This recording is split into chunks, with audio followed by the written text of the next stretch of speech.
a partially valid, a half-truth, if you will, is being pushed. I can't wait to find out all sorts of new and exciting things I didn't know about myself. So you just hate Jews, bro? Yeah, you're just an anti-Semite. Congratulations. You're Go not join. What would you say? Exactly. Well, that's different. It's not different. It's the same thing. Yeah, it's that just we are the only society on Earth who has the obligation to self-destruct, to blame ourselves for every problem that has ever existed, and we just think of ourselves as the worst human beings who are responsible for every bad. How many Muslims are trying to stop Boko Haram? How many Muslims were confronting ISIS? How many Muslims, the extremists always win. So the peaceful majority, which I know many, they're irrelevant. Good morning, Misfits. All right, what's today? Is it Woke Wednesday? I believe it is. It is. It's Woke Wednesday. How's everybody doing? Let's pull up the chat real quick. We're going to try to cruise through this thing because we have a guest today, and it's a really good guest. Good morning, Funmon. Machine, I saw you. Machine said something like, I've missed Zach for weeks. Where you been? You got no excuses. Bad Moon, Bumba, Great Guy Gary, Han Jancock. How's everybody doing today? All right, so let's jump right into it because, again, we got this packed show. Why is that still there? Go to the heartbeat, Brent, but yeah, there we go. That's not supposed to be there. It's happening again. I was thinking about naming the show Groundhog Day, but we talked about this yesterday, okay? So we got this, thumbnail where I'm Bill Murray in Groundhog Day, and we got pretty much all the woke right behind me. And what do I mean by it's happening again? All right, we talked about this a little bit yesterday, where TDS basically just removes all critical thinking from people's arguments, and they deploy the same the woke right now is deploying the same tactics as the woke left, right? And what do I mean by woke right? We talk about this every Wednesday. I remind everybody what woke means. Woke is not a leftist ideology. Woke means awake. Okay, they're awake to an oppressor. There's a victim mentality. It's identity politics. Somebody else is responsible for all my problems. With the left, it's been TDS for over a decade. With the woke right, it's Israel, Jews, and it's getting tired. But yesterday we touched on this. I'm going to show you a clip, and we're going to break this thing down, where it was Owen Schroyer and Harrison, what is his name? Harrison Smith? I don't know. The one on the right. And Alex Stein. Now, I like Alex Stein, but honestly, at this point, he's getting to a point where I'm like, I might not like him anymore because I'm just tired of seeing these people grift off of this, and I would put him in that category. So, but before we bring in our guest, I have it's a long video, but you got to watch it, okay? It's like 4 minutes long. I'm going to put it on 1.25 speed so we can trim it down a little bit. But our guest that's coming up, he's a political commentator, and he probably delivered one of the best debate performances, arguments that I've ever seen. I've watched it several times, and it's just every time I watch it, I'm just like, it's like I'm watching a football game. I'm like, yeah, go. But Shabbos, and I'm gonna butcher his name. Kestenbaum. No, that's not bad. Shabbos Kestenbaum, political commentator for PragerU. He'll be joining us soon. Not here yet, but we'll be pulling him in. And if you guys have never seen him, he's very intelligent, and he delivers this debate performance right here. 4 minutes, 52 seconds. Let's trim that down by going 1.25. That's not going to be too fast for you. And I'm going to play this full screen. I want you guys to watch this so you know who our guest is and why you should pay attention to what he's saying. All right, here we go. Again, I find it very bizarre that in a topic that did not include the word Israel, the only country we actually discussed was Israel. I actually believe that we should end all foreign aid, but that includes all foreign aid, not only one obsessive country. You mentioned Herrell. Let's talk about Herrell. Well, one sec, guys. I'm gonna turn up the volume a little bit. We always have technical difficulties. It's the unofficial name of the Daily Breakdown. Let's kick this up to 10 and see what happens. I think that should do it. All right, and continue. Agent Registry Act is a There we law go. imposed by the United States in order to block the access of Nazi Germans to the United States. Qatar currently has 31 registered FARA agents compared to Israel, which has 15. From 2021 to 2025 alone, Qatari FARA agents logged 627 in-person meetings with members of Congress, which is more than every other country by 300 meetings. So let's talk about AIPAC. I don't support AIPAC, largely because they're pretty ineffective. AIPAC is an organization comprised exclusively of Americans, by Americans, and for Americans. You don't have to like them, but that doesn't mean they're an agent of a foreign country. Just like Indian Americans have UNISPAC, the Armenian Americans have ENCA, Greek Americans have HALP, or the Ukrainian American community, which is the UCCA. Americans are free to lobby as they would like. And if you want to make laws against the lobbying of Americans to their government, then fine, let's discuss the policy and legislation, although unfortunately all we've done is obsess over one country. In 2024, it's true, AIPAC is an American lobbying group, just like the NRA or the Chamber of Commerce. They spent roughly $100 million on lobbying and elections. In the same year, China spent $500 million. Japan spent $400 million. Big Pharma, $400 million. Saudi Arabia, $310 million. Qatar, $250 million. But you wouldn't know this because my esteemed opponent is obsessed with only one country and one country only. But what about the fact that Israel controls American foreign policy? Isn't all of our Congress bought and paid for by Israel? If that's true, that somehow Israel controls American foreign policy, then someone clearly needs to explain to me how is it that President Truman forced the Israelis to stop its advances against the Egyptian army in 1948, which actually would have destroyed the Egyptian army unilaterally. President Eisenhower forced the state of Israel to pull back from the Sinai in 1956. President Johnson refused to greenlight a preemptive strike by Israel against the Egyptians in 1967. President Nixon prevented the IDF from crushing the Egyptian Third Army. President Ford forced the Israelis to withdraw from strategic areas under the Sinai II Agreement. President Carter pressured the Israelis to fully withdraw from Sharm el-Sheikh. President Reagan applied pressure to Israelis to withdraw from Beirut. Of course, President Bush, the senior, forbade the Israelis from responding to Saddam's 1991 Scud missile attack. And a point that you failed to address is if Israel actually controls the United States government, how come that the greatest existential threats to the state of Israel of the last 20 years, the Iranian nuclear deal, JCPOA, the Joint Comprehensive Plan of Action, of which Bibi Netanyahu, AIPAC, and almost every single Jewish American lobbied their member of Congress against, still passed? So if Israel controls America, they're doing a pretty shitty job. And that brings me to my final point. You had said the only reason America has enemies in the Middle East is because of Israel. Well, that doesn't make any sense because, as I mentioned, the first war the United States ever fought as a country was against Islamists off the coast of Libya, which was more than 140 years before the creation of the State of Israel, which really brings me to my final point. The problem we have in the United States is not something the Jews or something Israel. The problem we have in the United States is the rise of radical Islam. In the last 25 years, I am just going to name just a couple of incidents, so indulge me. Nice, France, radical Muslim terrorist. The 2017 Paris attacks, radical Muslim. The reason TSA checks your shoes in airports, radical Muslim. The underwear bomber, radical Muslim. The New Orleans ISIS attack, radical Muslim. Westminster, Boston Marathon, Manchester Arena, Pan Am bonding, Fort Hood, Beltway sniper attacks, the list goes on. Bali bombing, Mortarville Rigby, USS Cole bombing, London Bridge attack, Madrid train, Charlie Hebdo, San Bernardino, U.S. Marines, Beirut bombing, Little Rock Army shooting, Chattanooga military attack, Pulse nightclub massacre, New York City ISIS truck attack, Boulder, Colorado firebombing attack, D.C. shooting. Jews who wear kippahs are not going to blow you up on subway stations, but unfortunately radical Islamists will. So let's get serious. There have been more than 58,000 Islamic terrorist attacks in almost every country on planet Earth since 9/11. So while we obsess about the only democracy in the Middle East that comprises less than 9 million people, a quarter of whom are Muslim Arabs, the actual Islamists see the weakness of the West and they're going to take advantage of it. So is there foreign influence in the United States? Absolutely. We have just ganged up on the wrong country. Beautiful. Again, I find it beautiful. Okay. So I had people in the chat going, you have to slow that down. Shabbos talks very fast. He's got that Ben Shapiro cadence. And I did hear him come in. So we're going to be bringing him in now. Let me just pull that. Oh, you know what? I forgot to do the lower third. We're going to have to, we'll type it.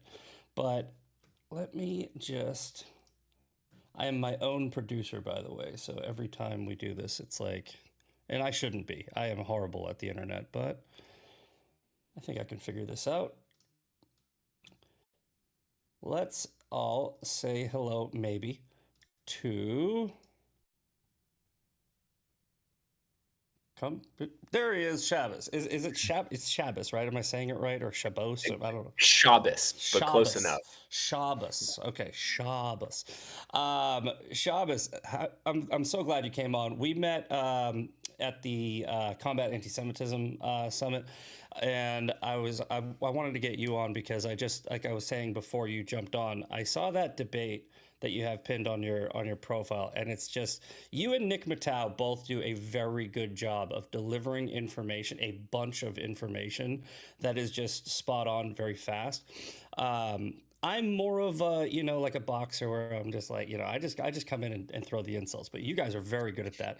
But go ahead and introduce yourself. Tell my audience a little bit about what you do and what you're trying to achieve here with this social media experiment. Sure. Well, it's good to be here. I do appreciate it. And it was great meeting you, even though I have been looking at your work for a while now. So thank you for everything you've been doing. In terms of who I am, so I'm a first-generation American. My dad was born in Japan. My mom was born in England. They moved here about 30 years ago. So born and raised in the United States. I'm also an Orthodox Jew. Typically, I wear my yarmulke, but it's been a bad hair day. So today's the baseball hat. And I grew up recognizing and appreciating what I said at the Republican convention, which is American values are Jewish values and Jewish values are American values. They're not contradictory. They're actually quite complementary. Mm-hmm. Never experienced religious discrimination before in my life. And then flash forward to October 7th of 2023. I was a student at Harvard University. And I always say that the story of October 7th, which of course was the single largest day massacre of Jews since the Holocaust, that story is really not about October 7th because Hamas, Hezbollah, the Houthis, they're radical Muslims, they're Islamic terrorists, and they commit acts of terrorism. Definitionally, it's what they do, it's who they are. So when terrorists commit acts of terror, it's bad. We should kill the jihadis, but it's what they do. To me, the story is really October 8th because I was on the political left. I was 9 years old when I knocked on doors for Barack Obama. I was 12 when I volunteered for the Cory Booker Senate campaign. I was a Bernie bro in 2020. I voted for Bernie Sanders in 2020. We forgive you. We forgive Yeah, you. exactly. I'm repenting. I'll talk about Trump in a second. So I repented.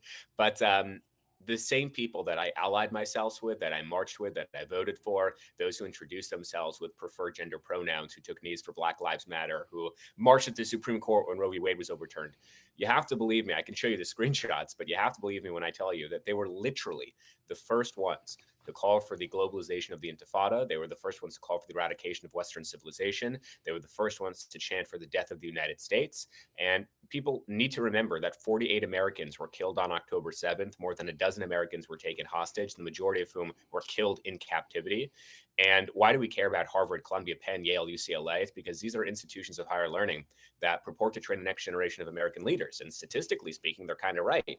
It's not an exaggeration at all to state, again, statistically speaking, I probably sat in a room with a future congressman, a future senator, even a future president of the United States, because Harvard disproportionately wields an incredible amount of power. Mm-hmm. And if these are America's future leaders or future policymakers, judges, jurors, authors of the books our kids and grandkids are going to read, then America is at a dangerous inflection point. I mean, take it from someone who saw it and experienced it directly and personally. The political indoctrination at America's Ivy League universities is a national scandal. It's a plague. It's an embarrassment.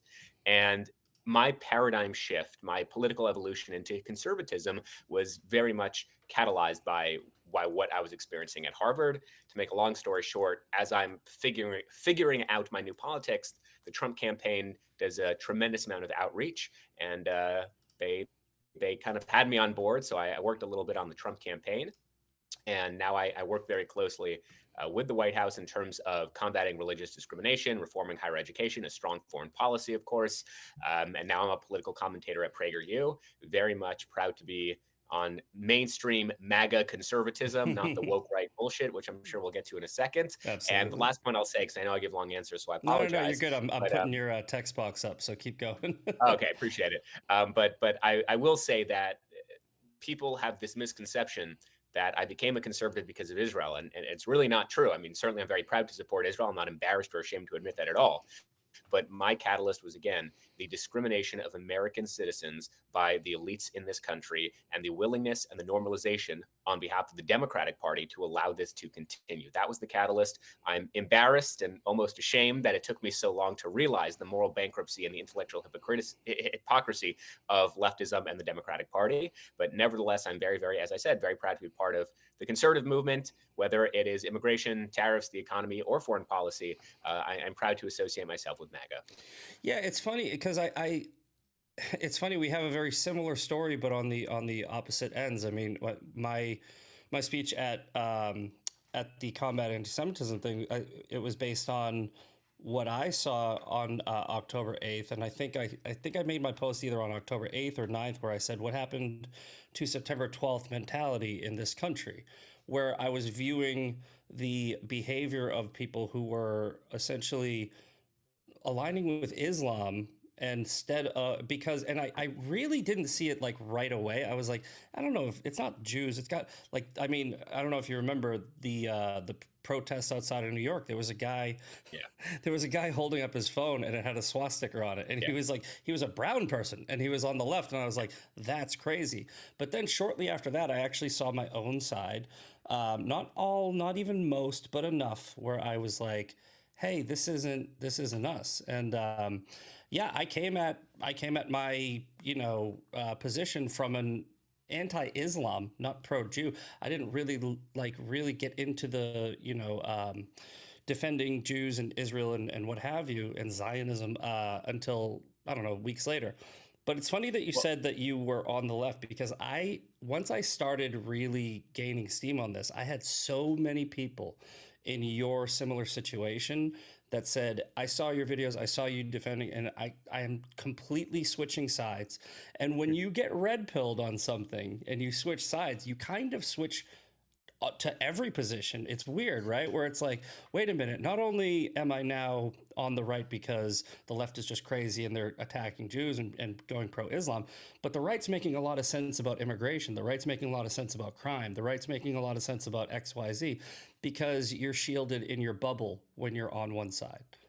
Yeah, I couldn't agree with you more. And it's funny because the Groypers, in particular Nick Fuentes, they'll always attack me as, this guy's a leftist, he's new to the movement.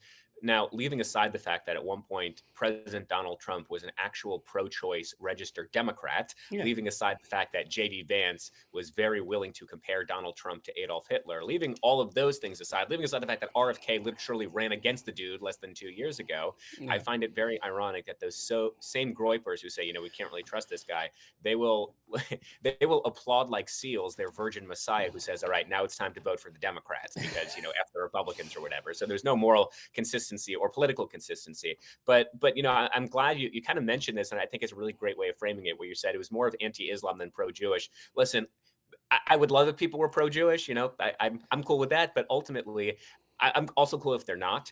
I think what is way more important is that people wake up, and this is what I mentioned in that video you played, to radical Islam. I mean, just last night in New Jersey's 12th congressional district, the winner was Adam Hamway, who was literally, it's important for people to know, he served as a defense witness for the World Trade Center bomber of 1993. Okay, he volunteered for an Al Qaeda volunteer group, a front group. Yes, exactly. He worked for an Al Qaeda front group. People need to wake up to the threat of radical Islam. As I mentioned in that video, Jews named Shabbos Kestenbaum who wear yarmulkes. If you see us on a subway with a backpack, I promise you, there'll be lox and bagels inside of it. That's about it. But if you see, unfortunately, I wish this wasn't true, but disproportionately it is true. The GTI Global Terrorism Index has clearly documented that 87% of all terrorist attacks in the world are committed by radical Islam. Yeah, 66,700 in the past, 50 or so years. And when you bring this up, they call it Islamophobia, and they say, "Oh, that's not." So in my intro, I had Tommy Robinson on, and he framed it perfectly. He goes, the peaceful majority are irrelevant because the vast majority of them, they won't tell on their neighbors, and the vast majority of them, because he was putting a reference together about this town, Rovrum, And he was like, out of all the people in that town, there was only, I don't know, like 20 or so. And out of all the brothers, cousins, coworkers, etc., they all knew it was going on. Nobody reported it to the police. So the peaceful majority are irrelevant. And that doesn't work in other ideologies because, I mean, if I saw other Christians, doing things, I would call the police. But they have a religious doctrine to put their Muslim brothers over national law or anything like that. I don't want to jump into that. I actually really do want to get into a couple of things here.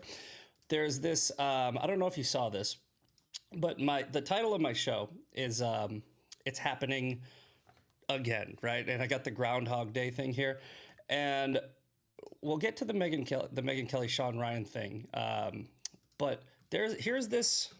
I guess it was a debate between, it says what, baby boomers versus millennials, right? These are some old millennials, but you have Owen Schroyer, Alex Stein, and Harrison Smith. And I want you to listen to their arguments, right? Because what I mean by it's happening again is we are literally going through the 2016 leftists who ignore all facts, and they essentially have developed TDS via IDS, right? Where they're now saying they're taking Trump out of context. It's like the fine people hoax. Let's do a quick review of this, and then I'm sure that you'll be able to articulate what they're going through. And I have a couple of clips. So here. Foreign policy is controlled by a foreign country that blackmails and buys our politicians in order to do it. And $5 trillion plus have been spilled in the Middle East because of it, and tens of thousands of American lives have died in the Middle East because of it. And our generation is saying... Now, quick pause. You notice what they're doing? They're conflating Bush with Trump, right? Everything that Owen said up to this point is true, and that's a clever trick that people use where they try to conflate two different things. Like Obama's kids in cages. It's Trump's fault. It's like, well, that wasn't Trump. But real quick, the next part is how he's going to try to tie that in and blame Trump.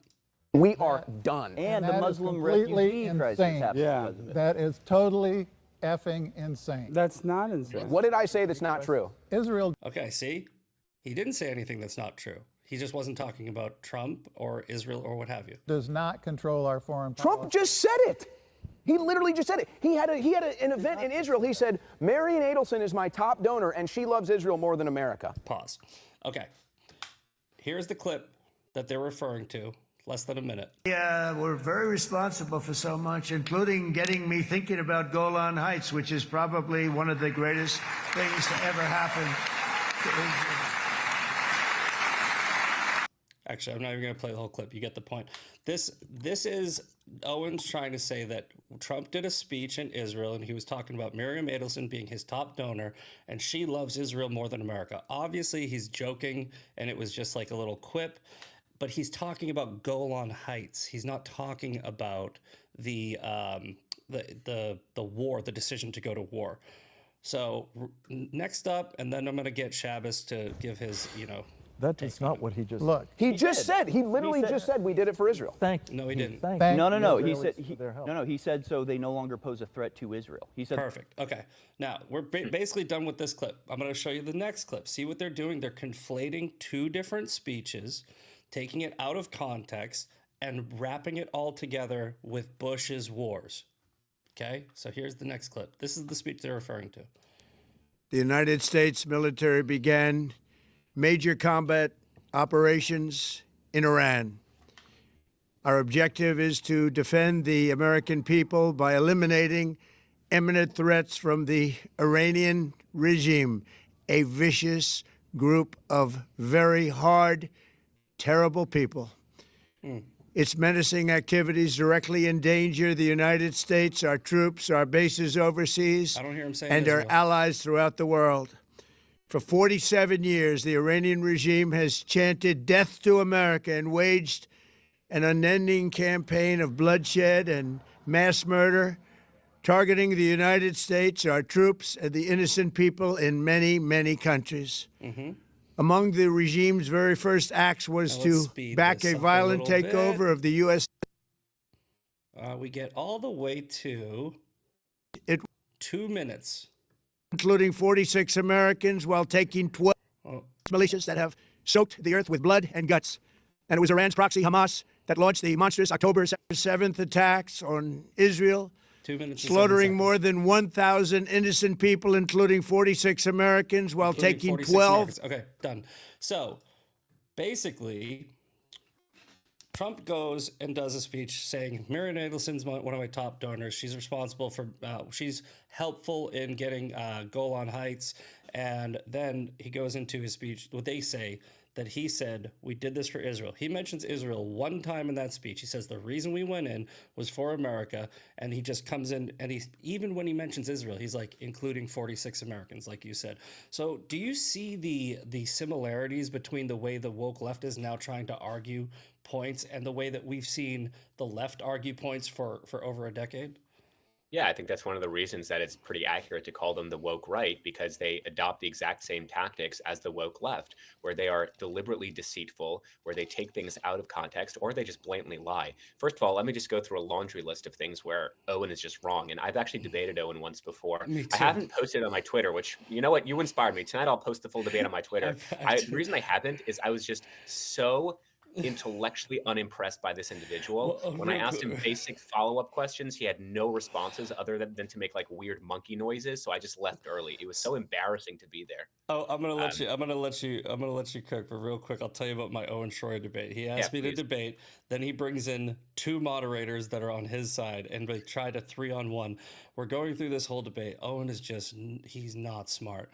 And we get to it was about the operation in Iran, Midnight Hammer. We get to a point where he's like, Qatar's our greatest ally, and I go, why? How? He goes, we have a military base there. I go, we have a military base in Cuba, and he's like, so you don't think that Qatar's our greatest ally? I'm like, no.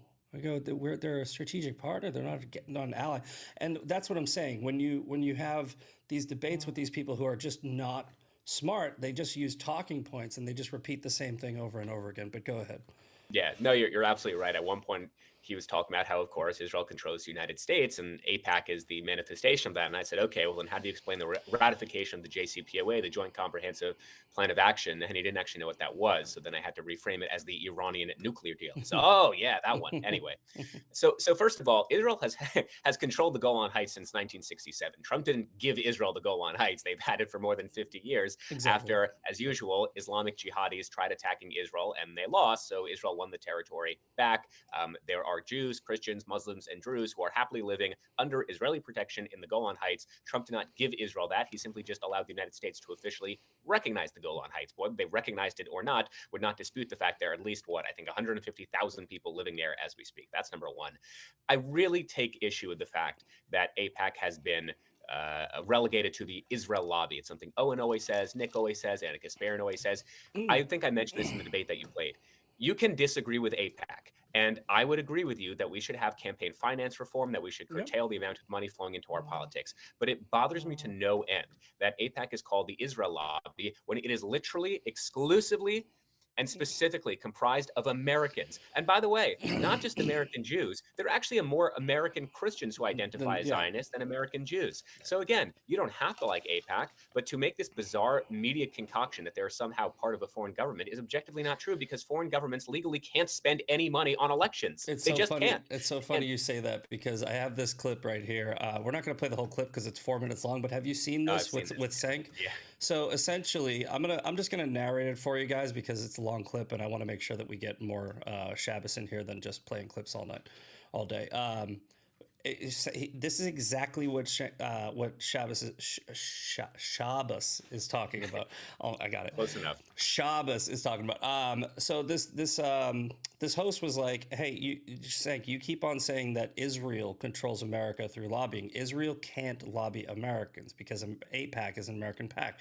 So he basically goes, "So what you're doing is you're conflating Jews with AIPAC and Israel with AIPAC," and then Senk just goes off. I think I'm going to skip to the part where Senk loses his mind right here. Jewish people don't actually support this current Netanyahu government. Did you know that 63%? Hold on, 63% of Jewish Americans, which I read out correctly, is that Israel controls the American government through donations to 94% of Congress. Period. Jewish people Nothing to do with donate Jews. to congressmen.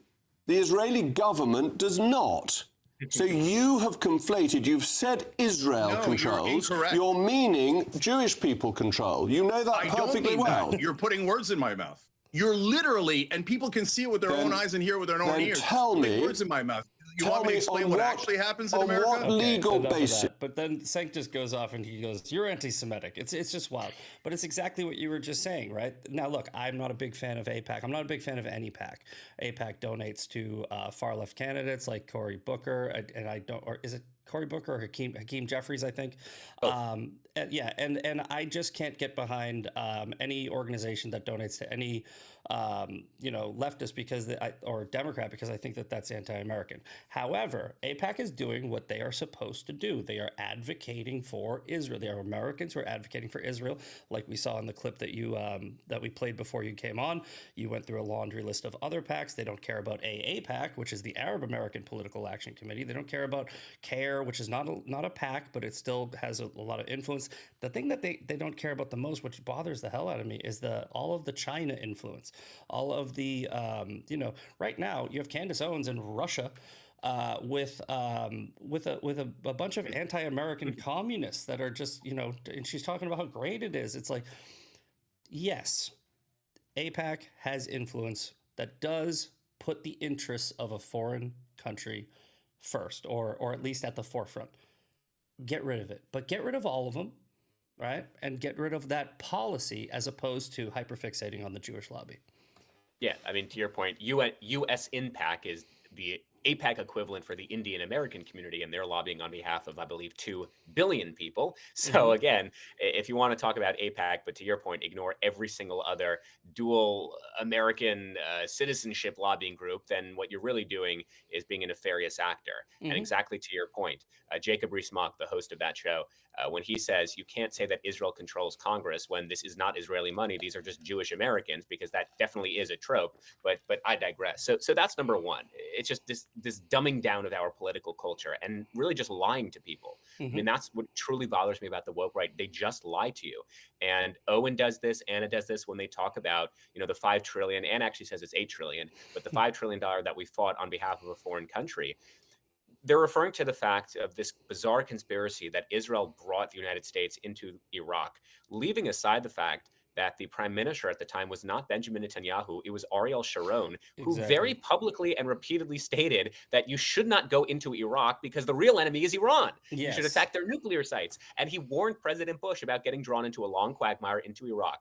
And it is true, Benjamin Netanyahu, as a private citizen, was asked to testify in front of a House subcommittee about the need to go into Iraq. But so were a bunch of private citizens from a whole host of countries, including Australia and Germany and Poland. But no one focuses on that because that's not part of the grand conspiratorial thinking that, Israel and the Jews are controlling our politics. And that's what really frustrates me about the whole dumbing down of our political culture. It's what frustrates me about the woke right is they will get you angry on things that aren't actually real and then provide zero antidotes or solutions for any of those things. And again, Nick Fuentes is a perfect example of this. He will tell you that the reason you have to work 2-3 jobs and the reason you can't get laid and the reason you can't afford health insurance is because of these nefarious, undefined global cabal of elites. The reason you can't get ahead in life is because something AIPAC and something Bill Ackman and something the Jews. And leaving aside the fact that those things are just not factually accurate, politics, from my perspective, is how do we make your life better through the legislative process? Right? Like health insurance is a good example. How can we create an affordability environment whereby you have health insurance? Because that's a net positive for society. But Nick and the woke right, they don't provide any antidotes. They sort of accurately diagnose problems. They'll talk about affordability every now and then. They'll talk about the high cost of living every now and then, but then they won't provide any practical solutions. They just want you to be angry. And then they'll continue by saying, I'm the only one speaking the truth. So make sure you're liking and subscribing because everyone else is lying to you. I'm the only one who has that truth. And I was on Jeremy Boring's show a few weeks ago, and I kind of asked him this question. I said, what is the appeal of these individuals? And he said, people really like feeling part of a community, especially a community whereby it's exclusive. exclusive because I have this truth no one else does. So Yeah. once you're once you're in this community, you have this secret wealth of knowledge that millions of Americans are looking for, and you have secret access to it. Dan Bongino calls it hidden knowledge, right? And he accurately describes that like it's what Candace does, like, oh, we don't know, but we know, you know? And but look at this is hilarious, right? The same people that are constantly just saber rattling about foreign influences. Tucker Carlson wants to share power with China, right? MTG says we should be partners with Russia. Candace Owens, again, Russia, says she would happily take Qatar money. And look, I don't like whataboutism, and I don't like pointing out like they're using their own tactics against them. But this is quite literally you're a hypocrite if you're saying it this way. Now, can I just add very quickly Go about ahead. this whole while Candace Owens is in Russia, and I think Andrew Tate is coming there as well. As a Jew, her husband, Mr. Boyfriend, Mrs. Boyfriend. as a Jewish person, we are very much commanded to show gratitude and appreciation to Christianity because it was Christianity that brought about the idea of messianic expectations, the idea that brought about monotheism to the world in a way that we Jews never could because we were just very small in numbers. So I always say very clearly, publicly, and confidently that way more young Americans should be going to church. I think the post-Charlie Kirk bump is really good. I'm just concerned that it's not sustainable long term. So young people, you should be going to church, reading the New Testament, living life in accordance with the teachings of Jesus. Yeah. That said, when people like Candace Owens, especially, or Andrew Tate, they go to Russia and they talk about the shared Christian heritage. I want people to understand that Russia has one of the highest rates of abortion in the Western Hemisphere. Russia has one of the highest rates of prostitution in the Western Hemisphere. Russia has one of the fastest growing Muslim populations in the entire world. Russia has one of the lowest weekly church attendance records of any country in the world. It's like 3%. Exactly. This is not a Christian country by any stretch of the imagination. They cater and acquiesce to radical Islamist populations like Dagestan, like Chechnya. This is not an ally of the United States. Forget about the politics. Forget about the fact that they invaded an actual Western democracy like Ukraine. This is not a country that you want to associate Christianity with. They have very much turned their back on their long-standing Christian heritage. So I have a friend. I brought this up the other day on my show. I have a friend who's in the Intel community, and he's basically been warning me for a while about the global threat of the partnership between Russia and China, where they're trying to subvert America. I've known about this for years and years and years, but this is a guy he's like I don't want to like say too much, but very high up in the Intel community. Let's just put it that way. So I mean, he's not talking about conspiracy theories. He's talking about things that he knows that they're doing.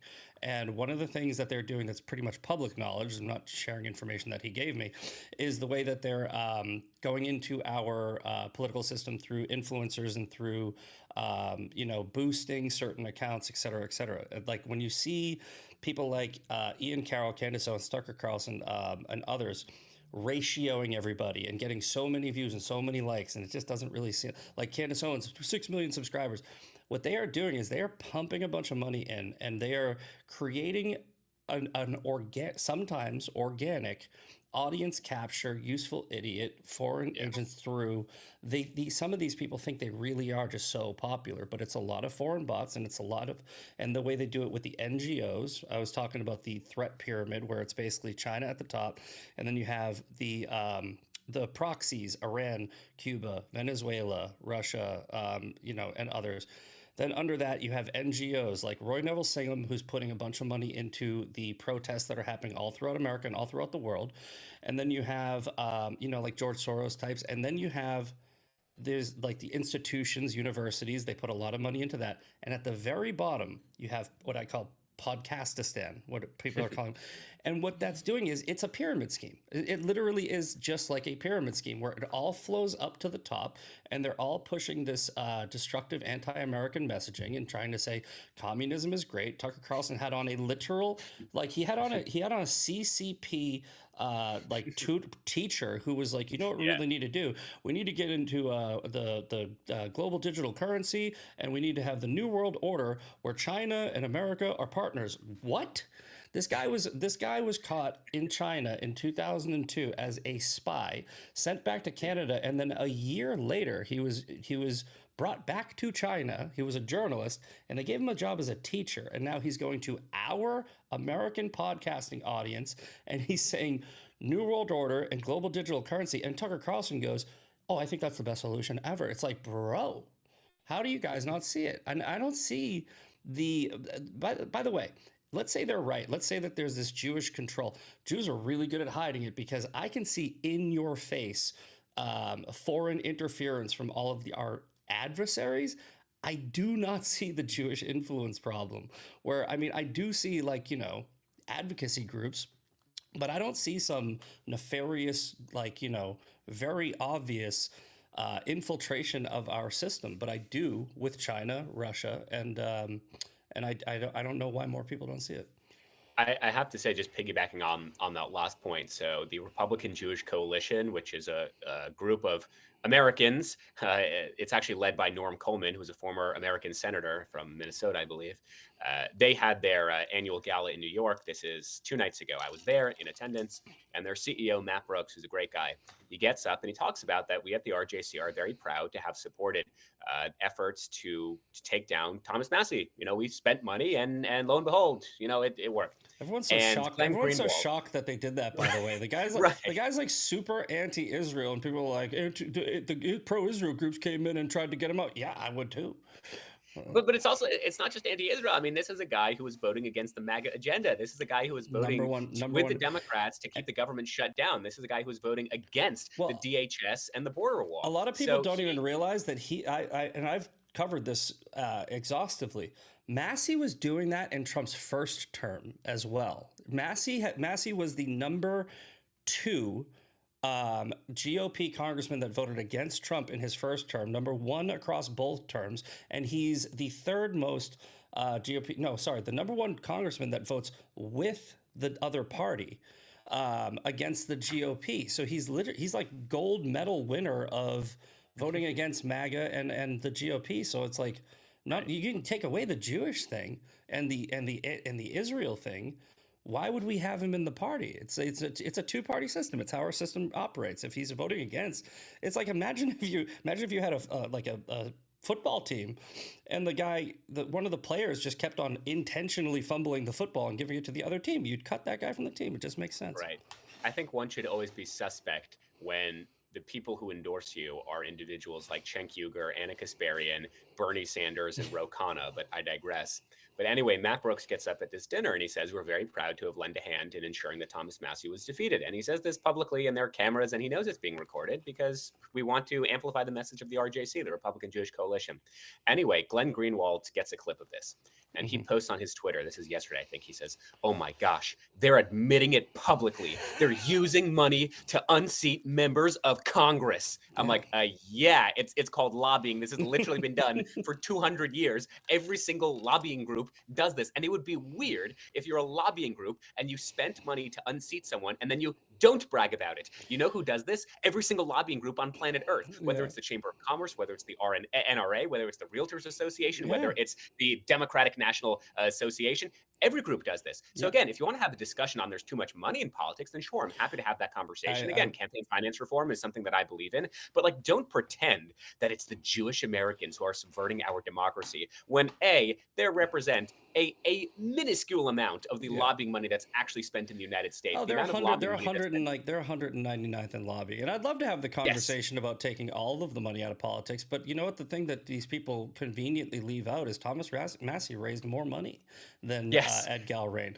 And he also he was aligned with IPAC, who's connected to the Democratic Socialists of America. And he was getting money from Jeff Yass, who's a pro-Zionist Jewish billionaire. It's like they literally just can't accept the fact that they are getting beat at their own game by, I mean, I would say a coalition of people who are just not crazy.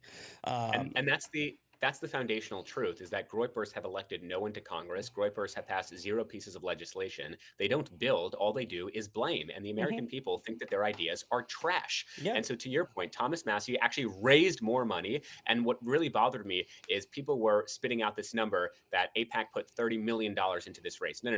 $30 million was the total amount between both candidates in this race. Roughly 16 million was from Thomas Massie and roughly 14 million was from Ed Gallerain. But this idea that it was just the Israel lobby, how do you fool 60,000 Kentuckians to vote for a guy that they don't actually like because of money? Are you really trying to convince me that the people of Kentucky are so gosh darn stupid that when they see a commercial saying, hey, Thomas Massie voted against the border wall, hey, Thomas Massie is implicating Trump in a child sex trafficking ring, that, you know, you're fooling them? No, these people didn't like the guy. That's what elections come down to. The thing is, it's like, well, everyone, there's a lot of people that bring up the point, how is Thomas Massie voted in so many different times, 14 times, and then all of a sudden these people change their mind? It's like, well, because we never tried to target Kentucky 4th. It was never important.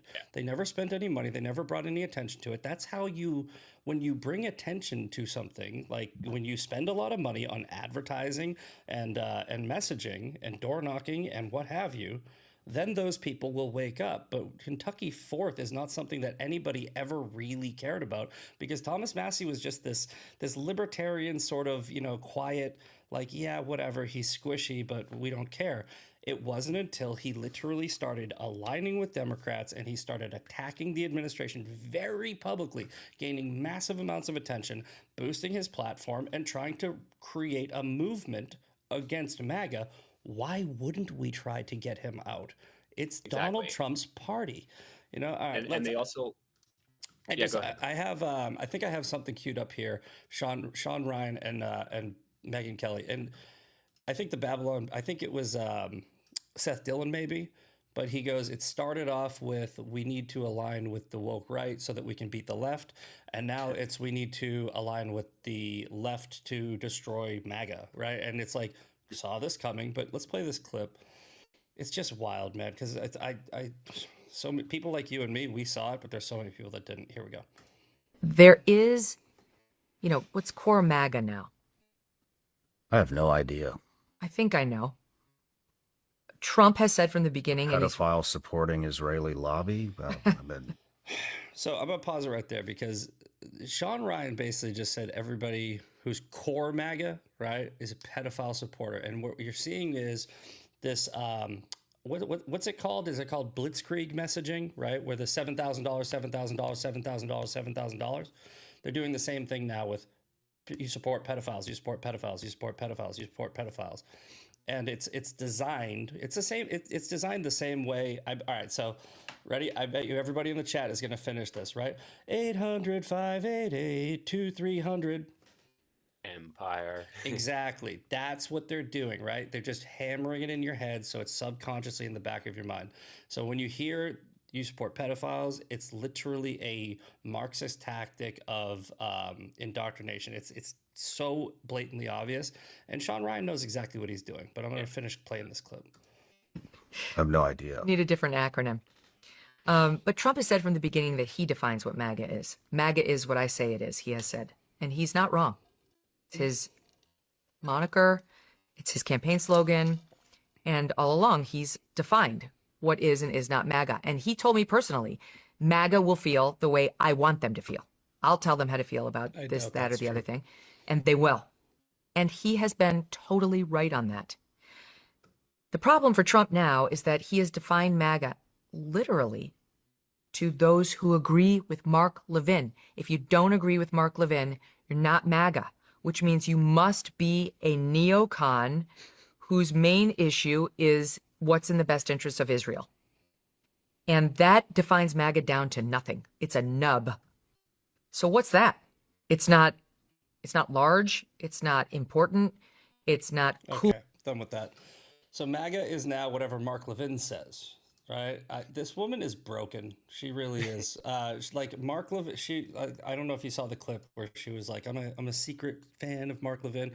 Yeah. And I said this the other day. I go, these people didn't just they didn't wake up one day and just change their mind. Okay. These people are being paid to change their mind. I told you earlier, sometimes they don't even know they're being paid to change their mind. Sometimes it's just flooding their social media, which boosts their algorithm, which puts a lot of money in their pocket through payouts from, sponsors, et cetera, et cetera. And then they have like a subconscious, like go with the flow, audience capture, social media bubble thing. I think some of them know they're being paid by. I think some of them are actual foreign agents. I would put Tucker at the top of the list as far as probabilities. Hassan Piker obviously is right now being investigated. But the way, like I told you earlier, it's the pyramid scheme where they literally just recruit other people. Like, I don't think Myron Gaines knows he's a foreign agent. I don't think he knows he's being paid. I think he's literally just like, yeah, like Jake Shields. They're too dumb to figure that out. But there are smart people who are in the middle tier. And I think Megyn Kelly might be one of them too. So. Yeah, and Podcastistan today is just the same 13 individuals interviewing each other because they don't have original ideas and there aren't that many of them. Well, also no serious people will bring them on now. Right, exactly. That's why when people ask me, are you concerned about Candace Owens or Tucker Carlson? And I say, look, I'm concerned when it comes to like social media because I think some people watch their stuff, but ultimately when it comes to political power, when it comes to organizational or institutional strength, they don't have any. They've been laughed out of the room. But just going back to Sean Ryan's specific point or Megyn Kelly's specific point on the show, anyone who commits a crime, especially a crime against a child, especially a sexual crime against a child, lock them up, chemically castrate them, kill them if you need to. It doesn't bother me at all.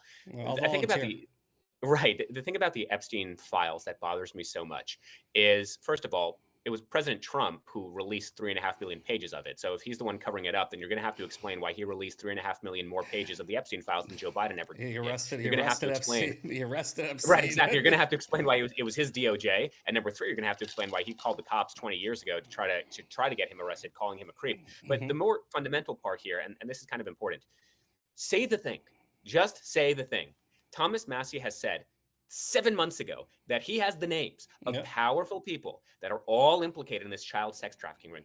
Okay, I want to believe you. Tell me who the people are. Say the thing. Say the crime, and then let's prosecute them. The only thing Thomas Massie has ever done was he mentioned 4 random people on the floor of the House, but none of whom were actually implicated in anything. They just happened to have been in a lineup with Jeffrey Epstein, including some Hispanic auto worker in Brooklyn that Thomas Massie then had to apologize to. He also liked an Italian guy who had the same name as a diplomat. But, we're gonna move on to this final point because I know we wanted to talk about the Senk thing. But, again, it's the hidden knowledge. If they hide the knowledge, then you're constantly going to be sitting there waiting for it to come out, right? I'm going to release the names. Why don't you release them now? Are you protecting pedophiles? But we talked about this. I asked you what you might want to talk about on the show. We have 7 minutes left. I have a controversial take on this, right? You were saying I was meant to be on Piers Morgan debating Cenk Uyghur. Word just got out that Cenk has been banned from the UK. The ban is completely unfounded and must be reversed. Free speech must always be protected and allowed. Shame on Keir Starmer. Now, here's my hot take on this. I don't think that the UK did anything wrong. According to their laws. Now, I made a post about this, right? If they are banning, let me go back to this because I have this queued up. If the UK is going to ban the Scottish Korean and say that he can't come in because he's pro-Israel, then they should ban Cenk Uyghur and Hassan Piker, right? It's at least consistent. And by the way, I am not saying that I agree with that, the way that they run their country, but I don't have to worry about how they run their country because about 250 years ago, our forefathers stacked a bunch of British bodies, kicked them out, and said, if you want to do that shit, do it over there. And the people in the UK are very left progressive who voted in the people who are putting these speech restriction laws in. And it's kind of democracy. It's kind of what they want. And if they are applying this, you can't come into our country because you're hateful rhetoric evenly, I'm actually kind of okay with it. I think that, okay.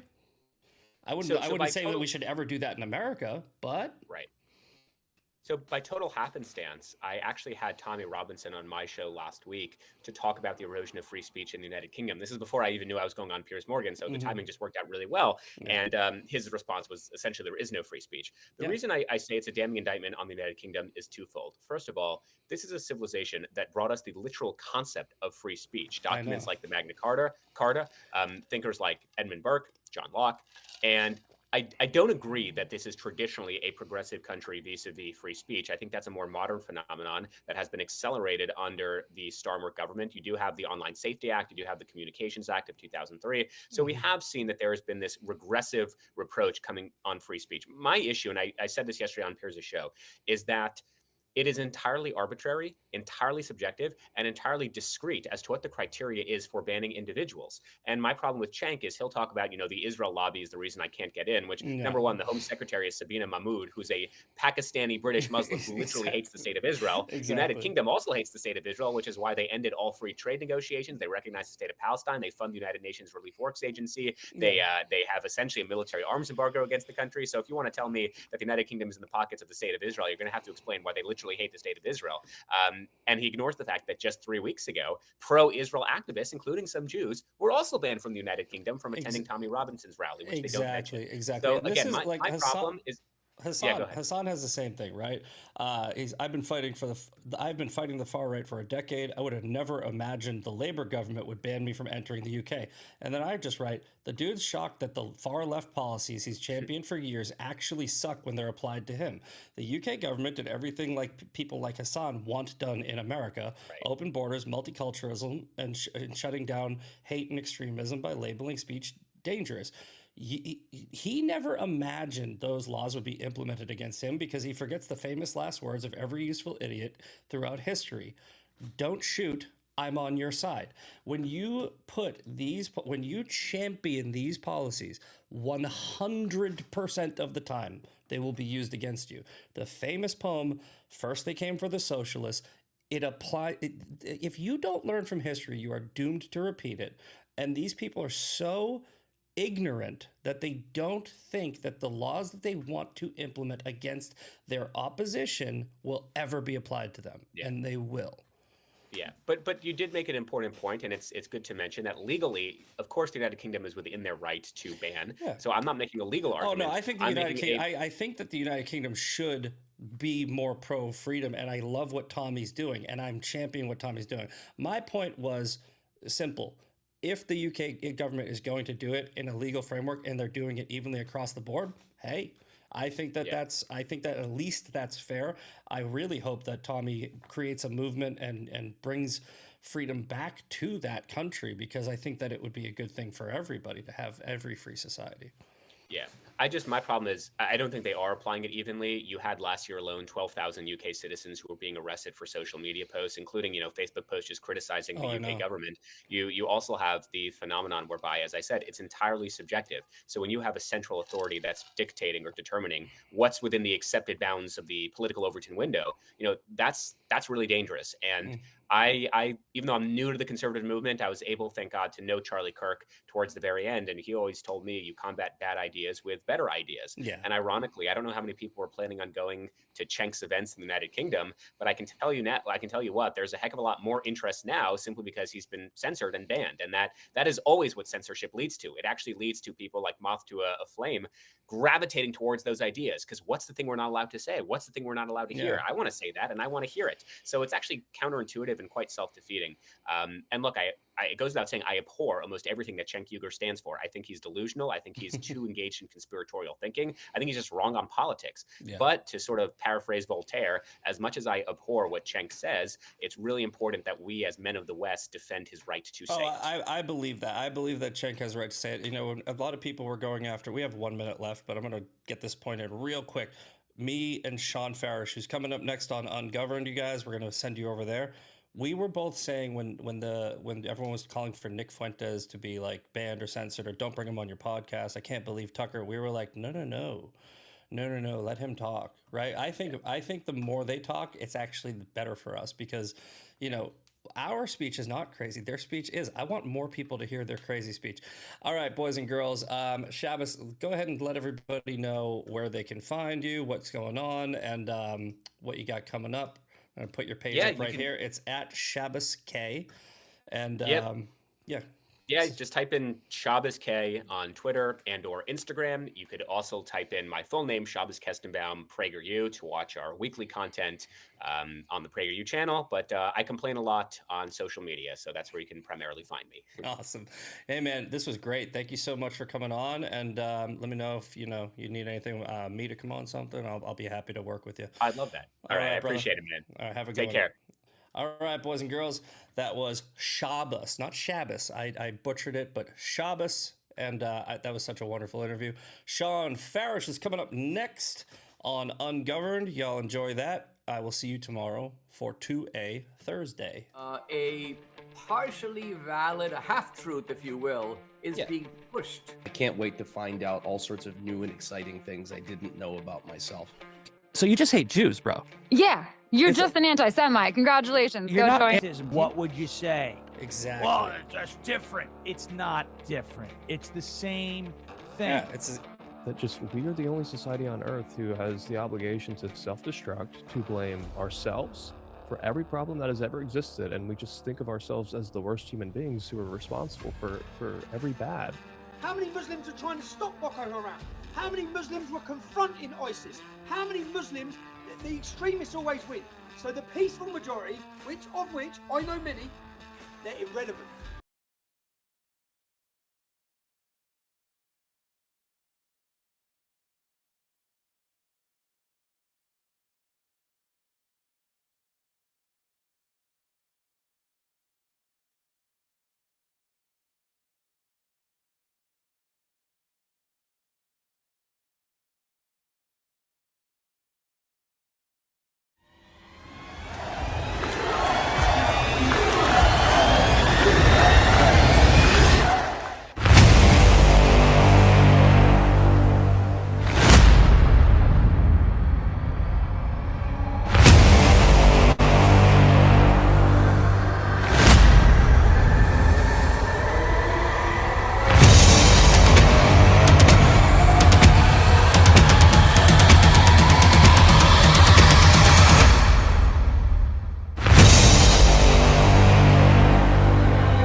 To the Ungovernables, the Captain's Crew, the LFA family, McGroy Nation. We are coming live from the deep red state of Tennessee on rumble.com/LFA TV. Welcome to Ungoverned. Happy Wednesday to ya.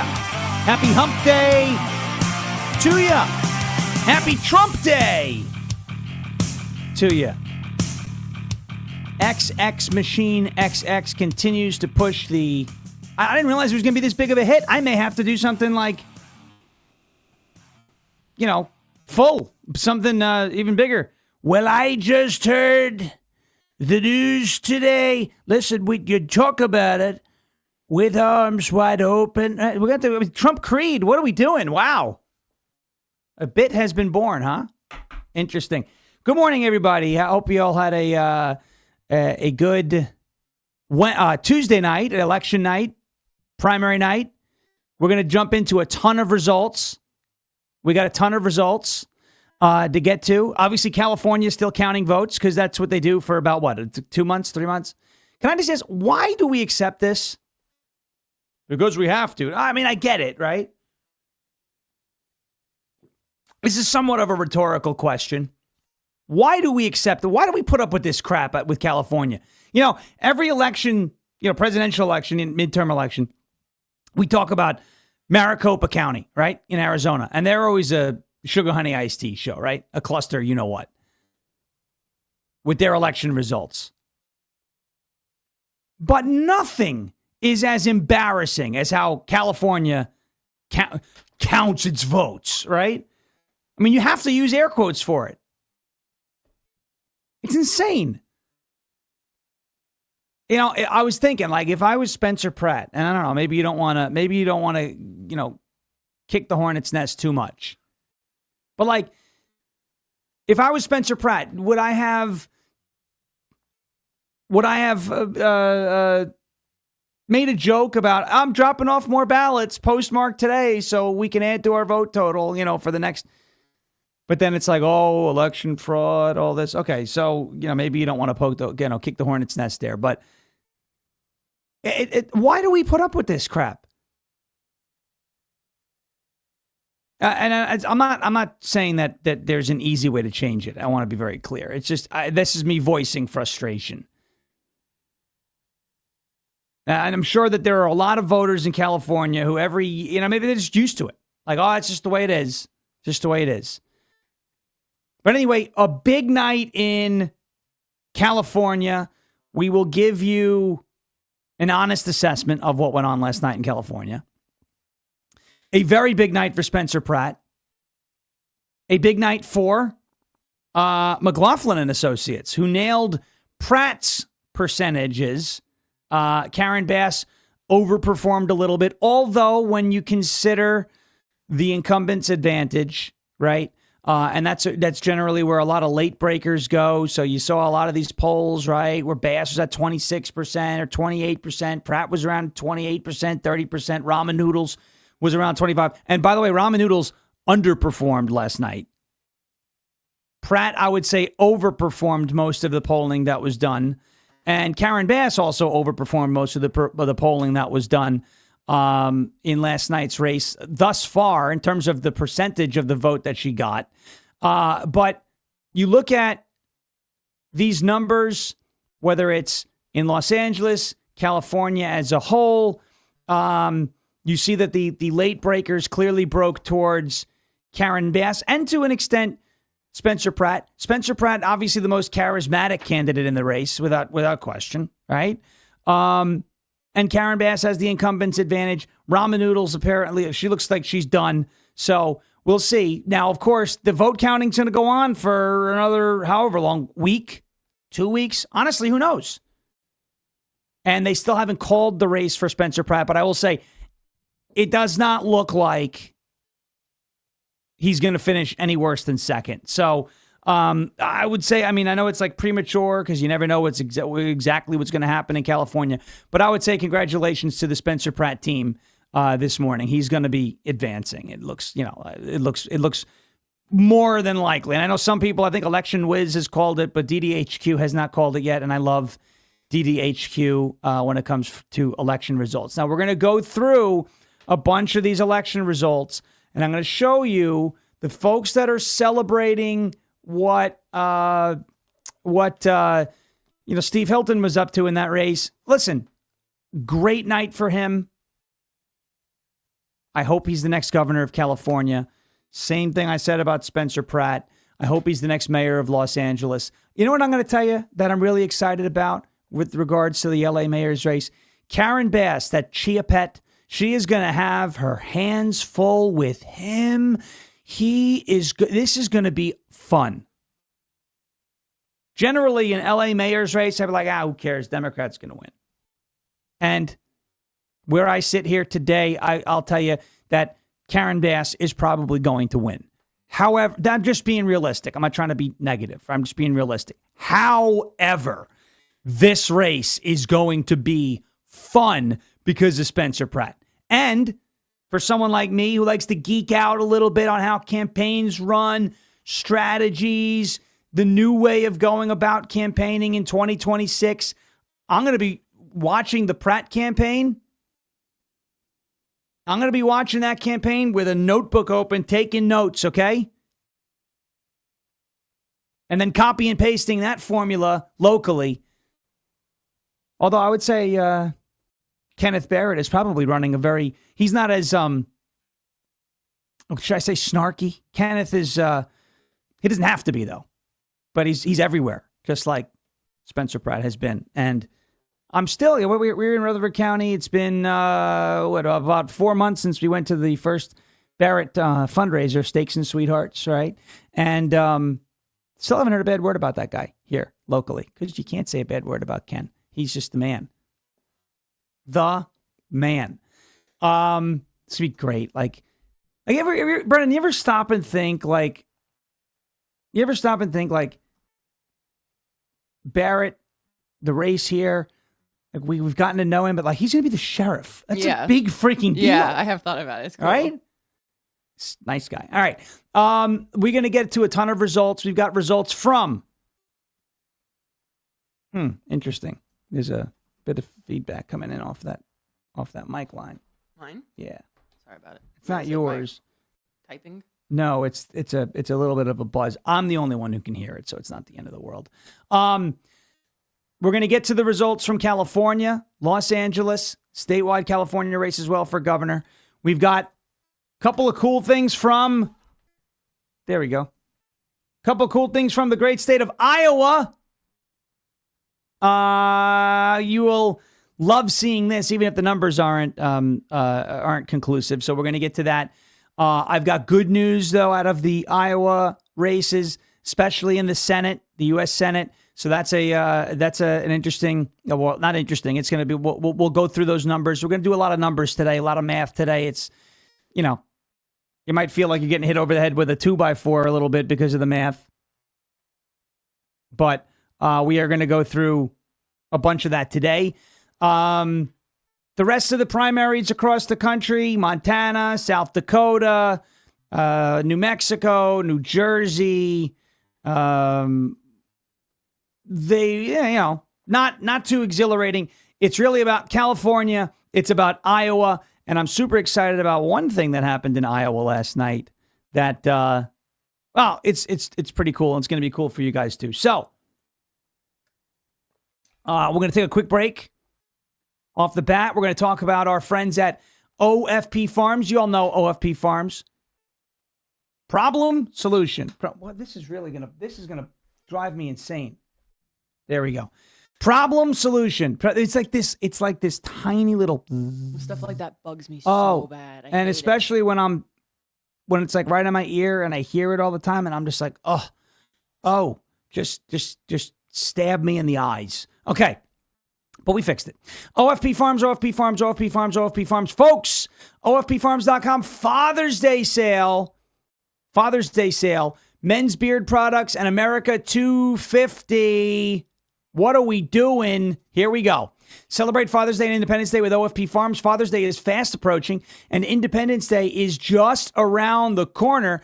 OFP Farms is super excited, as am I, to welcome new arrivals, which means they are clearing out their final inventory of premium men's beard products. If you've ever seen Papa OFP Farms, Corey, he's got this beard that just, it's like, it's a massive beard. And obviously it's taken care of by his own products. That's got to be cool. So they're clearing out their final inventory of premium men's beard products in the last remaining America 250 gift boxes. They are not your typical gifts. They are rugged, stylish, farm-crafted items designed for dads, husbands, grandfathers, sons, and all the hardworking men who deserve something extraordinary. This is your last chance to secure these men's gift sets and beard products because once they are sold out, guess what? They're gone for good. They ain't ever coming back. So get in while the getting's good at OFPFarms.com. And I'll tell you what, such a great deal today, 25% off, 25% off. OFPFarms.com, OFPFarms.com, OFPFarms.com, promo code Sean, SHAWN. That is OFPFarms.com, promo code Sean for 25% off men's beard products and America 250 products while supplies last. OFPFarms.com. All right, here we go. Let us start in California, shall we? California last night, the gubernatorial race, the LA mayor's race. Let us start in the gubernatorial race and show you what is very important. When you look at these jungle primaries, that's what they call them. Everybody runs on the same ballot. I feel like that's a racist term. I don't want my kids to go to school to racial jungle. I no more think of myself as being as old as I am than fly. Speaking of that clip, What? There's news about that clip. Not that clip, but there's news involving somebody who is involved in that clip, and it's not Joe Biden. Very interesting. How's that for a tease? I will give you some of that news as well. I think it might be scrolling by in the ticker, but it also might not be. So we will get to We'll get to that towards the second half of the show. DDHQ, California governor, jungle primary. As of right now, with 62% of the vote in, which again, this drives me crazy. Florida can get all their votes counted. They're in 2 time zones. Now, granted, population-wise, not as big as California. However, doesn't matter. Florida's able to get their votes counted in hours after their polls closed. Okay, California now they're stuck at 62%. This is just a total farce. It's a joke. It's a joke when you look at election results. Now, Steve Hilton, as of right now, if we take a look on your screen, DDHQ, Decision Desk Headquarters, one of the best election websites in the game, and they just changed it up. They just added a lot of new features with DDHQ votes. You will see Steve Hilton leading the way in the California gubernatorial primary. Now, he was in many polls forecasted to come in second to Javier Becerra, who is a dirty guy. And who knows what's going to happen over the course of the next 5 months or so. Is Becerra going to be the next governor of California? I'm going to say probably. But nothing is set in stone. And if you want a change out there in California, you get your friends out, vote for Steve Hilton. Here's the results. This is Steve Hilton leading the way in the California gubernatorial primary.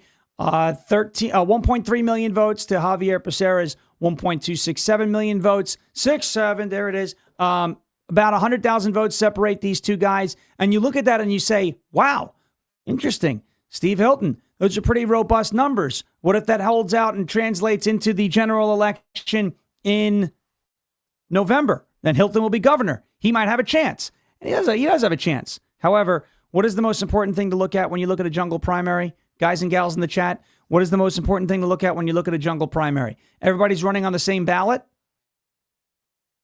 Everybody's running on the same ticket? What is the one thing to look at when you're trying to extrapolate these numbers into general election numbers? It's how many people voted for Republicans versus how many people voted for Democrats. And this is where things get a little not good for Steve Hilton. Not that it's bad, not that it's doom and gloom, not that it's, what's the point of voting? But we're going to give you an honest assessment here. A lot more Democrats came out and voted yesterday in California than Republicans. So let's do some raw numbers just off the top, right? The top 3 candidates. It's 2 Democrats, 1 Republican. And the Democrats outnumber the Republicans here just in the top 3. You take Becerra's 1.26. You take Tom Steyer's 979,000. You take Steve Hilton's 1.3 million, and the Democrats are about 800,000 votes ahead of the Republican candidates. But folks, here's where the news gets a little worse. All right, Bianco, it gives them another 566. So let's take the top 4: 2 Democrats, 2 Republicans. Let's take the top 4. Right. So we have Steve Hilton at 1. Let's just round up to say 1,400,000. We'll just round it up. Plus Chad Bianco's 566,000. So let's just round that up to 600,000. Okay. Puts Steve Hilton at 2 million votes. If you look at Javier Becerra and Tom Steyer, and we can round down, right? We can round down on these numbers. Javier Becerra, 1.2 million. Tom Steyer, 900,000. Democrats outnumbering Republicans. Top 4. But it's not just the top 4, is it? Now you got to add 200,000 votes from Katie Porterhouse. Stay out of my shot. Matt Mahan, another 200,000 Democrat votes. Antonio Villa, this last name. Look at this guy. Look at that. That's a last name that I don't ever get to. 66,000, another 33,000 Democrat votes, another 25,000 Democrat votes, and so on and so forth as you go down the race. And you just see Democrat. So a lot more Democrats than Republicans last night. However,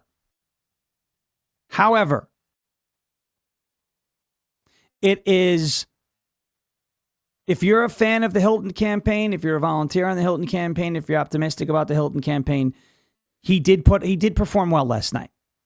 So it's not over. It's not pointless. It's going to be an uphill battle for Steve Hilton. The one thing I'm going to say about Hilton, and I mean, some people may say, "Oh, you're wrong on this," but he's not a politician, so this is his first time running for office. By the way, his first time running for office to have this much success is pretty good. All right, and maybe it's the English accent. Maybe that's just the I don't like the whole. I don't like Europe. Soccer. The Canadians were all over me again last night. By the way, Stanley Cup Finals, Game 1. Holy cow. If we get 7 games of hockey like that, instant classic.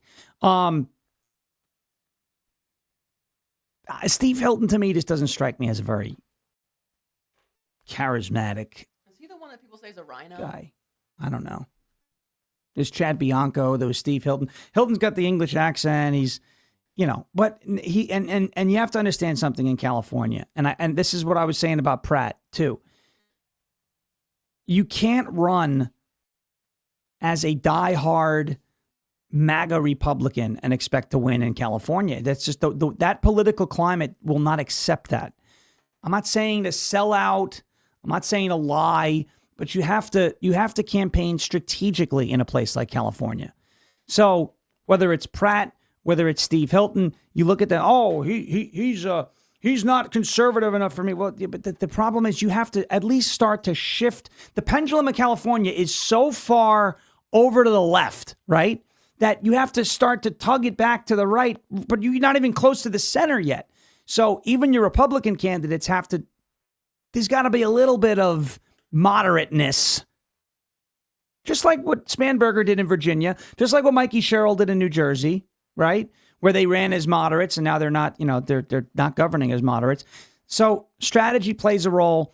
I will say this about the Hilton campaign. I'm not, an enthusiastic supporter of Steve Hilton. However, I would love to see a Republican governor in California. That would be a real kick in the balls, the Democrat Party, or lack thereof. Terms of balls, I don't know, our neighbor with the uterus, James Talafrico. But it's going to be an uphill battle for Steve Hilton, okay? But best of luck to him. I heard his victory speech or his, whatever speech it was last night, and he was, I'm going to say it. I'm going to say it's low energy. He's a little low energy, but ran a good campaign, first time running for office. So congratulations to him. He put his name on the ballot. He's going to be advancing to the general election. I know nothing has been called yet here in the California gubernatorial race, but Hilton and Becerra very, very likely to be the top two when all is said and done. And it's very possible that Becerra flips him because you got 38% of the vote left in the mail and all this. So I wouldn't be shocked if you saw Becerra, flip Steve Hilton. But best of luck to the Hilton campaign. All right, to the one that everyone wants to talk about now. Los Angeles mayor Spencer Pratt, Karen Bass, Nithya Ramanoodles. 68% of the vote is in. And here are the results so far out of Los Angeles. Now, I don't know how this works in California, by the way. So before we do this, let me show you something. This is, all right, I'm a little all over the place. It was a late night last night. I want to show you something in terms of the numbers here. And I don't know how this works because the LA mayor's primary was a nonpartisan race. That's why when you see, NP, it means nonpartisan, right? So they don't declare a party. But we know Karen Bass is a Democrat. We know Ramanoodles is a Democrat. And Spencer Pratt says, I'm not anything. I'm running for mayor as an outsider. Great. Okay. Look at Spencer Pratt's vote totals here. And I don't know, if anybody here from Los Angeles, was this on 2 separate ballots? If you walked into a polling place in Los Angeles, was the mayor's primary on a different ballot because it's nonpartisan, or is it all on the same ballot? I have no idea. Karen Bass, 172,000. Spencer Pratt, 151,000. Nithya Ramanoodles, 110,000. Look at this, though. Okay? This is in Los Angeles. Let me go back to the gubernatorial race. Steve Hilton, Javier Becerra, Tom Steyer. Let's go to Los Angeles on the map at DDHQ. Okay? Take a look at this. Steve Hilton got 292,000 votes in LA County. Now, that's LA County. I don't know if the whole county can vote for LA City Mayor. I don't know how that works. But the point of the matter is, he nearly had, and I get it, gubernatorial versus mayor.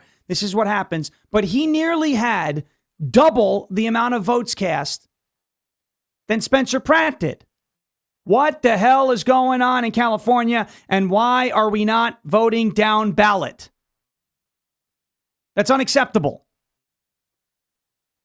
Especially when you look at how these two guys campaigned. And again, the governor's race generates a lot more, it's the top of the ballot. I understand that. But Steve Hilton with nearly 300,000 votes, Spencer Pratt with 150,000 votes in the same area.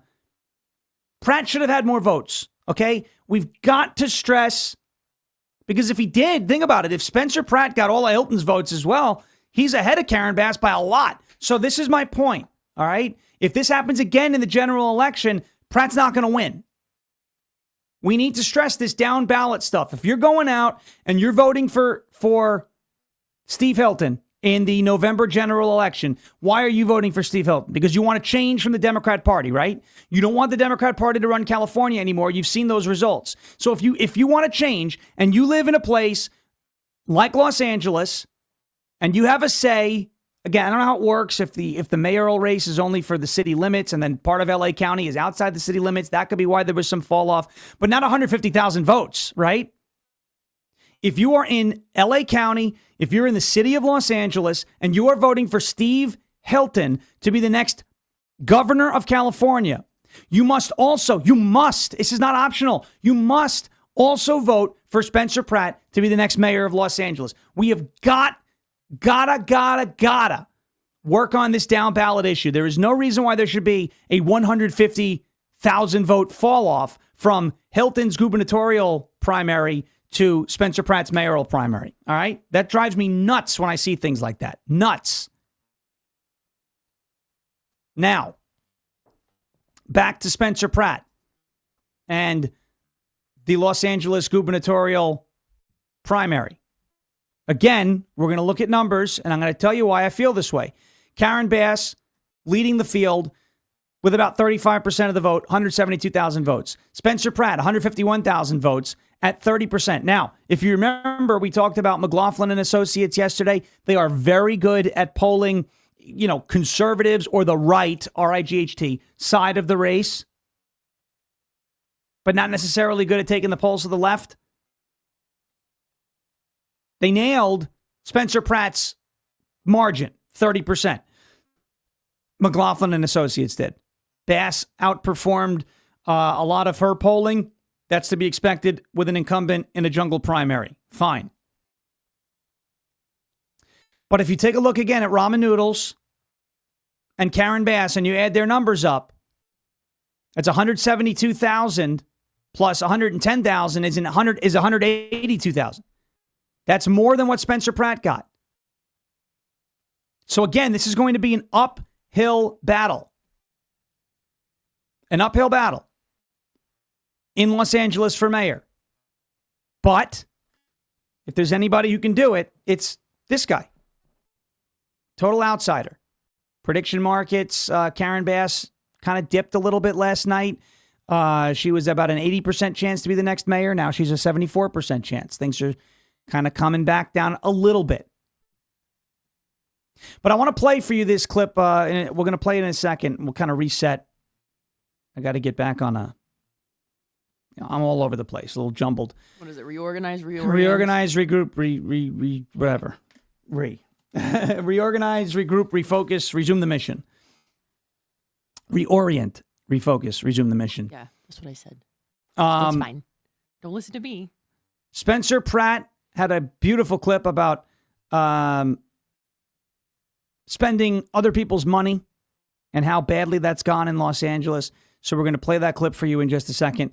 I'm going to reset. We're going to take a quick break and go to a word from our friends over at Silent. It is slnt.com/Sean, slnt.com/SHAWN. Folks, let's face it here. Your phone is a tracking device. Between government agencies, big tech, corporate data brokers, even those crazy cyber criminals, they're all fighting for a piece of your digital footprint, and they don't ask.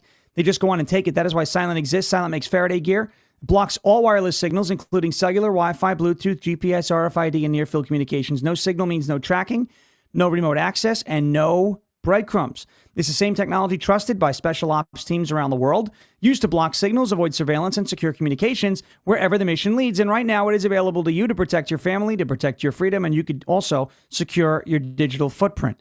Just drop your phone in a silent Faraday sleeve and it's off the grid, completely silent and invisible to the outside world. From their backpacks to their sleeves to their crossbody, Silence patented technology gives you total control of your privacy. Just visit slnt.com/Sean to get 15% off and free shipping on qualifying orders. That is slnt.com/Sean. Protect your rights, secure your data, and stay one step ahead. Silent.com, slnt.com. Silence the chaos. Go silent today. slnt.com/SHAWN. Let me show you why Spencer Pratt is going to be a handful for Karen Bass. We know the AI ads, okay, and the flair and the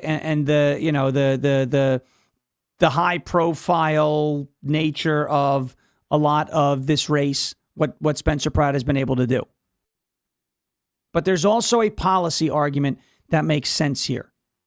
We played for you yesterday, him in the community saying if you're tired of more of the same, I'm different, I'm the disruptor, I'm the change agent. Spencer Pratt. But I want to show you, he's not just out there making waves, taking shots, Karen Basura, the whole 9 yards. He's not just out there making AI ads and taking social media by storm. There's a policy side of this as well. A lot of folks were criticizing Spencer Pratt for spending a lot of money when he was 22, 23, 24 years old in the wake of that reality TV run that he had, right? They said, oh, how are you going to trust him? He spent all this money on, material things. Yeah, but it's his money. And it was like 20 years ago, almost. It's his money. You may not agree with what he spent it on, but it's his money to spend. It's not my money to spend. It's not your money to spend. It's his. He can do whatever the hell he wants as long as he's not breaking the law. And he answered this question perfectly. Do you know how many people, Republicans or whatnot, would have been asked this question about, well, when you were 23 years old, you spent millions of dollars on, luxury items and, all sorts of material crap and, non-essentials and all that. And they would, you know how many Republicans would look back at that and go, yeah, if I could do it again, I probably would have spent it a little more wiser. And now I'm older and I wish I didn't do this and I wish I didn't do that. Spencer Pratt didn't do that. He said, yeah, okay, I spent a lot, but it was mine. What's it to you, right? What's it for you? By the way, Little Joe from Wilson County yesterday during the show. I meant to bring this up yesterday during the show. Mm-hmm. You know how you said you don't like the word gubernatorial? Yeah, I don't like that at all. So Little Joe gave us gubernatorial comes from the Latin name gubernator or gubernator, which means governor, helmsman, or director. This is Little Joe from the linguistics department. Wow. Was able to get this to us right there. What's it for you, my Goomba? He knows a little bit of everything. He does. I love people that know. He's very wise, very wise. And boy, are those ribs, mwah! Finger licking good. They melt right off the bone, mahogany. It's great. All right. Here is Spencer Pratt answering this question about money, which most Republicans probably would have stumbled. Oh, looking back, maybe I shouldn't have spent it on this. Maybe I shouldn't have. No, the answer is it was my money to spend. Why do you care? It's not taxpayer dollars. Spencer Pratt nailed this answer. And this, again, is why part of why Karen Bass is going to have her hands full with this guy over the next 5 months. Watch. Everything I ever spent money on, they act like I didn't have it. So yes, I spent all this money. I was also 22, 23 years old, was planning on being Kim Kardashian, rich and famous. So I wasn't hoarding my money like this was my one run at the game. If I didn't get unplugged, which that's the game, like the Kardashians, Comcast stayed with them. Viacom said, oh, this crew's too expensive. So I wasn't wrong and I wasn't right. But that idea, again, that's my money. It wasn't tax money. So if we're going to say he spent 10 million of his own money when he's 23, this lady, Karen Bass, just spent $400 million last year of our money to house allegedly 1,400 people. If we're going to do the who spends more reckless money, and mine wasn't reckless. I had great dinners. I treated a lot of friends. Like I was supporting people. I was funding, rappers, MMA fighter. I had so many people I was taken care of with that money that you go ask them right now, buying my friends suits so they could go try to be real estate. Like, I was a very good person to be friends with, like, with that money. I'll run it back right now. If this is what's going to stop me from being mayor, like those decisions, I would have done. It's perfect. So you're going to criticize Spencer Pratt for spending however much money he had when he was 22 or 23 years old. Fine. You know, you can have an opinion. I'm not telling you can't say these things. But if we're going to talk about reckless spending, it was his money to spend. And it wasn't reckless. He explained that too. He spent it on dinners. He spent it on trying to help other Helping people, yeah. getting other people started, suits, buying stuff for folks. Fine, whatever.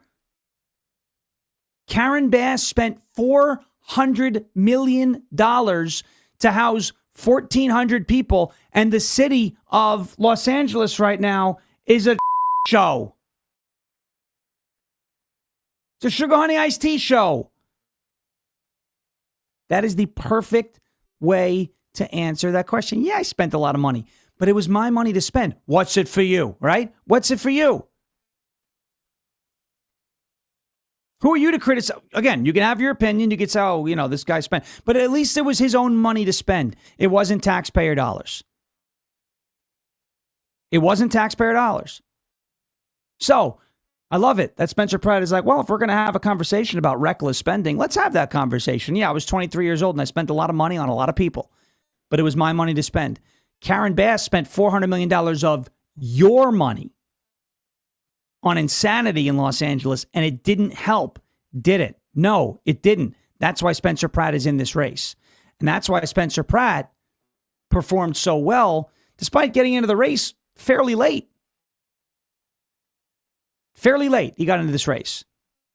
All right. That's really it in terms of the analysis for the California gubernatorial race.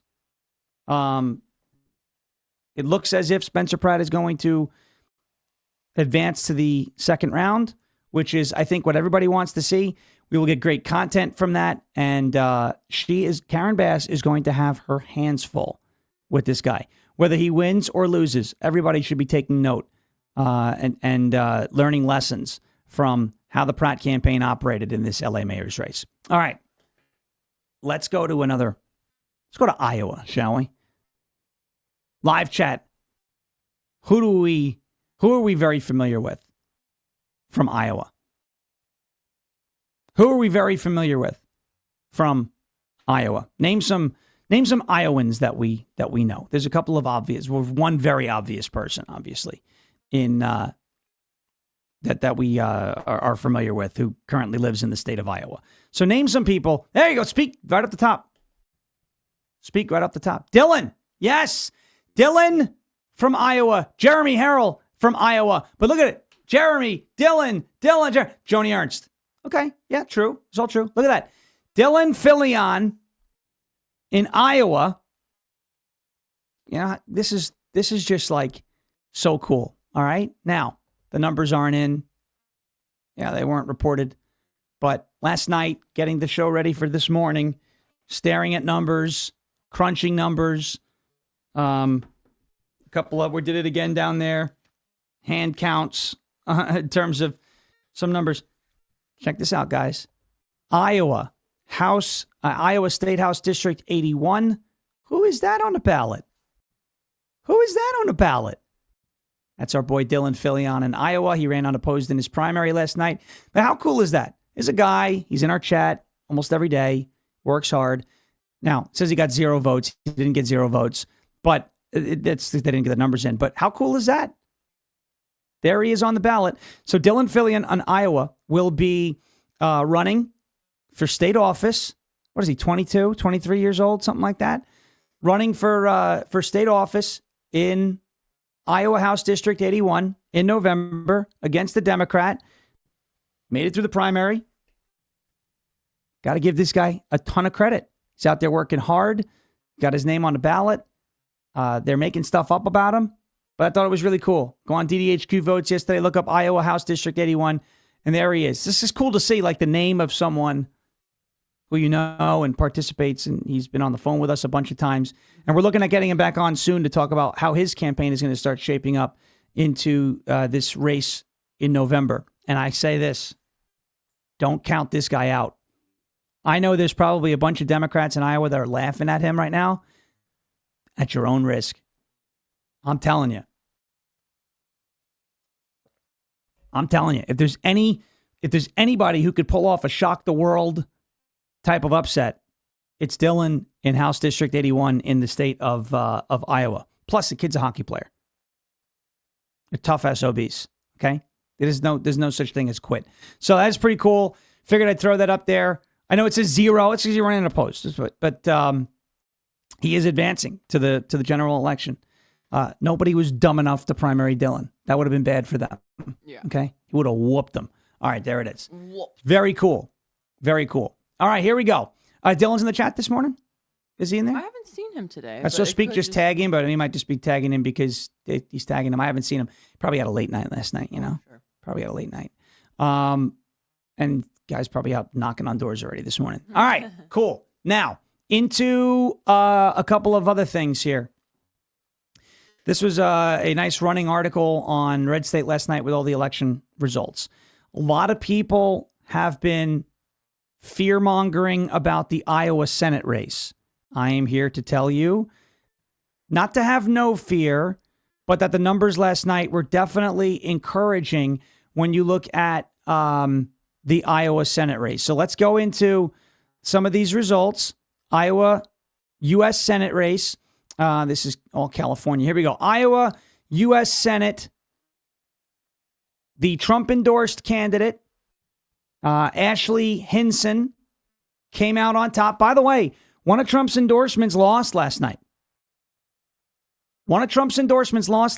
And by like 0.8 of a point in the gubernatorial primary. But in the Senate primary, Ashley Hinson finishes off with 153,181 votes, 73, almost 74% of the vote, and she won every county. On the Democrat side, Josh Turek beat Zach Walz, Wahls, not Walls like Tim Walz. 62% of the vote. He had 120,000 votes. Now, the one thing I want to look at, very important, 192,000 Democrats, 207,000 Republicans. How does that break down? Last night, while the results were coming in total turnout, 52-48 Republicans. Let's see if that changed anything. 207, 359 plus 192, 332. That gives you 384, right? I don't know. I might have just done that wrong. 192, 332 plus 207, 359. Yeah, 399,000 votes cast. And if you take that 399,000 votes cast, what percentage of that is the 207, 359, 207, 359? You hit that Gazinta button.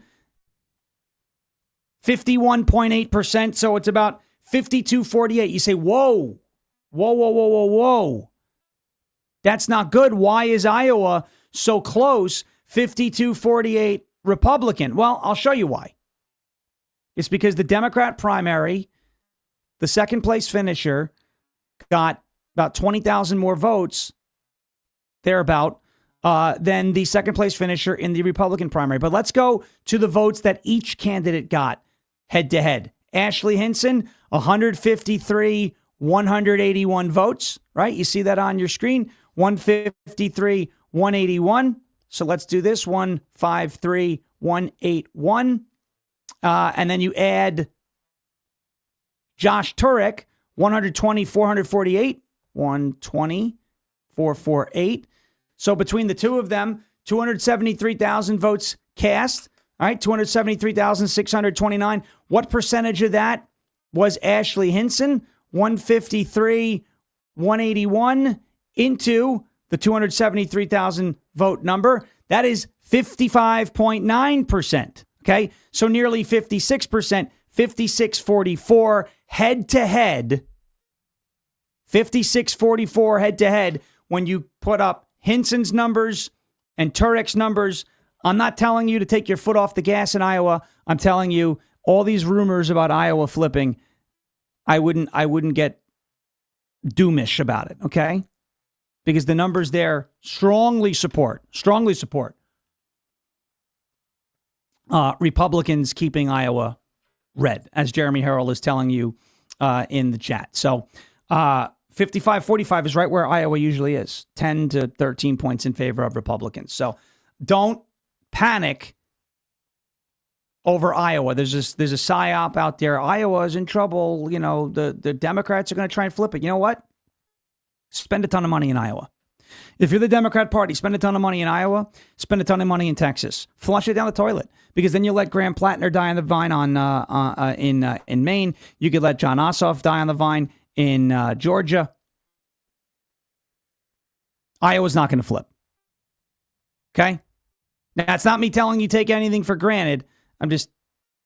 Iowa's not going to flip. Okay.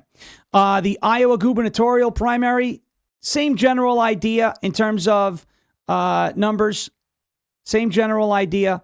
The Trump-endorsed candidate in Iowa lost, but lost by, I think, 0.8 of a percentage point. From what I understand, the gentleman who won, still a good candidate for governor, though I don't know enough about them to really opine on that. But you have a Republican nominee now in the state of Iowa, so you got to get out and vote. And Jeremy's right. They did try this in the 2024 election. Remember the Des Moines Register poll, Ann Seltzer? Kamala Harris is up by 3. Yeah, okay. Sure. Yeah, okay. How'd that work out for you? It worked out so badly for Ann Seltzer that she wound up having to retire. Okay. Next. Yeah, Lane is good. Lon, the guy who won? Yes. Good. All right. Next. By the way, so much for everyone saying, MAGA's a cult. They just bucked Trump's endorsement in Iowa. All right? So, and the guy who won, it seems like a lot of the good folks over in Iowa are happy that he won. All right. Next, Jeremy's going to have video of is this his state? Jeremy's going to have video of the winner in the Iowa gubernatorial primary. Razor thin, but he did win. Let's take a break, and then we're going to pivot away from election results, because I know numbers aren't your favorite thing. They're not my favorite thing. Well, they are one of my favorite things. I do like numbers. We're going to get into a little bit of a Supreme Court. What happened? Oh, we're going to get into a little bit of Supreme Court news out of Alabama. Very big ruling regarding redistricting. Marco Rubio had an amazing day on the Hill yesterday, so we'll get to that as well. And then a little bit of a Pride Month update. Some good news, some bad news, but first, some Cove Pure. A word from our friends over at Cove Pure, COVEPURE.com/Sean. Folks, you know all about the fluoride in your water, right? The government has been medicating your water with fluoride for over 80 years, a long time. And they're not doing it because you asked for it. They're not doing that because you voted for it. They're doing that because they decided on your behalf that you need it. Well, that's not a decision that I want someone else making for me or anybody I know. That's why we filter in this house. Every single drop of water that we drink, we filter with Cove Pure. Over 209 million Americans are on fluoridated water right now. And here's what the science actually shows. In September of 2024, a federal judge ruled that adding fluoride to water poses, and I'm quoting directly from the court, quote, an unreasonable risk, end quote, to neurological health. It's not a fringe study. A federal court ordered the EPA to act. Then in January of 2025, a study published by JAMA Pediatrics, JAMA Pediatrics, one of the most respected medical journals in the world, confirmed a link between fluoride exposure and children's IQ scores. The higher the exposure to fluoride, the lower the IQ scores. Now, there have been a couple of states who made some moves on this, Utah and Florida to name a few, but this process takes years to actually ban it. Your kids, your family, they're drinking this water today. You need a fix. You need something that works now, and that is exactly what Cove Pure is. Its Clearwave reverse osmosis technology is certified to remove up to 99.9% of contaminants, fluoride, PFAs, lead, pharmaceuticals, and heavy metals. Anything that's not water gets filtered right out. Brennan loves the hot water feature to the point where she made mashed potatoes with it the other day. I love the fact that, I could pour a nice little shake. Oh, protein coffee. Says I need 8 ounces. Plug it in on the Cove Pure. Hit dispense. 8 ounces comes out. No need to measure and do the whole thing. No, it makes it easy. COVEPURE.com/Sean for $250 off this amazing reverse osmosis water filtration system. No plumbing, no drilling. Super easy to set up. CovePure.com/SHAWN for $250 off. CovePure.com/SHAWN. Okay, let's go to this year. We're talking about the midterms, talking about not taking anything for granted. Jeremy's talking about now in our chat, Iowa's not going to flip. It's not going to flip. I understand. Totally not going to flip as long as everybody gets out and votes, right? We take nothing for granted. You got to get out and vote. You got to get out and vote. I do, Jeremy was saying, wouldn't it be nice if Lindsey Graham loses next week? Yeah, but not to Mark Lynch. Mark Lynch is a disaster, guys. You know, there was somebody running in South Carolina who could have beaten Lindsey Graham. His name was Andre Bauer. And you know how I know he could have beaten Lindsey Graham? Because Trump appointed him to an ambassadorship and got him out of the race. That's how I know he could have beaten Lindsey Graham. Trump did the same thing in Kentucky with Nate Morris. Okay?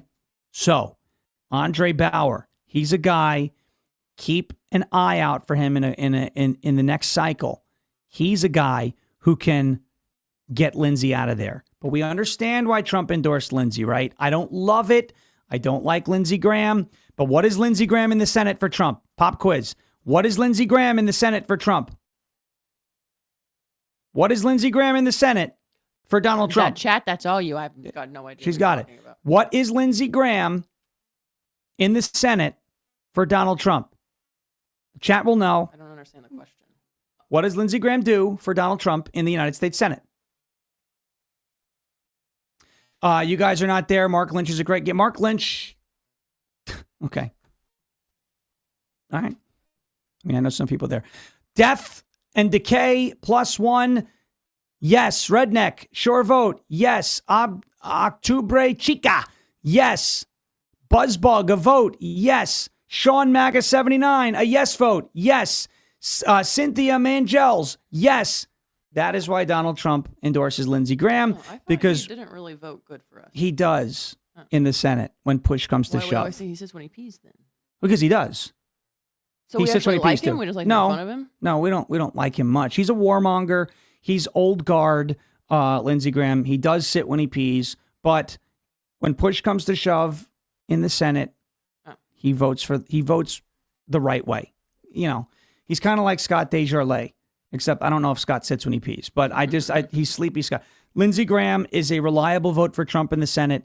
He knows how to play the game, and that is why Trump endorses him. Mark Lynch is a disaster. He's not going to. I know people who can't stand Lindsey Graham in South Carolina, and they will not vote for Mark Lynch because he's a mess. And apparently, there's just some weird stuff about him. Anyway, Lynch is probably going to wind up with somewhere around 20% of the vote. Screen record it. Flag it. Screen record it.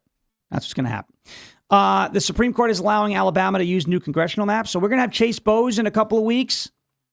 And some cool news about him. I'm not going to say it because I'm not sure if it's supposed to be said publicly. But it's good news for Chase Bowes. You know, we love him. 20-year-old data analyst. Guy knows what he's doing. 95+% accuracy rate. We're going to have him on in a couple weeks to get a brand new update as primaries continue to wrap up. A brand new update on what to look forward to in the midterms. How many seats the Republicans need to hold/flip in terms of toss-ups to win the House. It is well within range. So we will have him back. The Supreme Court is allowing Alabama to use congressional maps that favor Republicans. And Sotomayor, the Supreme Court justice, is not happy. Not happy. Okay. I'm going to play this clip for you from Marco Rubio on the Hill yesterday. This was great. And no matter who it is, if it's Rubio or Vance, and the bench is even deeper than those two, we're in good shape come 2028. Watch this. You were at a party with President Trump in Miami instead of accompanying Vice President Vance to Pakistan for negotiations. What party was I at? Secretary Rubio. You're 100% inaccurate and 100% wrong. Here's why. Number one, the Vice President of the United States was there, and he wasn't confirmed by us, and he was elected by the American people. Okay? He is the second in line of the presidency of the United States. He was present. Mr. Witkoff is the president's envoy for negotiation for peace deals. Mr. Kushner is a private citizen that serves as an advisor on these functions. They were the team that we sent to Pakistan. I was not at a party. Where I was is next to the president. Because in the midst of those negotiations, I was in communications with them. And in fact, I think there is media reporting from that evening on how on multiple occasions I went into a back room, I came back out and spoke to the president and was constantly updating him. On that evening, I spoke to Mr. Kushner and our negotiating team and Mr. Witkoff on at least 6 occasions, including twice on a secure line from the phone they had access to over there. So you don't know what you're talking about. You're just Senator making Rosen, stuff up. he has the floor. I know your please. staff wrote up this cute statement for your TikTok video, but it's not true, and it's not real. That's not what happened. Okay? I'm the National Security Advisor and Secretary of State. I was co-located with the president in the midst of a high-stakes negotiation so that I could immediately inform him about events occurring halfway around the world. I was where I needed to be at that moment because we had a very capable team on the ground in Pakistan led by the Vice President of the United States. You are not going to be able to stoke division in our ranks between Rubio and Vance. Why is the left trying to do this? And this is, and I see this bleeding over into the right. And I really, really, really want us to take a breath when we talk about Marco Rubio and JD Vance and stop acting like they're running against each other. They are working together. Please don't let the left drive this wedge. I see people, never Vance, never Rubio. Team Vance, Team Rubio. Don't pick teams. They're on one team, the Trump administration. Rubio has said, now granted it was a long time ago, if Vance runs, he won't run. Then there was that story that rolled around that Laura Ingraham said was false. Vance said he might not run for president in 28. Don't worry about that yet. In terms of picking, don't. They're trying to divide you right before, years before 2028 to get a venomous primary like we saw with DeSantis Trump. They're on one team. The Trump administration and Rubio and Vance work very well together. All right, quick break, and then I'm going to send you off with something very weird from Marjorie Taylor Greene. GoldenCrestMetals.com/LFA. And then I'll show you some pretty interesting stuff that came out. Just asking questions. All right, here we go. I'm sure by now you've heard that silver went up 160% last year. 2025. I bought this silver for $22 an ounce. It's now worth almost $100. And we and experts think that silver is going to get up to about $200 an ounce. Palladium and platinum were stuck at $900 an ounce for like over a year, or in that area. Now they're up over $2,000. Gold is approaching $5,000 an ounce. If you have ever thought about putting some or all of your retirement or nest egg or savings or just buying bullion in precious metals, now's the time to do it.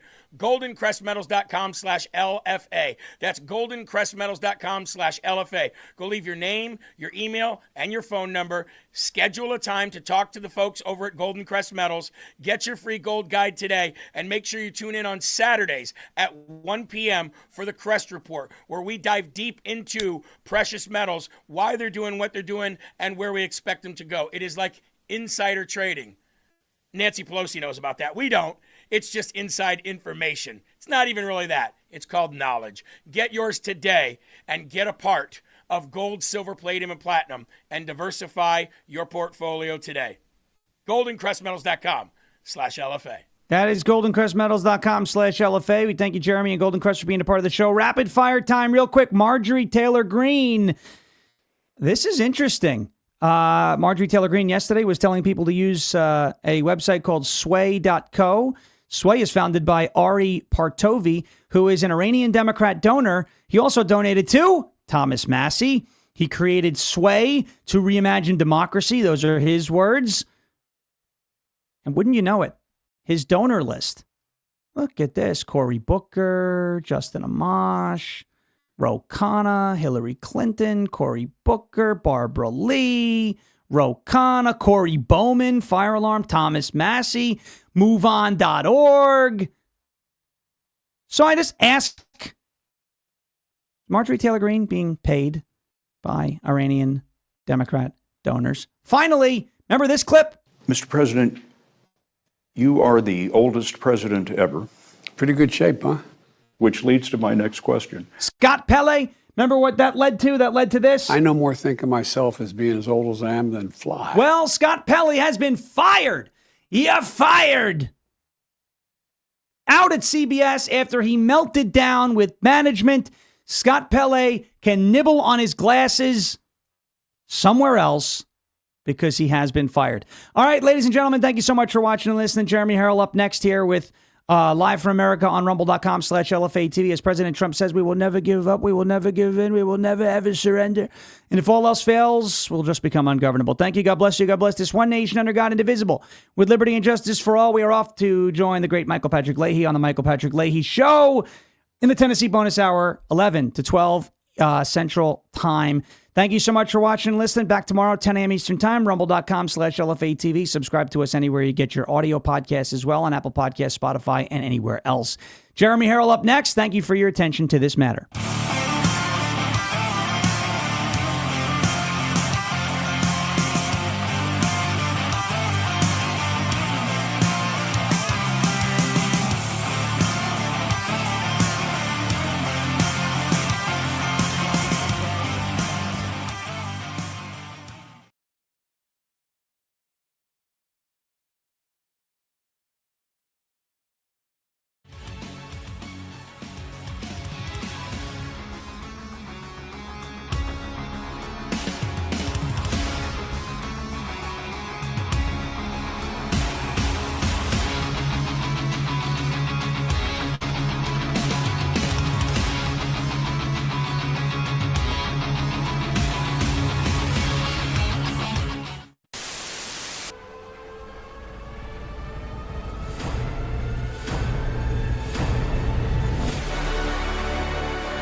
Live.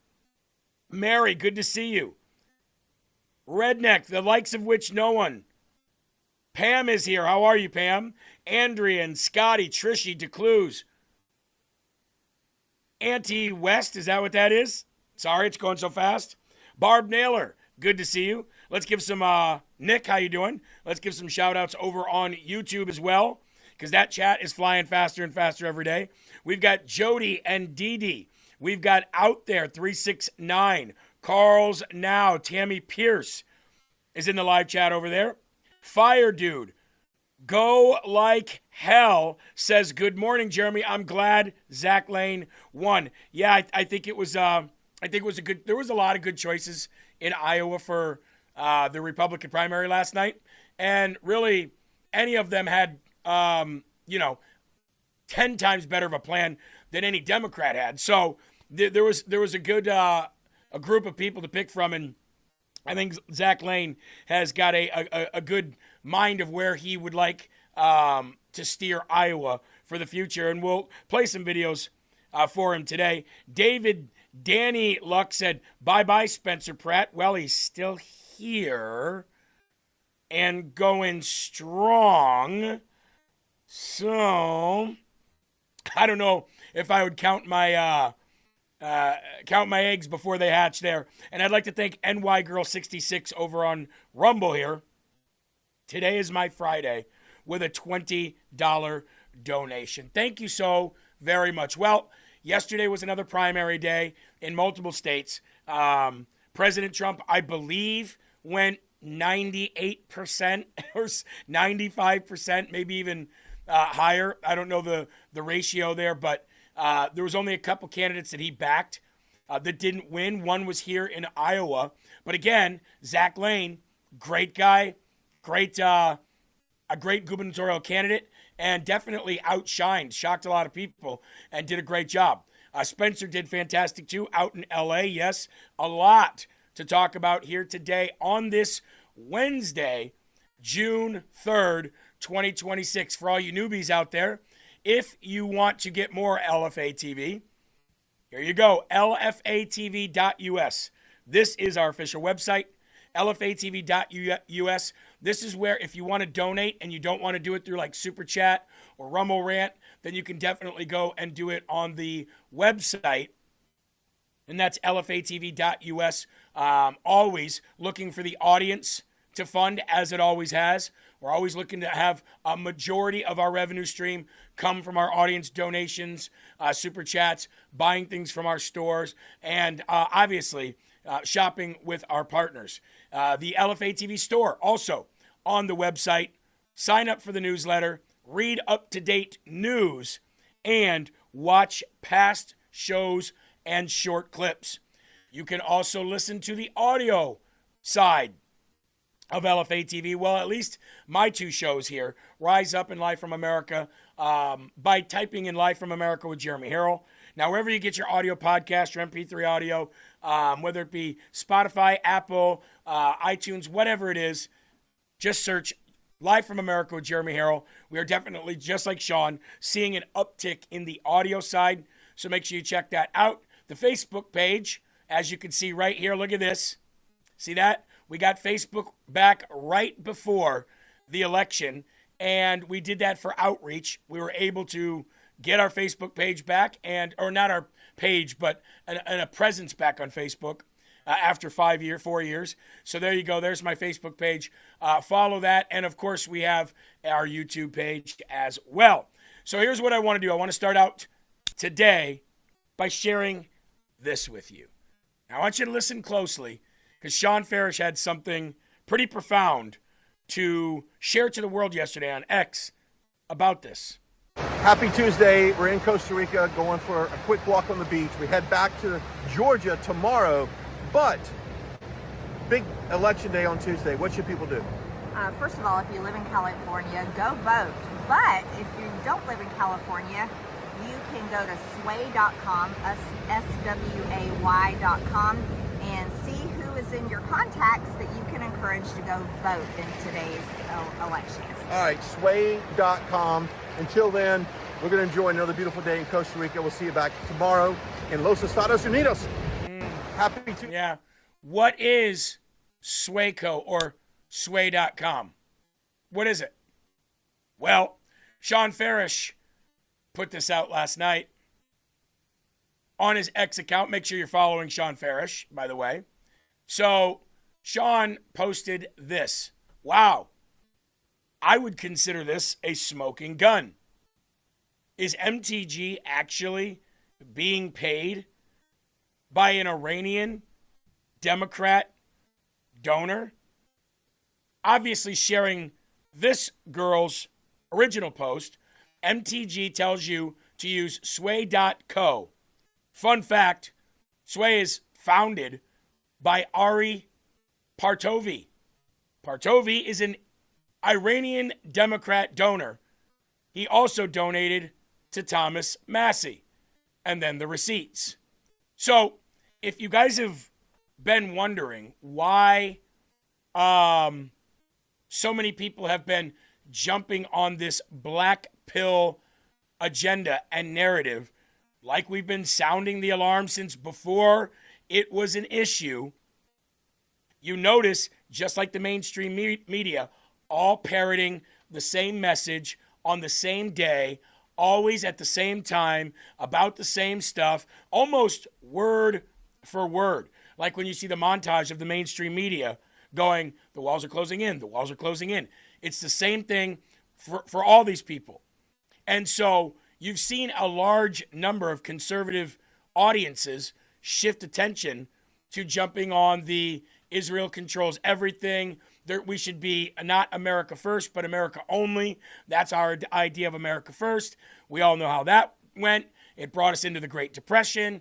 There's a whole, history repeats itself lesson that we can get into right there. But if you're going to promote being a partner with somebody, at least know that the internet is always going to put a magnifying glass on that and research, especially when you got people like Laura Loomer out there and, people who just spend their entire lives to digging up dirt on people and then trying to tear them down. Sometimes good, sometimes not so good. But people do this, and they're going to figure it out sooner or later. You've already seen the king of black pillars, Nick Fuentes. You've already heard him say, I am a Democrat. I am voting Democrat. I tell everybody that's watching me to also vote Democrat because we need to teach this Republican Party a message. So are the few things that you black pillars have that are different from what is happening right now, those few things are worth everything that the left said that they are going to do if they get power back? They're saying it. We're going to add statehood for D.C. and Puerto Rico. We are going to increase the number of Supreme Court justices. We are going to open back up the border. We are going to undo everything that President Trump has done. So if you are advocating for that, and you are advocating for your followers and urging and encouraging them to go vote for that, that should tell you everything you need to know. Then you start following the money. Well, you follow the money. Follow the money to people like the sway.co, which is the Iranian Democrat donor. Follow the money to Qatar, Tucker Carlson. Follow the money of Candace Owens. They're all coming, Megyn Kelly. They all seem to be coming from the same 2 or 3 different areas, depending on how you look at it. Some might say that George Soros is involved in it, but there's nothing that's been able to be really tracked back to him yet. But companies that deal with him, yes. So, here is our biggest problem in any election coming up. It isn't Democrats. They don't have any money anymore. It's easy to beat them, especially with a president who's putting out executive orders that says that he will enforce them. It's easy to beat Democrats. How do you beat your own wolf in sheep's clothing people that are now, I could not tell you how many people I've seen over the last 6 months that I never would have expected to say, I'm all for voting Republican, but not if they continue wanting to be an ally with Israel. Okay. So you're going to forego the border being closed, the stock market where it is, the security that we have, no terrorist attacks happening on the street, things are being dealt with, deportations are happening. You're willing to throw all that away because you don't want to be allies with Israel anymore? Since when did you ever really care about Israel to begin with? Until it was a coordinated effort for them to tell you to care about it. Like hating them. Because they drag us into wars. When you're an ally with a country, if that ally ends up getting in a conflict with another country that is not an ally, do you know how many countries actually support that country that they're allies with behind the scenes and things that you don't even know? Weapons manufacturing, arms sales, whether it be allowing ships to dock or planes to land or helicopters to land. Do you know that it's when you're an ally with somebody and they call for your help, you help them? Now, I do understand that sometimes, hey, enough is enough. We're not always going to be there to help you, but we're not. We actually help out other countries far more on a daily basis than we do Israel. So you can tell it's a coordinated effort. And it's really sad to see. And that is our biggest problem going into next elections. That's a fact. Some people want to run away from it and say that's not a problem. Some people want to say, yep, there goes the Republican Party. Well, that's not true either, because we're handily winning elections and these black-pilled candidates are getting absolutely smashed. But it's not about that. It's about perception being reality, and how somebody, Eli and I were just talking about it. Eli, you don't have to mention his name, but a good friend of yours, somebody that I know as well, big Trump guy, all of a sudden, everything he sends you is Israel, Israel, Israel, Israel, Israel. It's a sickness. It's truly a sickness. And it's happening everywhere. And it is a problem. Mm-hmm. It sucks ass, excuse my language, and it's extremely disheartening to see. And you know, it gives you the, like I've told you, but I think I mentioned this on the show before, but I messaged him. I was like, dude, you're not gonna start voting Democrat on me, are you? So I'm gonna vote against whoever's against the APAC, whatever the Israel thing. And I was like, yeah. That's one thing. If you vote on that one thing, then they're gonna come back with the LGBT and the trans and the DEI and the all gun crap that we're confiscation. finally getting rid of. But you're gonna vote based on that one thing and let all that other crap come flooding back into our lives. Yeah. That's retarded. Yeah, by the way, that one thing that doesn't affect your life at all on a daily basis. You wake up, you go to work, you get paid, you pay your bills, you go home, you get up, you go to work, you get paid, you go home. That's life. Not one person that's crying about our allied partnership with Israel actually knows a damn thing about Israel and isn't affected by anything. Now, if they were and they had a legitimate gripe, I'd be like, I'm griping with you. But it's been a big psyop. And it's, watching it as I hate the Republican Party and the Democrat Party, right? But I also understand that there is a game to be played. And there are rules to that game, whether we like it or not. And it's how you play that game which determines how you can win and change the game. I would expect that everybody on both sides, whether you hate him or love him, would say Trump's changed the game. Yes or no? Trump has absolutely changed the game. If you hate him, he's destroyed everything that you've ever loved. If you love him, he's destroyed everything that you've ever hated. And he's changing the way the world works. Regardless of it, he's a game changer. He's a disruptor. If you want to continue that, then you have got to get your head out of your ass and stop falling for psyops. If you're willing to say, as long as somebody's getting APAC money, I am going to just go vote for Democrats.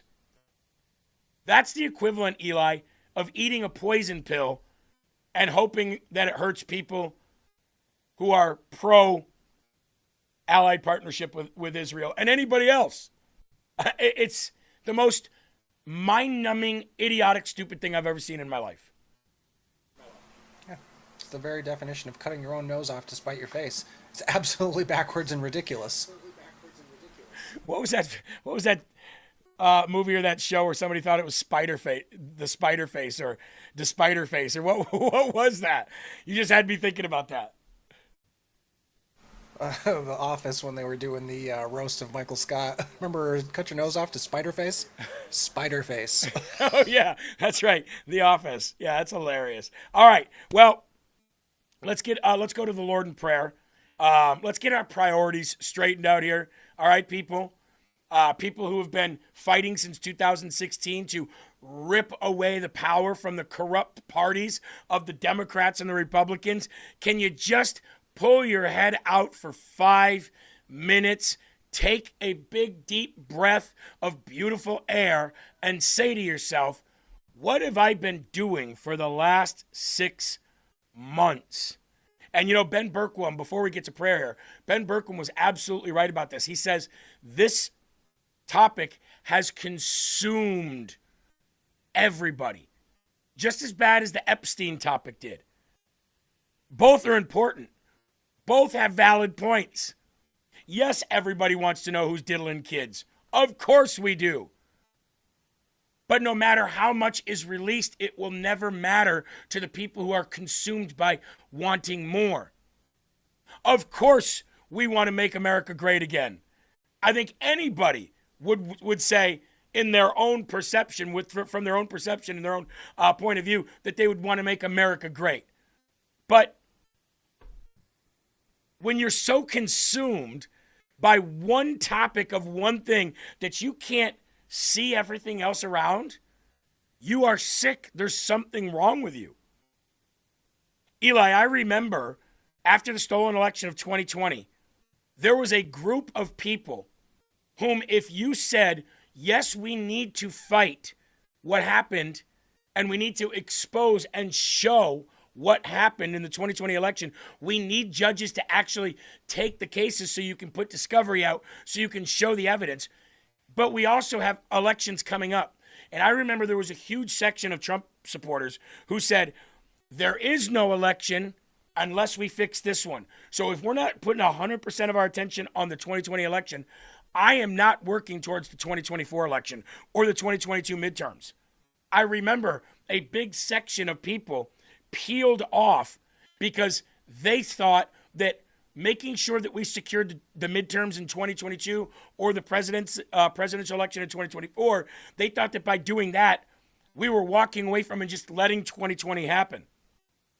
And it was like, guys, you know, we are adults here. We can chew gum and walk at the same time. It's okay.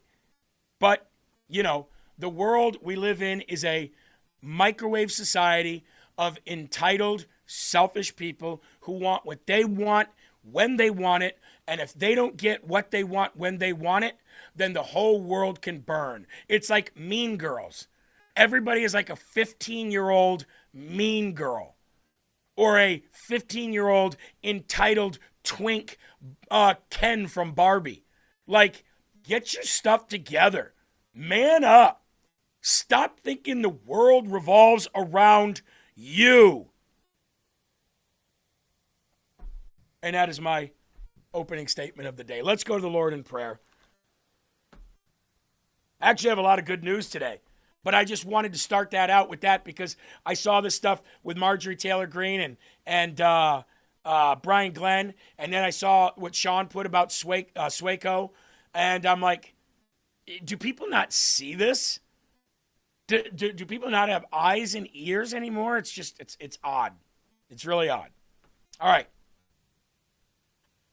Our Father, who art in heaven, hallowed be thy name. Thy kingdom come, thy will be done on earth as it is in heaven. Give us this day our daily bread, and forgive us our trespasses as we forgive those who trespass against us. And lead us not into temptation, but deliver us from evil. For thine is the kingdom and the power and the glory forever. In Jesus' name we pray, amen. By the way, the story of President Trump saying supposedly what he said to Bibi Netanyahu was true. He came out in an interview and was asked, it was reported by Axios, that you and Bibi had a pretty heated conversation in which you told him, what are you effing doing? I'm the one keeping you out of jail. Did this happen? And President Trump said, well, yeah, it did happen, but I wouldn't necessarily say I was angry. I have a great relationship with him. I wouldn't necessarily say I was angry, but yeah, I basically said what I said. So he did come out and say it. He did come out, and just as what I was waiting for, I said, if President Trump said that, he'll come out and he'll tell you. If he didn't say that, then you'll never hear him say that he did, right? He did. He came right out, just like we thought that he would, if he said it. And he said, I did say that. So now the question here remains, who was on the call? Who's leaking the information? Who was on the call? Who's leaking the information? Not that I care that that information is leaked out there. I care if any conversations between world leaders are leaked out there, especially in a time of conflict like this. Right? So Bucklebrush says, so Axios does have a leaker on the inside. Apparently so. Apparently so. But President Trump, the way he said it was, well, yeah, I said those things, but they're not quite, how you might think. It's not like I was like, you effing idiot, I'm the one keeping you out of jail. It was more of in a conversation. Like, are you effing stupid? Look, dude, you need to chill. I'm the one keeping you out of jail. Don't be going and furthering anybody's, desire to have you locked up. I'm trying to do something here. So, and we all know Bibi's a warmonger. Bibi's like a Lindsey Graham, right?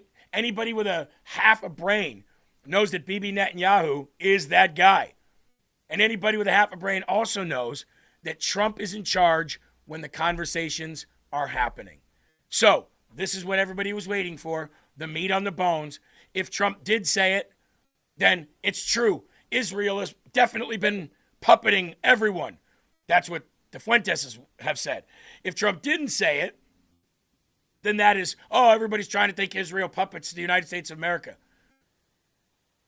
I said, what was the outcome? The outcome was the conversation happened. Israel stopped bombing Beirut. Who's in charge? Cookie says, why would Bibi go to jail? Because the international court has issued an arrest warrant for him. So certain countries could grab him and lock him up. Like Zohrab Mamdani said, if he ever comes to New York, I'll lock him up. Yeah, right. That didn't happen. Right? But what does that tell you? Trump says the conversation happened, and in the end, Bibi didn't bomb Beirut. Who's in charge? We'll leave it at that. First and foremost of the day today, let's open up talking about the craziness of the L.A. mayoral race that unfolded last night and all of the others that mattered. Well, they all mattered, but you know what I mean. They were in the spotlight. JJ says Trump has made it clear Israel does not call the shots. Well, clearly. I mean, the proof is in the pudding. And that's just one example. We've talked about this before. Trump has had to put Bibi in his place before. Many times. We've talked about it. This is just another reason to, just look at the outcome. Trump said the conversation happened. Bibi didn't bomb Beirut. There you go. End of story. That's as far as that goes. We don't need to U.S. Weekly this or have a View conversation or have a therapy session over it. It's black and white. And by the way, thank you guys very much for those who've reached down and either pressed the thumbs up or the thumbs down. Either one works. And thank you for sharing the video. Last night, there was a moment where ballot dumps came in, and there was also, MS Now reporters saying, well, ballots may come in for days and weeks to come. Of course they would. Of course they would. But the first ballot dump that came in last night in the Los Angeles mayoral race put Spencer Pratt in a position to force the runoff with Karen Bass. Mail-in votes expected to arrive days after the election. I can't wait for the day that that's over with. I am so sick and tired, Eli, of my whole life knowing who won and who lost an election by the end of the day. To all of a sudden, we're in this new world of since COVID that changed everything, apparently. By the way, I never understood how the flu could change the world so the world never goes back to sanity. It's like we're skipping timelines here and we're just going through different time warps or something, and we're in a whole new world now. Because Eli, now, apparently, ballots come in for days, and they just count them for days. That was never a thing when I was a kid. Literally, never. Yeah, it's absolutely and totally crazy. Is it just me, or is voting in California resembling how they did it in gangs of New York in the old days? Just get them in, shave their beards off, throw another ballot in, another vote, another vote, another vote. No, California's pretty rough, but again, play the game. If there's a game in California and the set of rules in that game in California says it is illegal for us to ask for anybody for an ID to come and vote. Play the game. If you live in Arizona, go to California and vote. Screw it, why not? It's the game. They said that you don't have to be an American citizen to vote. They said that they don't want to violate the rights of any citizen or any non-citizen or anybody. You could be an alien, apparently.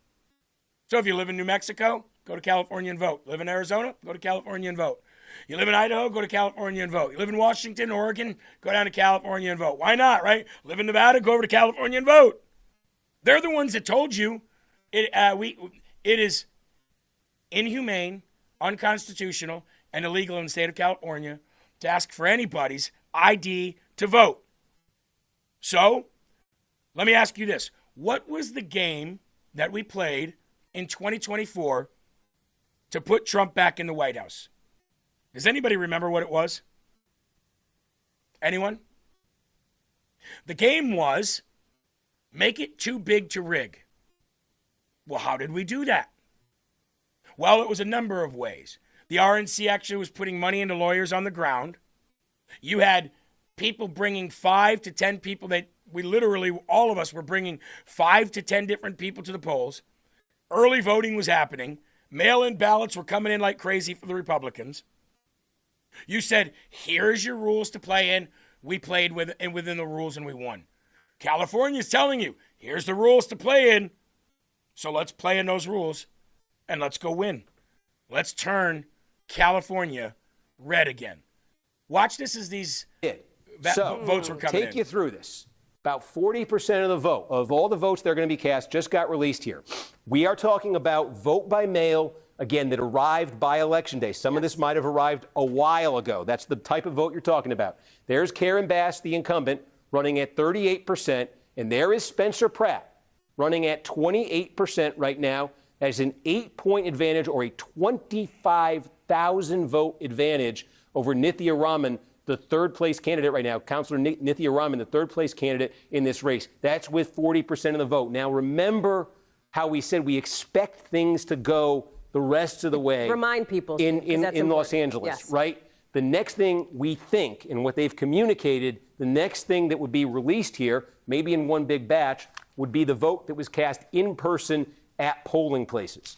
And we know from past elections in Los Angeles, like that 2022 mayor's race, that was the most anti-Bass vote that there was, the vote that was cast in person on Election Day. So you would suspect that Pratt might benefit from when the election day vote is added in here that Pratt might benefit, that he might be able to narrow this gap with Bass. Now, there's not a ton of people in the grand scheme of things who vote on election day. It's probably like 15% of all the vote, 15% of all the vote in L.A. But if Pratt does do well there, as we've seen with independent and non-Democratic candidates in the past in L.A., he could narrow that margin with Bass. And I think more critically for him, he could add to that pad between himself and Rahman. Because remember, the final piece of the puzzle that we won't know tonight, right, is the late arriving vote by mail. And we're talking about probably like a third of the vote in Los Angeles. We're probably not going to be getting until tomorrow and maybe days to come after tomorrow. The mail can still come in after Election Day. Yes. And there's indications, and there's certainly a ton of precedent here, that late arriving vote by mail is going to be significantly more Democratic friendly than all of the other vote. Meaning that would be good news for Bass. Right. That would be good news for Rahman. If she's going to come out of tonight behind Pratt, it's a huge if, but if she's going to come out of tonight behind Pratt, well, it's not a huge if at this point, she would then have that opportunity if she's close enough to catch him with that. But that is a 25,000 vote pad there. 8 percentage points that Pratt has managed to build with that vote by mail here. And if he can build that a little bit more. Eli, can you do me a favor? I was sure that the Supreme Court ruled that California could not receive ballots days after and still count them. Can you look that up? I might be wrong. It might have been a state Supreme Court ruling, and then it might have been challenged. But I seem to remember late last year that the Supreme Court ruled on something like that. If you get that information, ping me and I'll pause it again. With that election day vote, when that comes in, that in-person polling place vote, if he's able to expand on that lead, it does take you into territory. Maybe it was only federal elections. Even if that late arriving vote is much more Democratic, has he succeeded in building the kind of pad he needs to finish above Rahman and to get into a runoff? You would say at this point, Bass. If you're Bass, those are encouraging numbers for you. And I think the Bass folks have wanted to get this. The theory of the case for them is if they get to a runoff and they get to a runoff with Pratt, does political gravity take control in Los Angeles? A Republican, for all the reasons we talked about before, the odds of a Republican winning in a city like Los Angeles, it was 75-25 for Harris. But that, who knows if it comes to that. But again, if you're Pratt, this is, I think, kind of what you wanted to see with this first update here. You've got some real distance between yourself and third place. The next thing you want to see is if you can expand that with what comes next and get yourself in a position where you're not sweating it out in that late arriving vote by mail. So this was what was happening last night in real time, and mainstream media was telling you, oh, it looks good for Spencer Pratt, but all the Karen Bass is still so far ahead, and all these mail-in ballots, they're going to come in for weeks, and we're going to count them. So it looks like that was only for federal elections, not for state elections. Makes sense. I was just spitballing there. I remembered there being a Supreme Court ruling on mail-in ballots, but yes, obviously the devil in the details there is that it is for state elections or for federal elections, not state. I just didn't know if it was a state Supreme Court ruling or if it was the United States Supreme Court ruling. I just remember a SCOTUS ruling one way or the other. So at the end of the night, it was called Spencer Pratt moving on to a runoff with Karen Bass, and whoever wins that race, whoever wins that race will be your next mayor in LA. So here was Spencer last night. Do you see an uphill battle in the next 5 months? Absolutely not. I think the next 5 months I'm going to have time to build out this team to show everybody the level of Democratic supporters that I have behind me, the heavy hitters that are in this room, that are all behind me. And I think this idea that I don't represent Democrats and Republicans and independents, anyone that's just a Los Angeles citizen that wants basic quality of life, I'll be able to show that in 5 months. Right now, the media likes to say, oh, he's this. I'm not that. I'm an Angelino who said enough is enough, and I had to step up. I didn't know I'd be here tonight, but this is obviously God's plan, and I'm going to go all the way, and I'm going to show everybody that I'm their mayor. You know what I love about that? Obviously, this is God's plan, giving all glory to God. Giving all glory to God. I love it. Look, remember what we said yesterday? That if Spencer Pratt forced a runoff, what does that tell you about California? You cannot force a runoff as a non-Democrat in a heavily blue Democratic region of California, and I mean heavily blue. You cannot force a runoff on being a non-Democrat unless, and that means independent or Republican or whatever you want to call yourself, unless the city is fed up with leadership. It's the only way that happens. Tucci said, Jeremy, Pratt lost. Don't know what you're talking about. Don't know what you're talking about. Pratt lost what? He won to advance to the general election in November. You don't lose if you advance. Now, you can advance to the loser's bracket. They usually call that writing a book and getting somebody to buy 1 million copies so you can say you're a bestseller. Getting one company to buy 1 million copies to say you're a bestseller. By the way, Spencer Pratt won his candidacy and his bid for the mayoral seat to advance. And I think it's great. And I love the fact that he said, this is God's plan. Absolutely. It may be time to make LA and California great again. That tells you that even the people of LA, the Hollywood actors, the ones that pretend to be Democrat, and maybe they are, they're voting for, a lot of them are voting for Spencer Pratt. Not all of them. Clearly, Karen Bass got more of the vote overall. But in a head-to-head, guess who all of those people who voted for Ramen Noodle rejected? Karen Bass. Ramen Noodle is gone. See ya. Bye. They rejected Karen Bass as well. Are they going to get behind Spencer Pratt? Probably not a majority of them. Most likely Ramen Noodles will get fully behind Karen Bass and try to get all of her followers to go behind Karen Bass, but that doesn't mean they're going to. What about everybody else? What about everybody who didn't vote in the primary, but will come out during the general? Either way, California's speaking loud in rejection of their current leadership. At the very least, at the very most, Spencer Pratt wins. So what does this moment mean for you personally? At the end of the day, what's been resonating and what gets me so inspired is people just want the truth. They don't want to get lied to. They want to know somebody's heart. And all I do is just speak from the heart, and I try to be as true to my authentic self and express how I feel about what I see and what other people see. And I just believe there's a lot of Los Angeles that is so excited to hear. It's refreshing, a non-politician. I don't want to be a politician. I wasn't ready. I didn't know I'd be the mayor, but I know what people want now. They want somebody to speak the truth for their communities and fight for them. Whether that's with the new governor, whether that's with the 2 presidents I'm going to deal with, whether that's with the city council. They want a fighter that's going to step up, that knows when they feel like the city fails them or their elected leaders fail them. And I'm ready to be that person for Los Angeles. You mentioned you. So what does this moment mean for you personally? At the end of the day, So there you go. what's been resonating, and And do you want to know why he is resonating as much as he is? I'll tell you why. Take a look at that interview he gave with Bill Maher yesterday, or that we showed yesterday. Watch that interview.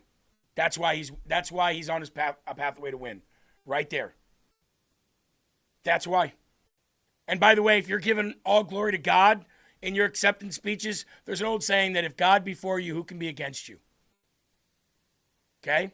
We started watching the Prime series, or the Prime video series, House of David again last night, because we never saw season 2, so we went back to start watching season 1 again.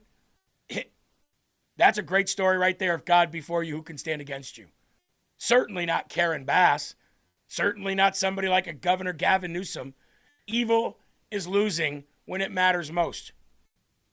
The reason why he may, in fact, be the next mayor of LA, which would start a red wave revolution throughout California, because all you would have to do is watch 1 year of him being mayor, and the rest of California would be like, well, that looks pretty damn good.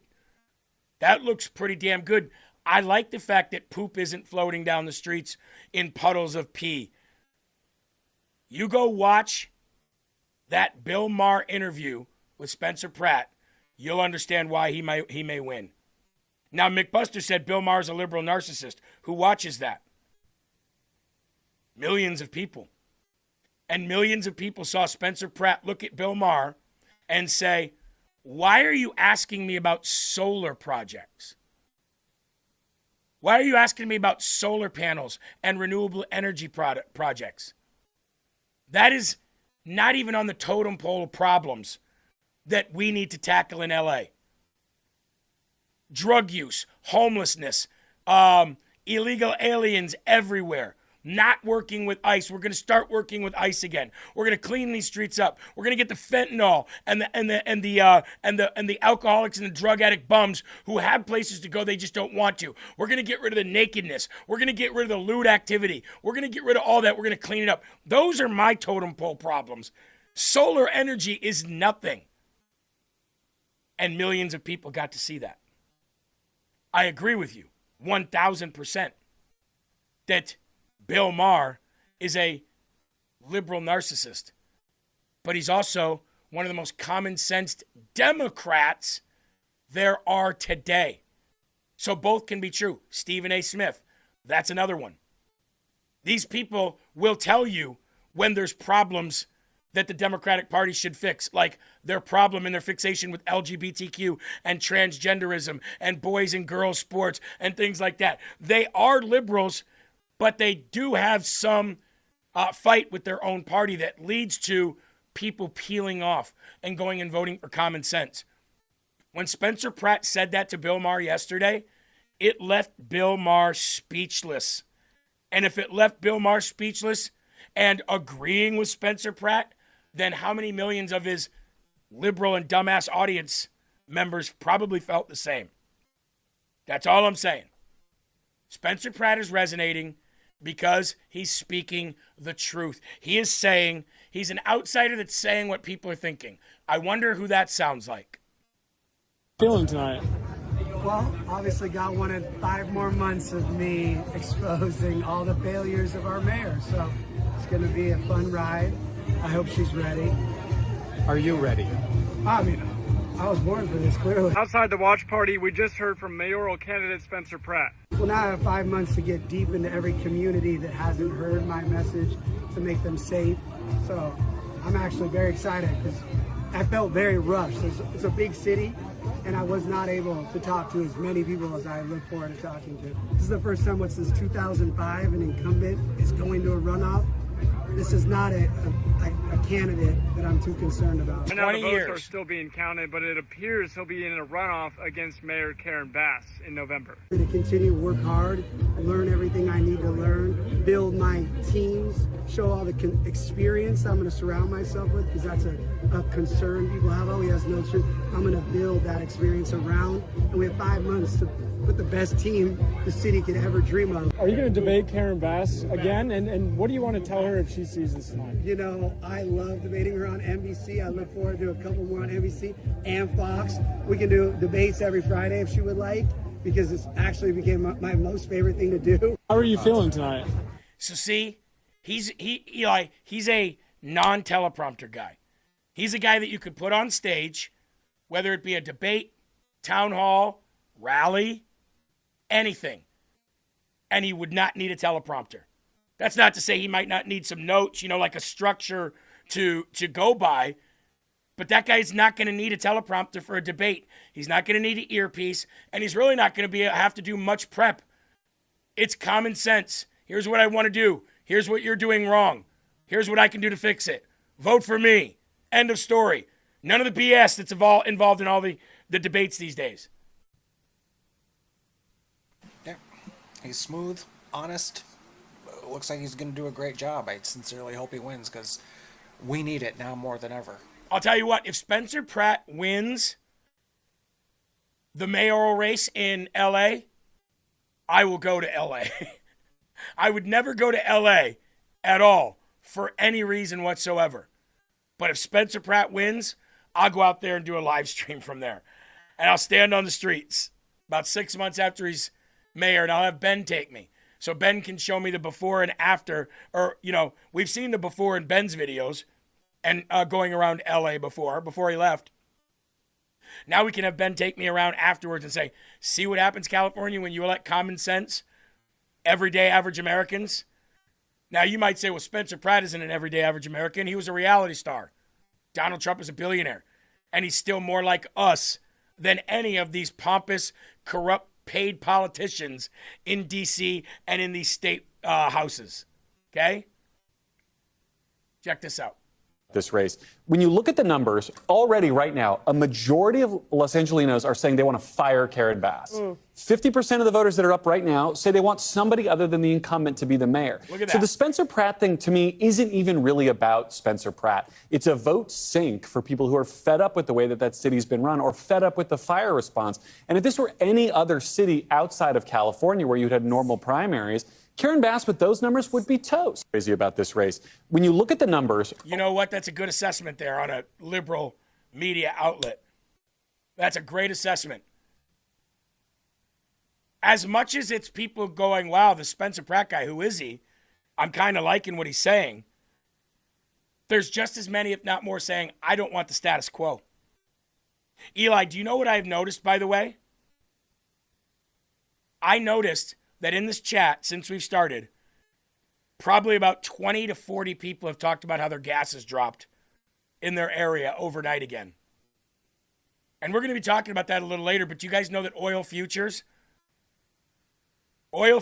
right now, and again, we'll talk about it a little bit later, but oil futures, which are not, by the way, what we gauge our actual barrel price on per se, but oil futures are basically contracts traded and sold with expiration dates on where these big hedge fund traders think that oil is going in the coming days and weeks. And oil futures are down to $82.44. Now, the price of a barrel oil is still, I think, about $93. And usually the two are in tandem together within a few cents. Right now, crude oil futures dropped all the way down to $82.45. So, again, we'll talk about that a little bit later. But since I've been seeing so many people saying that their gases went down before we even started talking about it, I thought that I would throw that up there. And we'll talk about what, the difference between futures and barrel prices and spot oil and all that is in a little bit. But right now, I want to focus on these elections that we pulled out yesterday, okay? Here's Spencer Pratt saying he will investigate Governor Gavin Newsom if elected mayor, claiming that he will expose the fraud, the uncover records, and reveal where taxpayer money has really been going, especially when it comes to the railway project, the transportation project, and everything else. Eli, can you get rid of expose fit for good? Sick of getting rid of links in the chat. Right. His term's up. So actually, as mayor, I'll be exposing his fraud with our tax money. So I'll probably actually eliminate him from being the president because I'm going to bring in the criminal investigation team of the IRS to go back in time and get all the documents. So all the people that have jacked all of our tax money, we're going to find their Bentleys, we're going to find their house, we're going to put them up to sale, and we're going to figure out how to put that money back into neighborhoods, the parks, and the kids, the Boys and Girls Club, after school. Because these people are stealing our money and it's not going to the kids in the communities. Newsom's gone. He's done in. He is, right. His term's up. So actually, as mayor, So, how many people that are watching right now, whether it be Rumble or YouTube, and of course in Rumble we have thousands of people watching, YouTube just like maybe 100. How many people live in LA? If I had to ask you, or even near LA, okay? If I were to ask you, give me one word, Democrat or Republican.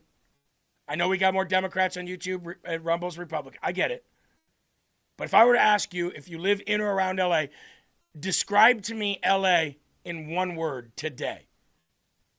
What would that word be?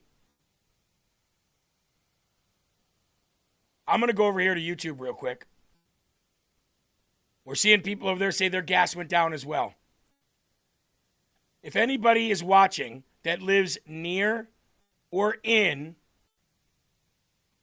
LA, what word would you use?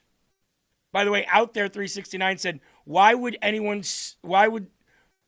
support someone like this? Comical hypocrisy. Been in the chat since we started. Thanks for the support. Scott Rawlings said, shit. Buzzbug says, depressing. Carol said, shithole. Patriot said, shithole. Rami said, shithole. John Yarder says, outhouse. C. Ward says, disgusting. Casey Maga says, shithole. Sonia says, ghetto. True Patriot says, woke. Rosebud says, hopeless. MFG, MFig says, I live near LA, shithole. Filthy. Dirty. Keith says, toilet. Kittenhead says, dirty sidewalks. Annette says, third world. Buzzbug says, too much fun. Gina says, conquered. Ouch. Eileen says, a disgrace. Utah says, unrecognizable. Ivana says, chaos. Got Your Six says, cesspool. Steve says, you can smell LA from Texas. Scotty says, wasteland. Joanne says, cesspool. Wow. Wow. People on YouTube, ghetto, shit, horrible. There you go. Mermaid Mills, LA is a dump. Cat Lover says it stinks so bad I can't breathe. Or if you are in Minneapolis and you are at a memorial for George Floyd, it's I can't breath, Eli. I can't breath because they can't spell. George Floyd, rest in peace. I can't breath. They just need to lear how to spell. That's it. Just leer a little bit more. So Gavin Newsom, he might be investigated. Huh? We'll get to little Gavin here in a little bit. But let's go out here to this video where Bo Loudon posted, wow, MSNBC, MS Now, is stunned by a California voter who's voting Democrat for governor, but Spencer Pratt for mayor. I'm confused by that too. You know, Eli, I've never understood how a state legislature can all be like Republican, but then the governor is Democrat, or the governor is Republican, and people vote all state legislature in Democrat, or you get representatives that are red and senators that are blue from the same state. I've never understood the disconnect there. Do you know when I vote? When I vote, none of it is blue. Ever. For obvious reasons. 'Cause I'm not a retarded person. Crying out loud. So weird. Let's play this video, and then we'll talk about it. Front of the line before you go inside. Cam, you got governor's race and a mayoral race here. Have you thought about who you're going to go for yet before you go in? Yeah, I think I'm going to vote for Matt Mahan for governor. The mayor of San Jose? Yeah, mayor of San Jose. I like his issues on housing. I think he'd be a good governor. Okay, and how about for mayor? For mayor, I'm leaning Spencer Pratt right now. Are you? Yeah. Okay, no kidding, man. It's nice to meet you. All right, so that's the first Spencer Pratt voter I've talked to, but there's a lot of Spencer Pratt voters that are out and about. You changed from last time I talked to you. Yeah. It's a close call for me. Between him and Nithya Raman. Nithya Raman. Okay, so it's very interesting. Good to meet you, man. Cam. So basically, that is a rejection of Karen Bass. Karen Bass is so bad that Democrats are willing to vote for a Republican just to get rid of her. At the same time, though, as keep a Democrat governor. That's how bad Karen Bass is. Unbelievable. I can't imagine what you folks over in LA have had to go through with this. This is pretty unbelievable stuff. Here is, moving from Spencer Pratt to the governor race. Boy, did Steve Hilton outperform everybody's expectation. He even got more votes than Javier Becerra. I know they're in two different parties. I get it. I know Democrats are voting for Democrats and Republicans are voting for Republicans. But when you have Steve Hilton coming in with 26.7% of the vote to Javier Becerra's 25.8%, now you also had Steyer coming in at 19.7%. So who knows, who goes to vote for who. But California overperforming everywhere. Statewide numbers, but in LA County, we have 51% of the vote is in, and Javier Becerra has 29.2% of the vote. Steve Hilton has what again, Alec? Sure, 22.6 and 22.4 for Tom Steyer. This is just in Los Angeles County, in deep blue Los Angeles County. When you see Kevin Corke put those numbers up on the board and you see a lot of red and you see some green and you see the blue you see is in San Francisco and Sacramento and Los Angeles and San Diego. There you go, Kevin. You see the blue right there? Yep. Well, the deep blue area, Steve Hilton with 51% of the vote in is at 22.6. He's ahead of Tom Steyer and he is behind Javier Becerra. But holy cow, Kevin, those to me is very telling about this election. Yeah, especially if you know L.A. County the way you do, the way I do. 51% in. And when you look at this, I mean, this is shocking. That's the only thing I can think of. Becerra, 29. Look at that. Steve Hilton, 215,000 votes in Los Angeles County. That should tell you a lot about how a lot of people feel in the Southland about how things have been going and what they feel like might be the proper way to move forward. I'm gobsmacked by that number. In a deep, deep blue area, Hilton came out with 22.6% of the vote in a deep blue area. And the person who beat him, Tired, that wasn't for the whole state. That was just for that LA County at that time. Steve Hilton, 22.6. Javier Becerra was only at 29.2 in a deep blue area. That tells you that the left is rejecting the left. These people are so bad that the left is rejecting the left. And when I say these people, I'm talking Gavin Newsom and Karen Bass, arguably the two leaders of the largest city in the state and the state, are being rejected by their own party. Huge. Here's more on that. Especially if you know L.A. County the way you do, the way I do. 51% in. And when you look at this, I mean, this is shocking. That was 51% in L.A. County at that time. 29. Look at that. Steve Hilton, 215,000 votes in Los Angeles County. That should tell you a lot about how a lot of people feel in the Southland about how things have been going and what they feel like might be the proper way to move forward. I'm gobsmacked by that number. Just for some perspective, let me share, again, Orange County, this is what you would anticipate, right? 34 to 23, 16 for Tom Steyer. Steyer doing well, by the way, just north of Los Angeles. Let me take you over to Santa Barbara, 28, 25, 22. But even that is a big win. If you're Steve Hilton, you've got to be loving the fact that you're at 25% up in Santa Barbara County. But here's what I really wanted to draw your attention to, if you'll allow me for just a second. I'm going to take you up to just to Northern California, sort of Central California, up to Sacramento County. Look at this. Now, it's a government town. You know that, Trace. So you would expect that Javier Becerra would do very, very well. Hilton well back, but not as far back as some people might have anticipated. But let me share this. If you go in and around Sac, boy, does Hilton really start to pick up numbers, and it's consistent right there, 36 to 23. Pop over to Nevada. Again, same thing, 33 to 21. It's going to be a very interesting night for Steve Hilton, and I imagine for a lot of people who didn't anticipate he would do as well as he is doing, Trey. That's huge, folks. Look at the final, especially if those final numbers there. Steve Hilton absolutely crushes it with 1.3 million votes coming in. The state, like the country, is red. The cities are blue, but not by much.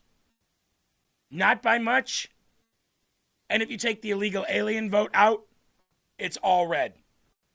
How do we get the illegal alien vote out? The Save America Act, folks. That is why it's so important. You get the illegal alien vote out of California, the whole state goes red. Period. Period. And what would the left do about that? Hey, we finally have 100 people watching over on YouTube. Hey, by the way, guys, I think that people should be rewarded for spending their most precious commodity on earth here on LFA TV. And that is their time. So, we constantly get gift cards for certain games and things that we do. We take it out of the Slurp Fund. So I'm going to play a game with you today. If we can get enough people to share, to get the Rumble stream to an even 4,000 live viewers, we will pick 5 lucky $20 gift card winners by random, like we do every other time with other things, and we'll ship those to you. On YouTube, if we can get to 200 live viewers, then we will pick, and you can even win if you're a Democrat. How about that? 5 lucky winners for a $20 gift card. These are just regular like Visa gift cards, so you can spend them on whatever you want. All boats rise together. Let's play a game. Let's see what happens. Meanwhile, oh, the irony. Oh, the sweet, sweet irony. Voting for? It's Yaraman. Why her over Bass? Well, she's Indian and I'm South Asian. Respect. So what do you think about Spencer Pratt? Not much. Do you think he has a chance? I don't know. Do you? I mean, if people are willing to elect Trump, some people just want to vote for the white guy. That's true. Just because they're white. That's unfortunate. What do you think about that? People voting on like based on like race and stuff. I think it's based on like race and stuff. I think it's a kind of unfortunate because you should be looking at someone's credentials, really. Who are you? The funny part about that is the guy doing the interview is trolling, clearly. What do you think of Karen Bass? Who are you voting for? I'm voting for ramen noodle. Why? Well, because she's Indian and I'm South Asian. Oh, respect. What do you think of Spencer Pratt? Not too much. Oh, really? What do you think of the fact that people are voting for him because, you know, he's white and they're white? Well, that's unfortunate because I think you should be able to vote for somebody off basically the content of the character.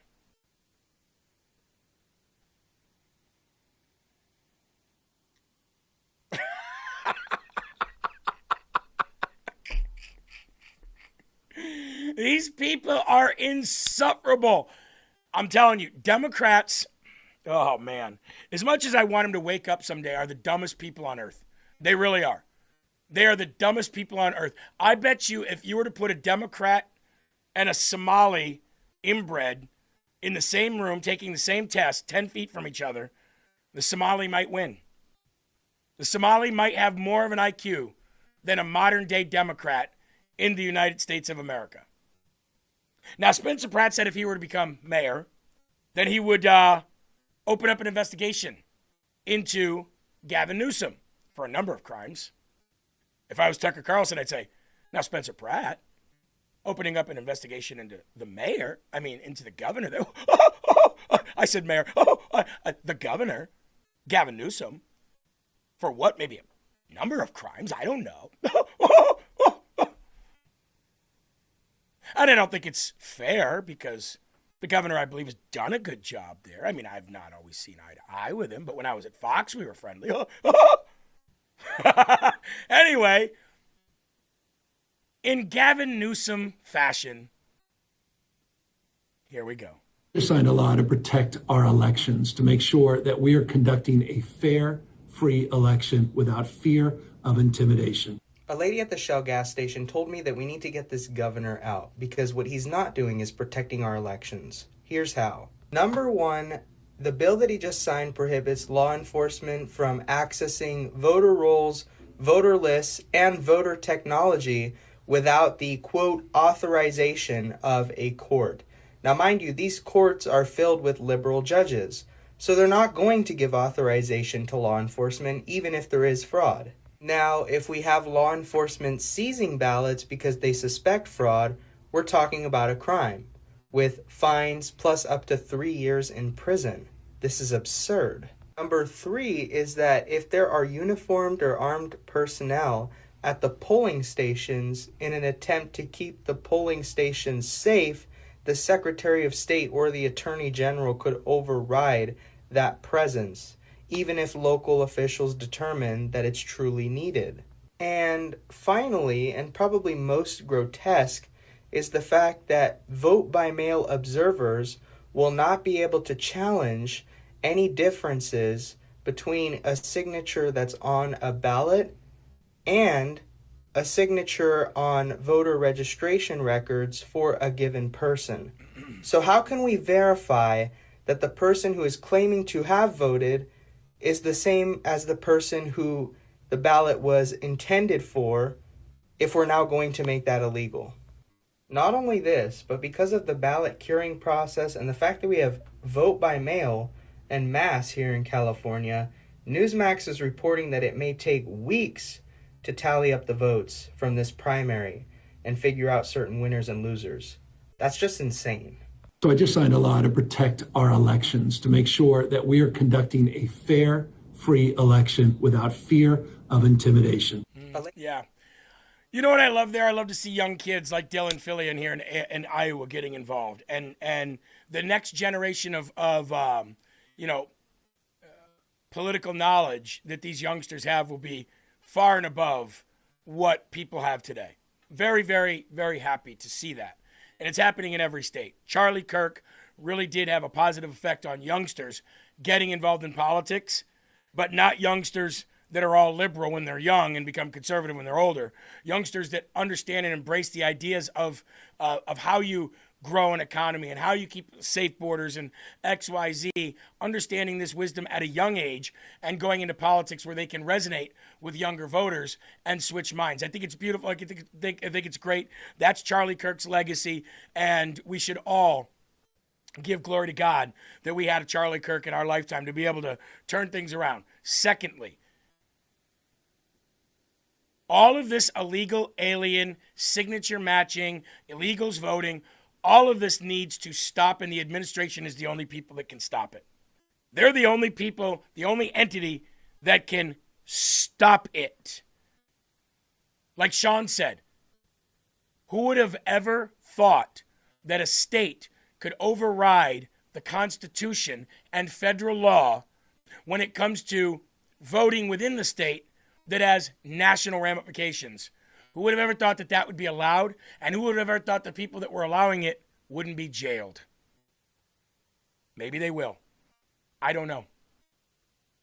But I know if I was in the driver's seat over at the Department of Justice and I was Todd Blanche, I would go and arrest all of these people today. I would say, you're violating federal law. You've been violating federal law. There's nothing you can do. Grab them, nab them, lock them up, handcuff them. We're taking them to a gulag somewhere. If it was me, that's what I'd be doing. And I wouldn't be doing it to win elections. I'd be doing it for accountability for the people who've been breaking the law in the very elections that we've been getting screwed in. So, now, coming to Iowa, Representative Ashley Hinson here in Iowa delivered her victory speech last night after winning the Republican nomination for Iowa U.S. Senate race. She is a Trump-endorsed lawmaker here. She cruised to victory in the GOP primary over former Senator Jim Carlin and will now face Iowa State Representative Josh Turek in the race to succeed retiring Joni Ernst. Here is her acceptance speech. Good evening, and thank you so much. It's so great to be here with so many fine patriots from the great state of Iowa. I like her, but she sounds like Pam Bondi in a way. You know, when we launched this campaign, we did it in the only way that we know how. Full speed, no hesitation, no holding back. But it has been such an honor to visit with supporters of all 99 counties in this state, and I can tell you, guess what? I have been to all of them.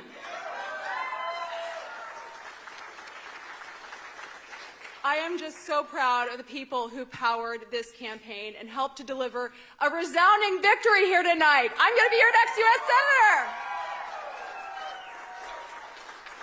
I mean, she's good. So I from wish she getting out had a little there bit and more. making those calls, knocking a lot of doors, spreading the good word, fighting that good fight. Our campaign for Iowans is made up of Iowans, and that is exactly what gives us the strength and the armor to step into this general election and make sure we fight it with everything we need to win. Are you with us to get that done?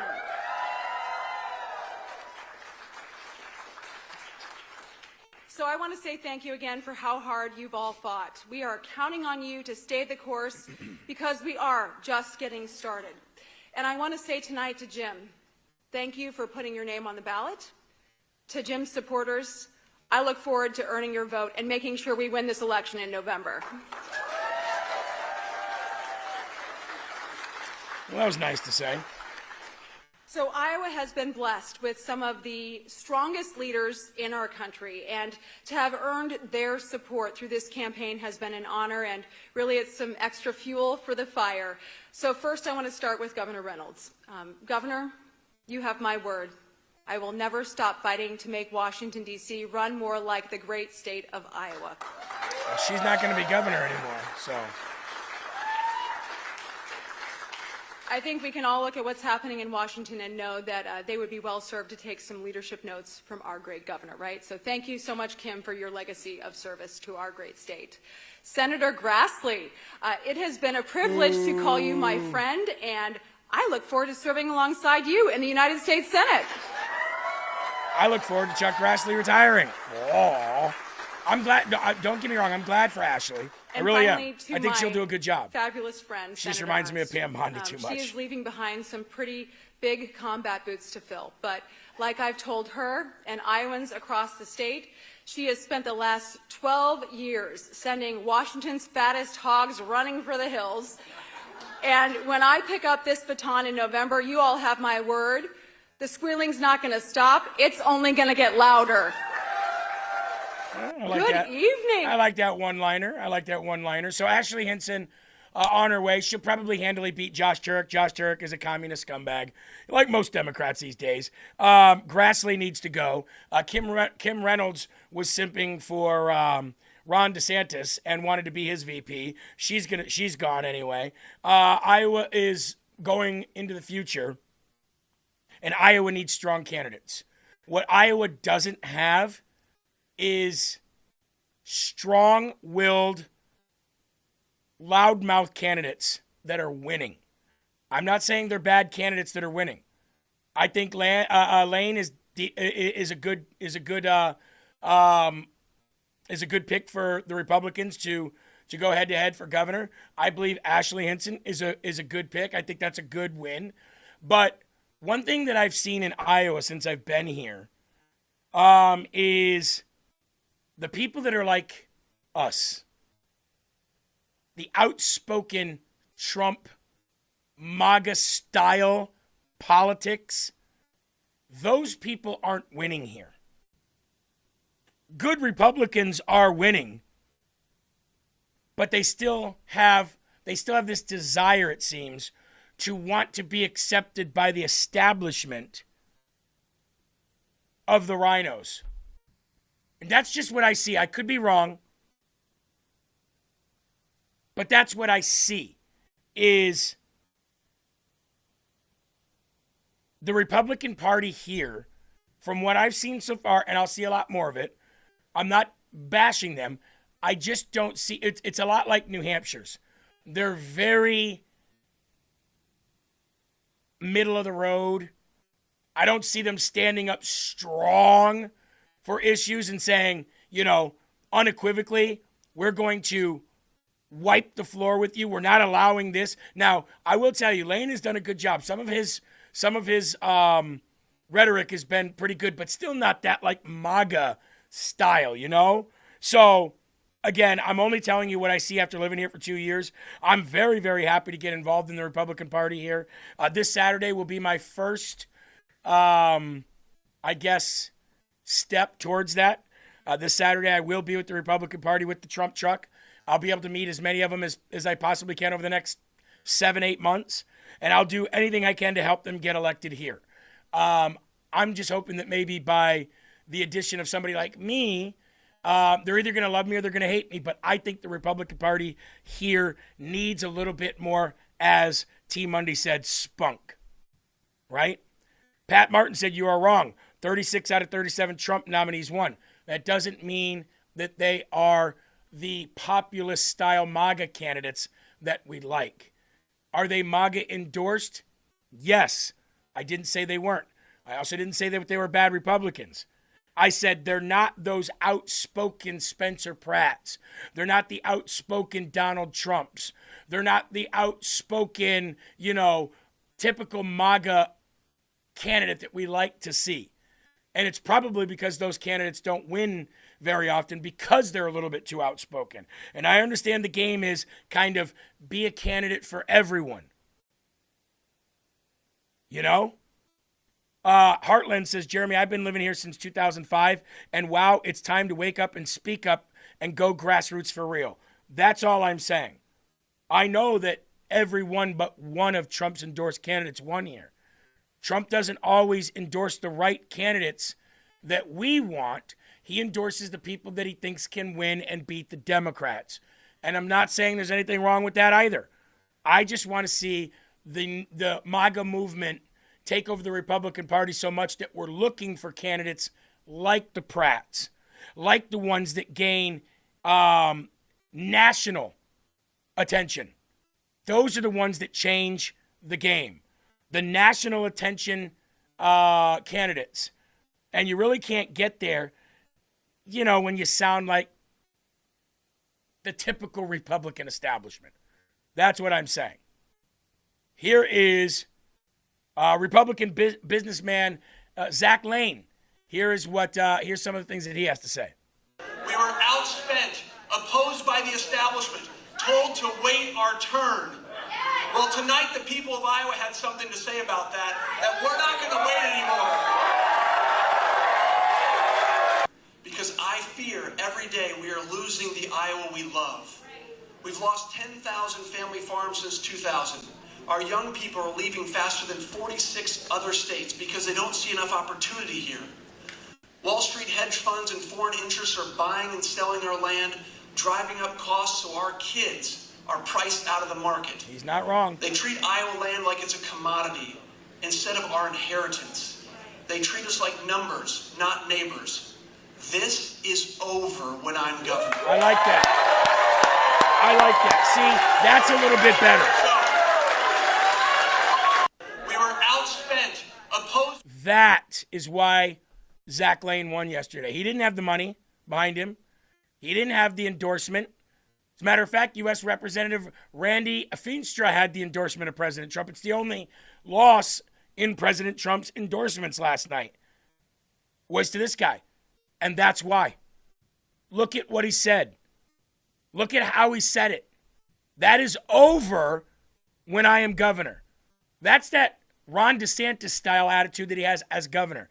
That's that Trump style. That's that Pratt style. This is what I'm doing. I don't care if it's popular in the nation. This stuff is over because it's for my state, and this is what my state wants. That is why he won. That's why. And I'm glad to back him. I think he's a fighter. Because you know who he's going up against? A Democrat gubernatorial candidate pretending to be a moderate, just like Tallarico in Texas, funded by Pritzker and Soros, Rob Sand.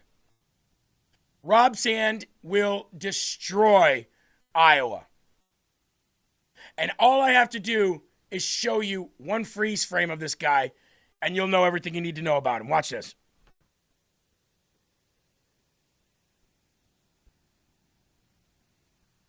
Put a word in the chat that describes what you see on your screen. To the right of your screen, to my left. Name a word that describes that thing that you see on the screen. Wedgies, noogies, picked on, bully, queer, LGBTQ. This guy he screams beta. He screams I want to be trans. He screams and exudes and bleeds feminism. As a matter of fact, if his piss were to hit the urinal, it would sound feminine. People are writing soy boy, gay, retarded, fag, freak, trans, retard, returd, idiot, they, them, zombie, oh boy, flamer, pedo, doofus, squishy. I wonder what the Democrats on YouTube are saying. Probably awesome, amazing, racist to me. He won his Democratic Party. Listen to this guy. It's another Tallarico, but in Iowa. Rob To Sanders. the majority of GOP primary voters who voted for someone other than Zach Lane, I agree with you. His lies about his past and the fact that he still more or less lives in Kansas. Bro, you're not even married. Means that he's not the best choice in this race. He claims to be an outsider, but he has spent his whole career working for politicians and dark money groups. He claims he's going to take on big polluters, but he did the political bidding of nitrate polluters who are squeezing every penny out of Iowa farmers for a decade. He says he's going to be Iowa first, but records show he spends more time in Kansas than he does here. He has family in And he admits Kansas he'd and have owns to a house fully there, move but he here lives in from Iowa. Kansas if he gets elected. The phrase was, if I get elected, I'll spend as much time as humanly possible in Iowa. Most of us just live here. He says he's focused on kids and culture, but he's invested in products that I wouldn't want to talk about in front of my kids. And then he lied about at what point he got I guess he is married. uninvested too. If he's going to say all of those things, who knows what he's going to say or what you can believe when it comes to this campaign for the next 5 months. Traveling the state for the last year of this campaign, I've heard the same stuff everywhere I go. The political system is broken and it has left Iowa families behind. Well, all you would get with Zach Lane is more of the same. He's been on the inside breaking it this whole time. I'm going to tell you the truth about him. Just as I did with every corrupt public official that I prosecuted or audited. But I also want to talk about how I'll work with the Republican legislature in this state to get a new direction going and a focus on making Iowa not bluer or redder, but truer and better. I believe we should have a governor that actually puts Iowa first instead of just writing it under the wings of his plane when he flies over us to go back to Kansas. We already have more Iowa Republican donors than the Republican nominee for governor does. So hold on. An outsider businessman who came out of nowhere, was outspent like crazy, is successful in his private life, and you hate him? Where have I heard that one before? Join them. You are welcome in this campaign. If you're already one of the thousands of Iowans on the team, thousands of Republican donors, thousands of Republican volunteers, Democrats, independents too, thank you for your support and for the belief that we can do something together, that we can tell these two private clubs running our democracy, we've had enough.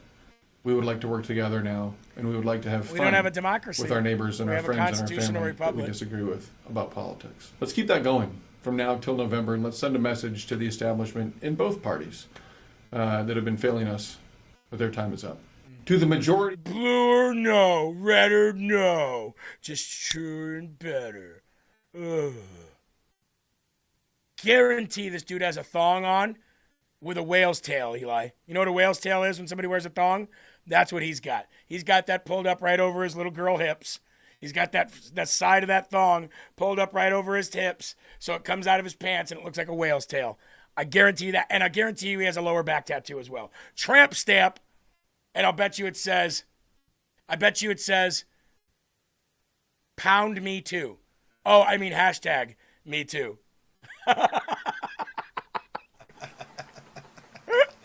That's one of the freakiest looking. I don't know if Soy Boy Crunchy Granola cereal was a person. That would be him. Oh, I'll guarantee you, him and Tallarico have a bedroom together somewhere like Step Brothers, where they make so much more room for activities. Right? Let's gloat for a minute here. Let's go to President Trump's Truth Social page. Here's Marionette Miller Meeks, currently in the seat that I would occupy if I ran in 2028. She will have a showdown, number 2, with Christine Bohannon. In the general election.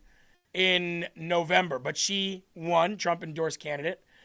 Here, our Republican nominee, Joe Mitchell. I met him. Decent guy. Good guy. Iowa 2nd District. Also, Republican nominee for U.S. Senator from Montana, Kurt Alme, wins. President Trump backed. Here's just all President Trump's wins. His nominee, or his endorsements. Aaron Flint, Minnesota again, Troy Downing. New Mexico, Greg Cunningham. Marty Jackley. Mike Rounds, South Dakota. Chris McGowan, Iowa. Zach Nunn, Iowa. I think I met him too. Ashley Hinson, obviously, Iowa. We're going to skip a couple here. Oh, there we go. Get back to it. Tom Keene, New Jersey. Chris Smith, New Jersey. Jeff Van Drew, New Jersey. So, President Trump likes to display his endorsement wins. And those were just a few of last night. But overall, I believe he's like a 98 or 99% in his nominations, or in his endorsements, winning. So what does that tell you? That tells you people like John Thune and others, not looking good. Not looking good. Now let's go out to the state of maniacs from Maine. However, before we do that, is anybody here craving a cup of American pecan Rise Up roasted in Iowa coffee? I know I am. Time for a refill.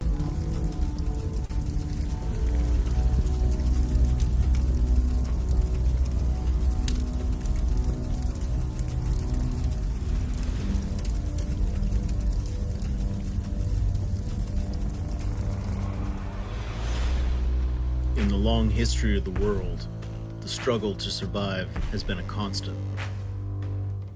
The human spirit has been frequently tested. Every man has had his own struggle. Every man has made sacrifices. And every man has been pushed beyond their limits. Survival is crucial. The desire to be prepared has never wavered. Generations that came before us realized the importance of gaining every advantage. How you face adversity could change your life. Success depends on it. History is defined by it. Our spirit is fueled by it. Our strength comes in many forms. The strength to fight. The strength to overcome. The strength to believe. The strength to win. The strength to rise. Rise Up Coffee. Rise up to meet your challenge. Now, we don't have K-Cups of Rise Up Coffee, but if you have a coffee pot that only takes K-Cups, you can always get the manual K-Cup, put the coffee into it, click the lid, pop it in the lid in the top, and it works just like a K-Cup. But it's reusable. You just wash it, rinse it out, boom, you're on to the next one. That's what we do at my house so that we can have our instant K-Cup, coffee cup on demand of Rise Up Coffee. Again, roasted right here in Iowa. Also want to give a big thanks to our co-host of the Crest Report and the reason why we do it, Golden Crest Medals. Ladies and gentlemen, the other day, if you don't watch Golden Crest Medals, the other day you saw me do this. Or if you don't watch Crest Report on Saturdays, you saw me do this. So, this is silver coins right here. Each one of these represents an ounce. Each one of these is worth about $75 a piece right now. There's 150. There's 300. There's $600. $600 in silver right there. 20 years ago, this was worth $60. 20 years from now, this will be worth $6,000. We know that because of how much it's gained over 5, 10, 15, 20, 25, and 30-year periods. And in no time ever was silver needed as much as it's needed right now. We are not supplying the amount for the demand that is needed every month. We just marked the second month that has happened ever. What do you think that's going to do to silver prices in the future? Silver is a great investment, and so is gold, because you are not paying taxes on it every year like real estate. You are not spending money on maintenance like you do when you invest in real estate. There is absolutely no risk of the bottom falling out like the stock market, because it's a rare precious metal. GoldenCrestMetals.com for your retirement or your investments today. They do cash sales and transfer sales. GoldenCrestMetals.com/LFA.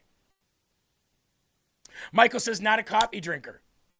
Well, then I guess Rise Up Coffee is not for you. But if you were to ever think about becoming a coffee drinker, don't have Rise Up first, because every other coffee will feel just lame.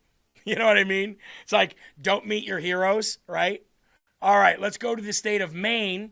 And before we do, what does John Fetterman, who is a Democrat U.S. Senator from Pennsylvania, what does he think about Graham Plattner up in Maine? The Nazi, cheater, abuser, liar, scumbag. Does John Fetterman think the same thing we do? Or is he giving him a pass like Chuck Schumer, like Ro Khanna, and many others? We'll get back to Ro Khanna here in a minute. Has been on a decade on a platform like Kick and send a dozen explicit kinds of messages and who knows what else. Would it be better for Democrats if he was not the candidate here? All I'm saying, it's like, when I was growing up, if someone had a clear Nazi tattoo on them, you probably could conclude that there's a Nazi sympathizer. How, at some point, are you going to continue to defend that or dismiss that? There you go. That's one of their own. Seems like the only one with common sense, and he can't speak without a translator on his phone helping him.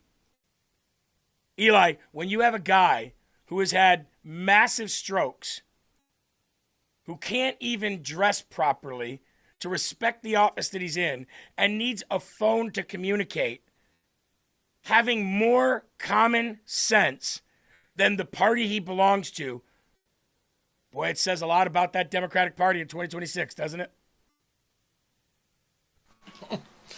So you're saying everybody but him has had many more strokes than he has. Something. Now I want to acknowledge here Carl Ben J. This is from the crumbs I get back from forced retirement I had to pay in for years with a $5 donation. I never ever want the people that are living on fixed incomes to feel like they have to donate here. So when you do, I don't really know what to say other than hopefully the blessings will come back sevenfold to you. A like and a share is, to me, for people that are in that situation, far more important. But I very much appreciate your love for the show. I get it 100%. I get that you don't want it to go anywhere and you're doing your part. And I just want to say thank you. Eli, it's a sad thing, but I appreciate it. Absolutely, dude. Same here. And it just goes to show how much they believe in the show and how much they believe in the fact that we're actually getting the truth out. Yeah. Because we come with receipts, and they know that. They see that. They appreciate it. So Thank you from the bottom of our hearts. Yep. And I know you don't always appreciate my opinion. I get that. 100%. I tend to be a little over the top, tend to be a little bit of a loudmouth and a, my way or the highway type of person. But, at least like Eli said, we do bring the facts and the receipts before the opinion. Here's Graham Plattner last night. Tonight, Graham Plattner, the oyster farmer whose insurgent Senate campaign caught fire with Democrats in Maine, now addressing his latest scandal. Amy and I have a very loving and very happy marriage. Oh, yeah, you look like it. They would very much like to try to rip that apart. Plattner's campaign... Hold on. Did you see that? Did you see that? He looked at her and says, we have a very loving and great marriage. And she's like, staring at him like this. And they would very much like to tear that apart. She goes, she's the one who ran to the media and told them about Graham. Tonight. Plattner's text messages. Watch this again. Let's watch her face again. Graham Plattner, body language. the oyster farmer whose insurgent Senate campaign caught fire with Democrats in Maine, now addressing his latest scandal. Amy and I have a very loving and very happy marriage. They would very much... Look at that. Yeah. Like to try to rip that apart. Plattner's campaign admitting he sent sexually explicit text messages to at least half a dozen women while he was married. His wife had brought the text to the campaign's attention. Their existence was leaked to the media by a former staffer. I find it really shameful that there's a group of media outlets and people who are willing to spread gossip. The sexting scandal, the latest controversy for Plattner, who's running against longtime GOP Senator Susan Collins. There's a series of Plattner's inflammatory past social media posts, including where he blamed victims for rape and said a Purple Heart veteran who was shot by the Taliban didn't deserve to live. I can't tell you the number of veterans who have contacted us to say how deeply offended they were by Plattner's comments. And then there's the tattoo Plattner acquired during his time in the military that resembles a Nazi SS symbol. Plattner said he was unaware of the meaning of the tattoo and has since covered it up and has apologized for some of his posts. Tonight, Plattner facing Democratic criticism. Yeah, I have concerns. That guy has questions to answer, and that's what campaigns are for. But also renewed support. So do I think he can win? Absolutely, and we desperately need somebody like him here in the U.S. Senate. Wow. The latest polling shows Plattner leading Collins. The last time she ran for re-election, Collins was trailing in the polls, but still... Think about that, Bernie Sanders. I think that we desperately need somebody like Graham Plattner in the Senate here, in the Senate building in Washington, D.C. I think that he exemplifies the democratic values of most Americans. And I think that we need to get rid of and tax the millionaires and the billionaires, of which Graham Plattner is not. So for that reason, we would be very lucky, Eli, to have him here in the U.S. Senate. This literally reminds me of that scene from Role Models. Like, all I see is, look at me, Graham Platinum, a Nazi, running. That is not me. Looks at his wife. That is not him. Help. Yeah. Bernie. I think we need him here. Despite, look. He had the Nazi tattoo, okay? He had SS written on his chest, okay? What does that mean? What does that matter? What does that matter today when he can come and get rid of this authoritarian dictator that we have in the 1600 Pennsylvania Avenue today? What does that matter? Here's what matters. Ready? Listen. Nope, you listen to me. Here is what matters. Climate change is destroying the earth. Billionaires and millionaires are not paying their fair share. And we need some sanity back in the U.S. Senate. And for that reason, I am voting Graham Plattner. Cool story, bro. Tell us again how you wrote rape novels living on people's couches because you were too dirty and homeless to buy a house or rent one yourself, scumbag. Uncomfortably. Tonight, Graham Plattner, the oyster farmer whose insurgent Senate campaign is an oyster farmer. Eli, I have had Rocky Mountain oysters before. I thought they were a fantastic delicacy. And I suggested you vote for Graham Allen and then have Rocky Mountain oysters with him at his victory party. Kind of hilarious, Bernie saying the earth is being destroyed, this, that, and the other, because I'm pretty sure when God made light, he looked over to his right, and, oh, there's Bernie Sanders. You old, antiquated a-hole. Why don't you give us some more Al Gore BS? Is the earth heating or cooling? What's going on? When's it going to end? 10 years? Let's wait another 10 years. Oh, didn't end. When God was creating creation, he looked over and he said, what? Did I do? I don't make mistakes. What is that? The earth does not need a dictator like you telling us what we can and cannot do with our bodies.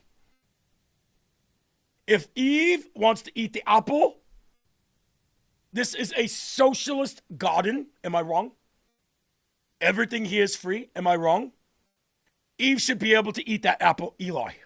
And God was like, dang, I got to create a flood.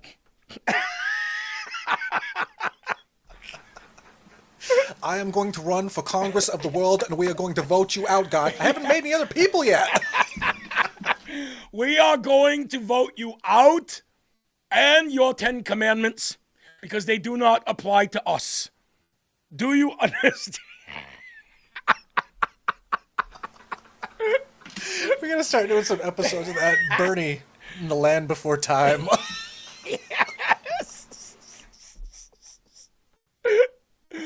Bernie, the Land Before Time. Excuse me, where do you think you're taking the animals of the forest? You are kidnapping the animals of the... Is this ICE? We do not allow you to come into our communities and kidnap our animals. And it looks like you're taking male and female. What are we to do? See him sitting up on top of a mountain chiseling into a rock. Somebody comes up behind him. What are you writing there? My God, is that kid porn, you sick F? I am chiseling rape novels, okay? Fantasy rape novel. I'll bet you that E. Jean Carroll read some of those, Eli.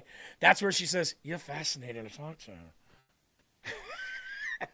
Or else you think that she got the idea that some people think rape is sexy. You're fascinating to talk to. Thank you. Thank you. Would you like me to sign the copy of the book? Hey, you want to see something even worse than that? I'm sorry to do this to you. Graham Plattner, are you satisfied with the explanations he's given for the controversies his campaign has faced right now? Are you concerned about what we've heard? I met with Graham Plattner today. We're going to beat Susan Collins and take back the Senate. Yes. So you're saying that Janet Mills, your preferred candidate, there's been rattlings that she should get back in. You're standing behind Graham Plattner, to be clear here? We're going to beat Susan Collins and take back the Senate. Democrats Yes. sticking behind Graham Plattner, does that hurt their credibility and attack? We're going to beat Susan Collins and take back the Senate. Any other subject you got? Any other subject? Yes, yes, you right there.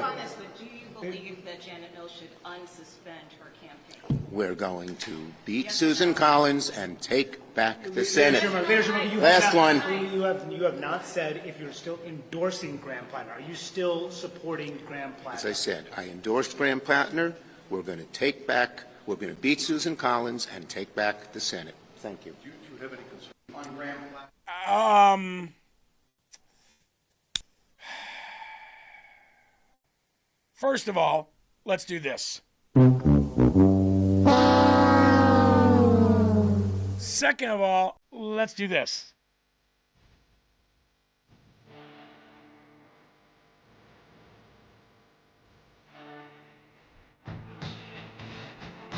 And third of all, let's do this.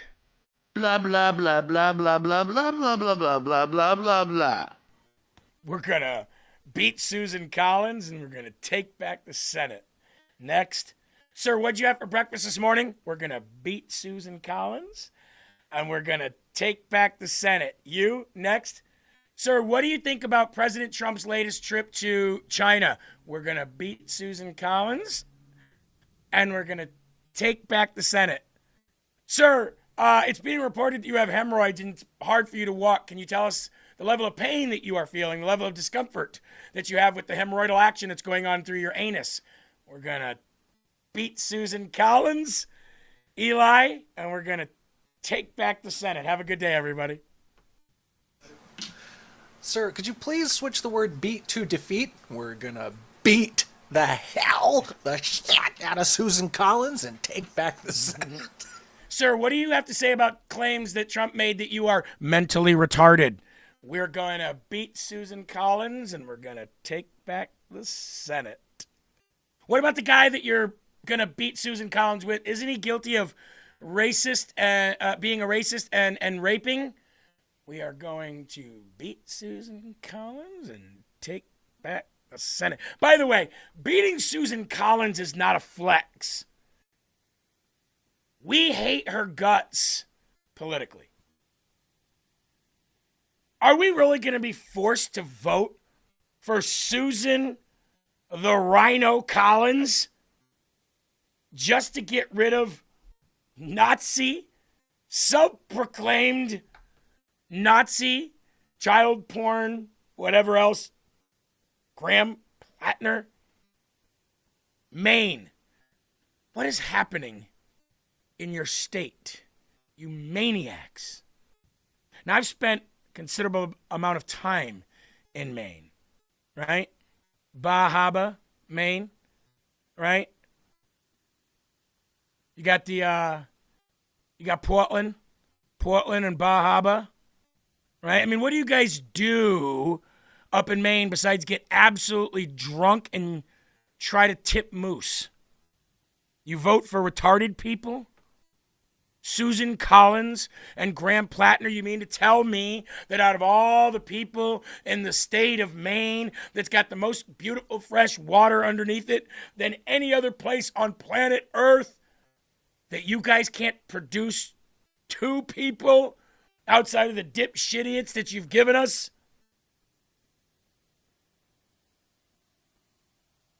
Old Orchard Beach, Eli.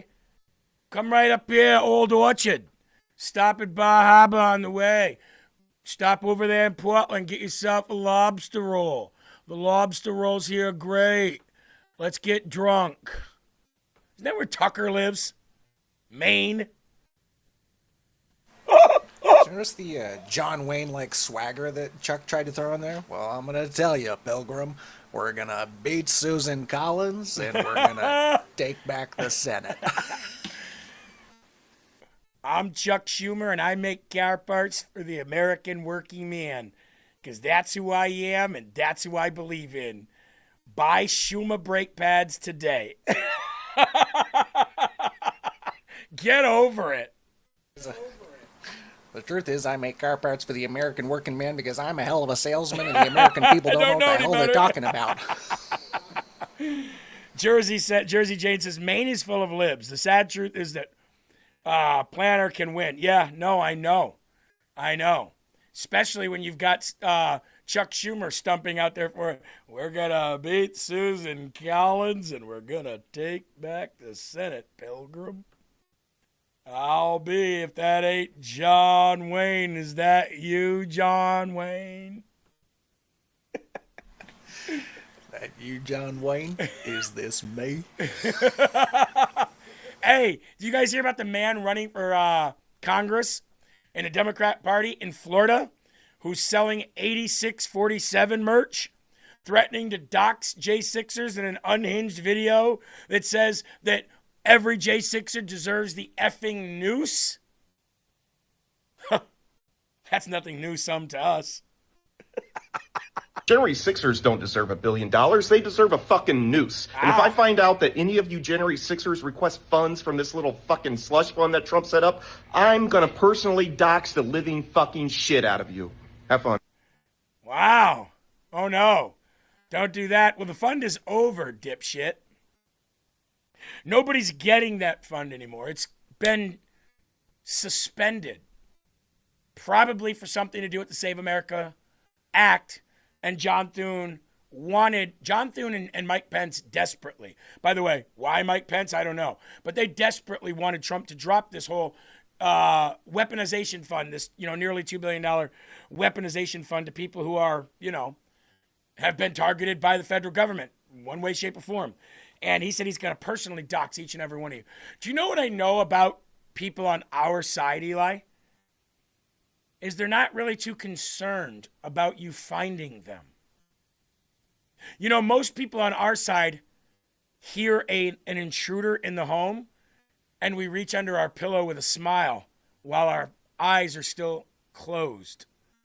Most people are waiting, have been waiting their whole lives for an intruder to come in, so they can pull out old Smith & Wesson or old Colt 45 or old 9mm, Ruger, whatever it is that you use, Glock, 22, 380. Most people have been praying for that moment for a very long time. Now, as somebody who clearly everybody in the world knows where I live, I'm used to assholes showing up at my home. I'm used to people who like the show showing up at my home. Hi, I follow you on Instagram. No shit. Cool. You follow me into the bathroom while I take a turd too? Like, who does that? Crazy people, Eli, on all sides. Awful lot of Americans out there, like Marines, a minister of death, praying for war. That's none of our business. Exactly. I'm gonna dox every one of you. Cool. Tell me how that candidacy works out for you. Tell me how that election works out for you in Florida. In Florida. And you notice, though, that was the only threat. Fat boy, blockhead, ginger, thick freaking glasses up the butt isn't actually going to do anything. Dox, and I'm done. It's back to Hot Pockets in the basement. Yeah. It's like the Jolly Green Ginger Giant, Toothless Gingivitis, whatever his name is. It's like him. I'm going to say the thing, and once I say the thing, I could die at any moment. When I say the thing, you'll probably see a couple of red dots on my forehead from the FBI out my window. Now I'm about ready to say the thing, and once the thing is said, the thing can't be put back. Once the thing is out, the thing cannot be put back in. And the thing is, I don't even know if I should say this, Eli, on a stream, but here's the thing. Hold on. Here's the thing. We're way past time for a revolution.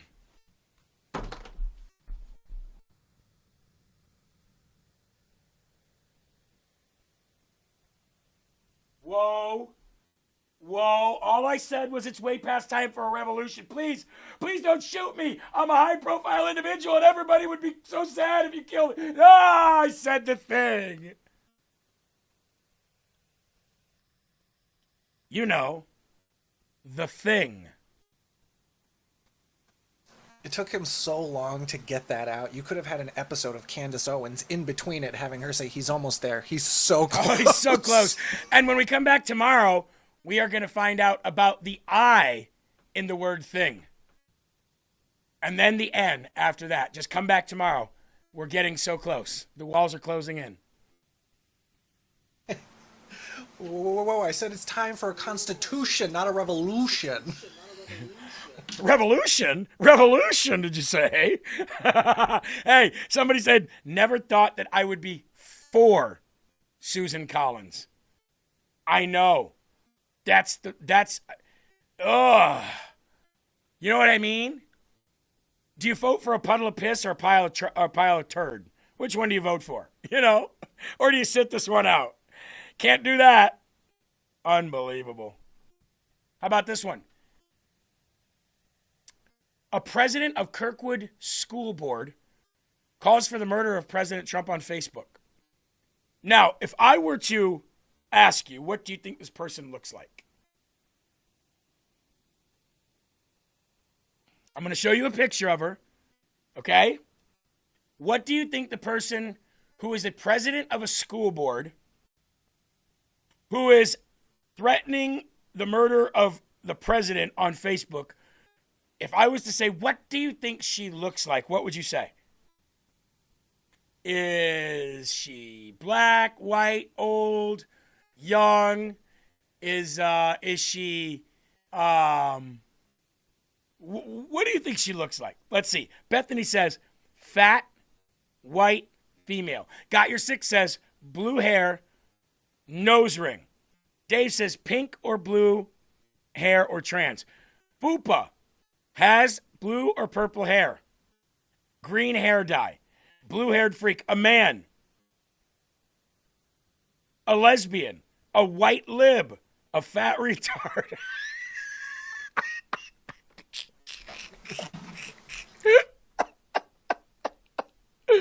Gray-haired white woman. It's always these people, the blue or purple hair, or the older white female, liberal, usually, always older white female, crying about racism, crying about trans rights, crying about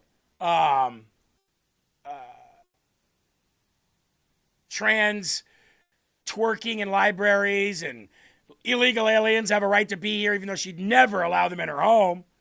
That's her. That's her, folks. Let's get into this. Kirkwood, Missouri, the show me state, in an appealing suburb about 15 minutes from St. Louis. Many families flock to the area for its suburban school system and safe environment. But for those parents who thought their kids were getting a well-rounded education in Kirkwood, they may want to think again. Recently, the woke president of Kirkwood School Board, Judy Motika, took to Facebook and called for the assassination of President Donald Trump. Why do you think we started Patriot Pals? I understand Patriot Pals is not this global phenomenon yet. But every week we put it out, it gets about 100,000 views. Now, granted, that is a 6-minute episode looping for 2 hours, but still. This is why. To counterpunch what the children are or are not learning in public school. This is the kind of people that are teaching your children. This is the kind of person that your child is around for hours out of the day. For hours. She said on Facebook the following: I'm totally in denial. After Thursday, the Late Show with Stephen Colbert will be over. I'm going to savor these last 4 episodes. He's a national treasure and a smart and funny guy. And all I can add is 86-47. That is the way they now refer to calling for somebody to kill President Trump. In her bio on the Kirkwood School District website, she says she wants to protect kids by calling for the assassination of the president? Really? Let me read her bio for you.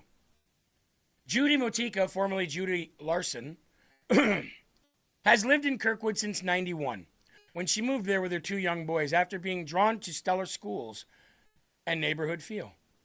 She taught high school for English for 15 years.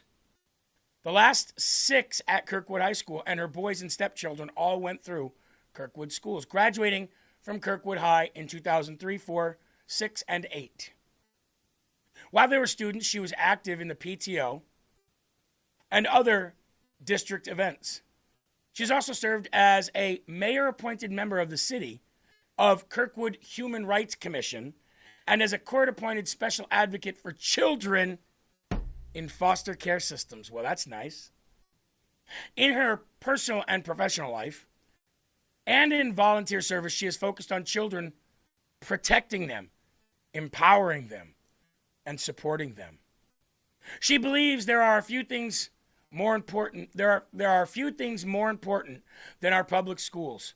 She is committed to working with fellow board members to move the district forward to a steady and bright future. Her priorities include hiring and retaining great teachers, partnering with parents in everything we do, and focusing on the responsibility of the school board to be good stewards of the Prop R funds. Do you think that partnering with parents in everything we do consists of calling for the assassination of the President of the United States of America? I wonder if parents have been partnered into that, knowing that. I can't imagine they have. So I wonder what will happen to this teacher.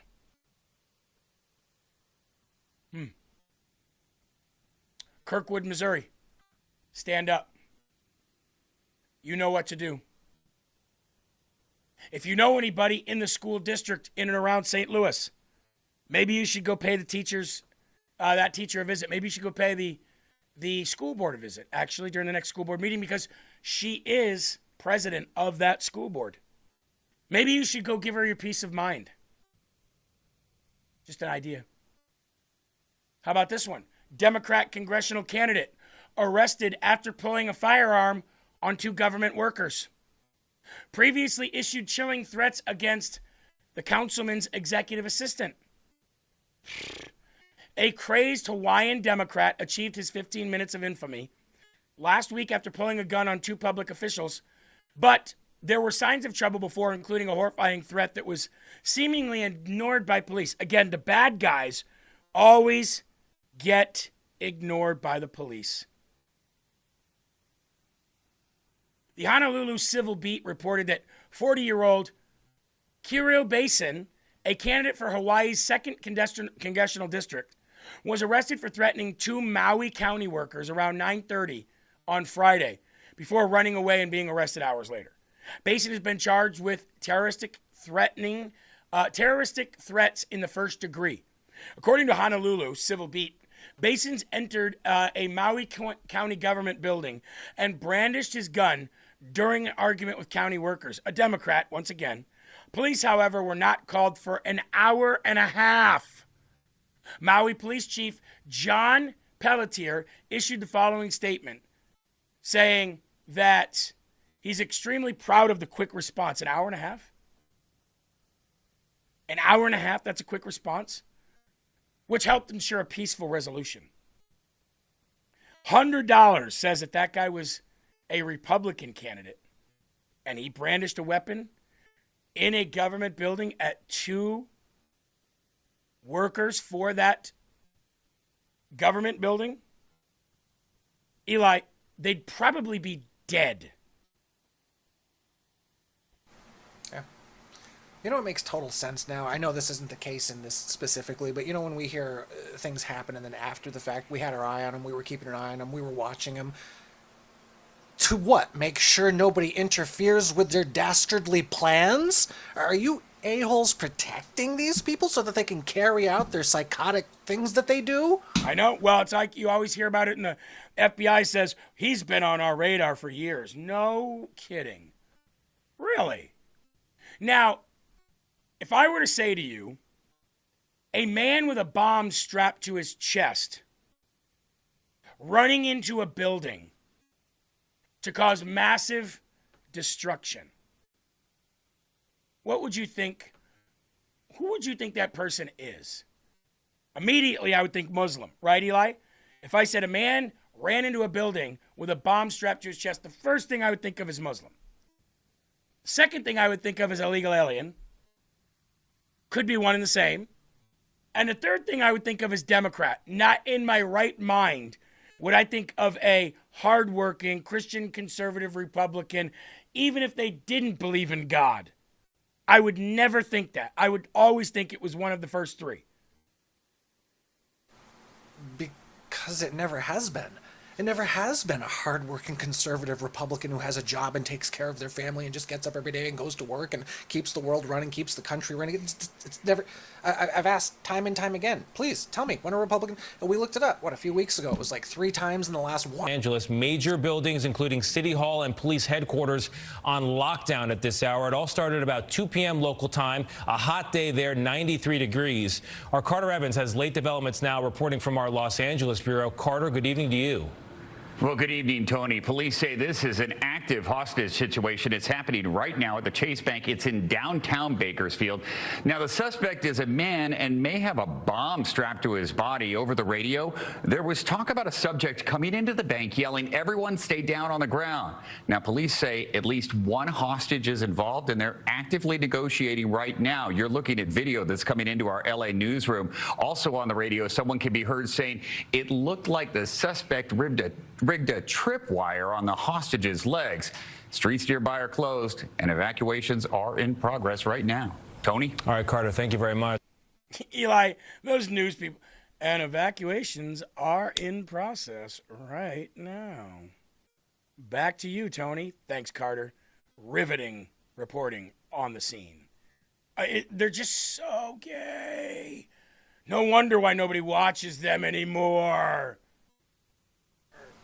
It's all psychological, dude. I remember when they didn't used to do that. They would, oh my gosh, well, people must be worried. They would actually show concern, but you're right. It's all psychological to make people think, and it's worked over the past couple decades. It's worked to make people think, well, it's not that big a deal if the newscaster's not too worried about it. Right. No, you are right, because it does seem, it is weird, isn't it? The way they're always like, thanks a lot, John. That's right. I am standing here at what seems to be a triple homicide. What we're getting from the reports from the local police here is that allegedly an Islamic man, and we don't know if his race or his religion or anything had anything to do with it, but allegedly an Islamic man riding in a van that says "Kill all infidels" has allegedly mowed down these 3 innocent people at this park. Now, we can't say what the motivation is behind this right now, but we can say that 2 of the victims have passed away and the 3rd is a critical condition. But I got to tell you, John, back in the studio, we don't know in which way that this man was provoked. We don't know if these 3 allegedly innocent bystanders actually were involved in provoking the situation at all. But I can guarantee you, we will keep you updated from right out here on the streets of Chicago. Hey, and the weather's nice. At least we got that. Back to you in studio, Eli. Yep. You know what the real pisser about all this is? And this is going to be an extreme example, but you could see the newscaster and you could see, in the background, you could have the van sitting on top of a dead, somebody under the wheel. And the guy could be standing next to the van saying, "Death to all infidels, I am the one who definitely did this." Yeah. And they'd be like, well, allegedly, this is what we're... My God, allegedly... Remember the Australian, was it the Bondi Beach attack or whatever, where those guys were just walking around with shotguns just blasting people and the cops were hiding? And we're like, oh. And it's like, you're cops. You shoot him. He's literally walking, boom, boom, like Terminator, and the media and the cops are hiding. Sorry, officer, excuse me, I'm trying to get a shot here. Yeah, I'm trying to hide. It's like the Secret Service for Trump. Yep. More on that story as it develops, but right now we're going to cut to Nutty the squirrel, who's water skiing. Whoa, look at that, guys. Or how about it? Okay, that's all craziness, right? But here's some more craziness. Democrat lawmakers Yasamin Ansari, Adeltia Grajalva, Rashida Tlaib. These people. Where do we get these names? I hate these kind of names. Held a press conference, Eli, on how much their periods hurt.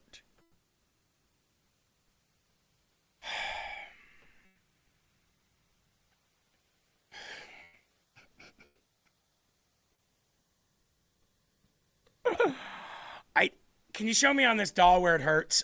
Again, they held a press conference. Eli, they actually called the press to talk about how much their periods hurt, and get this, and how it's economic violence when employers don't pay women to stay home from work when they're menstruating. Eli, It's dangerous when women are in the workplace, because the bears smell the menstruation. Now you're putting the whole station in jeopardy, Ron.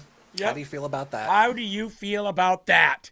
You're putting the whole network at risk here.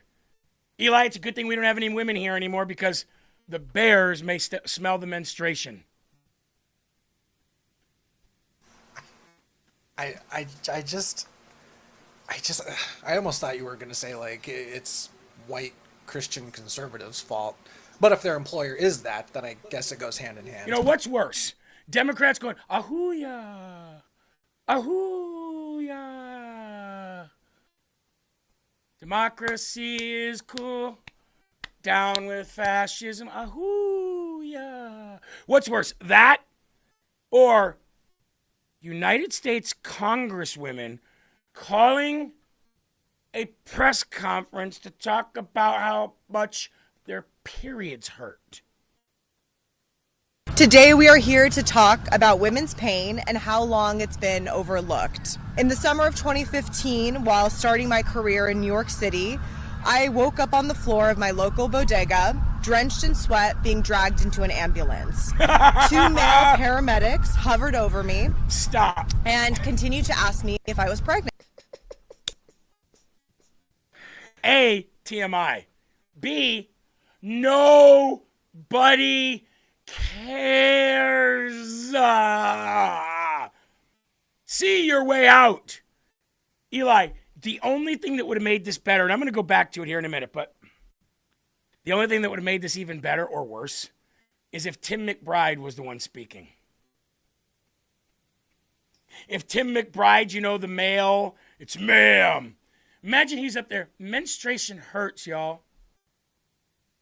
I don't know about you, but these women, and I don't know about these women behind me. I can't speak for them.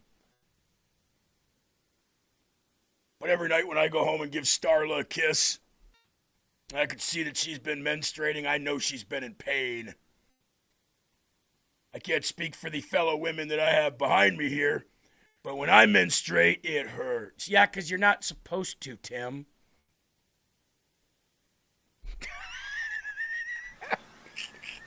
I would have absolutely lost my sugar honey iced tea if I'd been a reporter there. I would have been holding the microphone, and as soon as those dumbass words left their mouth, I would have got, no. This has been happening for thousands of years. You can't just unilaterally last night get together with a bunch of women and say, you know what, menstruation hurts. Let's do a press conference about it. No! If I'm the reporter there, I'm like, stop.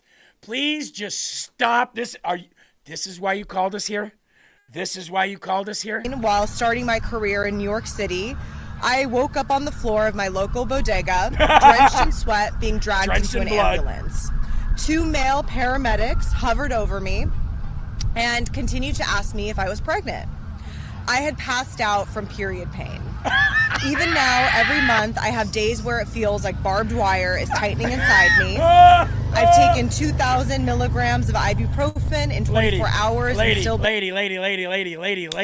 I don't menstruate because men can't or have babies. And I can't pretend at all to tell you that I know how menstruation feels. But if you feel like you have barbed wire ripping out your insides and you're passing out in pools of blood and sweat, you might want to see a doctor. There might be something wrong with you. I don't know. It sounds like something else is going on. It sounds like maybe a demon is on the inside of you. Eli, I can't. Before you even get to the end of this, I've been racking my brain with what it is they're going to conclude or what you want to stop having period. I know. So what do you want to do? They want their employers to pay them to stay home while they're perioding. So they just want to stay at home, eat ice cream bonbons, suffer with the pain, but get paid. Yeah, they get paid for the pain. And in tears from the pain, often end up on the bathroom floor in the fetal position, crying, moaning, or vomiting. Still, I've put on a blazer and gone to work. Gross. I've sat in committee hearings, Ew. nauseous from the pain, Ew. quietly breathing to make my way through it. Bloodstains in I've the given seat. speeches at rallies and run Ew. town halls while my body was in full revolt. That's what that smell was. I smiled for photos while silently wondering if I might faint right then and there. This is disgusting. In fact, about 15% of women have period pain so debilitating that it disrupts worker school. That is no small number, and yet we are told to suck it up. It's why during Women's History Month, I've introduced legislation to give workers up to 12 days of paid leave a year for reproductive health. This would cover period pain, yes, but also menopause symptoms, IVF, miscarriages, endometriosis flare-ups, and more. I'm here to speak to the thousands of women in Southern Arizona who are tired of being ignored. They are tired of having their pain minimized. They are tired of a healthcare system that treats women's bodies like an afterthought. Forcing a worker to choose between paying her rent or losing a day pay to recover from a grueling gynecological procedure is not a choice. It's an economic violence. We are done being gaslit in the exam room. Health is not a luxury, and our pain is not an inconvenience. Well, I want to let you know here at LFA TV, we give our employees time to sleep when they should be working. As a matter of fact, let's check in on producer Eli. Eli, you okay, bud? Are you okay, bud? Pain! We'll be right back, ladies and gentlemen. Hey, nice weather we're having, huh? Never mind the guy drenched in sweat and blood over there, who's actually a woman. No, look, I'm not saying that women don't go through major pain. I know that some women do go through major pain, but guess what? The women of the world are not calling press conferences to tell the world about their bloody experiences with the pain they're having with their menstrual cycles. Okay?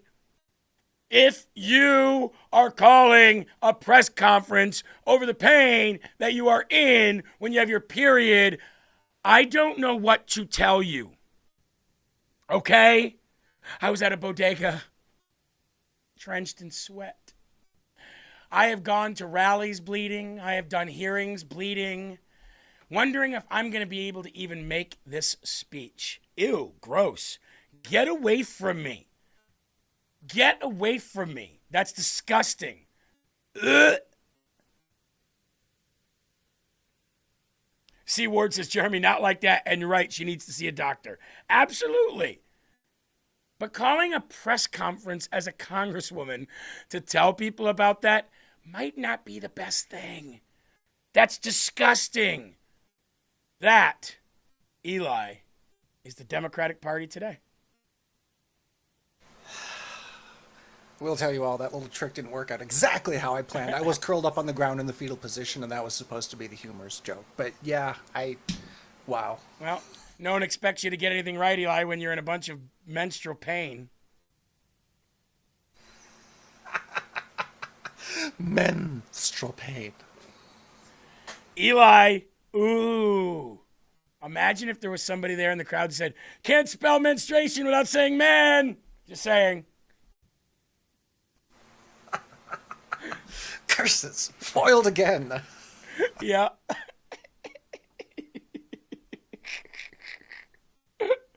Oh, anyway. We got to move on because I'm tired of talking about that. That's a messy topic to talk about. Might have to bring some maxi pads into work if we're going to have those conversations. Jana says, my doll, anyone? Exactly. Just bought some for my daughter the other day. How gross is that? That's TMI. But that's not nearly as much TMI as that. DL Baker says you chose your career. Suck it up. Absolutely. Absolutely. I'm surprised Dylan Mulvaney wasn't there. She needs a real name. What is a woman? Yep.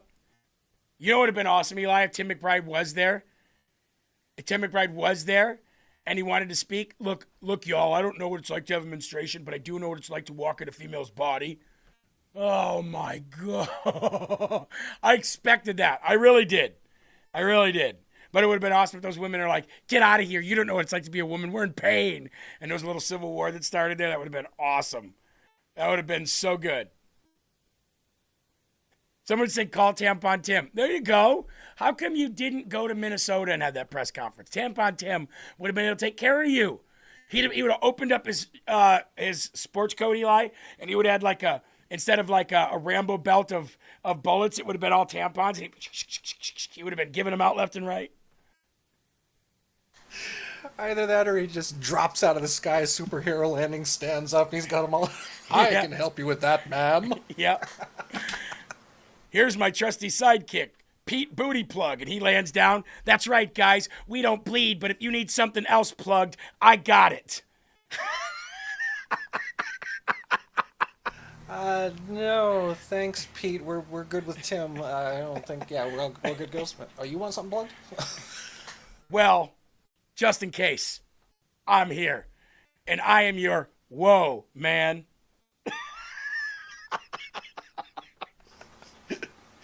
Just in case, I'm here and I'm queer. That helps, thanks. Then they fly off, the ambiguously gay duo. Eli, Eli, I got it, dude. We need to get Tom to make cartoon shorts of Tim Waltz and Pete Booty Plug driving the penis car in the new and improved ambiguously gay duo cartoons. Oh, that's got to happen. Hop on my back, Pete. What are you all staring at? Nothing. Let's get this thing humping. All right. We got to get out of this conversation, Eli. News. Me. The Supreme Court allows Alabama to use their congressional map that favors Republicans. And Sonia Sotomayor fumes in the Supreme Court chambers. Gotta love it. Last week, Alabama asked the Supreme Court to intervene after the lower court had blocked the new U.S. congressional map. Alabama's request, everybody said, make the cartoon. Make it! Alabama's request to toss out its racist, gerrymandered congressional map comes after the Supreme Court last month declared that Louisiana's newly drawn congressional map is an unconstitutional gerrymander. The case, State of Louisiana versus Philip Callis, and the related Press Robinson versus Philip Callis, stems from Louisiana's woke lawmakers caving to left-wing judges and creating a second majority-minority congressional district. Last week, 3-judge panel ruled that Alabama's new congressional map violated the Constitution's 14th Amendment. Alabama state officials asked the Supreme Court to expedite and overturn the lower court's decision. Last night, the Supreme Court, in a 6-3 decision, upheld Alabama's congressional map that will likely result in 6-1 Republican-Democrat. Liberal Justice Sotomayor fumed in a dissent with whom Jackson and Kagan joined, quote, "Before the court are two paths. Guess what? You're going down the wrong one, fatty. Down one lies an orderly election, held under a tried and tested congressional map that protects black Alabamians' rights to vote and with, by the way, stop. With the application of this new map, is there any black person in Alabama who does not have the right to vote? Or Louisiana? If so, let us know. If you are a black American, I don't know what shade considers being black or not, but if you consider yourself black and if you have lost the right to vote in Louisiana or Alabama because of the congressional, redrawn congressional maps, get a hold of us at LFA TV. We would love to interview you. We would love to expose your story to the world. Anyone.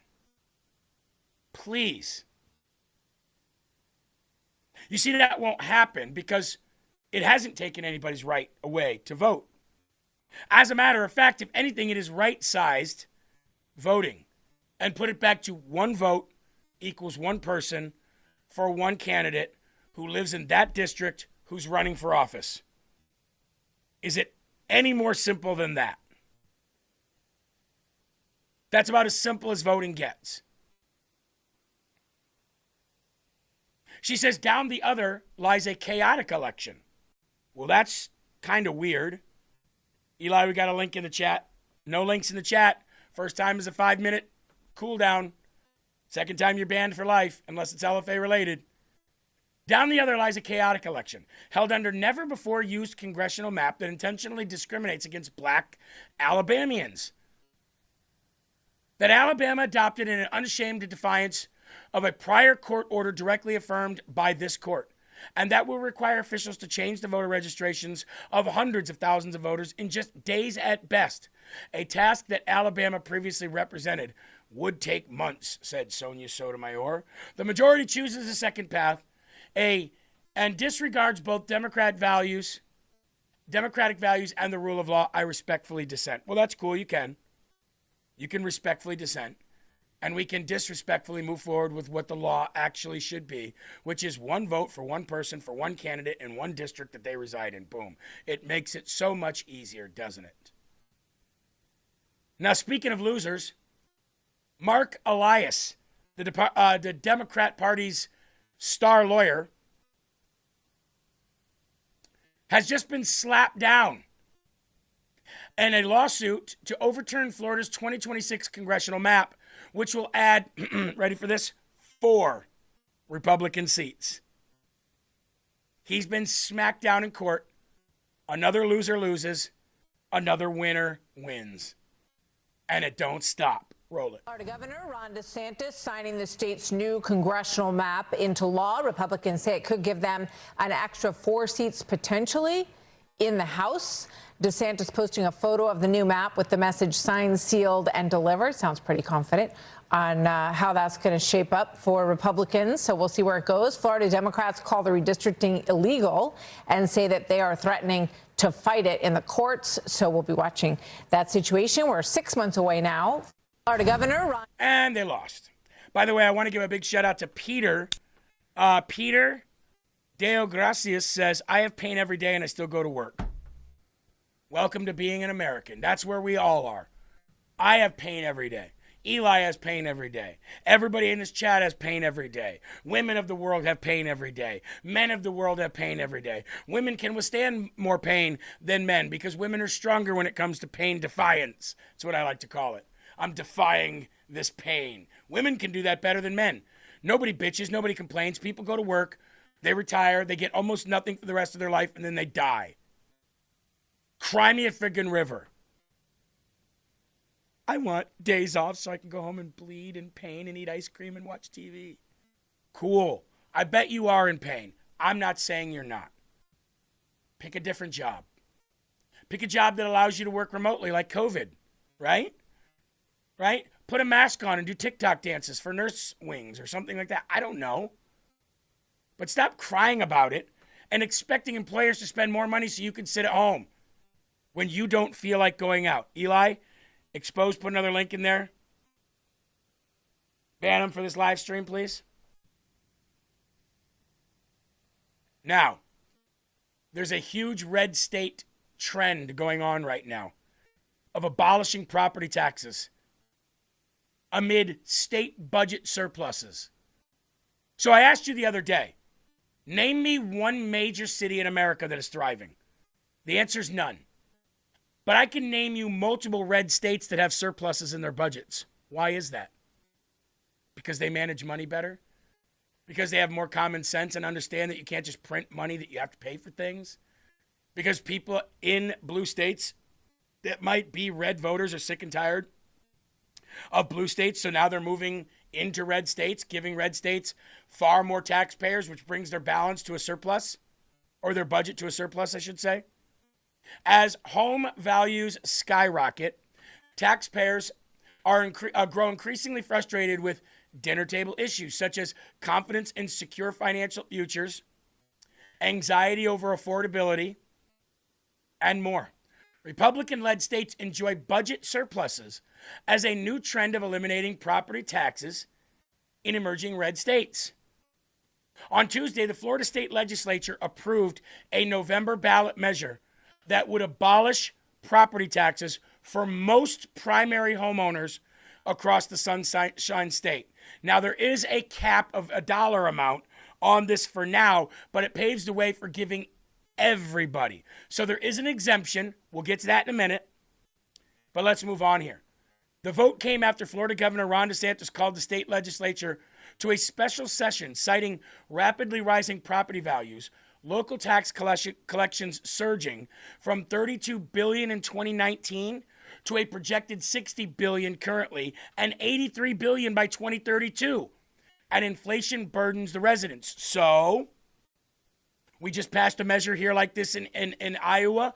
Texas also passed a measure to relieve state taxpayer dollars, to relieve the state taxpayers of dollars spent on property taxes to offset and right-size things. Here in Iowa, we just passed a bill that said as inflation goes up, property taxes go down in order to supplement the money lost.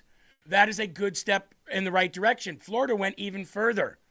Let's read some of this. By the way, Florida, you guys are leading in this effort. And Texas is too, by the way.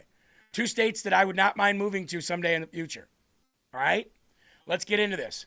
Several states are already moving toward a major property tax relief for primary homeowners, mirroring Florida's push to raise the homestead exemption to $250,000 and eventually eliminate non-school tax on homestead homes. Now, part of your biggest property tax bill is your school. I don't think you're ever going to get away from the school.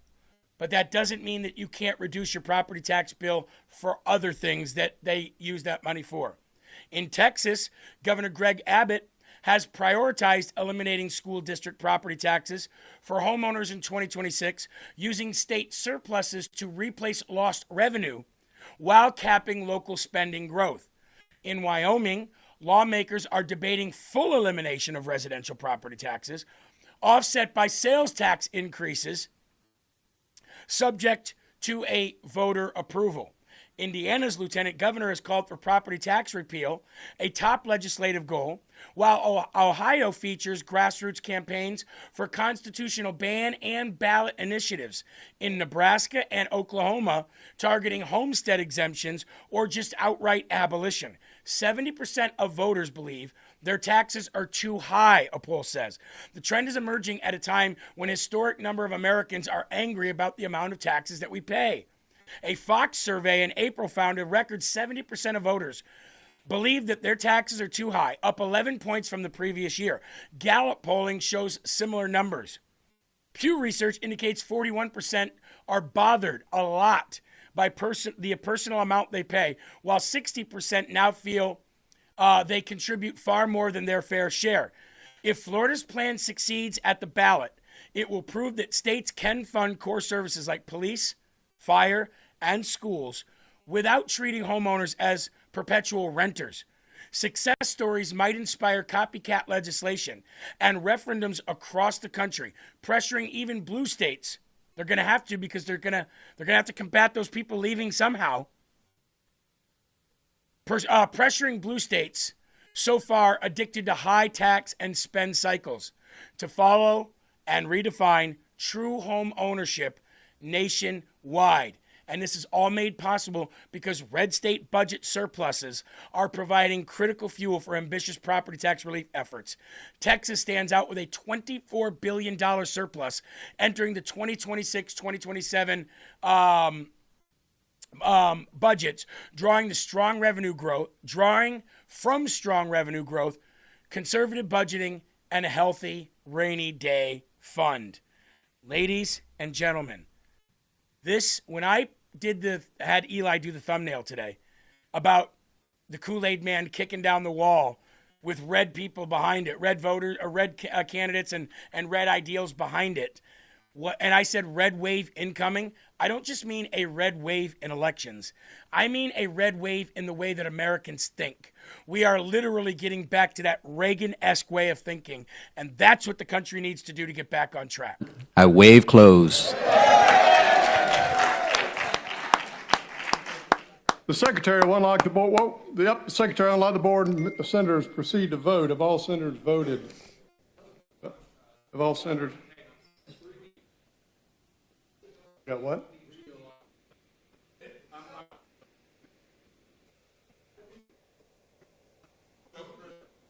And Eli, get this. People over on YouTube right now are like saying bad things about this. I think MAGA is deceased and all that.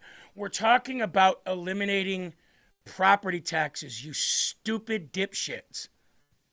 How retarded do you have to be to not applaud the American taxpayer paying less?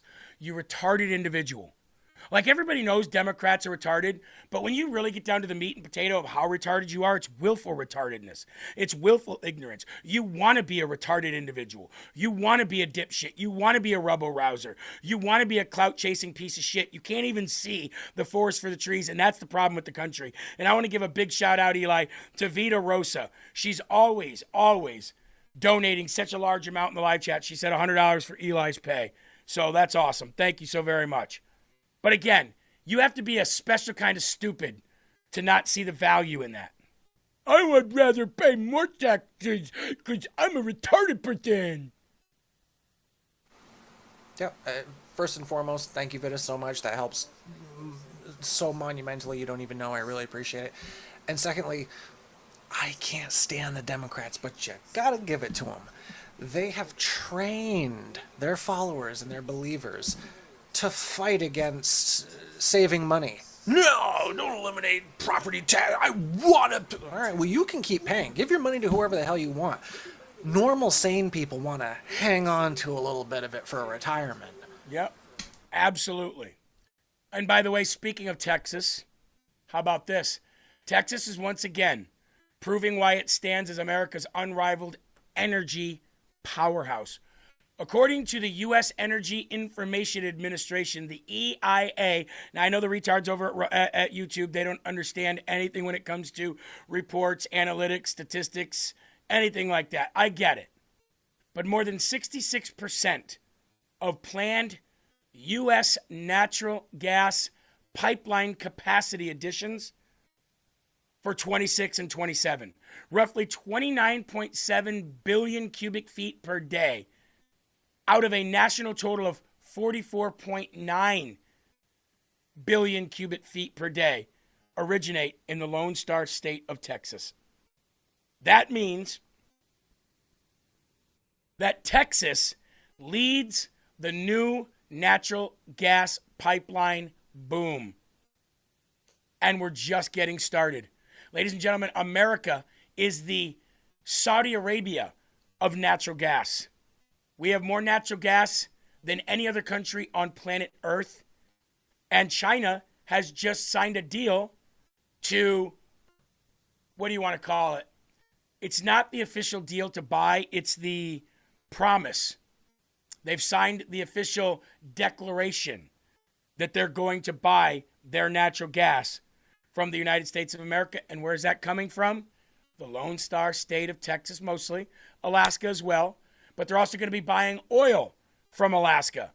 So that means, as President Trump said, we are going to be the #1 exporter of oil and gas before you know it. Now, speaking of that, we got to get to the Iranian conflict here because we just talked about earlier today, everybody in the chat said their gas has been going down.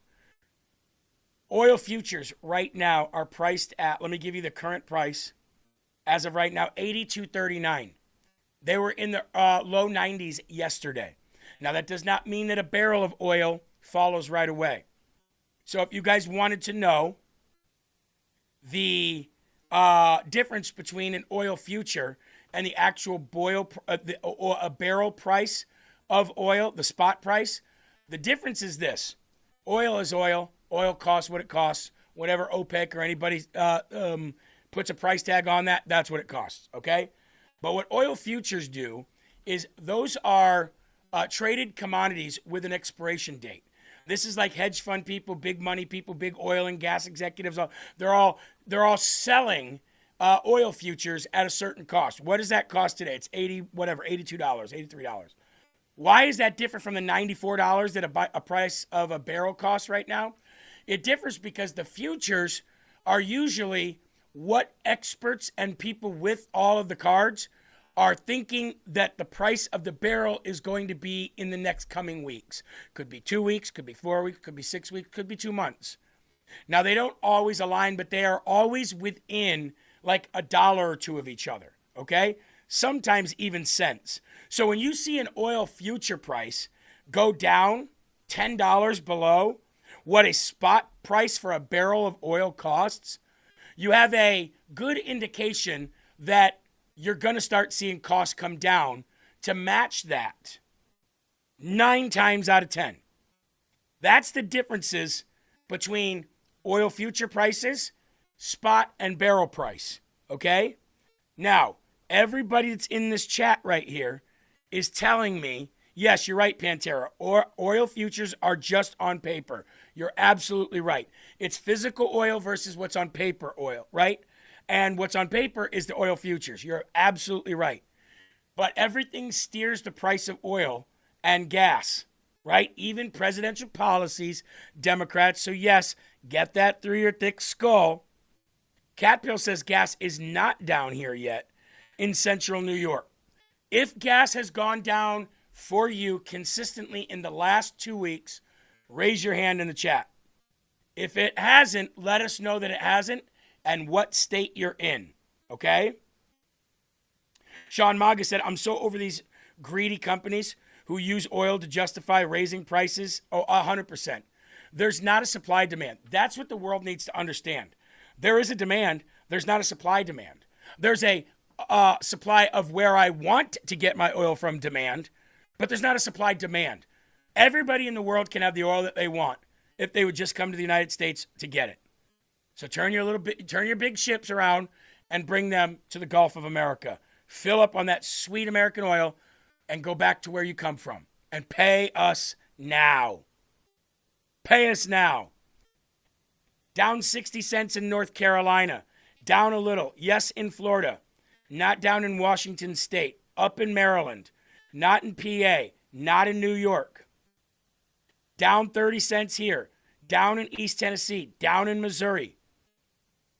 Down a few cents here in New Jersey. Down in Texas. Down in Michigan. Down in Texas again. Down in Florida. Down in Arizona. Not in California. Down in Jacksonville, Florida, about $1. Gas will go down soon in Oregon. Down in Indiana. Idaho hasn't gone down at all.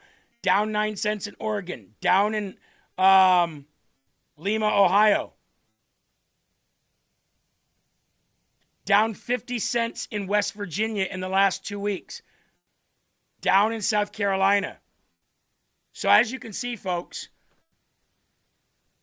we are seeing a steady down tick in price. But will it be enough by July 4th for anybody to be like, wow, this is incredible? I pray it is. I think it will be. We'll see. Speaking of that, a U.S. Central Command disabled an entire oil tanker with a Hellfire missile on Tuesday, so that's cool. U.S. Central Command posted an unclassified footage of a U.S. military disabling an oil tanker with a Hellfire missile. This is the 6th vessel that the U.S. military has disabled as part of a naval blockade in Iran. The Botswana flag tanker was sailing toward an Iranian port before a U.S. missile intervened. Ooh, I like the sound of that. I believe we even have footage of the missile hitting the oil tanker. I believe we do. Let's see. Here we go. Oil tanker, oil tanker, oil tanker. About to be gone, I would assume. Let's see. Waiting for the missile. Oh, yeah. Yeah. Not good. Not good. Guess you shouldn't be trying to do business with Iran. We told you it was closed. Nothing goes through unless Trump says so. Period. Tell me again how Iran is winning.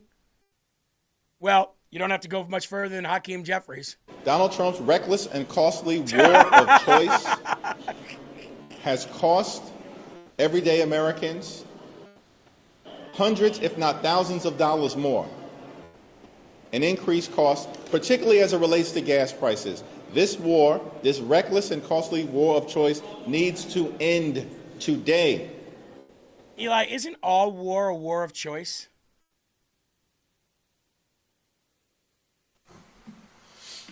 I would imagine so, yeah. You choose to get into it and you fight the war.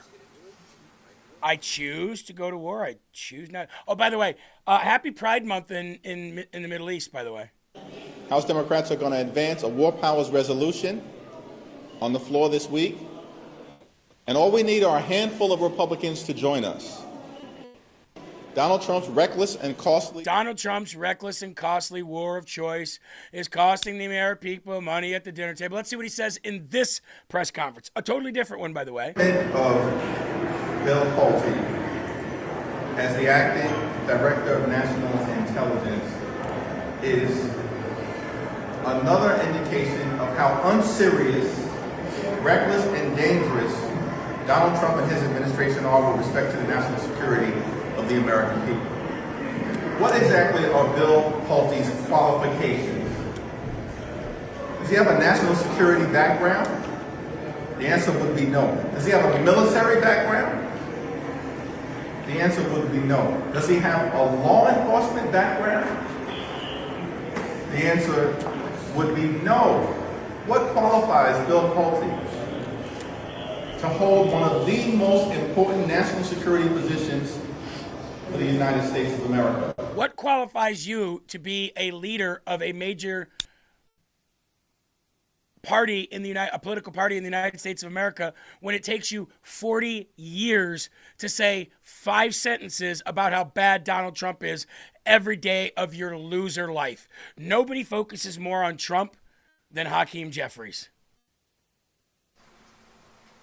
By the way, numbnuts, 9 times out of 10, a president doesn't have a background in any of those things you mentioned, but that's why they have an administration and a cabinet. Oh, well, he was talking about Bill Pulte there. He was talking about the guy that Trump chose to replace Tulsi Gabbard as the director of national intelligence. But again, you know what I don't want? I don't want anybody that has a background in any of that stuff.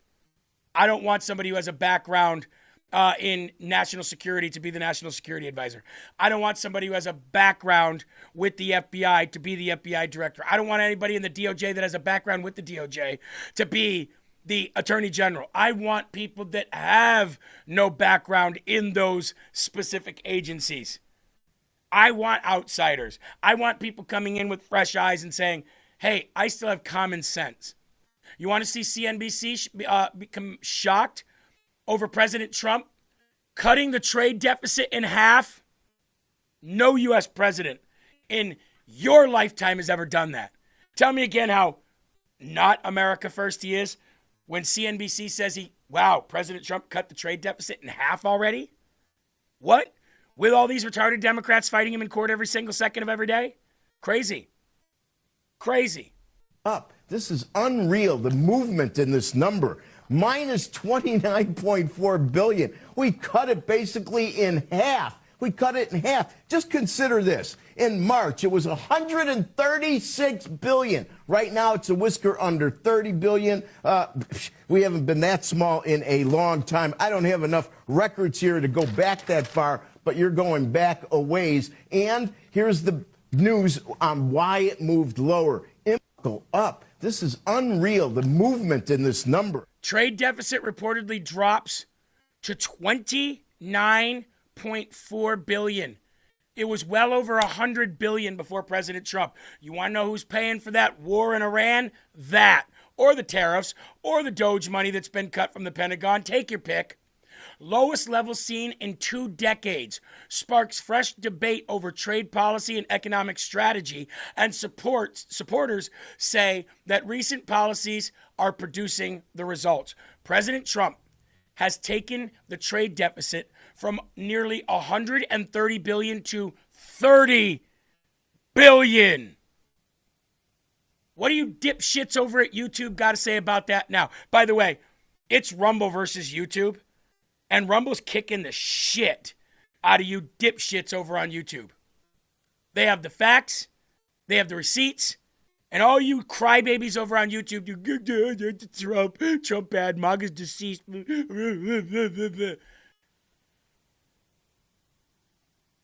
How was your president? How was the trade deficit under your president? We already know. How was the stock market under your president? We already know. How is our safety under your president? Well, we already know. How is the border under your president? We already know. That's why these black pillars are probably dumber than Democrats or paid 100%. How are you going to cry about that? And if you cried about that, you better cry about this, Eli. I told you it was coming, and it finally did. Illegal aliens and foreign fraudsters steal billions of dollars every year from the American taxpayer. As part of my administration's historic effort to end fraud and reverse mass illegal immigration, I recently signed a powerful new executive order, which will be led by the Treasury Department to stop banks, credit cards, and financial institutions from being used to facilitate human smuggling, drug trafficking, illegal immigration, and the criminal cartels who orchestrate these activities. Access to our nation's financial systems must be limited to those who have a legal right to be here and who are engaged in lawful and legitimate commerce. Bank accounts being used to enable illegal immigration or to store the welfare received by illegal aliens will be shut down, and the funds will ultimately face impound and seizure, so they can be returned to the taxpayer. It's not ludicrous, but profoundly dangerous that any illegal alien can simply present a blue state driver's license or a Biden border document and have unrestricted access to U.S. financial systems. This also sends a clear message to the anti-ICE rioters that your violent disruptions are only strengthening our resolve. My executive orders will also allow us to stop billions in leaving our country in a manner of criminal activity. It has been said this measure we are taking is the most effective means of reversing Biden's border invasion. We shall soon find out. You know what that means, Eli? That means no illegal alien can have a bank account, like we said before. No illegal alien can receive any kind of welfare through bank accounts or through bank systems or through financial systems. It would have to be by cash, which would also be illegal, and those people would go to jail. So we're screwing that up for them. We're making it so they can't fly because now TSA is sharing all information of anybody who flies with ICE so that ICE can pick these people up. Sooner or later, Eli, these people are going to want to go back home on their own. They're going to take their $3,000. They're going to sign up for the CBP app. They're going to bounce. They're going to go back to their country. And if they want to come back, they're going to have to come back legally because you can't make it through the southern border anymore. And yet black pillars are still going to vote Democrat because they're crying over Israel. Are you absolutely effing retarded? That's where we are today, folks. Winning, winning, winning. So you crybabies over on YouTube can eat me because we're not going to stop. How about that? We're just getting started. We do that because we have energy from Fatty 15. We do that because our cells have been repaired and aged slower, giving us almost like a fountain of youth through a natural way. The only ingredient in each and every one of these beautifully designed and scientifically peer-reviewed, studied, and backed pill has is C15. It's an essential fatty acid that each of our bodies need to thrive and live longer, and you can get that with Fatty 15. Fatty 15, allow Fatty 15 to give you the opportunity to feel, look, and actually be younger. You will live longer with a dose of C15 into your body every day. You get a 90-day supply today, ladies and gentlemen, if you sign up by going to fatty15.com, promo code LFA. John said Fatty is a fitting name for you. You're about 3 years too late on that joke there, dipshit. You're the one that wants people to still take property taxes from us. Fatty15.com. Live longer so you can see MAGA win even more. Fatty15.com/LFA. That's Fatty15.com/LFA. Man, there's no sweeter sound than winning elections. 962 days, Eli. That's how many days they have left of Trump, and that's if he doesn't get 4 more years. So exciting. It's always fascinating to me when you shut them down with facts. I've been watching that John over here. Garbage people. Never met a decent MAGA. All the same. always thinking about eating fat. You get shut down with facts, so you resort to name calling. Maybe you've never met a decent MAGA person because you might be an asshole yourself. You might just be MAGA yourself. That's why you can't stop watching the program. Here's another dipshit by the name of John Cornyn crying after his loss, but not really. Trying to save face, I guess. I had a chance to talk to Ken Pax last week. No. Are you going to meet with him this week? Don't have any plans to. When you, saw the results, this had to be a shock to you how one-sided this was. Well, I think the biggest shock was that only 7% of registered voters bothered to vote. And so we've seen some pretty strange results in runoffs like this where there's a low turnout. But I'm past all that. He won fair and square. And I'm going to continue to try to work on my priorities here in the Senate and help us maintain the majority. You've had a lot of criticisms for him, calling him a crook, among other things. Do you stand by those criticisms? Yes. You do? Yeah. Do you think he's fit to serve here? Well, I've said no, he's not. But again, he won the race fair and square. It's really, if you run for elections, you have to learn to trust the voters and their judgment. But I don't think the story is over. I think it's just beginning. Oh, yeah, it is just beginning. The beginning of the end for you rhinos. Johnny Boy's getting mentally dominated over on YouTube, Eli. Like, mentally dominated. I think that guy might cut his wrist and commit suicide by the end of the show. I don't know. Here, if that didn't do it, maybe this will. America's back. This is how Trump rolls. Come on, where's that Top Gun music?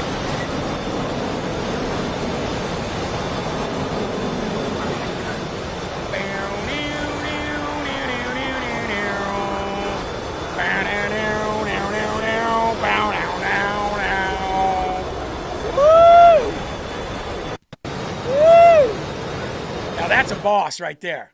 That's a boss. Ladies and gentlemen, there are right ways. And there are Democrat ways. But there's only one Yahweh. So stand up tall, keep your shoulders back, keep your chest out, and keep your head up high. You are a child of God, and no weapon formed against you will ever prosper. Keep your family and your friends close, keep your pets close, keep a smile on your face. Whatever you do, never stop spreading the gospel, never stop fighting for this country. Will Johnson is coming up next, stay tuned for him, followed by the great Kevin Smith, followed by after that, what do we got after that, Eli? We got Paul Herrell after that. Flyover Conservative, Secret America. Boy, the shows just don't stop here. God bless you, and long live this beautiful American Republic. See you tomorrow.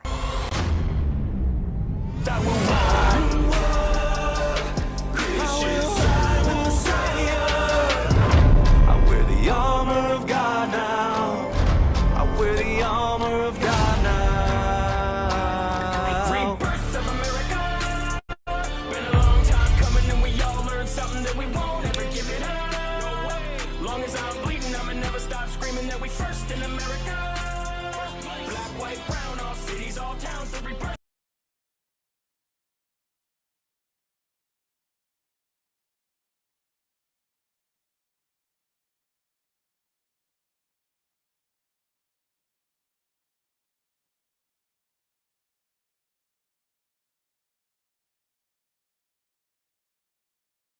It's not going. Oh, there we go. What's going on, everybody? Thank you so much for tuning in.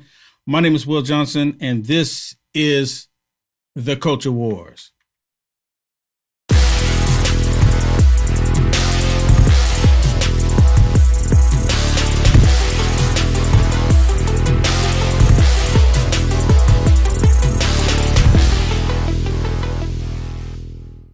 Everybody here, Americans are coughing women, children.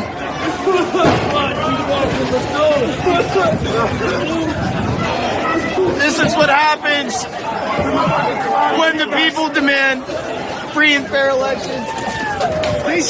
They shot tear gas into people who are peacefully protesting.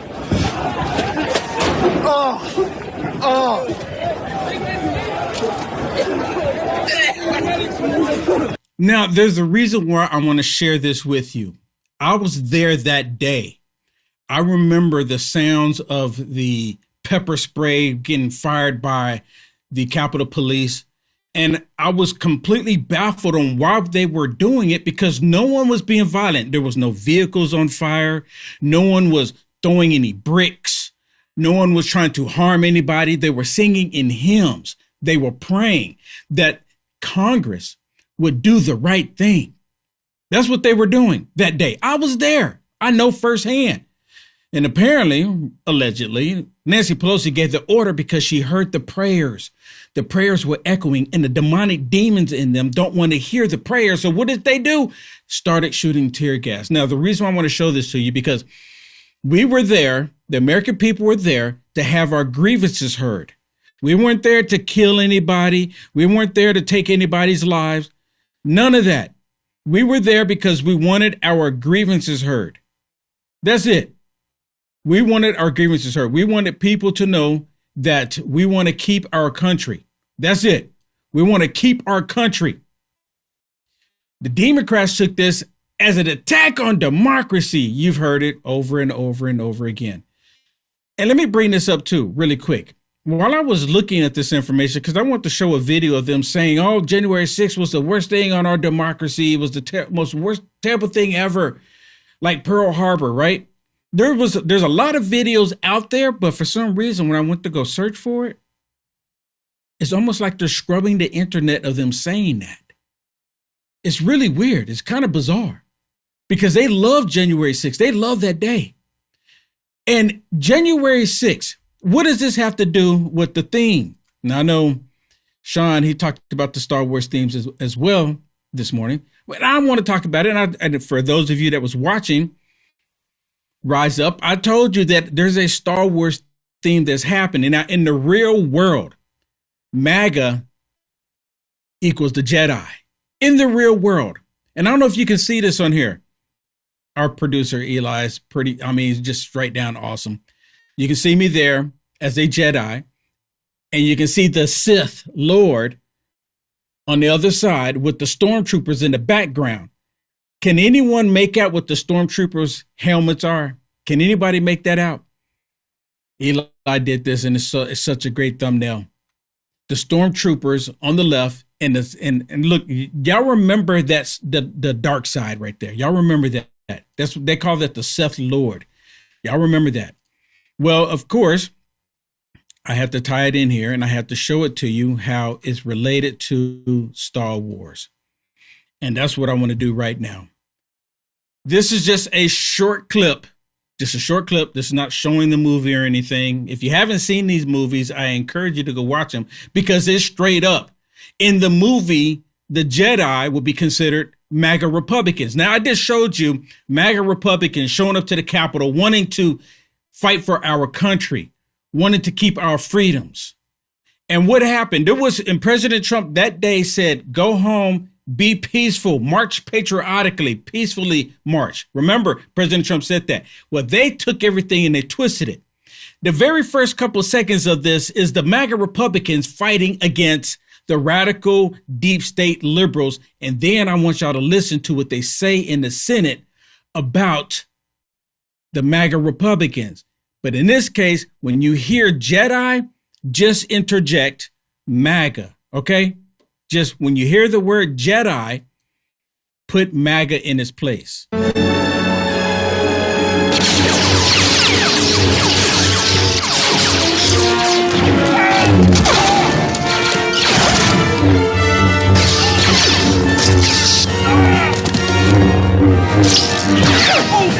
That's January 6th, right? Now watch this. And the Jedi Rebellion has been foiled. What's happened?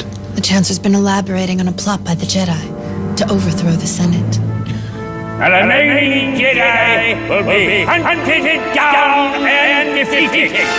Y'all see that? So there was a plot by the Jedi to overturn the government. Or in this case, there was a plot by MAGA to overturn the government. You can't make it up. You can't make it up. It's straight up. MAGA Republicans are on the side of the good side of the force. The Democrats, all of the perversion that they push, they're on the side of evil. 100%. You can't make it up. Most of y'all never even watched Star Wars and never even made the connection. I made this connection when I started watching. I watched it maybe 2 years ago, and I'm just going through all of them watching. I said, you know what? Because I never watched all of them from the beginning, the very first one, and then all the old ones. They went out of kind of order, weird order. But anyways, I watched all of them, and then I came across this scene. I'm like, what? It's straight up. And it's straight up. They create the Senate and they want the Jedi. All of a sudden, they're the bad guys. They said MAGA Republican for years. They actually went out and hunted down MAGA Republicans to lock them up, to put them away for following the Constitution. In the real world, the Jedi are the MAGA Republicans. Yo, you need more evidence? You need more proof of what I'm talking about? Well, let me remind y'all what Mike Pence said. And this is here recently because the sludge fund that's going to go to the people that were wrongfully imprisoned, the people that were done wrong during that time. No one tried to kill Mike Pence. Can we make sure that we all understand on that? No one tried to kill any senator, any House representative. No one tried to kill anybody in Congress on January 6th. Nobody. Last week, at the request of the Department of Justice, a federal appeals court threw out the convictions of 4 members of far-right extremist group, the Oath Keepers. That was a militia involved in January 6th. See, that's the Oath Keepers, part of the MAGA Republicans. The 3%ers, part of the MAGA Republicans. The Proud Boys, part of the MAGA Republicans. All of these guys and gals and women are part of the MAGA Republican, the good side of the force. All of these Democrats, they lie about everything. Do you think that the Trump administration is deliberately whitewashing that day? Well, I've certainly seen evidence of that. Particularly, I was offended. He was offended. He was offended. He's still trying to play victim. All he had to do was the right thing. But he refused to do the right thing. That's the reason why we call him Judas Pence. The reason why we call him Judas Pence. Now, here's the reason why I was asking y'all in the thumbnail. Could you make out the thumbnail? This is exactly what the Democrats are. You see, the Democrats in 1865. How did their uniform look in 1865? How did they look? Right there. Y'all can see it right there.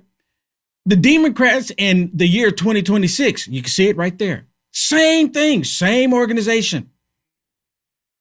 They want everybody to believe that they're on the good side. They're not. This is pure evil. They target children with their perversion. I talked about it this morning in Rise Up. But the left, they would be considered the stormtroopers. They would be considered the Sith Lords. Straight up. Straight up. And again, here's the thumbnail. Let me show you the thumbnail. There's the thumbnail. And you see the Sith Lord that I'm fighting right there with? Y'all see it? Y'all see it? What do you see there? What do you see there? That's the Sith Lord. This is the left. This person voted for Kamala Harris. This person voted for Joe Biden without even knowing, without even asking. This is at a Michelle Obama library in LA. This was years ago. Straight up demonic. You can't tell me that this is loving. You cannot convince me. This is the dark side of the force. Straight up the dark side of the force. But you're like, Will Johnson, how is this the Sith Lord? How is this coming to play with what you're talking about? Right there. Except for the horns are a little bit shorter. Right there. Can you see it? Can you see it?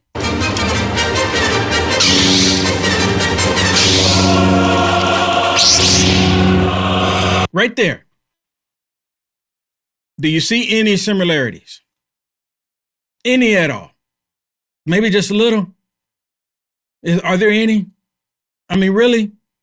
The only thing is, this dude, his horns are shorter, and he's still trying to look like a man. The other one's trying to look like I don't know what it is. It's pretty demonic. Pretty demonic.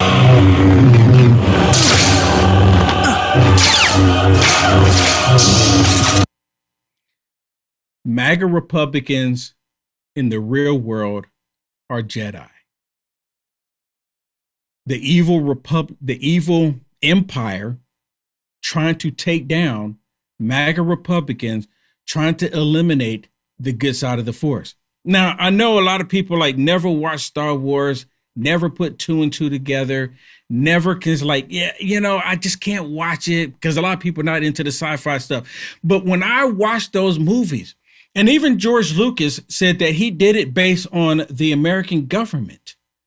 And see, a lot of these idiots, these liberals out there, they go, well, it's the government that we have right now. In the movie Star Wars, you had a series called New Hope, right? That's what President Trump came along. There was new hope for the country. There was new hope. In 2016, there was new hope. We have a new path to keep our country. There was new hope. And then followed behind that was the Empire Struck Back. That's when in 2020, when the Democrats stole the election, the coup d'etat took place. The Empire Struck Back. And then the movie that comes after that is Return of the Jedi. Come on, people. President Trump returned. He's in the White House. That doesn't mean the evil has been eliminated altogether. But the Jedi has returned. I encourage you to go watch these movies because it's really interesting how they lay it out. And these evil people on the left, they want us to forget that they're the ones just cutting off and mutilating children. They want us to forget that they're the ones that's doing all that nonsense.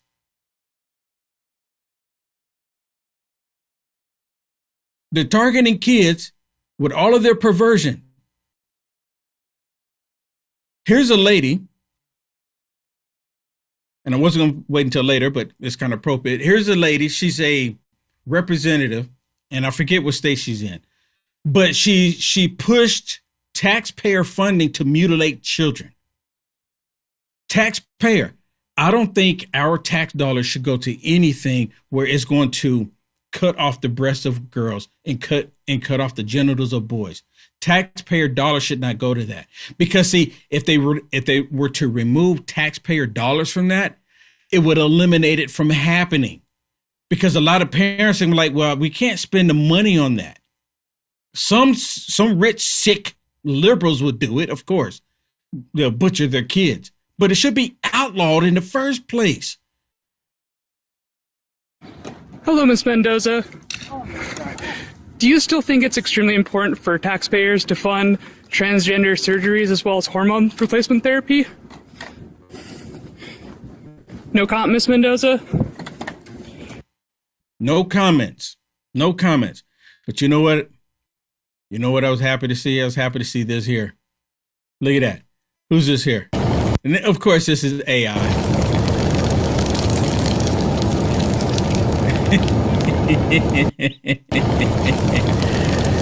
Oh my goodness. It's a big fat spliff. But you know what? This is again conversations and topics that we shouldn't even be having. We shouldn't even be discussing. What world do we live in where the topic becomes about them mutilating kids because these sick adults feel a certain way? What kind of world is that? Are y'all with me on that? I mean, I look at this stuff and like, who in their right mind would do this? But these people are not in their right mind. They're absolutely not in their right mind. They lie about everything. They don't have a problem lying about everything. For them, lying is like the most appropriate thing you can do because it will help them push their agenda. That's what it's all about, them pushing their agenda. They can care less about the rest. To give you another example about how they constantly lie. Let me share this one with you because this has been in the news all this time. And of course, the evil left, they come out and they lie to everybody, try to get everybody to believe the lies. And one of the ones that's really out there advocating, telling these lies is Jill Biden. This debate, when it took off, when it went off, I never forget it because I'm watching the debate because we were all glued to the tube watching the debate. every one of us that care about our country. We were watching this debate, and I'm thinking, are they going to acknowledge what Joe Biden did? And see, we were so accustomed to Joe Biden putting his foot in his mouth, not being able to complete a sentence, completely forgetting where he's at. We were used to that already. So when we saw this debate, none of us were surprised. Like, that's how Joe is. We finally beat Medicare. What? And President Trump said, I can't respond to him. I don't know what he said. And I don't think he knew what he said. And Joe Biden didn't go, I know exactly what I said. Joe Biden didn't say nothing because you know what? Joe Biden forgot that he was on the debate stage with President Trump. He forgot that he was on the stage with him. So he couldn't say anything. He didn't know what he was talking about. And Jill Biden out there trying to act like it's all, well, you know, that's just Joe. This is the Joe we've always been seeing. But you say and write that you hadn't seen that from him before. You hadn't seen that sort of slippage. Many aides had said otherwise. And of course, polls of Americans had expressed concerns about his age, perhaps not that performance. Do you think that there's a chance you had a blind spot to it as the person closest to him and to his spouse who just loves him so much? Do you think you had a blind spot to him? Because the rest of the world, even the witches on The View, they saw it all too. They were seeing it on a daily basis, but they refused to acknowledge it. And now she's trying to sell books because apparently the Bidens are supposedly broke. They're saying that Hunter Biden is $20 million in the hole. They tried to get donations for Joe Biden's presidential library. And rumors has it that Joe Biden has received a whopping sum of $0. $0. You know, you're saying many aides saw this. No one ever came to me and said, Jill, you know, Joe's aging or something's wrong. So when I saw that, I mean, no doctors came to me and said that. And Joe, like I said, you said has a full team of doctors around him. And there's actually a video where she's saying that I'm not a doctor. Oh, she go, wait a minute. Yes, I am a doctor. I am a doctor. I am a doctor. Dude. Can you tell the difference between the good side and the dark side of the force? Can you tell the difference? See, the dark side of the force will lie about everything and anything. They will lie about everything and anything. Nothing is out of reach for them lying. Nothing. They will lie about every single thing. How many times can I say that? Let me say it one more. The very fact that they believe a man in a dress, how many times have I said that? And again, I can't believe that we're actually having that discussion. Help me understand. Help me understand. See, President Trump has disrupted everything that they've been working to destroy. And that means men, women, children, the country, reality. President Trump disrupted all of it. President Trump has been the monkey wrench. See, if President Trump was black and I was white and I said President Trump threw in the monkey wrench, it would be a racist term, only simply because of the monkey. But anyways, President Trump has disrupted everything. And that's the reason why they tried to eliminate him. They tried to kill him multiple times. They're still trying to kill President Trump. Now they're going after his family. And just because they say that it was an Islamist terrorist trying to take out his daughter doesn't mean he's not a leftist. It's still a leftist that's trying to eliminate President Trump's daughter, his family. If you take Muslim and the left, what do they have in common? What do they have in common? They hate Christianity. They hate America. They hate freedom. They hate Trump. They hate Christ. The left and Muslims, they have that in common. That's the reason why when Muslims throwing gay people off of buildings, the radical left don't pay attention to it because they care more that they hate Trump than anything else. That's what it comes down to. They hate this country so much, so they have a lot in common.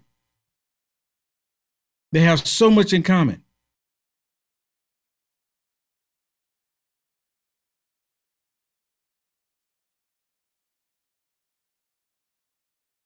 But can y'all see, going back to this really quick, for those of you that are Star Wars fans, is this not the Sith Lord? So I'm looking in the chat right now. I'm looking in the chat. Is this not a Sith Lord in Star Wars? This would be considered the Sith Lord in Star Wars on the dark side of the Force. I mean, hello? And these evil people on the left, they refuse to acknowledge this. I don't know how many of y'all go on Threads. There's an app called Threads. It's Mark Zuckerberg's answer to X, Elon Musk's X page. So on Threads, I posted this little AI video of me as a Jedi saying that MAGA Republicans are the Jedi in the real world. On Threads, mind you, it's over 100 and I think it's like 125,000 views for this little short AI generated video. And it's countless people on there angry with me. And then they said, no, the MAGA Republicans are not the Jedi. The MAGA Republicans are not the Jedi. They say all this crazy stuff. And then I said, this is the Sith Lord. It's the same thing as the dude in the movie. Same thing in the movie. And the same thing with the stormtroopers. Except for instead of, just white and black helmets, they got on white hoods. That was the Democrats. There was never a switch. I'll get it off the screen because I know it's pretty disgusting looking at. And this was back, I think this photo came out back in 2012 or something like that. Don't hold me to it. I don't remember. But that was an event at the Michelle Obama Library in California, LA. What do y'all think about LA? Do y'all think it's possible that we're going to get a Republican mayor or a governor? Can you imagine getting a Republican mayor and a Republican governor in the state of California? The Democrats are terrified of that. And Gavin Newsom said that we possibly could get to the breaking glass moment. What does that even mean? Does it mean he's going to break the glass and bring out extra ballots? What does that even mean? And I still don't know how these people would vote for Karen Bass after all of the crap that she's done to the state. Why would any of them vote for any Democrat? It just goes to show how people in California, not all of them, but there's some dumb people in California. I mean, wherever there's liberalism, there's stupidity. No matter where it is. If there's liberalism, there's stupidity. Which is pretty sad. How did Dr. Oz say it? It's really hard to cure stupid. You gotta love it. We'll be right back. Remember when you were younger and you used to hear stories, whether it be in Greek mythology or whatever, about the fountain of youth, people constantly looking for something out there that would help them live forever or live longer? Well, kind of got something like that with Fatty 15, and it's not mythological. No, Fatty 15, this is an empty jar right here, but that's your size that you get. That's a 1 month supply. You get a 3 month supply on this deal. Fatty 15 contains something called C15. If you don't know what that is, it's an essential fatty acid that is necessary for your body's cellular generation, meaning that if you have any damaged cells, it will repair them. It'll also change the way your cells age and you will live longer. C15 does exactly that. Again, if you don't know what C15 is, definitely do some research, but it's Fatty 15. And in each and every one of these capsules that you get in Fatty 15, you're going to elevate your cells, you are going to repair your cells, and you're going to live longer. That's what it does. It slows down your aging process for healthier hair, healthier skin, balanced metabolism, deeper sleep, and 3 times more cellular benefits than omega-3 fish oils. Fatty15.com/LFA, promo code LFA. Save 15% now. That's fatty15.com/LFA, promo code LFA. Thank you very much. Back to the program. What kind of a creeper has been on a decade on a platform like Kick and send a dozen explicit kinds of messages and who knows what else? Would it be better for Democrats if he was not the candidate here? All I'm saying, it's like, when I was growing up, if someone had a clear Nazi tattoo on them, you probably could conclude that there's a Nazi sympathizer. How, at some point, are you going to continue to defend that or dismiss that? It's interesting because I didn't even see this video until late last night with John Fetterman. And yesterday I was talking about John Fetterman. And I was making the association, or not the association, but I lumped it into the same conversation talking about Plachter in Maine. I made the connection there that they hate John Fetterman right now. But Blitzer, they give him an excuse. The Nazi tattoo, being racist, homophobic. You heard the witches of the View talk about him. Planter. Y'all have heard that. You've heard how they're like, oh my goodness, keep it in your pants. And as I mentioned yesterday, had Planter been sexting boys or men, they wouldn't even be an issue for them. Y'all heard me, right? Is anyone in disagreement?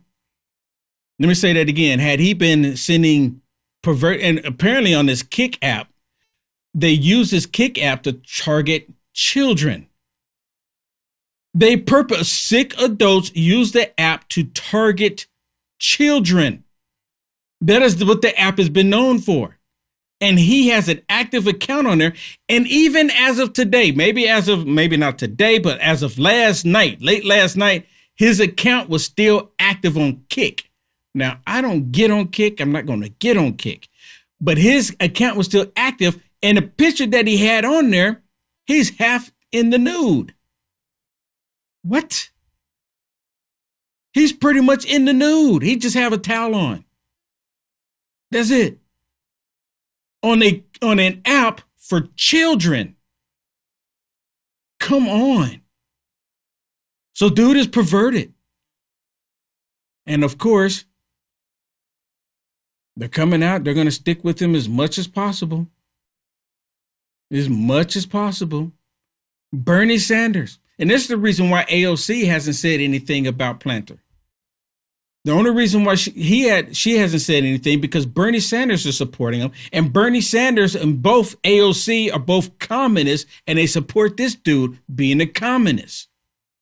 Listen to what Bernie Sanders had to say. I don't know if you've seen this, but man. You are standing by him despite that.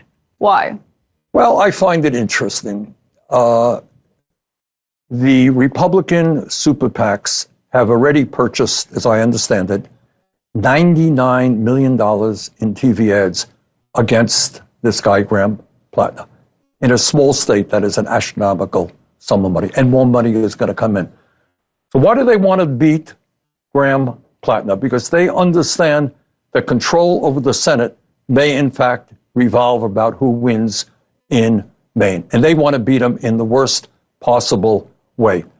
And I think what the people of this country want are senators now who are going to focus on the needs of working class people who are tired of a corrupt political system in which billionaires buy elections, a rigged economy in which the rich get much richer while 60% of our people struggle to put food on the table. So I think what the American people are saying right now is let's let candidates have the guts to take on a corrupt and broken system And maybe let's understand that nobody is perfect. There was actually some protest on Capitol Hill about this today. Paid for by, I believe, the Republican Party. Well, you walked outside, and this is what happened when you saw those protesters. Any comment on the meeting overall? Are you with the Republican Party? It doesn't matter. Are you talking about morality and corruption with President Trump? Have a nice day. That was quite a moment. Well, I mean, I'll tell you, if I may. It doesn't matter if he's with the Republican Party or not. They ask a valid question. You're actually supporting someone who has a Nazi tattoo on their chest, that's talked bad about women, that's sexting, sending inappropriate pictures. This is Eric Swalwell getting a pass. This is straight up Eric Swalwell getting a pass, except for this dude is worse than Eric Swalwell, if you can imagine that. Worse. Eric Swalwell doesn't have any Nazi tattoos, but they gave him the boot. There's no videos of Eric Swalwell talking bad about gay people, but they gave Eric Swalwell the boot. There's no videos of Eric Swalwell that I'm aware of him talking bad about black people. He's a Democrat, but still, there's no videos of it. But there is of this dude. Eric Swalwell got the boot. There was a mob of media there. Mob of media. Worried about Graham Plattner's marriage and his texts. Meanwhile, we are not talking about why one person in America owns more wealth than the bottom 53%. Oh, How often do we discuss that on CNN? Deflecting. Can we talk about both? I mean, of course you could talk about both, but I think what people are saying. You know what? I don't like Caitlin Collins at all, but good for her. Can we talk about both? Because she's calling them out, saying you're deflecting. That's her being nice, calling, saying that you're deflecting. We are the only major country not to guarantee health care to all people. All right, how often do we talk about that? But can I ask you on Graham Plattner? I mean, I think you can talk about both. I think just because there are major issues, you can talk about both, but I have never seen a mob of media interested in whether or not health care. As well, not just reporters. Those were protesters. No, but there were a whole lot of reporters there. But can I ask you, in terms of Graham Plattner himself, you're standing by him. Yes. This isn't the only issue that has plagued his campaign. There's also the tattoo, the post from online. Are you worried about anything else coming out about him? I don't know. All I can say is, look, I'm sure he's not a saint. And by the way, let's not forget, he has acknowledged, this guy served 4 tours of duty in Iraq and Afghanistan. He went through some very bloody and horrible situations. He has acknowledged that he came back with PTSD. He had a share of problems. I just think, and by the way, I met his wife, Amy, who is a very lovely young woman. She is standing by her husband. Oh, my goodness. And I think it's better for this country that we start focusing on the enormous crises facing working people, a corrupt political system, than spending so much time worrying about, the personal life of an. Oh, instead of worrying about a personal life of an individual who's running for political office, this dude is a lie. He's a liar. He's all nothing but lies. Y'all like my chicken scratch there? Nothing but lies. Lie, lie, lie, lie. It does nothing but lie. Nothing but lie. Y'all like my chicken scratch there? I mean, this dude is nothing but a liar. Let me share this with you. This was Bernie Sanders when he was talking about the fine people on both sides hoax. Listen to this.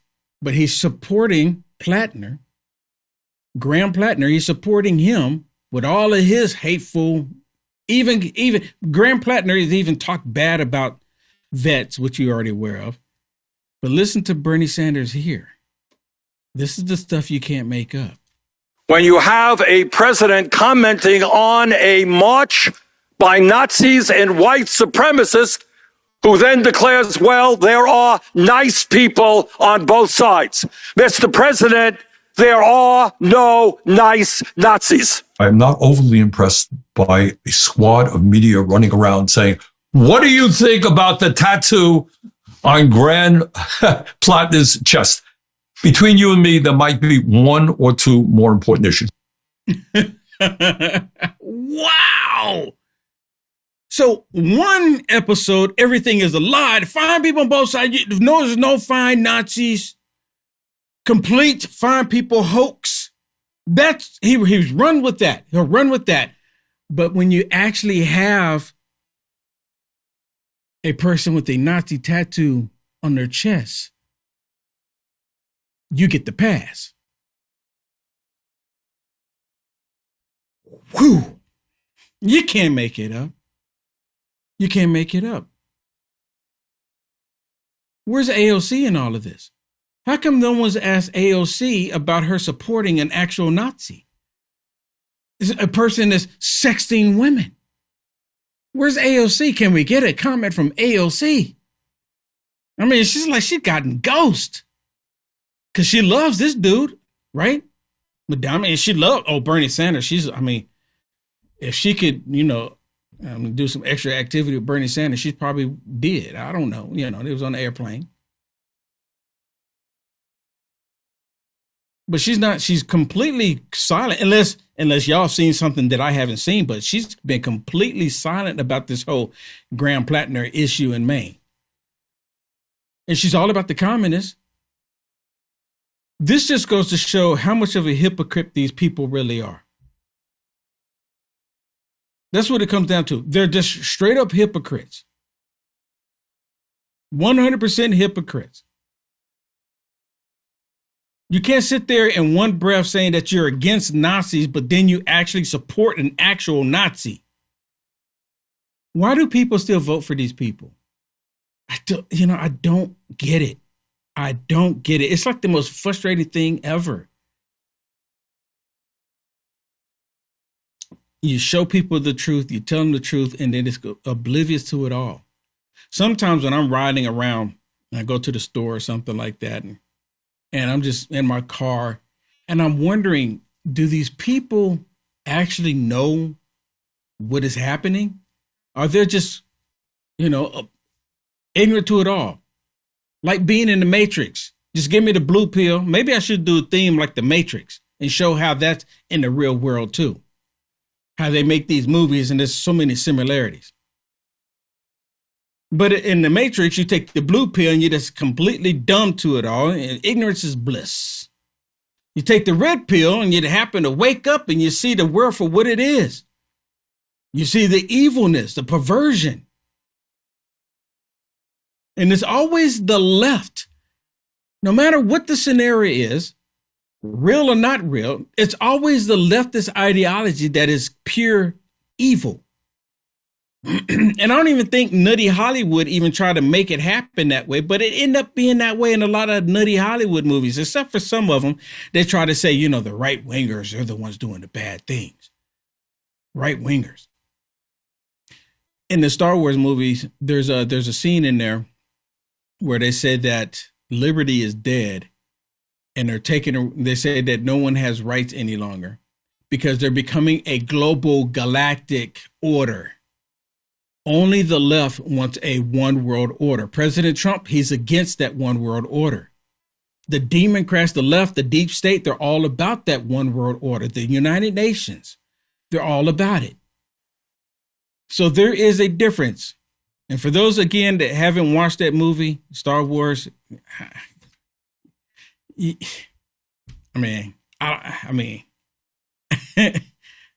I don't know why some people just refuse to watch it, but nonetheless, they do. To each his own. Don't let anyone force you to watch it, but I encourage you to watch it. Well, Bernie Sanders, of course, he's still showing his support for Graham Plattner. What about Shucky Ducky Schumer? On Graham Plattner, are you satisfied with the explanations he's given for the controversies his campaign has faced right now? Are you concerned about what we've heard? I met with Graham Plattner today. We're going to beat Susan Collins and take back the Senate. Yes. So you're saying that Janet Mills is your preferred candidate. There's been rattlings that she should get back in. You're standing behind Graham Plattner, to be clear here? We're going to beat Susan Collins and take back the Senate.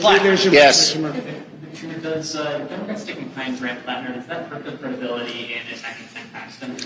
we're going to beat Susan Collins and take back the Senate. Any other subject you got? Any other subject? Yes, you right there. Do you believe that Janet Mills should unsuspend her campaign? We're going to beat Susan Collins and take back the Senate. Last one. You have not said if you're still endorsing Graham Plattner. Are you still supporting Graham Plattner? As I said, I endorsed Graham Plattner. We're going to beat Susan Collins and take back the Senate. Thank you. Do you have any concerns? Wow. So nothing else matters. And he was one of the biggest ones pushing the foreign people hoax as well.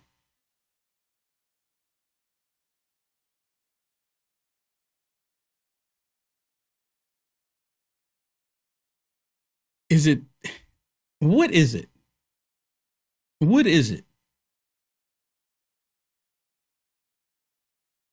Is it that they don't care that they just, is it that because they just want the power, nothing else matters?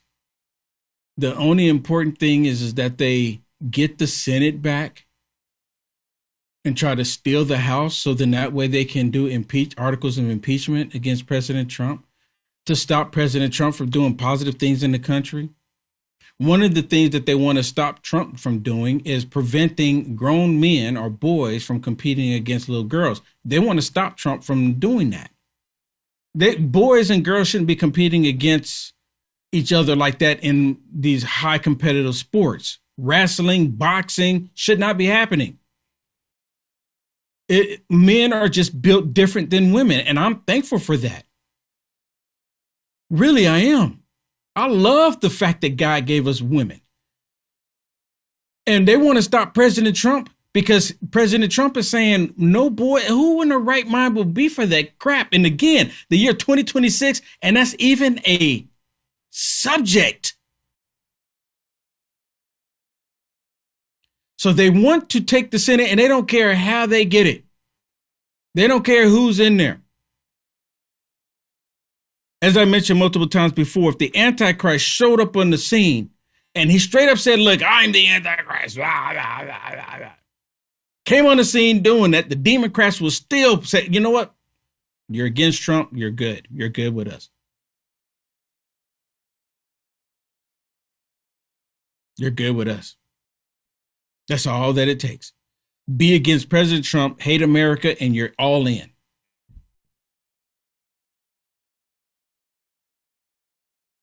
It's really bizarre to me.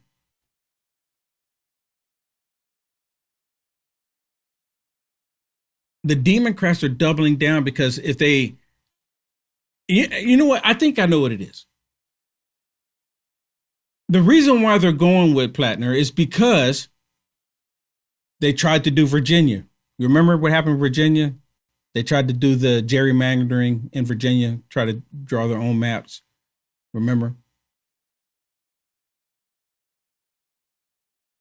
And they got shot down, saying that they're fighting the Republicans. And I think Louisiana did the no more gerrymandering, no more doing the maps based on color. So when Virginia fell through for the Democrats, they were actually angry about it. They spent, $60 million in Virginia. Y'all remember that? Obama went down there, all of them went down there. And the court said, nope, not going to allow it to happen because you violated the state constitution after $60 million. You remember that? Because they just, once that went through and they said, well, the people decided, you can't overturn it because it's the people's will, right? And they're like, yep, we got it locked down. So now that they don't have that, they have to look to Maine. They have to go to Maine. So the person that they gave the boot is saying, hey, put me back in the game. But Graham Plattner, he's going to do like Joe Biden and say, nope, I'm not getting out. I'm sticking through this. I'm going through it all. You're not getting rid of me. Not getting rid of me. So because he's not going to go anywhere, they don't want to try to do the repeat with Joe Biden, like, oh, you got to go. But when you have the witches of the View and others saying that you got to go. But he has the support of the lunatics on the left. The ones that want to retain power. That's all that they care about because they're drunk on it. They can't see anything else. And their whole objective is to get the Senate just to stop Trump, not to get the Senate to advance America, to have us all be a better nation. That's not on their minds. They don't care about any of that. Their only goal is to get Trump. Senator, Maine Democratic Senate candidate Graham Plattner was on Capitol Hill yesterday meeting with current Senate Democrats. Did you attend that meeting? And if not, why not? Yes, I did attend the meeting, and I must say that Graham Plattner is dedicated to the prospect of defending our Constitution. Wow. Right now, we're in a situation where we see all the powers of Congress, the power of war, the power of taxation, the power of purse, and the oversight responsibility all being completely savaged. Mm-hmm. And to have a man who's willing to stand up to this administration is the type of voice we need in the U.S. Senate. What'd I tell you? Nothing to advance the United States of America, nothing to make things better in the United States of America, but they want someone that is going to go after President Trump to stop Trump from making America great. Dude, this is ridiculous. It's redonkulous. I don't like these people. I have no respect for these people because these people are elected to do the job of the people, not to do their own will to try to stay and retain power. These people are evil. Here's another one to give you to give you what I'm talking about here. How their only goal is to get Trump. We have two responsibilities the day I take office in 2027. Number one. And this is a Muslim.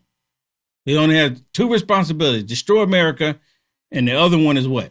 We have two responsibilities the day I take office in 2027. Number one, put as much sand in the gears into what Donald Trump and his acolytes are doing. And number two, build the conversation with the American public that gets us to the after Trump foundationally. We can walk and chew gum at the same time. We really have to.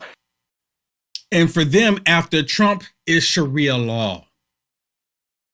That's what he's referring to. He's not going to say that out loud, but after Trump, they're thinking we have to bring in Sharia law. And the radical lunatic liberals, they're for it because they know that we're a Christian nation. And in order to eliminate that, you have to go completely the other way.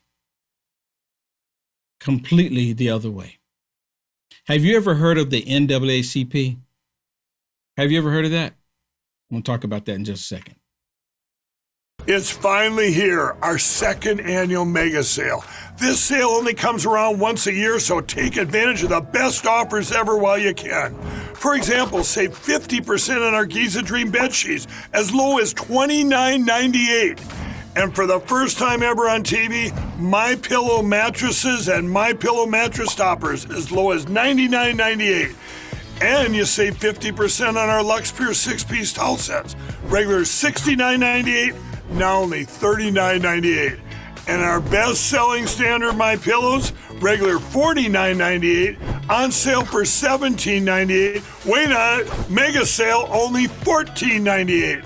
So go to MyPillow.com or call the number on your screen. Use this promo code to take advantage of our second annual mega sale. But wait, there's more. To make the mega sale even more special, when you order right now, your order's going to ship absolutely free. So my last job in the federal service was as the election security lead at the Cybersecurity and Infrastructure Security Agency, or CISA. And we saw there, and we fought, we pushed back, and we shut down Republican efforts to pass things like the SAVE Act. Make no mistake, this was just another tool in which they were trying to disenfranchise different elements of the political opposition that they perceived in terms of Democrats and minority communities and women. We have to continue to fight back and not let things like the SAVE Act, which they continue to push past. So the reason I want to share this with you, because this is in New York, and this is the NAACP, and this is a organization supposedly for colored people. And if you look at the panel, what do you see on the panel? The NAACP is supposedly created to help people of color. And liberals, they don't ever look at white people as a color. They're just white people. They're not colored people. What do you see on the panel? They're all white. They're all liberal white. Every last one of them. So you have liberal white people on here telling everybody what they're doing for people of color. It's the same all the time with these people. And of course, the NAACP, which apparently consists of white people and not black people, they're still pushing this angle that they have to fight fascism. Listen to this one. I would argue that every single thing that every person on this stage stands for flows directly through my expertise, which is the media and the attention economy, and which is law and constitution and a deep knowledge of our history of how we got to this point. I'm looking to fight the fascists and turn the page. I'm looking to get in there for as long as it takes, which I think might be 2 or 3 terms, to do the job and to make sure that we don't have a 50-50 country, but a 65-35 country that breaks the gridlock that's been artificially constructed to keep us punching at each other as opposed to up at those who've been in this, who put us in this position in the first place. We can do that. Pick your wave rider. Thank you. I would argue... I mean, dude.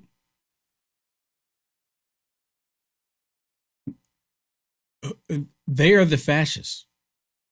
If you go look at the definition of fascism, it is the left 100%. It's the left that want to silence free speech. It's the left that goes against reality. It's the left that believes that America should be destroyed and bring in communism. Are communists all about fascism? Yes. Socialists, are they all about fascism? Yes. They do this to point the finger.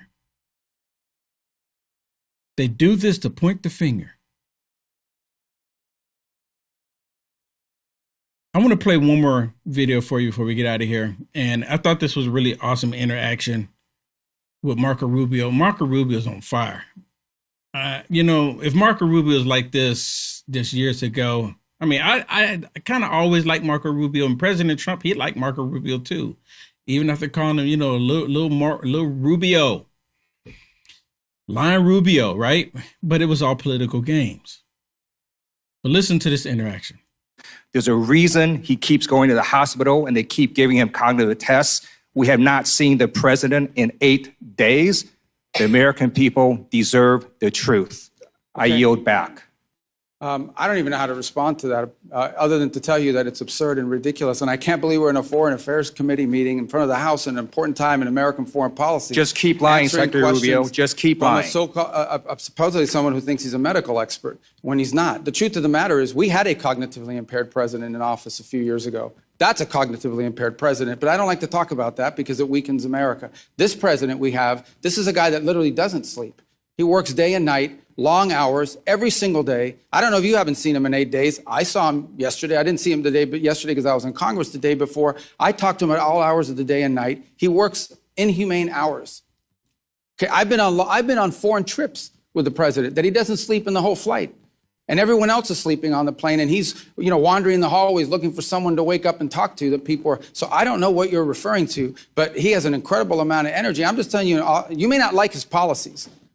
You may not like his policies, you may not like the decisions he's made, but I assure you, this is not a president that sleeps or is cognitively impaired in any way, shape, or form, and in fact is incredibly active, much more so in many cases than much younger people that are around him. Those are facts. I see it every day. You're not going to agree because you have another narrative that you want to push, but those are the facts. Yeah, of course he's not going to agree.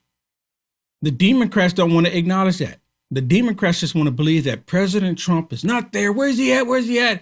8 days. There's been times where it go weeks without Joe Biden. Crickets. No concern, because it wasn't Joe Biden doing it, was the auto pen. And what about Secretary Austin? Secretary Austin he was just MIA. missing in action.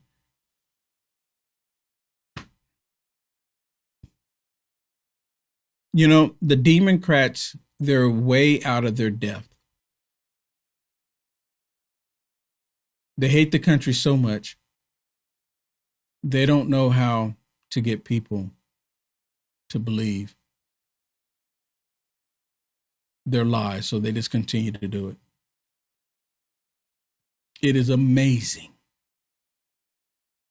It's almost surreal that this type of activity is actually happening in our world. And Marco Rubio stood his ground. Joe Biden was completely lost, completely bumbling idiot, and now Joe Biden's going around lying, saying, oh yeah, he could have won, he could have beat Trump. I don't know what happened to him. He has a medical emergency, but the doctor said he was fine. I didn't see him like that before then and never saw him like that after that. Then what were you looking at? Maybe she wasn't paying attention to Joe at all. Maybe she was paying more attention to the auto pen than she was to Joe Biden. Did she get a pardon herself too? Has anyone ever asked that question? I'm wondering, did she get a pardon too? Makes me wonder. Makes me wonder. The Democrats are a joke. They hate the country. They hate all of us. Unless you are perverted in your sick, demonic ways. That's the only way that you can be a Democrat. And also, you can't be a Christian and a Democrat. You can't. You cannot be a Christian and a Democrat. Not even possible. With that said, that's it for me, everybody. I will see you tomorrow right here, LFA TV, in the Culture War.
afternoon, everybody. My name is Kevin Smith. Thank you all so much for tuning in to Loud Majority Live. We have a tough show for you today. Here, Wednesday, June 3rd, 2026. I just want to give everybody a fair warning before we start the show today, because there's a story that's been breaking across the globe over the course of the last week or so, and we're going to talk about it for the majority of the show today. I know everybody wants to talk about California and the primaries and then Spencer Pratt and Steve Hilton, and we'll get to that. We'll get to that tomorrow. We'll get to everything that happened there because, obviously we want to talk about domestic news. But something happened in the UK, and it's a story that without Twitter, without social media, most Americans would not have heard of. I just want to give everybody a fair warning today. Today's show is going to be graphic. There's going to be a lot of curses from the video. There's going to be a lot of F-bombs getting dropped, and you're going to watch someone die. You're going to watch someone die in a driveway. Why did he die? He died because he was white. There's no other explanation for it. Maybe not explicitly, but 20, 25, 30 years of perpetual nonsense, of bullshit racial tension in the West is the reason why a young man is dead. So, some of you may have seen the video before. Riots, violence has broken out across the UK last night over this, and we're going to break everything down for you guys. I think it's incredibly important for you to see, just so you're aware. Just a fair warning, everybody. You're gonna watch someone die today, and it's incredibly sad. It's incredibly sad. Before we get started, guys, do me a favor: hit the thumbs up button, share the video out. This is gonna be one of the ones you want to show people when they tell you that these sorts of things aren't happening. And why am I spending an hour on my show today talking about the UK? Well, it's because, as I say on this show all the time, when Europe sneezes, America catches a cold. Whatever happens in Europe happens here 5 years later. Except now I think the timeline has been sped up. Whether it's Irina Zabruska in North Carolina, or it's Austin Metcalf down in Texas that we spoke about yesterday. I fear what comes next after some of these episodes. And I really do worry about what's going to happen in the UK, because they have been dealing with this for far longer than we have, and at far higher a price. So before we show you guys anything, I'm going to break this story down for you real quick. Once again, guys, do me a favor, hit the thumbs up button, share the video out. So on December 3rd of 2025, Henry Nowak, a white 18-year-old British university student, was murdered by someone named Vikram Digwa. Vikram Digwa. Digwa, a 23-year-old British Sikh, cut and stabbed Nowak 5 times with a ceremonial Sikh dagger. Apparently, Digwa had accused Henry Nowak of committing some sort of a hate crime against him, knocking off his turban. Now, as we'll get to, That did not happen. The motive remains unclear. Why he did this.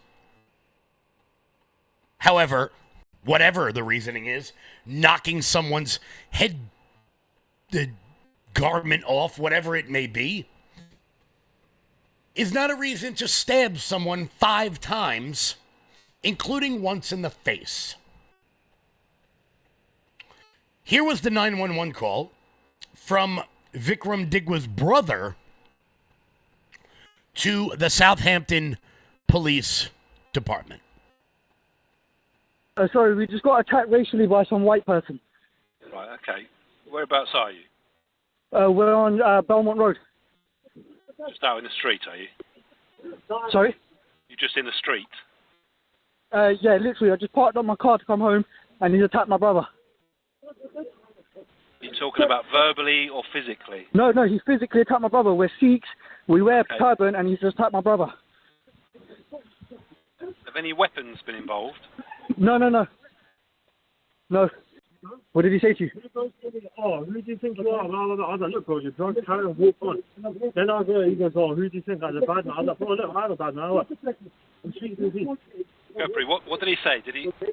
Was he racially abusive? The police need a report. Come here. Yeah, he was. So basically, he stumbled into my brother. Yeah. So do you want to speak to my brother? No, you carry on. He stumbled into him, and then what did he do? Okay. So he stumbled into you, and then what? Yeah, so he's walked into me, stumbled. He's drunk. I've clearly said to him, look, mate, you're drunk. Carry on about your day. Do what you need to do.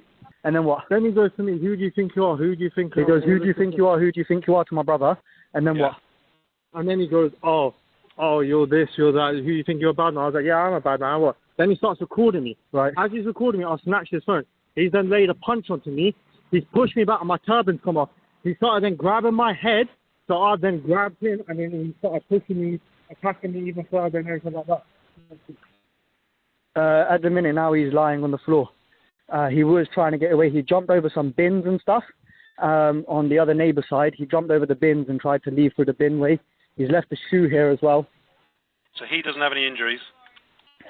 He's hurt his face. I think he's fallen because when he tried to climb over the bin, he's fallen from the one side of the bins over the gates to the other side. I think he needs medical attention. Does he need medical attention, you reckon? He will, yeah, I believe, yeah. Just to confirm, no one's seen any weapons? No. I don't know what weapons it would be.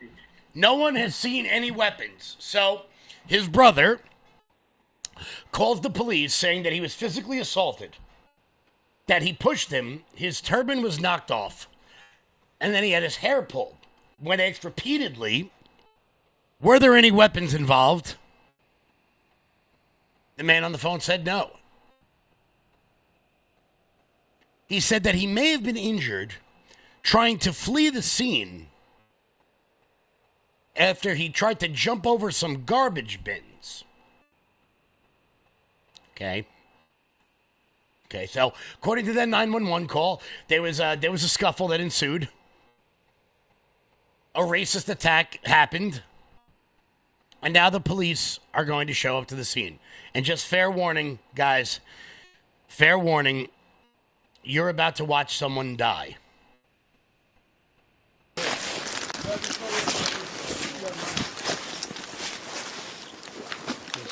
My dad's holding it now. Right. He keeps dropping side to side, so I'm just trying to keep him set up. Alright. He's got a mouthful of blood, I don't want him. He was on the bin on the other side of this gate. He's jumped over these fences and stuff like that. And Right. he's up Move here. away, mate. He's obviously fallen Right. from there and he slipped from there. There's other shoes left over there, mate. What's your name, mate? Huh? Has anyone been hurt other than him? Yeah, me. He's grabbed my brother, he's took my turban off, started grabbing my head. Are you injured? Yeah, I've got swollen eye, little bruise. Alright, just step back a little bit for me. Someone flag these down. Right, let's get you out of there, shall we?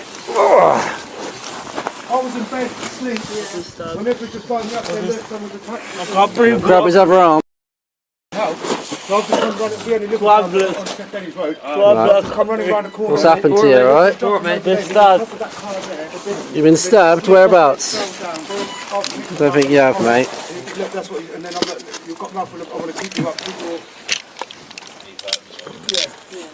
Hand? I can't breathe. Put the hand in the cuff, mate. Yeah. This is like can't breathe. times this has happened to us. We've been walking, we parked Can we get a van multiple times we've had people racist 90 attacks, foot. still nothing happened.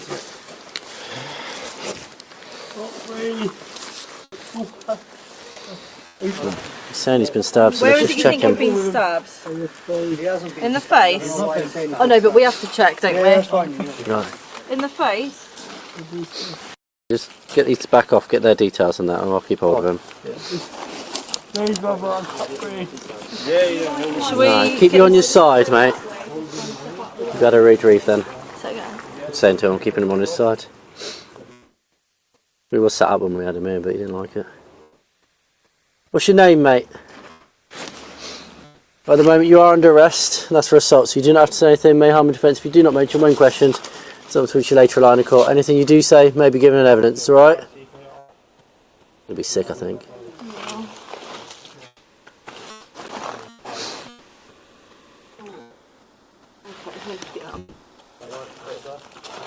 What's his name? So I just want you to call it. Yeah, we've got this male. He's been beat up. Are we able to get an ambulance, please? His pupils aren't even reacting. Yeah. Henry Noack laid there, handcuffed, stabbed 5 times for more than an hour, where he bled out and died. While the people who stabbed him were able to just roam around freely. The police have done everything imaginable to keep that body cam footage from the world because they knew what would come next. And the judge in the case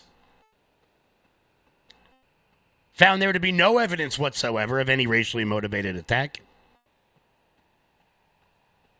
However, based on the 911 call, where the brother lied, saying there were no weapons and that he was injured jumping over some garbage pails,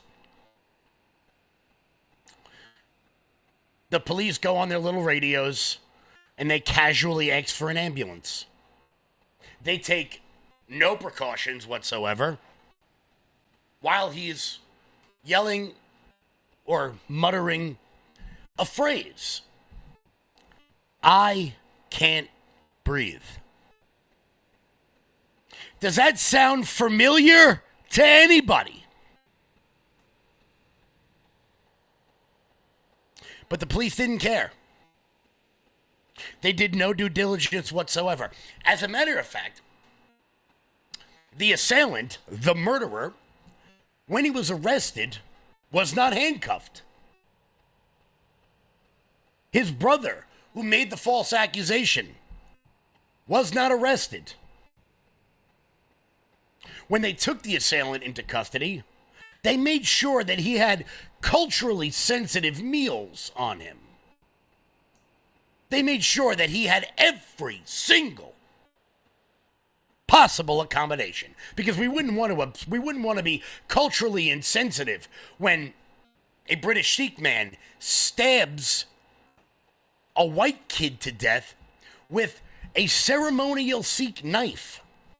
Because you see, knife crime in the UK is so bad that they've limited the size of the knife that you can have on you in public. Unless, of course, you're carrying it for religious reasons. Why you would need to carry a knife around in public for religious reasons is slightly beyond me, but hey, you know what? Okay, maybe I don't understand the religion. I'll own that one. GB News, which is like their slightly right of center news outlet, questioned a former police officer on what he would have done in that situation. How could they have handcuffed him without realising he'd been stabbed multiple times? I mean... Listen, at the end of the day, Kevin, you were an experienced senior police officer. Are you telling me that if you turned up at the scene of an incident where a young man told you they'd been stabbed, you would have made no effort at all to rub your hand up his back where he says he's been stabbed to look for the sign of blood? You wouldn't have done that? No, of course I wouldn't have done. What I would have done, if you're there, you're confronted by what you've got, and we don't know what was in the minds of those officers or what they heard, which governs their actions. So the first thought is going to be, stop any fighting that's going on. Secondly, secure what they think is a suspect, because they've already been played by Digwa, saying he's knocked my turban off, and then they've put the cuffs on, which would be normal unless they were aware he was actually bleeding out fatally. And that's the point here. If they'd been aware of that, I'm absolutely certain they would have done what they would have done. You know, with stab injuries, you need to rub your hand up the back or wherever the person says they've been stabbed to look for signs of blood, because you don't necessarily always bleed profusely from stab injuries, but there will be some blood loss. Unless you do that, how are you ever going to know that he's been stabbed? Well, there are many ways, Mark. Of course, the chap might tell you, you'll see it all over the clothes, but we don't actually know what the situation was in that 10-15 seconds when they first arrived. What was the street lighting like? Was Digwa shouting and screaming? What was the poor unfortunate Henry Nowak doing? You can't be sure, and it's kind of the reverse almost of what happened with the first officers who turned up at the Stephen Lawrence case, because the first officers who turned up at the Stephen Lawrence case, that police officer just said that he wasn't really sure what the police had to deal with because the street lighting might have been bad. Because the street lighting might have been... I want to be clear. Henry Nowak was stabbed in the face. You saw the cops look directly at him.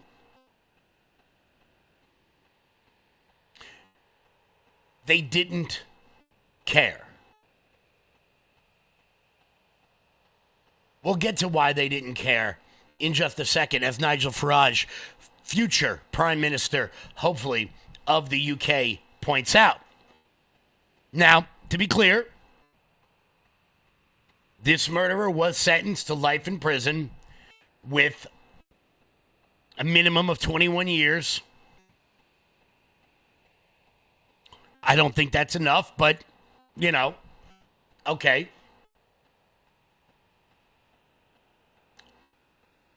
The point of this is not whether or not justice was issued. The point is how the police reacted. The police turned up to this crime scene and they saw a white guy and a bunch of brown guys, and they assumed the white person was the danger.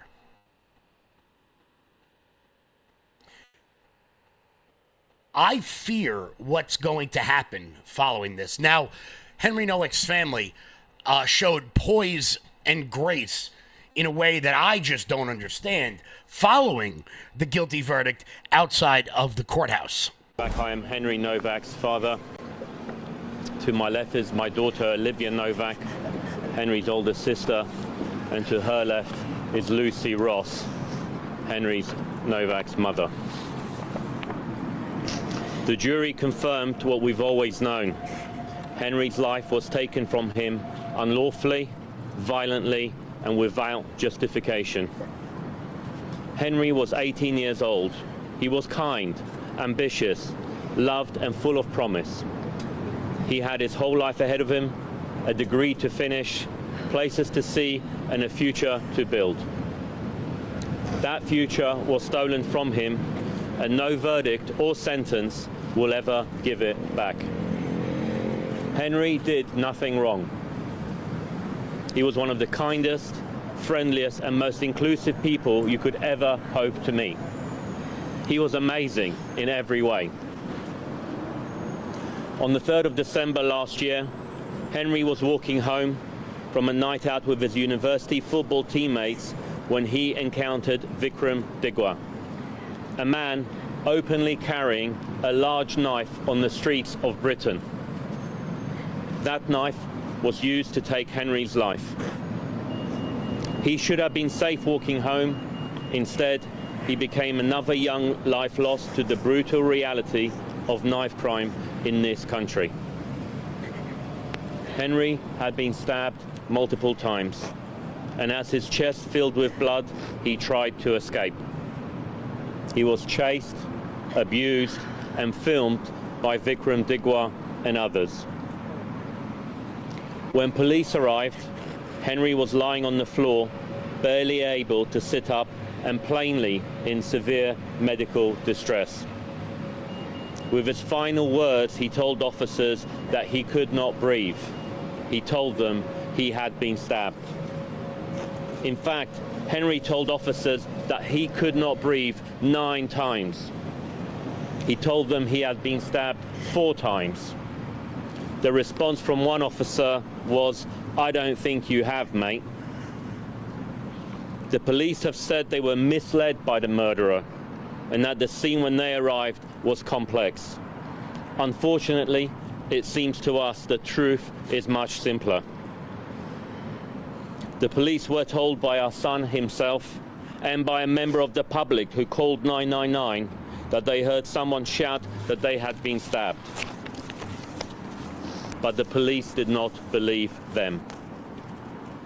Henry was pulled across the gravel, his hands forced behind his back, and he was placed in handcuffs.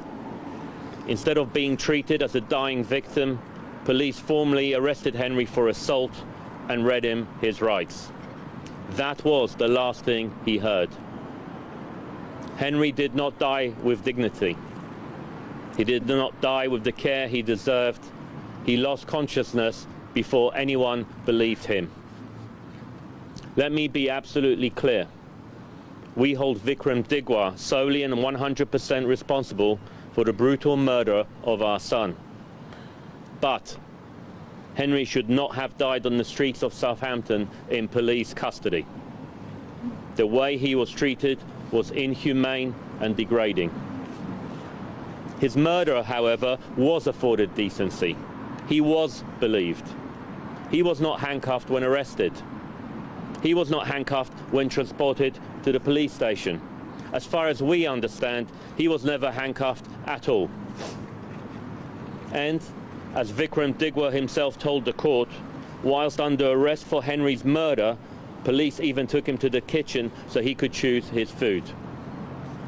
The contrast is unbearable.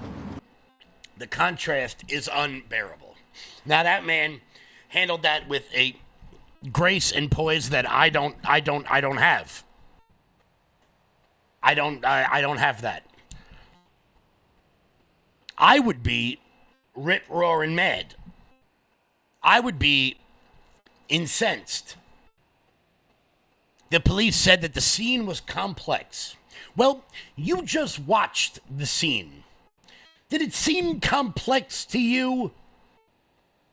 Or did it seem like a guy was laying on the ground, screaming he couldn't breathe, not able to get up, and then handcuffed for the great crime of being white? But hey, let's make sure we afford the murderer all of the cultural sensitivities, because, you know, we got to make sure he doesn't get any culturally insensitive food while in police custody and not handcuffed, not arrested, not anything.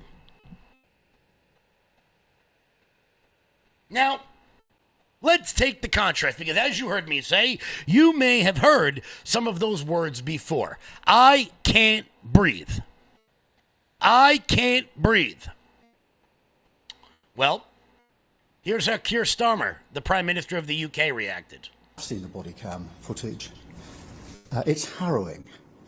And I have to say, as a father of a 17-year-old boy, I felt sick watching it. There are clearly serious questions that need to be addressed, not least how accusations of racism informed the decision-making in this case. The Prime Minister says he needs to know more about whether claims of racism affected the police response in this case. And that takes us back to 2020. Starmer took a knee in solidarity with the George Floyd protesters. Thousands across the UK and, of course, the US filled the streets. The media paid attention. Politicians paid attention. Corporations paid attention. A white teenage kid is dying on a street in England, and you can hear him tell police he can't breathe, just like George Floyd in 2020. So why do some victims become symbols while others do not? We're starting to see protests, as we mentioned, on the streets of England. The podcast host Konstantin Kisin put it well. You will not see Henry's words stenciled on a mural. No politician will quote them in the Commons. No corporation will change its logo. The same establishment that made 4 words immortal when spoken by a black man in Minneapolis has met with the same 4 words, spoken by a white boy dying on a Southampton street, with what can only be described as a determined institutional silence. That silence is not neutral. It is a statement. It tells you exactly whose suffering the system has decided counts and whose does not. Exactly who counts and who doesn't. Now, it's no secret to anybody who has been paying attention to global politics that Keir Starmer is nothing more than a virtue-signaling social justice bitch. And he's a disgrace on a once great nation. This is not an isolated incident. This is years and years of cultural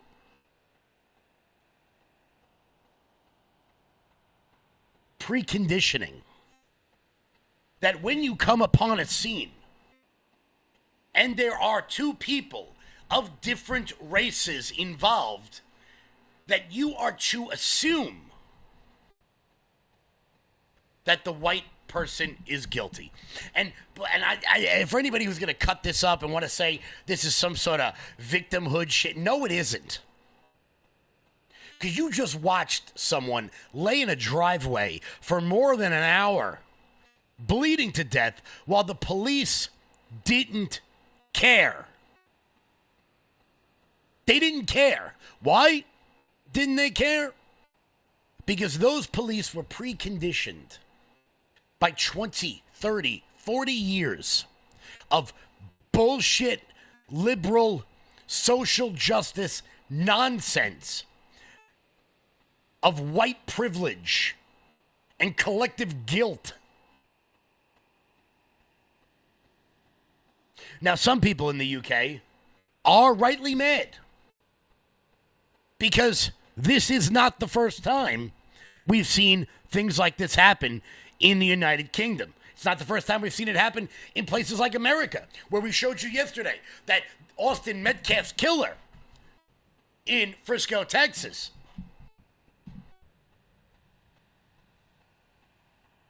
he's got supporters out there. There are people in the media justifying it happening. There are people out there who would take Irina Zabruska's killer and say that he was a victim of the system. The same people that were out there who wanted to see Daniel Penny hang for protecting people on a New York City subway from a person who shouldn't have been out on the street in the first place. But 30 years of social conditioning shows you that if there are 2 races, that the white person is to be assumed to be at fault.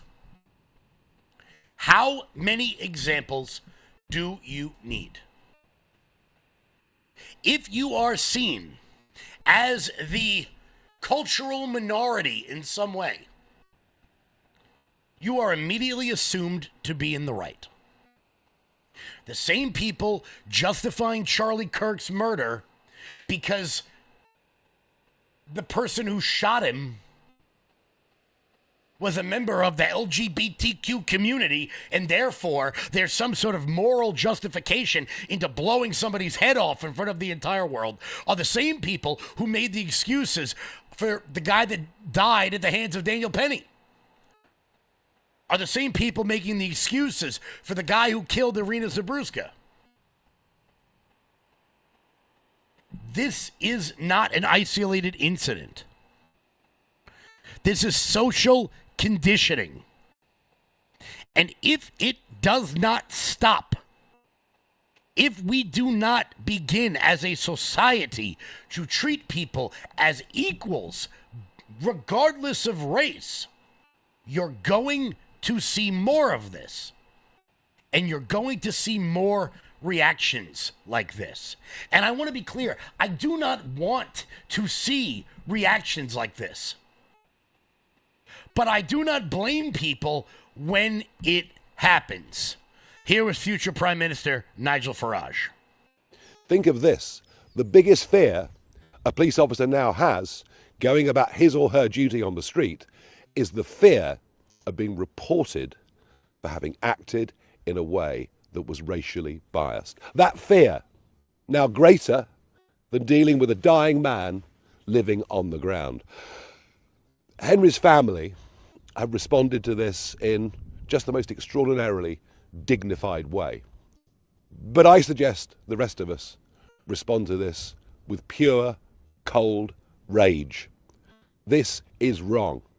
All the values and standards of living in a free country where everybody is judged equally before the law have been trashed and thrown away.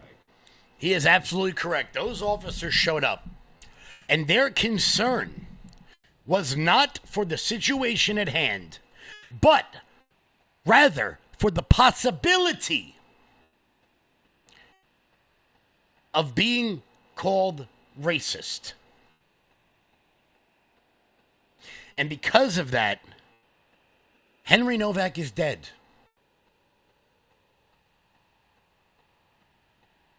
This young man did not have to die.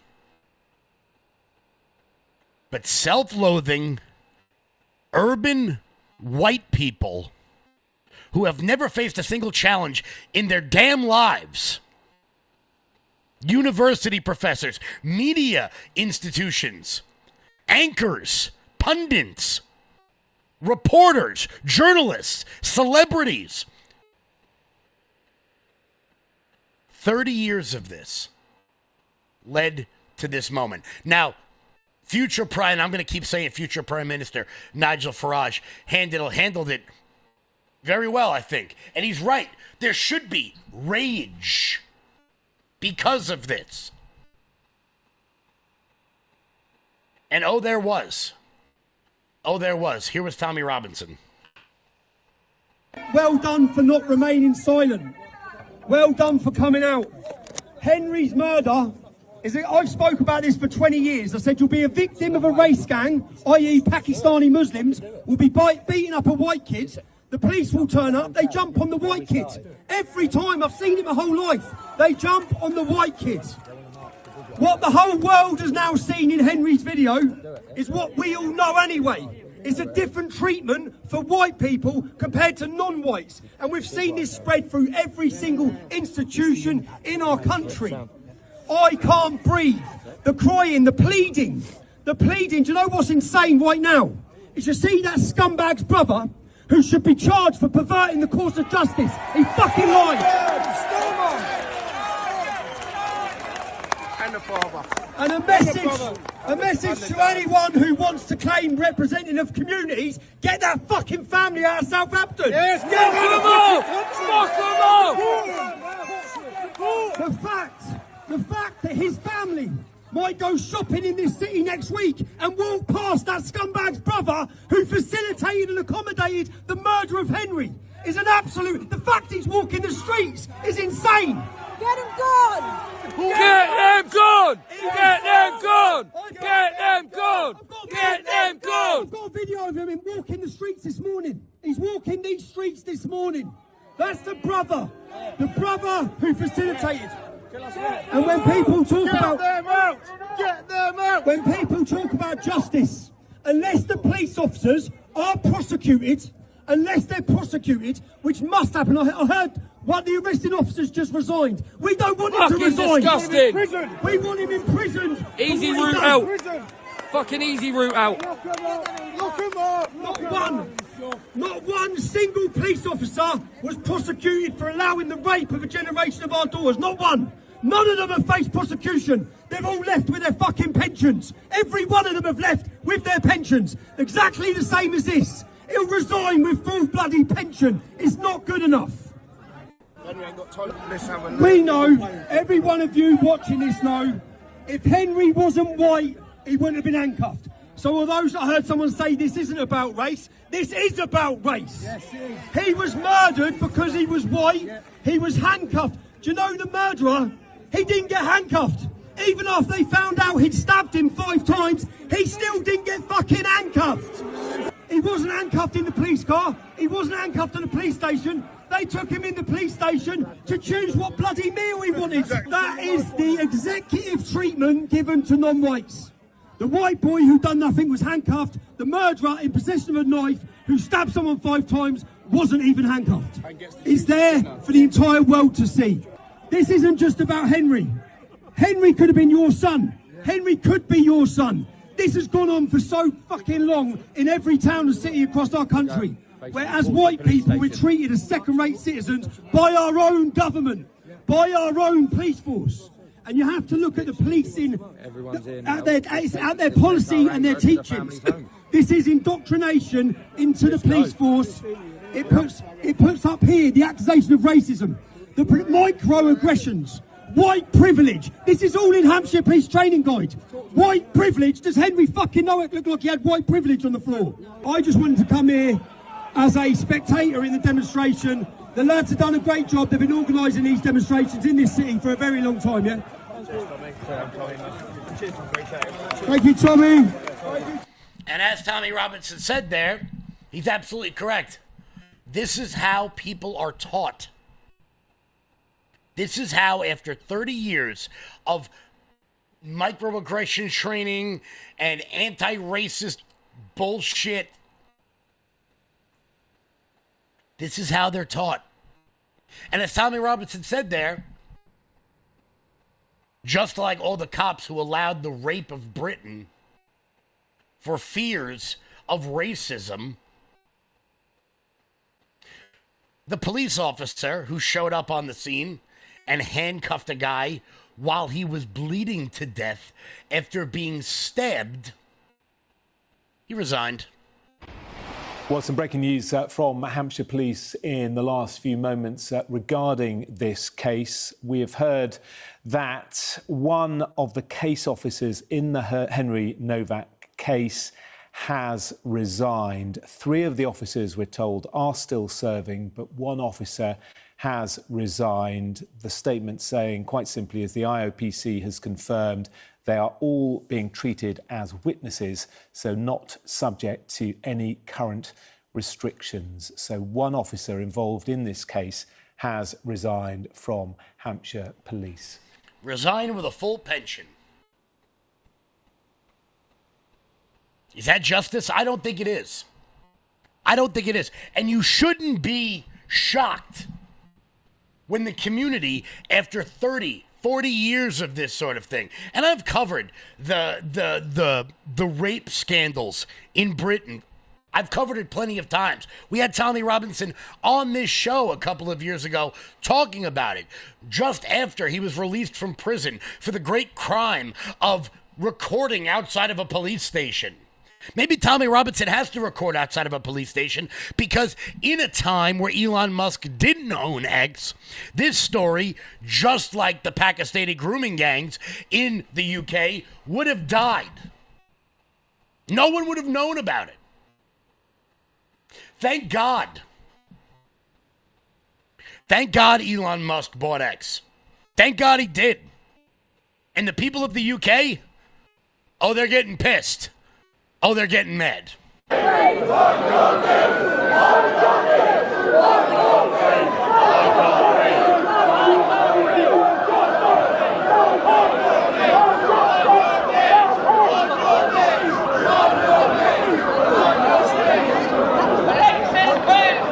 That was the scene outside of the Southampton police station in the UK. People turning up by the thousands, telling those police officers, you know what? You bent the knee for George Floyd, a junkie who overdosed. But you won't take a knee for the guy you let die. On your knees! On your knees! On your knees! On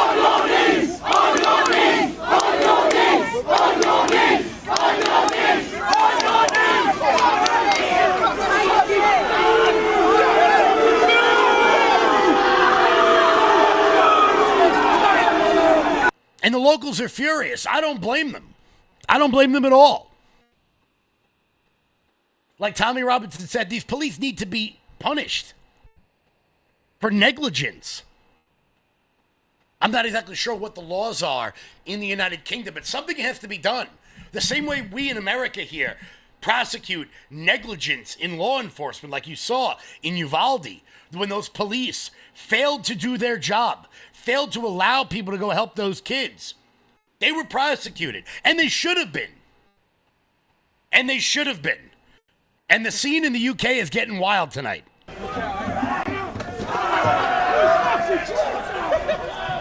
They're trying to get the right place with all sorts of missiles.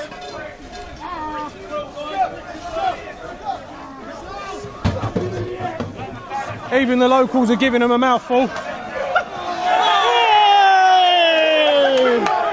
He just stuck the boot in. There's a scene of cops being chased off the block. Here's another.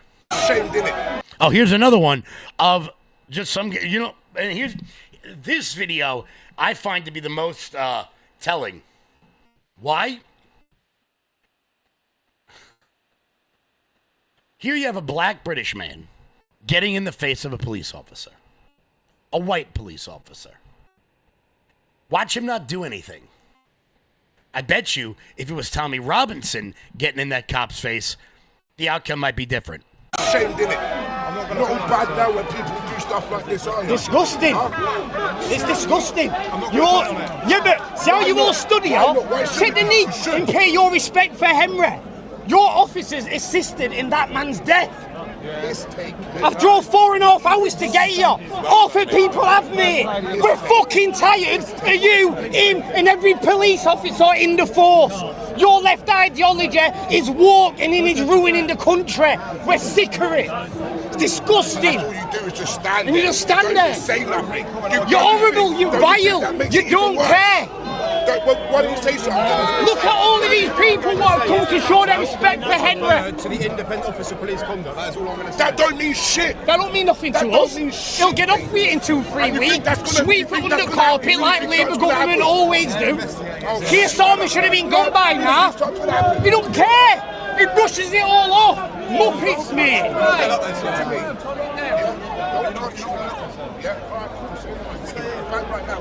What are you going to do? Put me in cuffs and kill me, yeah? Is that what you're going to do, yeah? They won't do, mate. They won't do, mate. You think you're bad now? Put the badge on and all that, don't you? You're scumbag, mate. Scumbag. That's what you lot are. Scumbag. Tell him, lad. The whole Hampshire police force are scumbag. There he is, lad. Hey. Everyone in the UK is sick and tired of it. Black, white, the same. If you are seen as the victim in a scenario, regardless of fact or reasoning, victimhood and victim ideology take precedent over everything. Things started to get violent out there last night. They're throwing bins.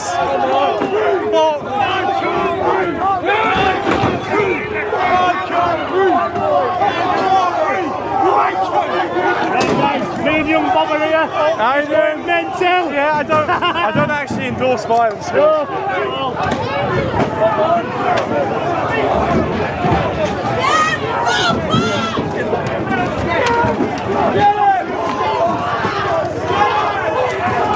Sorry. Oh my, I'm so sorry.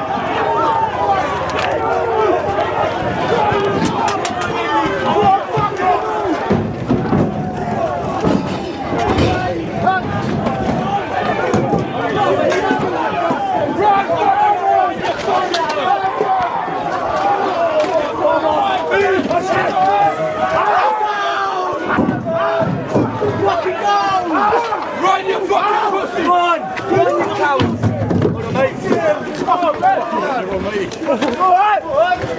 Now look, I don't want to see any of this happen. I'm taking no great joy in the fact that there could be race riots going on in the United Kingdom. I'm taking no great joy in that.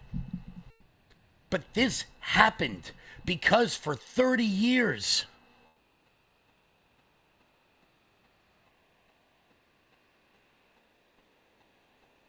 people have had enough. People have had enough. There were more scenes of cops having to flee in front of the police station. The police are getting killed now, guys. The police are getting killed now. They're outnumbered. The police are getting outnumbered now. A little bit of police brutality. A little bit of police brutality here now. Sorry, mate. Bottles are getting chucked in.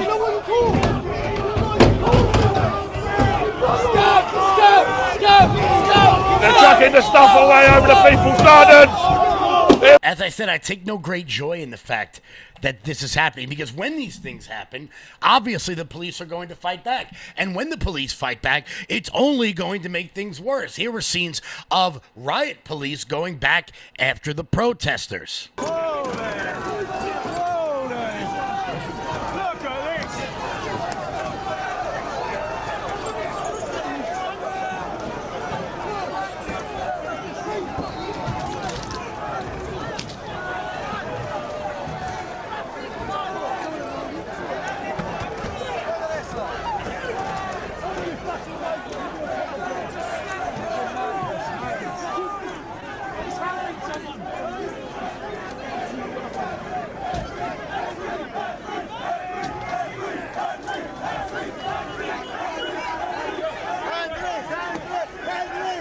Funny, I don't remember seeing a lot of scenes like this in 2020 during the George Floyd riots. You know, the ones where COVID suddenly didn't matter anymore because we were fighting for racial justice. Funny, I don't remember seeing many scenes like this one of a man who has been detained by more than a dozen police officers getting his fucking head stomped in by the cops. I don't remember this. I don't remember seeing this one. I don't know, maybe I missed it. There you go, just kicking some guy right in the head while he's on the ground. I don't remember seeing that. But don't point that out. Don't point that out. That makes you the bad guy. None of this had to happen. And it is only going to get worse. It's only going to get worse. And it only got worse as the night fell, where apparently a group of, I guess there's just a generic term for crazy Europeans, hooligans from Poland showed up on scene and demanded justice.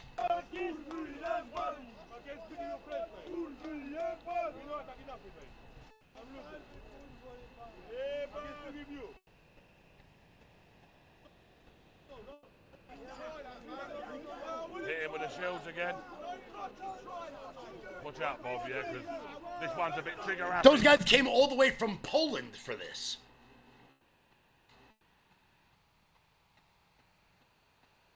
It's a wild scene out there.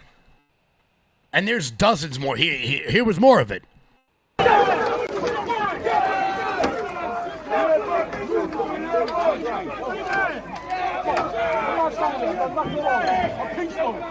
I'm peaceful. Do what you want then. I'm peaceful. Be on camera. Fuck you. I'm peaceful. I'm peaceful. Fuck you. I'm peaceful. I'm peaceful. Without the fucking stand, I'm being peaceful. I'm not giving you no abuse. I'm not giving you any abuse. I've got phone fuck calls. I've done nothing. Without the stand here, without being annoyed, alright?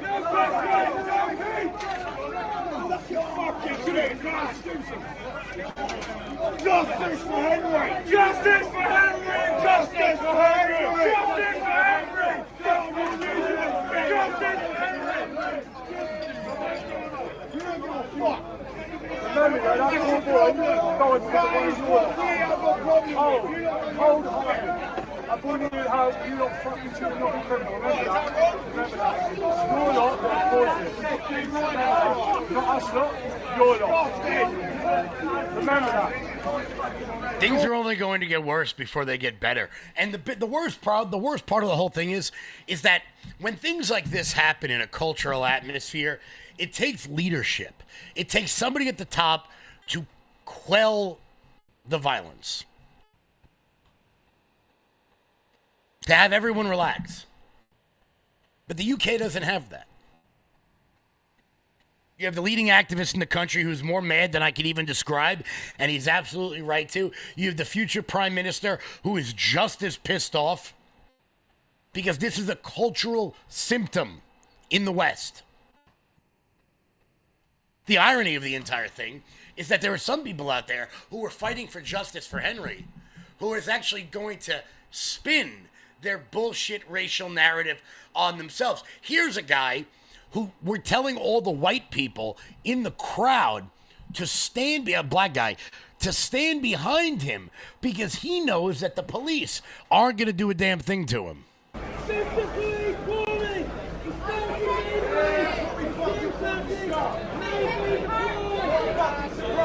Okay.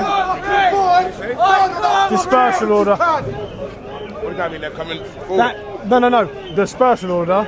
If they grab you now physically, they will drag you through there and put you in the back of a van. Who, me? Yeah, mate, if you're standing here, fair game. They've given dispersal order, okay? I'm letting you know. They've given a dispersal order vocally twice. Right. That's all they need to do is they grab you now and they take you. Oh, they'll actually nick you? Yeah. I know, twice. They've shouted it out twice now, that's it. Yeah, that's fair warning. There you go, that's fair warning. Run. Here we go. They can't outrun us, surely. Zero chance. Zero chance. Stand behind me, black. Zero chance. Did you hear that guy right there? Stand behind me, I'm black.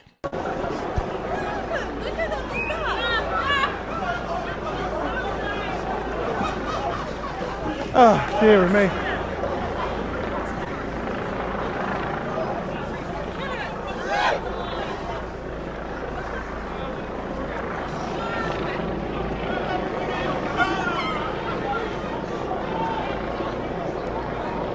And as I said, I don't remember seeing any of this in 2020.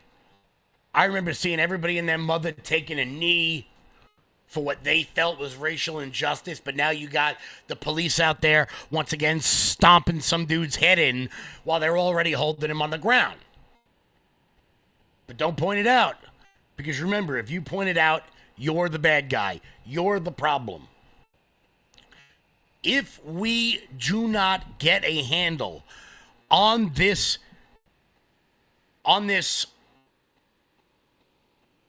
cultural decay, you are going to see things that I thought we had gotten past. You are going to see racial tensions flare in a way that nobody wants to see. But like Tommy Robinson said in the beginning of this video, this has been going on for these people's entire lives. We saw people justifying Charlie Kirk's murder because they claimed he was against the LGBTAI, whatever community. We saw people attack Daniel Penny for his white privilege because Jordan Neely was insane going after people on a subway. We saw mayors in Providence, Rhode Island, take down murals of Irina Zabrudska because he said that that didn't reflect the values of Providence, Rhode Island. I do not want to see this kind of stuff happen. But if we don't get a handle on this, it's only going to get worse. And I'm sure vile pieces of shit are going to clip this show. I don't care. Because nothing I said today was racist. Nothing I said was any kind of phobic or ist or anything like that. It is a reality on the ground that if people do not get a handle on, it is only going to get worse. I don't know what could quell the violence in the UK, but it's only going to get... You saw the amount of people that were out there on day one. On a weeknight. How bad will things get on day two? As we go into the weekend? as we get no leadership from people like Keir Starmer. As we get more videos of guys getting his head kicked in while he's got 12 dudes standing on top of him. I do not want to see what comes next. But unless people get a grip on it, it's only going to get worse. Guys, today was a tough show. I want to thank everybody so much for tuning in. Make sure you stay tuned tomorrow. We're going to have all the primary results. Spencer Pratt and Steve Hilton. There was a primary in Iowa as well. Primaries in New Jersey. Guys, keep it locked in here the rest of the show. I want to thank everybody so much for tuning in. Until tomorrow, everybody, stay loud.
The Paul Herrell Program.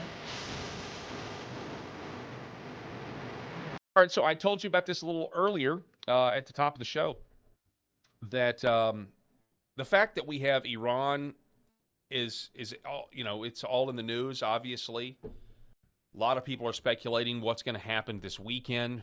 President Trump giving another reprieve, saying we're not going to destroy some of these energy facilities for another, I don't know at this point, was it another 10 days? Now is it 9 or 8 days?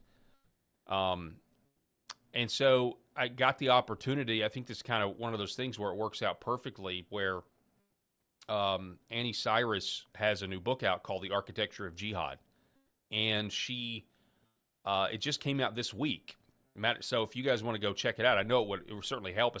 I know when a book gets released on Amazon, if you get so many sales in the first week, it can actually get catapulted onto the front page or the top seller list or something like that.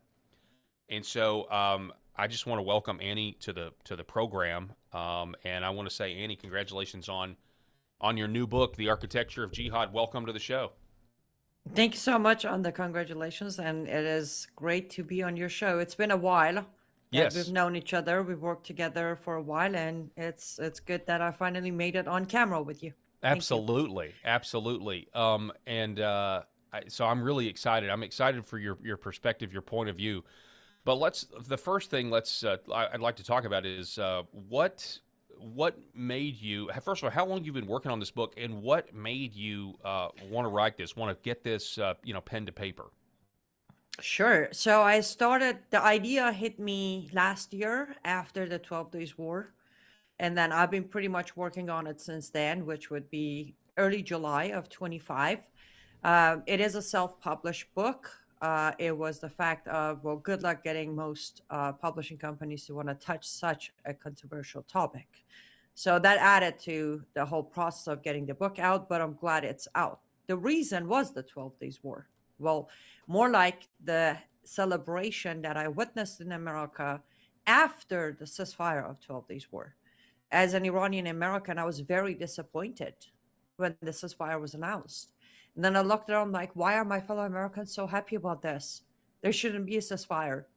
And I came to realize because since September 11, a lot of Americans have come to realize there's such a thing as jihad. They call it Islamic terrorism. But it has slowed down. Therefore, there's no real threat. So I realized as an ex-Muslim who was raised right in the heart of Islamic teaching, from a Quran teacher being my mother and a sheikh being my father, the best way for me is to write a book to show my fellow Americans or anyone who doesn't understand Islam, including many Muslims who don't even understand Islam, that jihad doesn't mean Allahu Akbar, boom, blow it up. Jihad is way more than that. So I broke it into 10 categories of different phases of jihad.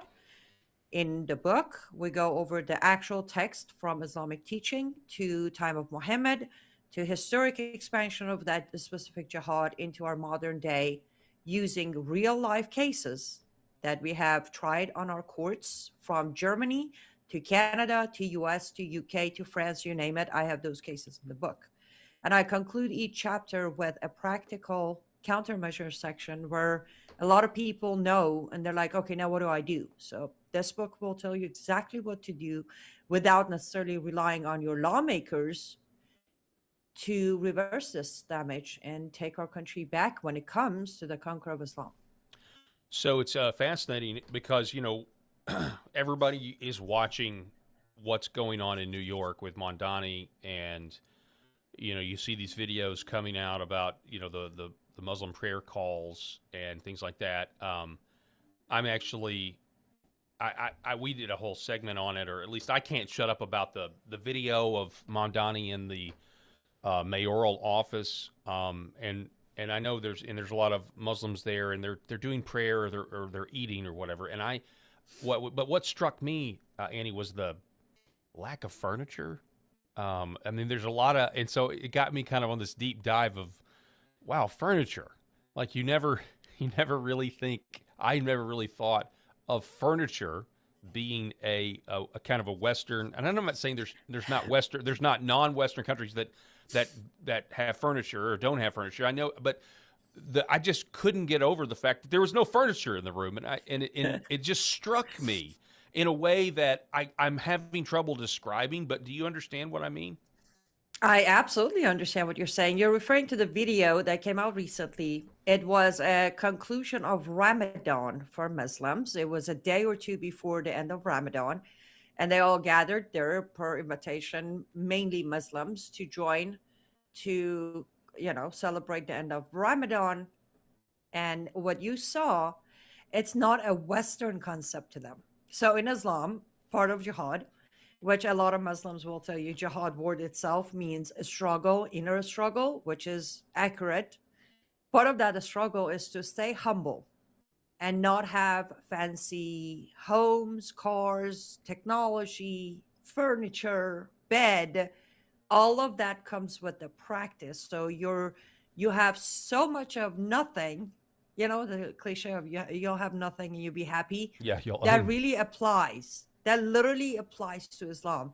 You have to live such a zero grounded life that at any moment, if you have to give your life, you're willing to do it, because their understanding, or at least their teaching, is the more you have, the more you're attached to this world. Turning you into a jihadi will become hard.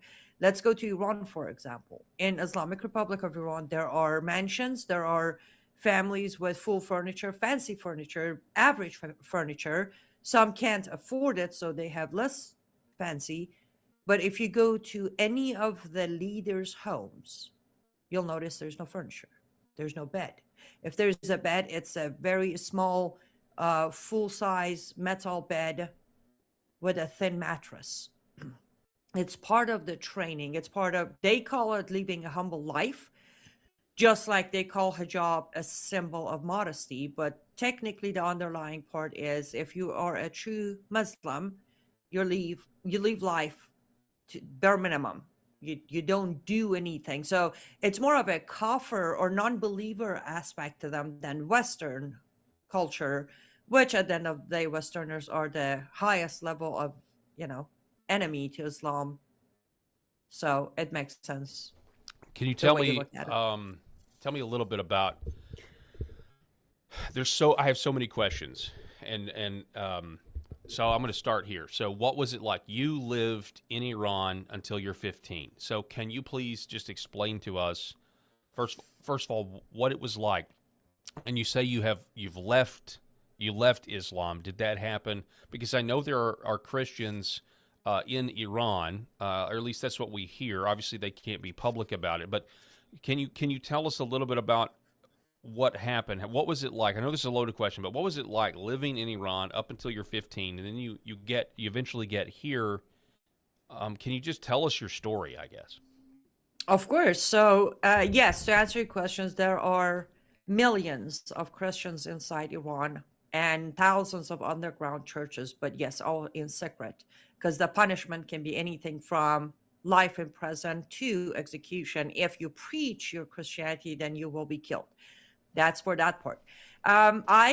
So the aspect of my upbringing in Iran, inside home, around father, portion of my life around my mother, was consumed by Islam. Until age 7, not really. It was just being a kid. But from age 7, starting a school, I had to temporarily wear the hijab to learn how to develop it by the time it becomes mandatory for me. There was a lot of confusion and questions between school and home. Inside home, pretty much by age 8, I started getting prepared to become an adult woman, because at age 9, legally, by the law of the land, I would be an adult woman. So everybody was trying to get me there, from learning the prayer, learning the call to prayer, learning how to fast, doing the dua, wearing the hijab properly. All of that started at age 8, when I received an invitation from my school, on the invitation with a date on when my celebration of adulthood will start at age 9. By age 9, I became an adult woman. Not just me. Every 9-year-old in the country became legally an adult woman. With that comes such as you're an adult person, so any crime you commit, you will face consequences on your own. You'll be punished or tried as an adult. With that comes the fact that now you're an adult, your guardian, your male guardian, which in my case was my father, but if the father isn't there, it could be grandfather, uncle, older brother, depending on the situation. Your male guardian can decide for you to get married and go from there. In my case, my male guardian did not decide for me to become somebody's wife right away, but I started acting up too much. So from age 9, technically 10, because until 10 I was never arrested, but as of age 10, until becoming somebody's wife at age 13, I pretty much got arrested for crimes such as singing publicly, showing my hair from the back of my hijab, not purposely, having nail polish, going to party where boys and girls are all in the same room, sitting in the front seat as a passenger in a taxi, and on and on. With that came the, courts, arrests, detention center, prison time, lashes, until I reached the age of 13, where my father decided it's time for me to become somebody's wife. So I became somebody's wife who was willing to pay the proper price that my father set for me, which was $50 American dollars, and about a month of personal opium use for my father. So I became that guy's wife. I stayed his wife per their terminology. Later in America, I learned that I was his sex slave for about a year and a half, until my grandmother from my mother's side hired smugglers to smuggle me out of the country. At that point, I was 15. I was smuggled out to Turkey, went to UN. Can I interrupt you? Absolutely. You say your grandmother smuggled you, arranged to have you smuggled out of Iran via Turkey. Why? Why do you know why? Because my grandmother from my mother's side was not a Muslim, was very aware that there's a different life, because she grew up during the life before the Islamic Revolution. And she was pretty set that if I stay, if I don't leave, she's not going to have me for more than a year or two. I will cause a scenario where either my father or my husband will kill me. So in her mind, I had a 50-50 chance of surviving if I left. And that was her last message when she told me when we were done. But when I was about to walk away, she said, "Don't ever forget where you come from, but you'll never look back. You'll never come back. There's a 50% chance you make it out there. But if you stay here for the next year or two, I'm going to lose you. So go." Wow. That is harrowing. You talk about how you were prepared for womanhood, or you were officially a woman at age 9, and I think about, my daughter's about to turn 9 in, I don't know, 5 months or so. Just totally different culture. And I know I've heard it. I mean, I know this, but to hear your story puts things in a completely different perspective for me. So go ahead and continue with your story. You get smuggled via Turkey, and tell us how you wound up here. Sure. So I was smuggled to Turkey, and I went to UN. And believe it or not, it's, for a lot of people, this is shocking, but there was a time when UN actually did UN work, and that was luckily my time. I sought asylum in the backpack I had that my grandmother put together. I had all the documentation I needed to prove my case. Got my United Nations asylum approval in about 6 days, and I picked my final destination. And I want to say this because I think this is important for a lot of Americans to know how outsiders look at America. I had no vision. I'm 15. I don't really know world history or countries. So I asked the lawyer at UN, and I said, name a country that they will leave me alone and let me be me, even if I can think half of their man. And the answer was America. So I had 3 options. You could pick 3 destinations. I wrote America on all 3 of them. And they were like, if America doesn't accept you, you need to have a backup country. I was like, I either go there or I don't want to go anywhere. I'm done. I want to go where they let me be me. So, and they did.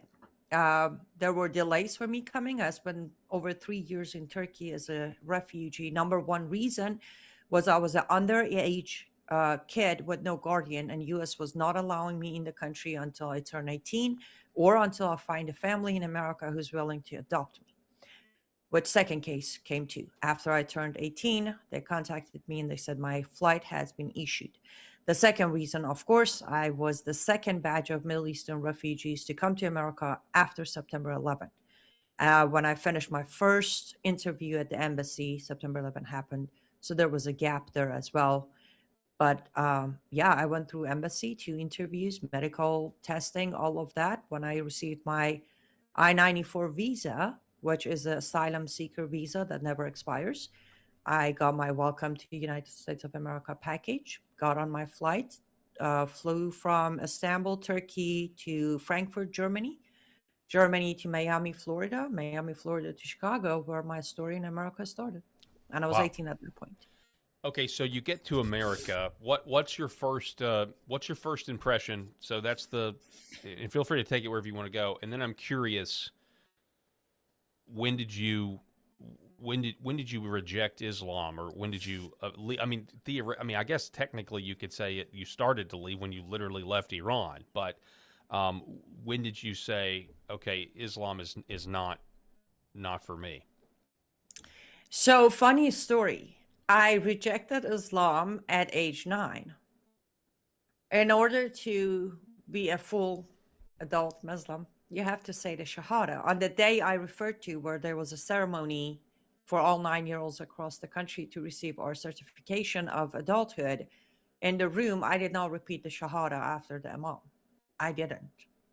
So by definition, I never became a Muslim. I was labeled a Muslim in an Islamic country by birth, but I didn't. And the reason I rejected it at that moment was because when I was being prepared around between 8 and 9, and I'm constantly told I need to learn these verses for my prayer and these verses for call to prayer in Arabic, where my mother tongue is Farsi.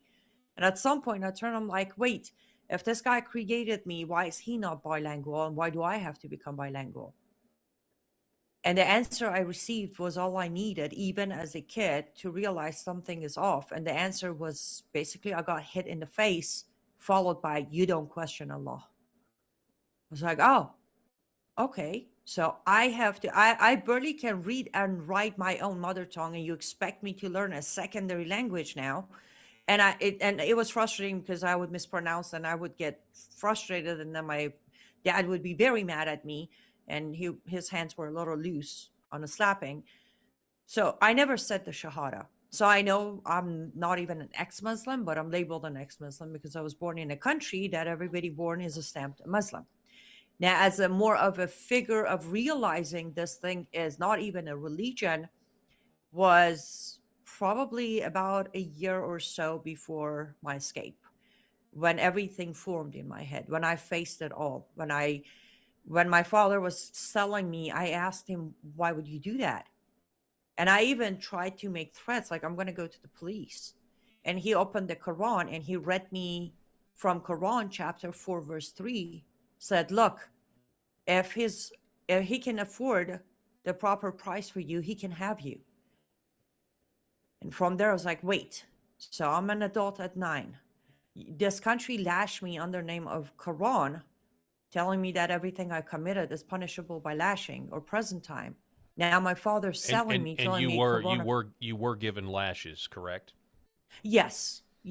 At different occasions, different numbers. One time I was sentenced to 75 lashes. My grandmother, again, came to rescue. She purchased 50 of them, but I had to serve 25. Another time I was sentenced to 35, and none of them were purchasable, so I had to serve all of them. Based on my calculation, early on, 10 years ago, I was lashed over 100 times, different occasions, but over 100 times. And I want to be very clear, I was lashed. I was not whipped. So don't have the image that I have this messed up, scarred skin on my back. I don't. I was lashed, which is basically like a belt that they hit you with. I'm not trying to undermine it. Trust me, it hurts like hell. But some people automatically think like, oh, her back is all like messed up. No, I wasn't whipped. I was lashed. But well, yes, I appreciate the context there.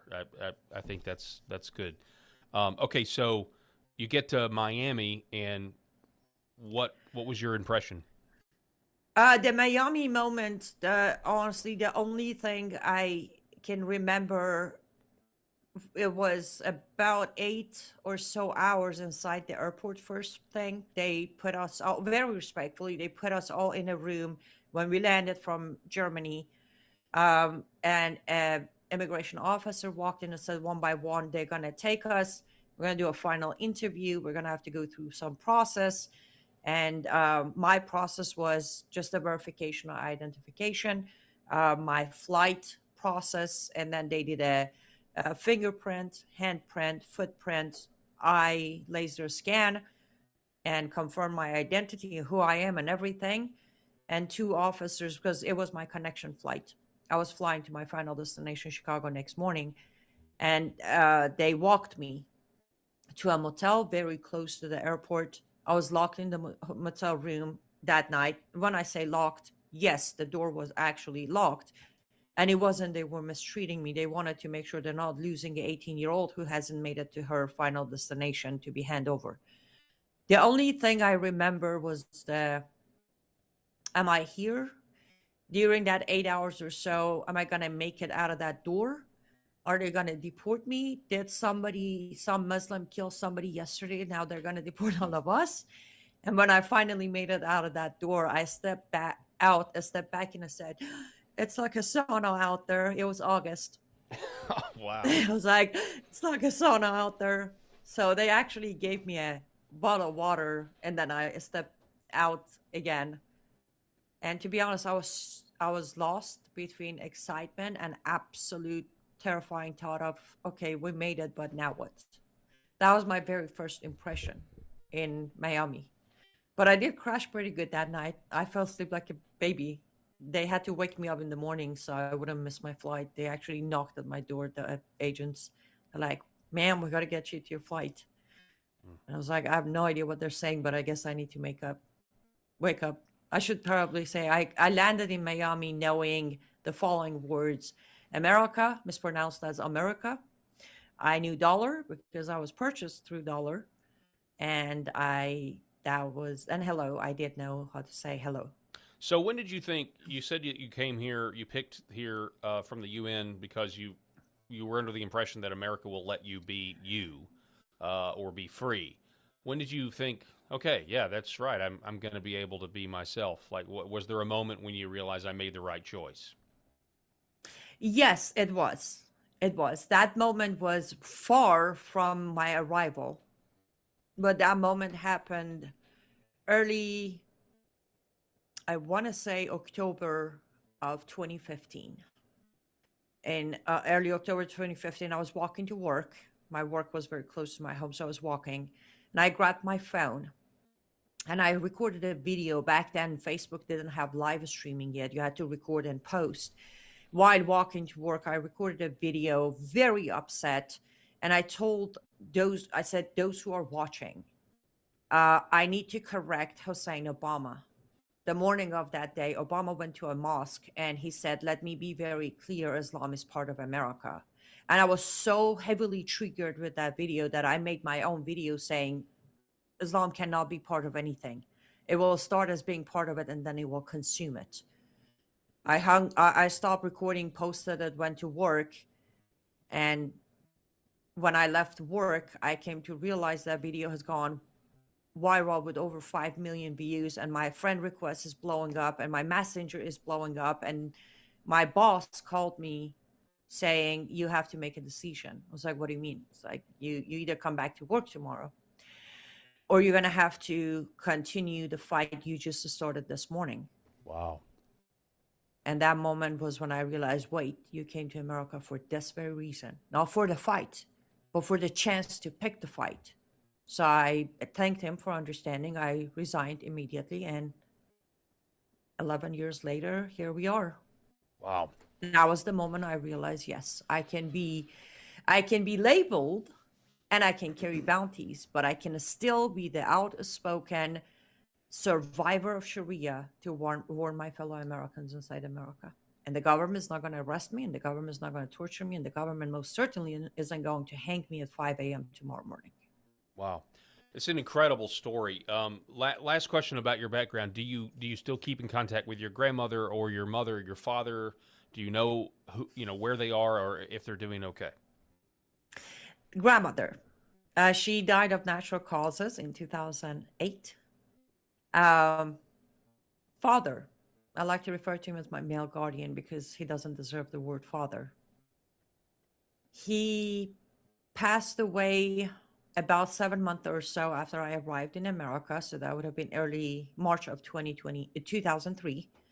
And mother passed away. She lost her battle to cancer in 2018. Wow. Yes. Do I still have family members in Iran? I do. Most have either disowned me from the father's side. From the mother's side, for their own safety, they cut all ties with me because when I started doing this, I could do it in America, but any ties to me inside Iran would have created a problem for them. So they all cut ties with me. Yeah, of course. Okay, so this was I think a really needed interview in the context of the situation, considering what's going on in the Middle East right now. Obviously, you've painted a picture of a civilizational clash that is ongoing, and I want to talk more about your book here in a minute, because I really don't want to lose light of that. The ideology, the law, the global strategy driving Islam's multi-front expansion, and I understand the foreword written by Dr. Bill Warner. As a matter of fact, I know I've interviewed Bill Warner probably 10 years ago when I was on radio. I think he even came to Arkansas one time, and I got to sit down and really learned a lot from him. Specifically about the Crusades, just fascinating examples of how we've been lied to about that in a lot of ways. But I wanted to go back to something that you said at the beginning of the interview here. You said something about the 12-day war. That's when you started to write the book, or you had the idea, and people were excited when the ceasefire happened, and you were not excited with the ceasefire. So I'd like to understand. I think I know the answer to this as somebody who's come out of this, as we just talked about the millions of Christians who are living underground there. But I just want you to know, Annie, like one of the reasons I voted for President Trump personally, one of those reasons was because I did not want to go to another war in the Middle East. Specifically, don't want American soldiers, boots on the ground in the Middle East. And now we're here, and I pray for our troops. I hope that they're kept safe.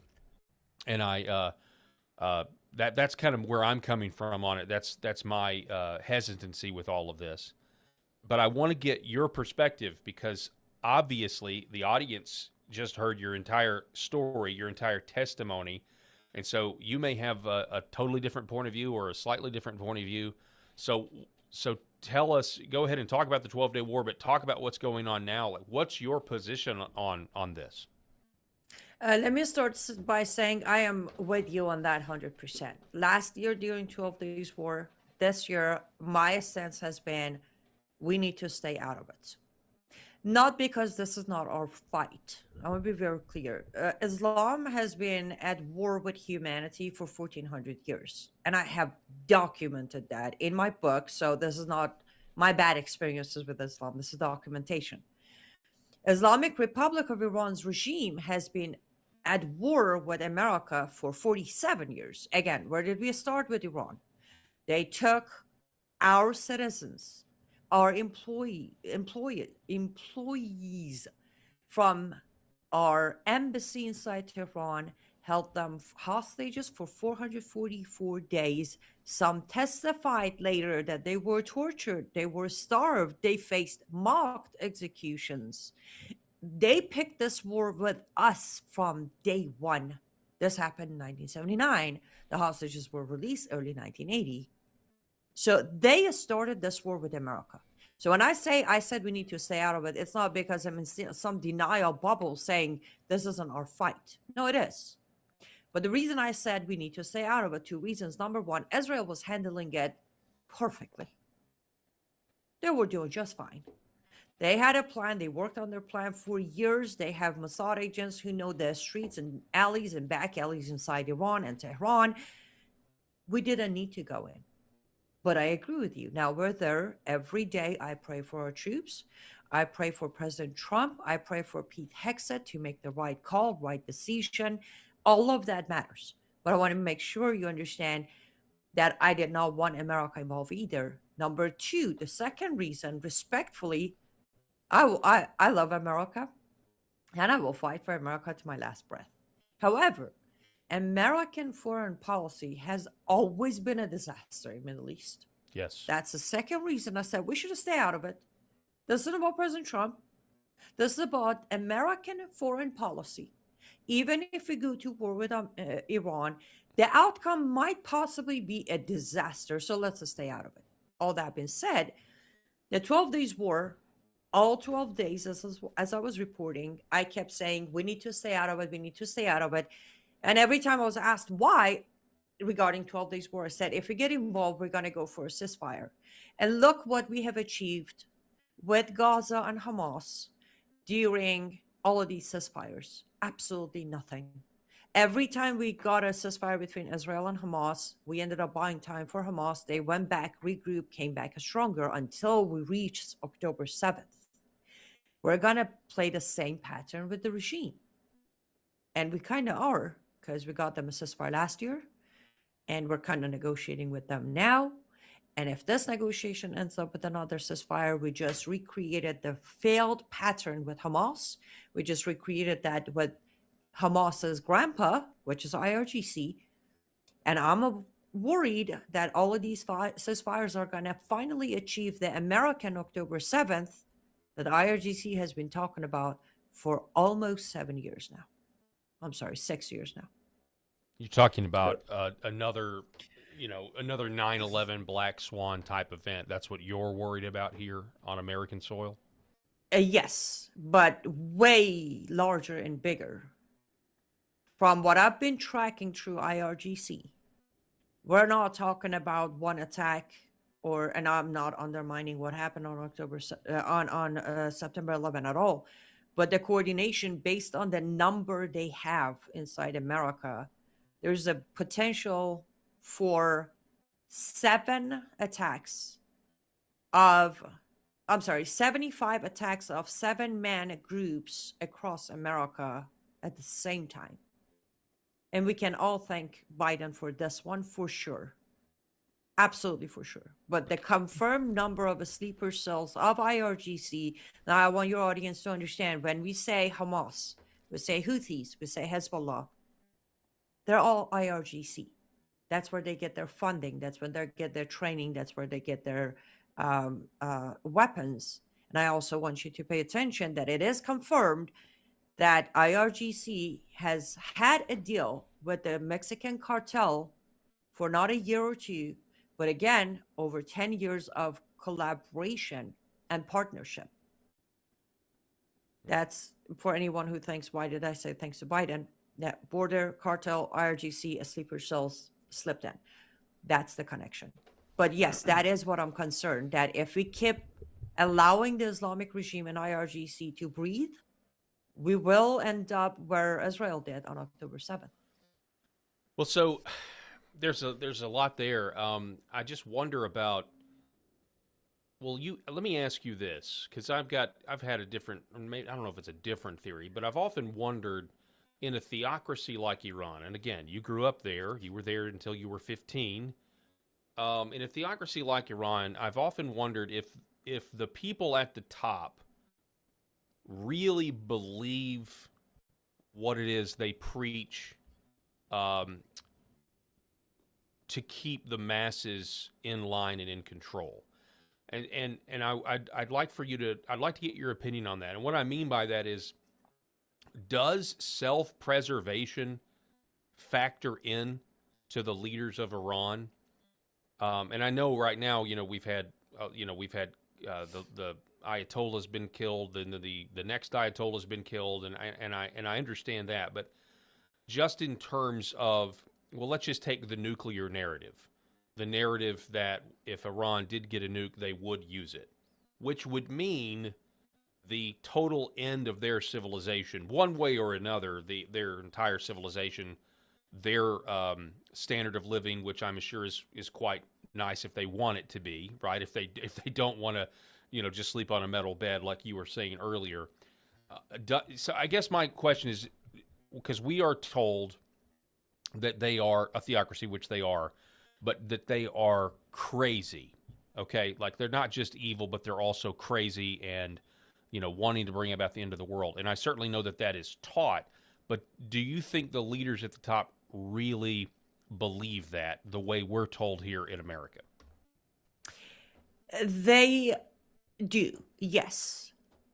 And I would say even when what you hear in America is the sugar-coated version of them. And I give you some examples. Now, let me talk about nuke, you said. I have been one of the voices that has always said, if Iran, Iran already has nuke, but that's an argument we can have another time. But based on scenario here, if Iran comes to have nuclear weapon, they are not, I repeat, they are not going to use it on Israel. Their own teaching, their own text, commands the Holy Land, Israel, to not be contaminated. It has to stay clean. There is no way they're going to nuke Israel, because that will defeat the purpose of their fight. So that's for that. Will they nuke America? Absolutely. But do they have that capability today? That was not the urgency that needed us to go into the country or the region, for that matter. Now back to the leaders. We have had cases inside Iran during the first supreme leader. I don't mean the one that just was killed, the first one in 79, Khomeini, to the next one, Khamenei, who have issued fatwas, being judgment, against their own loved ones when they stepped out of the line. They've done that. So, yeah, again, so that would be the answer to my question, because, I mean, if you're going to do that to your own kids, right, then, yeah, I mean, if you're ever going to pull your punches and not be consistent with whatever your dogma or theology is, when your kids are now going to be, subject to the death or torture or whatever, yeah, so if they're willing to do it to their own kids, then that would answer my question. And we can even go further. When there were rumors that Iran or IRGC has named Khamenei's son as the new supreme leader, of course, I addressed that. That's a very complicated explanation. But the very first thing that came out the first moment was the fact that Khamenei, the supreme leader himself, has made it very clear that if they do kill me, you cannot put my son in power. He already dethroned the son before dying, because based on Sharia, that is not allowed. The son does not have the qualifications of a supreme leader based on Sharia. Therefore, if you put him in power just because you're desperate, you're breaking the law of Islam, and I will not accept that. See, that's they're willing to take power away from their own kids if it doesn't apply under Sharia. But we need to be also very clear. These are the top leaders. This doesn't apply to all members of government. There are those inside Iran or any other Islamic government who end up being punished by a higher level because they kind of exclude themselves from all of it. It applies to the people, but not them. So I don't want to put a, big brush that all of them follow Sharia to the T, but those who don't always end up being punished by the top leaders, at least inside Iran. Okay. Wow. Yeah. So I mean, I certainly, and I know you hope you're wrong as well on potential attacks here and that sort of thing. Do you think we're going to send ground troops? Do you? I would assume you agree with me that you don't want ground troops to go in. No, I don't. Do I think we will? At this point, truth be told, I hope I don't offend too many of your audience, but nobody can read where Trump is going with this. Nobody can. We are going from really harsh threats to, well, they gave us a gift. Let me give them 5 days. Why don't I expand it to 10 days? And then day 2, we hit them. It's, who knows? However, I do pray every day that we do not go for boots on the ground.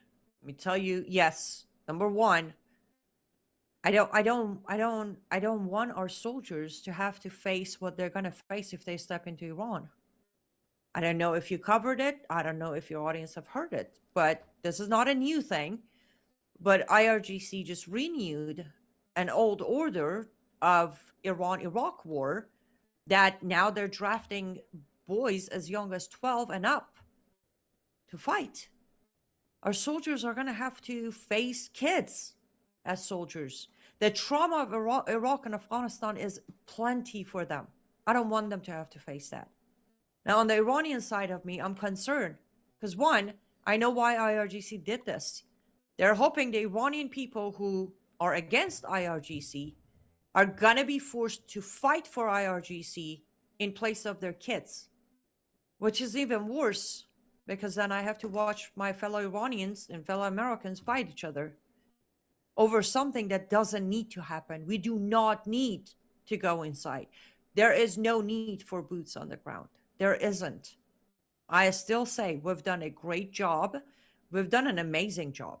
It is time to step back and let Israel finish them. And furthermore, let the Iranian people come back on the streets and finish it themselves. But nobody's asking me for advice, so I just keep it to myself. No, I understand. It is, man, it's such a complex situation. All right, so let's talk about your book. Again, The Architecture of Jihad, and it is the Inside the Ideology, Law, and Global Strategy Driving Islam. So, and I learned this, learned this back in the day. But a lot of people forget the nation of Egypt, right, used to be a Christian country.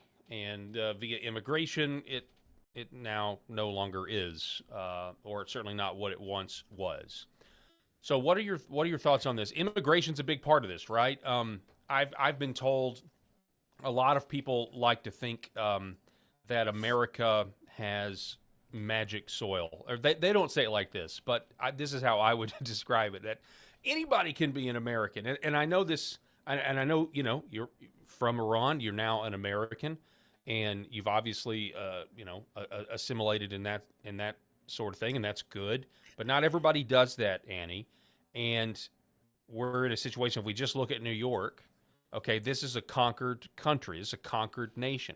And it's not just with Islam, although I know that's what we're going to focus here, But I mean, you've got 90 foot tall monkey statues in Texas now, that are of other lowercase g gods, right? So, I mean, you look around America in a lot of different areas, and it looks like we lost a war. And in New York, that's certainly true when you're now hearing the call to prayer over, public loudspeakers. So immigration, right? That is a key tool for how Islam spreads, correct? Absolutely. So, as I said in the book, actually, I'm sorry. Can I say something when you said, I don't Yes. know, apparently somebody said everybody can be American. No. I know Americans who were born in America and still aren't Americans. We call them liberals. Just saying. No, it's actually very hard to be American. Very hard. I call myself a very proud American. And I say that because regardless of who's in the office, I don't lose vision. The vision is the Constitution, not the man, not the party, not the law. It is the Constitution. If you do not respect the American Constitution, you do not get to call yourself an American. And furthermore, if you're not willing to stand for the most unique Constitution ever written in human history, you're definitely not American. Okay. I can now answer your question. Okay. I just had to get that out of my system because I don't like it. But like, it's so easy to be. Like, No, I everybody can be appreciate. I so appreciate that you're confirming what I say. And I guess this modern liberalism has adopted this concept that anybody can be an American, and we can just let everybody come here. And that's obviously not the case, because if you're bringing another culture and you're going to then use our system, and there are some cultures that just are not compatible with America, that was fundamentally based on really just a bunch of countries that had already learned to live together because they had fought each other for hundreds of years in Western Europe. I mean, that was the backbone of what created the country that we have now, and now it's been changed. It's been systematically changed, and for whatever reason, I think New York City kind of puts that myth to rest. What's going on in New York City right now destroys this 20th century idea where anybody can be an American.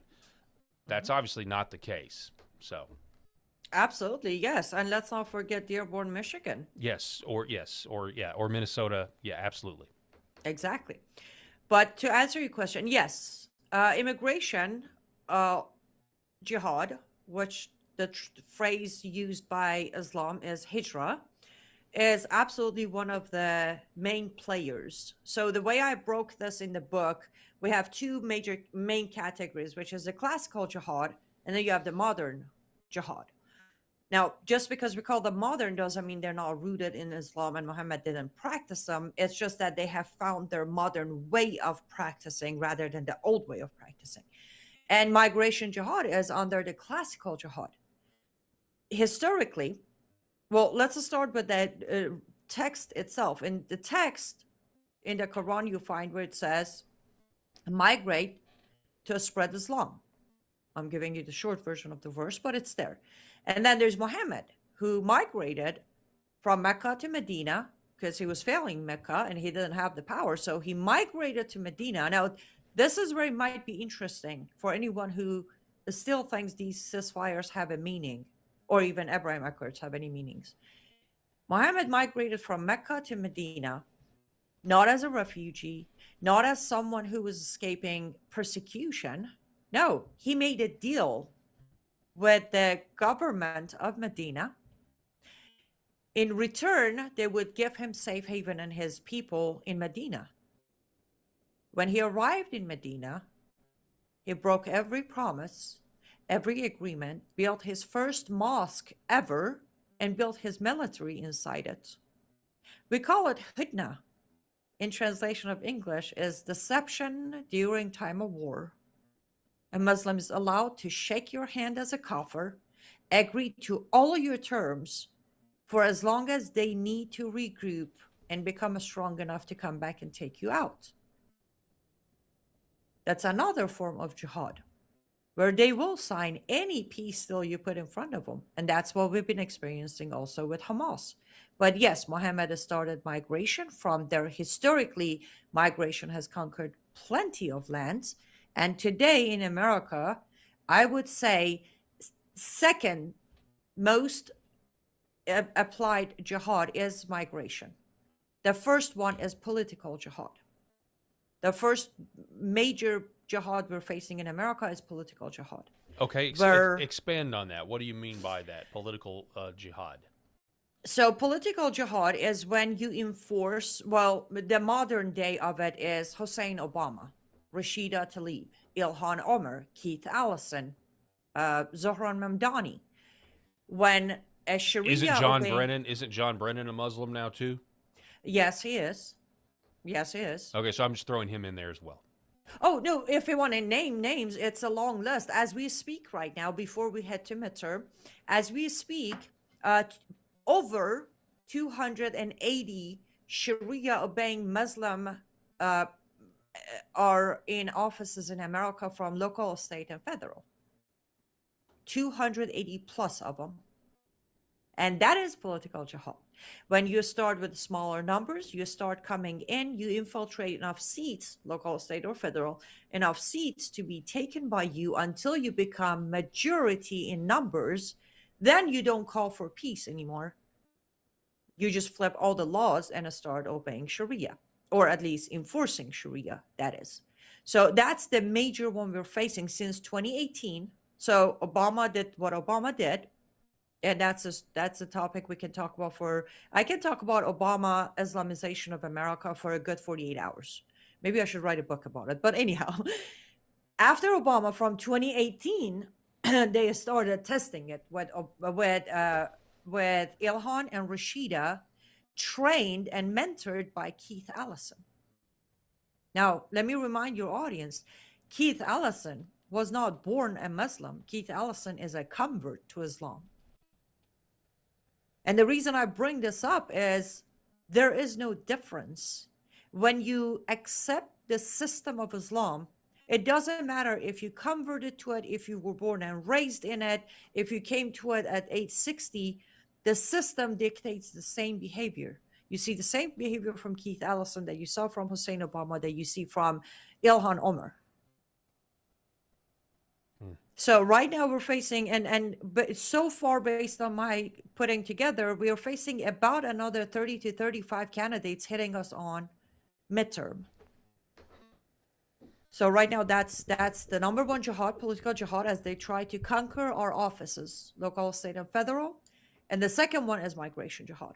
Those are the two fastest growing jihad we're facing in America. And most people, again, have no idea they even exist. So I would say, like, if you look at Europe, I think at the beginning of President Trump's term, second term, you had Vice President J.D. Vance talking about the speech controls in Europe.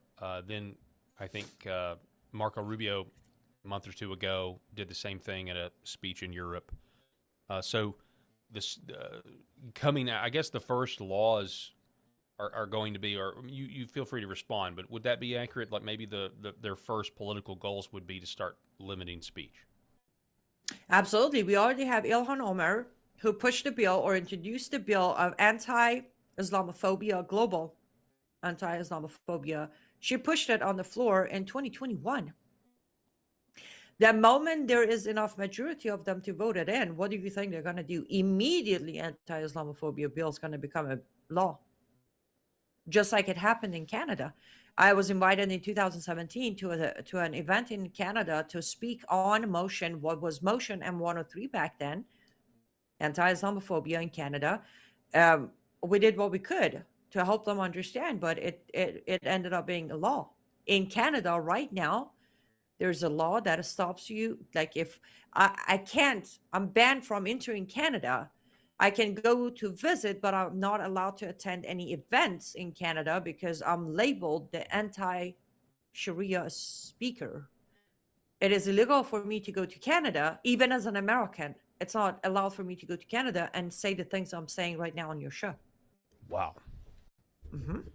And the bill is sitting right now You can just look it up. Rashida Tlaib, 2021, Anti-Islamophobia Global Act. The bill is sitting there. They just need enough numbers to push it and turn it into law. And then I need to, I don't know, I'll find a new career, no problem. I actually don't think you'll stop speaking. Honestly, I don't think any of us will. Then we also have what's going on in Minnesota in the fraud. So that kind of, to me, goes in with the immigration. Like when we saw the reporting from Nick Shirley, we saw all this fraud, this generational wealth. Like, so the average American right now is struggling. We have high prices, and there's so much at play here, and I don't really know what comes first, the chicken or the egg. I know in the mid-level ranks of your liberals, progressives, or communists, they're diehard believers in their. It's a religious fervor to them, not necessarily Islam, but the wokeness, the hey, we've got to come in and we got to bring these third world immigrants into our country, and we've got to make them business owners, right? They wouldn't be business owners otherwise, but we'll make them business owners because then we can say, see, the third worlders are just these hardworking Americans that own their own businesses, which is a whole lot of work. And there's a whole lot of work there, but we're struggling. The average American is struggling, and then the government is giving these people generational wealth to really sit at home and just spend time with their families. By the way, wouldn't that be nice? And it's all done in the name of multiculturalism. I mean, to your point, I mean, we now have that. I would say that that's also political jihad. You have Minnesota is a union of the political and the immigration, because you're using the political system to make the immigration process easier. Not only it's desirable, it's always been desirable to come to America, but it sure as heck is desirable if you're going to come here and get a fake business and all of this money, and you can have all the leering sinners you want, right? I mean, do you see what I'm talking about? That there's a union there between the political and the immigration. Yes, but actually this is where I'm going to introduce two other faces of jihad for you. One is financial jihad. One is missionary jihad. They both support the other two fronts. So missionary jihad, part of it is actually the interfaith dialogue. I'm sure you've discussed that with other people before. The other part of it is... No, stop right there. I actually haven't, but I think I know what interfaith dialogue is, but can you give us a definition of that? Of course, interfaith dialogue is the new cool thing where pastors come into their congregation and say, listen, I want you to go to this mosque and listen to this wonderful imam who believes in Jesus, just like with you. And if you like, just join him, leave Christianity and become Muslim. I'm not even over-exaggerating, people. That's exactly how an interfaith dialogue works. Not a single imam sends a Muslim to church. Churches send their congregation to imams to tell them how Muhammad perfected Christ's words. Blasphemy. So that you are not far off at all. So we actually here in Arkansas, where I live in my little corner of northeast Arkansas, there is a mosque here. Yes. And the woke Presbyterian church, and I'm pointing this way, is literally right up the road from where I'm pointing.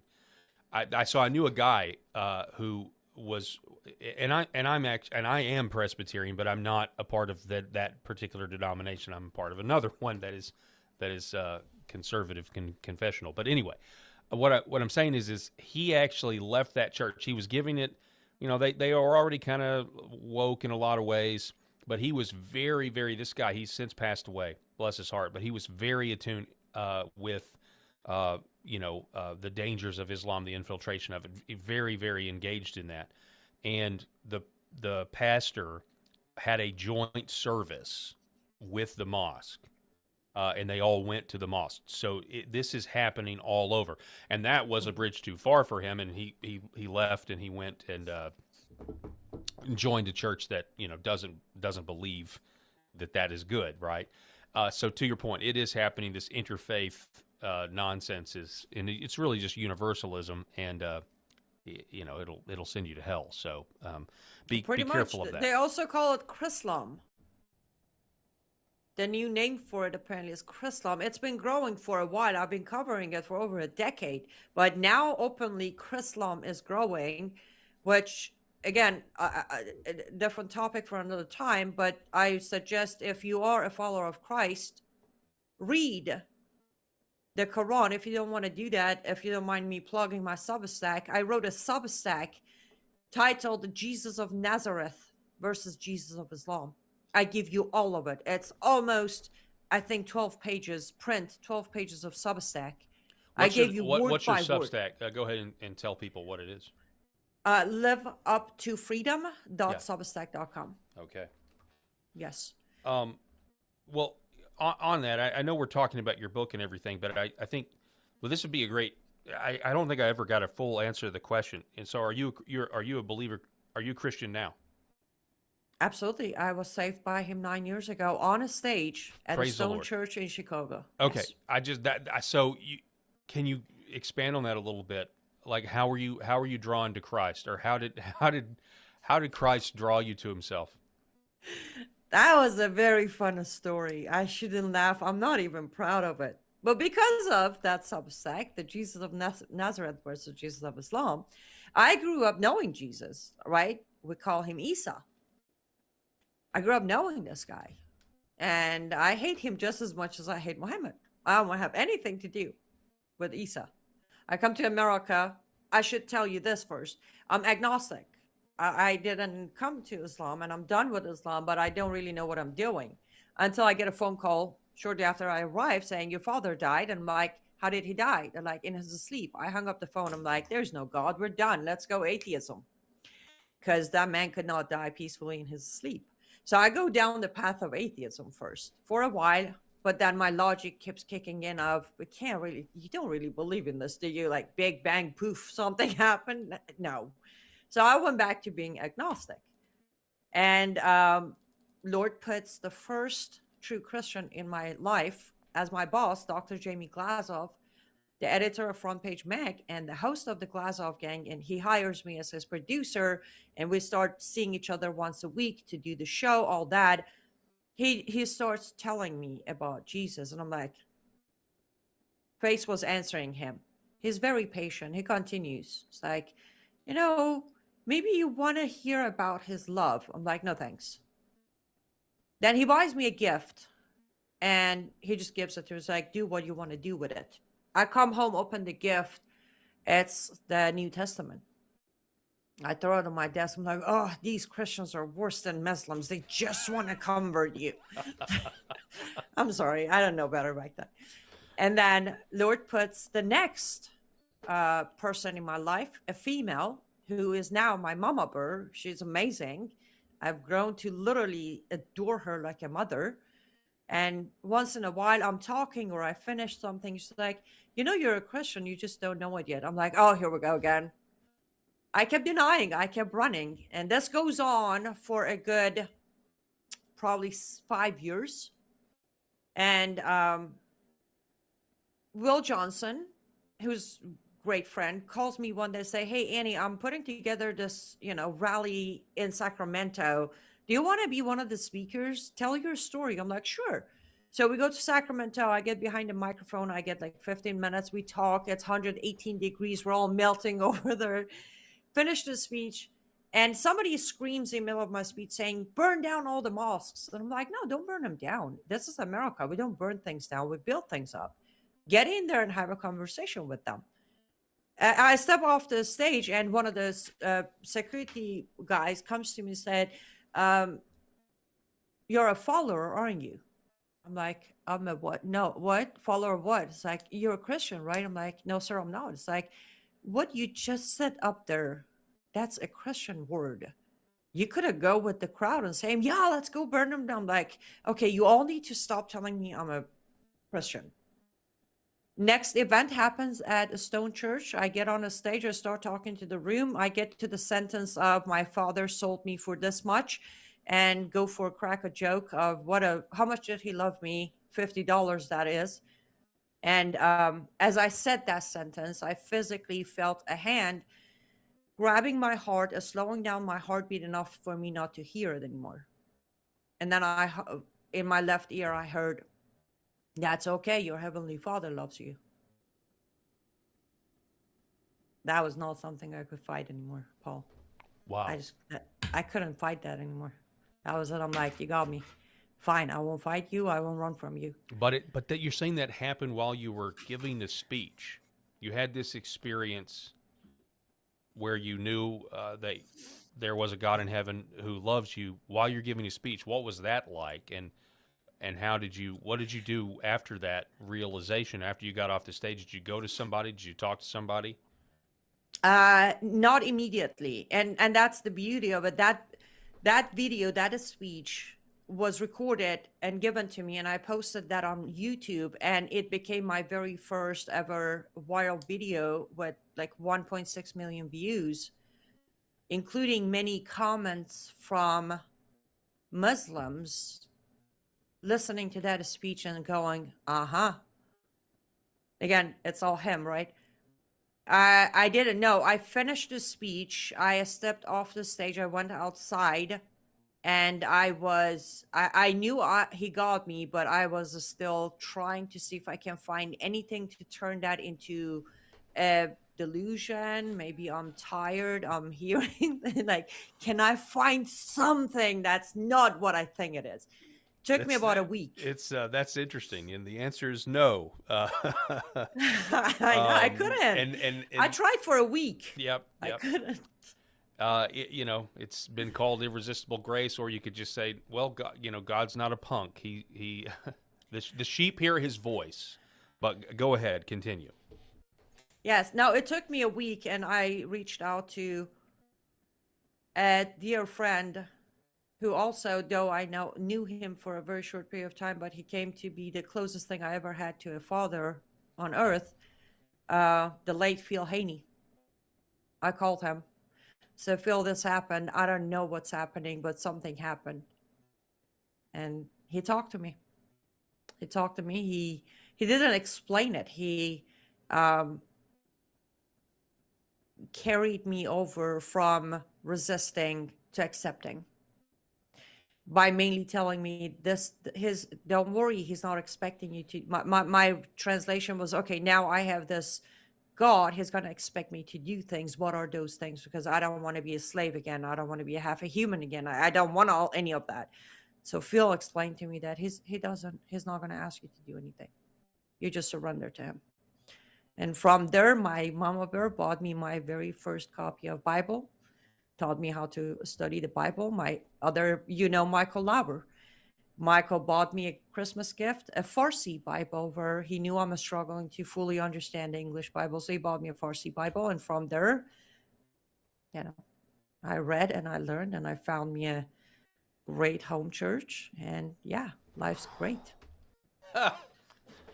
Wow, praise the Lord! Thank you so much for sharing that part of your testimony.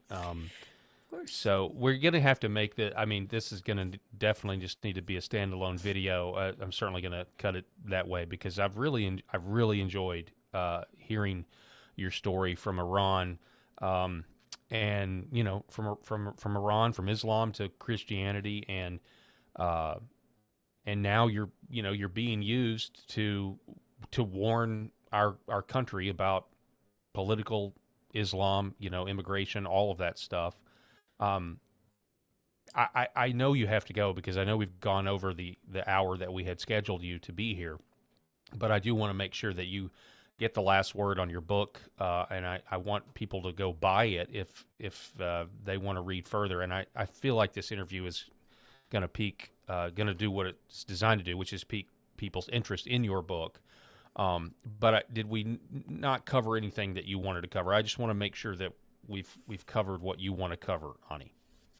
I appreciate you having me on, and thank you. Yes, I think we covered everything. The only thing I want to tell your audience is if you have any unease feelings, there's a lot going on around us, and I agree. Sometimes it's confusing, sometimes it's terrifying, sometimes it's making no sense. But you heard my testimony. Took me years, many years, too long, to realize that I didn't go through hell alone. He carried me through it and made sure that not only I'll make it, but I will make it back to him. When I'm asked to describe myself, I say I'm a child of God who was raised by the devil, but returned home to my father. Remember that when you have that unease feeling. Remember that when you're getting angry, when you want to attack your neighbor, when you want to call somebody names. Remember all of that. That person, that individual, their actions, God is in control, and you don't need to waste your precious energy on negative. Stay with him, do your part, and he'll take care of the rest. I promise you, I'm right here, alive, giving you the testimony. He took care of it. He'll take care of Amen. you too. And you know, your testimony is, I'll summarize it. It is not difficult for God to walk a tightrope on your behalf. I couldn't walk a tightrope, but the Lord can, and He does it literally all the time, constantly. Your book, again, is The Architecture of Jihad. How inside the ideology of law and gospel, driving Islam's multi-front expansion. You see the cover there, and you can get it. I already posted the link in the LFA chat, and it also is in the link of the YouTube, this particular YouTube video as well. We'll make sure it gets in the other following videos. Annie, And if I could add, yes. just in case, if any of your audience would like a signed copy, those are available on my website. You can get those on Amazon, liveuptofreedom.com. As if you like to pick up a signed copy, you can go there and order your signed copies. All right, liveuptofreedom.com. You see it in the background there, liveuptofreedom.com. Annie, I hope you have a great weekend, and I'd love to have you back on the program soon, especially as these developments continue with Iran and the war going on there. God bless you, and thank you so much. Absolutely, my pleasure. Stay safe, stay fearless, and I look forward to coming back on your program. Absolutely. Yes, ma'am. I appreciate it.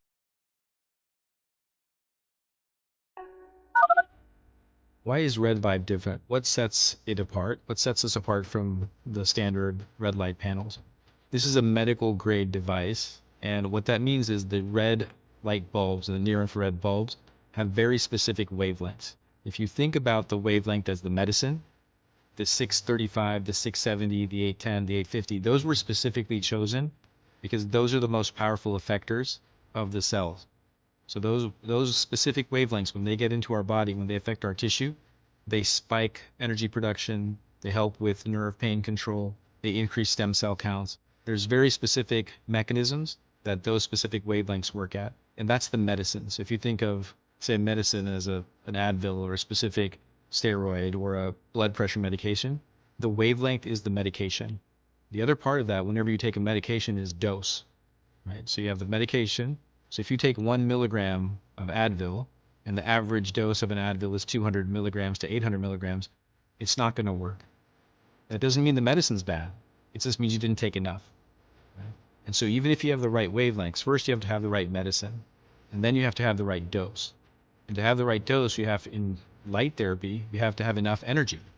So you have to have a powerful bulb. The LED bulbs, or light emitting diodes, have a specific wavelength, and that wavelength is the medicine. And the wavelengths that have been studied and published on that are the most powerful in affecting healing and the changes that we want to see with our bodies and our health are the 635 wavelength, the 670, 810 nanometer wavelength, and 850 nanometer wavelength. Those are all going to affect the mitochondria, the cytochrome C oxidase, and affect those powerful long-term changes and affect that downstream pathways. And that's what you get with Red Vibe devices. The highest efficacy, the best wavelengths, concentrated to help your health.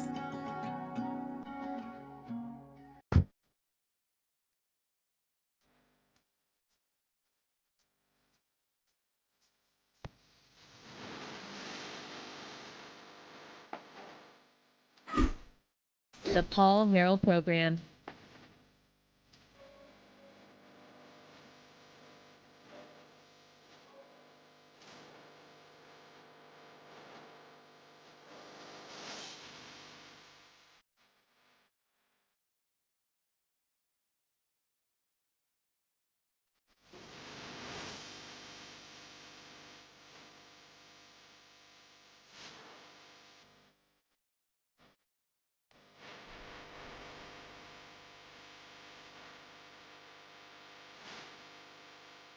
All right, welcome back to the show. Happy Friday to everybody out there watching the program. So God designed human beings with something called ordered loves. Now, some are uncomfortable with this truth, I guess in like modern contexts. Vice President J.D. Vance isn't. He references this in his speeches, in fact. But the ordering of loves is natural, and all of us do it every day, whether we realize it or not. It's the foundation of civilization. In Christian theology, it's called Ordo Aramus, the, again, order of loves. The idea that love is not random or evenly distributed across humanity in exactly the same way each time. There are concentric circles. You guys know I love a Venn diagram. But there are concentric circles that don't overlap, concentric circles of obligation, responsibility, sacrifice, and affection. So I love my wife differently than I love a stranger, for example. That doesn't mean I hate the stranger. It means covenant creates obligation. I love my children differently than other children. That doesn't mean other children have no value. It means God built the family as the most natural school for sacrificial love in a fallen world. And honestly, this makes it makes perfect sense, actually, if you think about human nature and if you think about it realistically. Human beings are fallen. We are selfish. We are tribal. We are limited creatures. So God created institutions that teach us responsibility through proximity and attachment. The family is one of those institutions.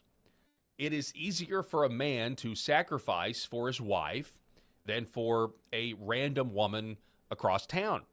It's easier for a mother to wake up at 3 a.m. for her own crying baby than for a stranger's child. It's easier for fathers to work, build, provide, protect, and endure hardship when it is tied to people they love directly. And that actually is a good thing, isn't it? By the way, everything I just described, regardless of what you may think in modern context, that's not a moral failure at all. It's part of a design. The family is one of the primary ways God teaches human beings how to love beyond themselves.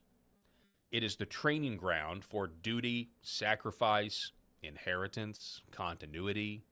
Civilization itself is built around the family. But if you look at the last 15 years honestly, we kind of try to put emotion aside, but we just look at this honestly. From where I sit, something shifted in large sections of evangelical church culture. I'm not the first to make this point, but it's my pet peeve. I got a burr in my saddle this week, and so that's the subject of this segment. I think ordinary Christians in the pews felt this shift I'm talking about immediately. For decades, though, Christians were told that marriage and family were foundational institutions. Biblically, we were told this. Morally, that's the same thing as biblically. Socially, civilizationally, the family was understood as one of the primary ways human beings fulfill obligation, continuity, sacrifice, inheritance, all these things that I just mentioned. This is how we fulfill those things across generations, our posterity. But then something happened. The culture war over marriage reached its peak. In 2015, the Supreme Court handed down the ruling in Obergefell versus Hodges, effectively making same-sex marriage the law of the land. Now, whether someone agrees with that decision or not, it's almost beside the point for this conversation, but I will say, obviously, I don't agree with that decision, as does Justice Clarence Thomas.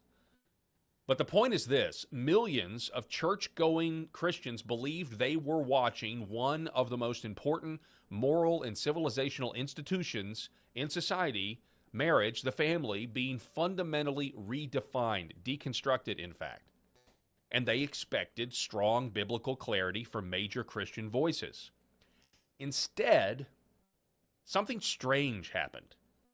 At the very moment the broader culture was deconstructing marriage, redefining family, delaying childbirth, and embracing radical individualism, major parachurch ministries increasingly turned inward and began warning Christians about the danger of valuing family too much. And we're not talking about fringe blogs either. We're talking about major evangelical institutions were doing this. And I have a long list of examples. It goes on and on and on.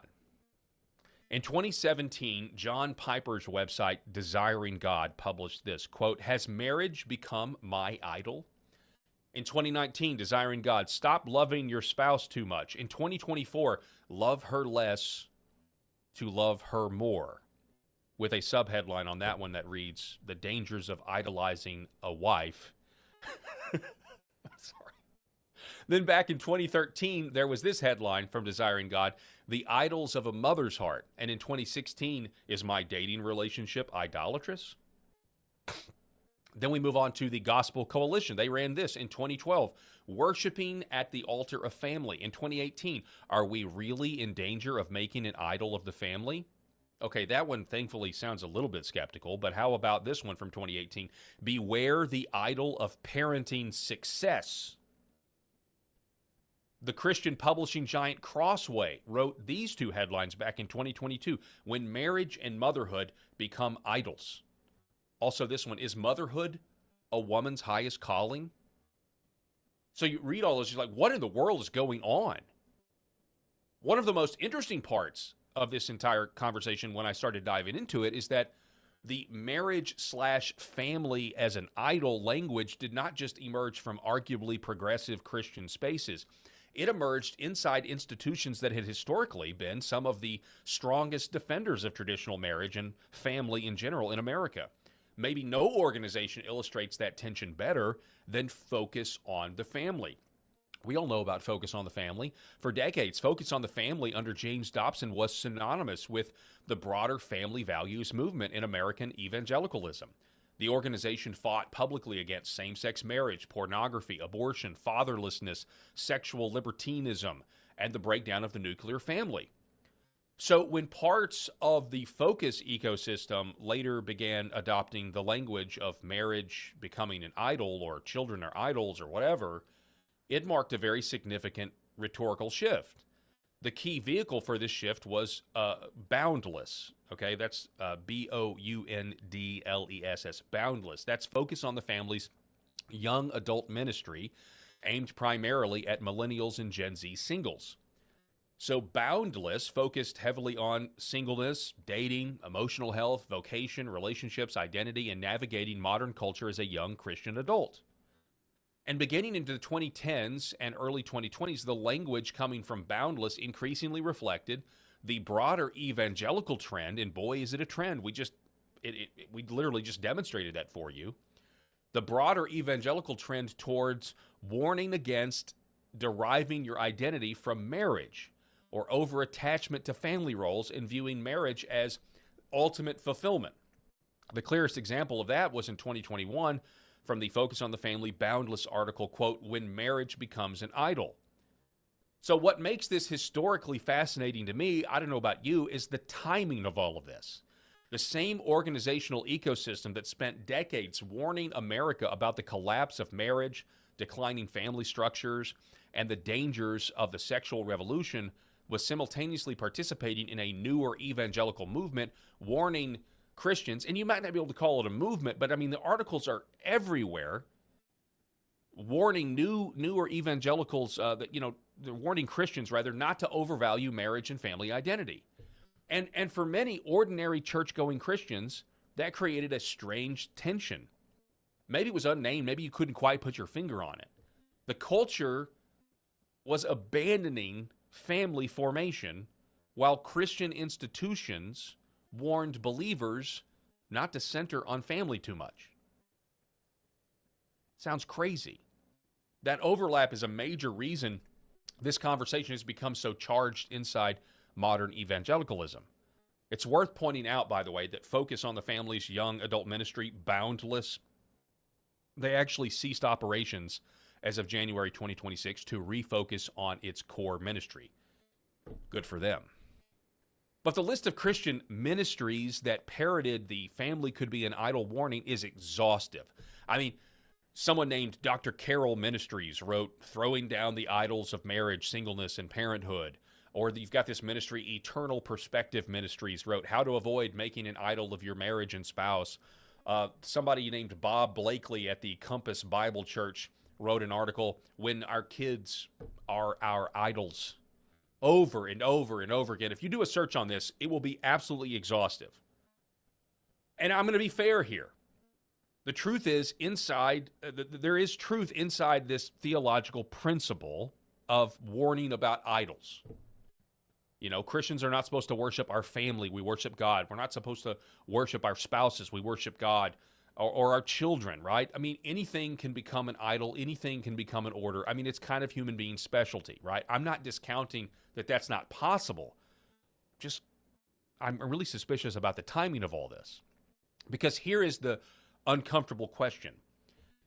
Was family idolatry actually the defining spiritual danger or sin of modern America?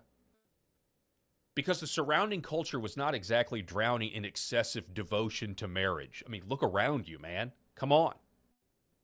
The surrounding culture was abandoning marriage altogether.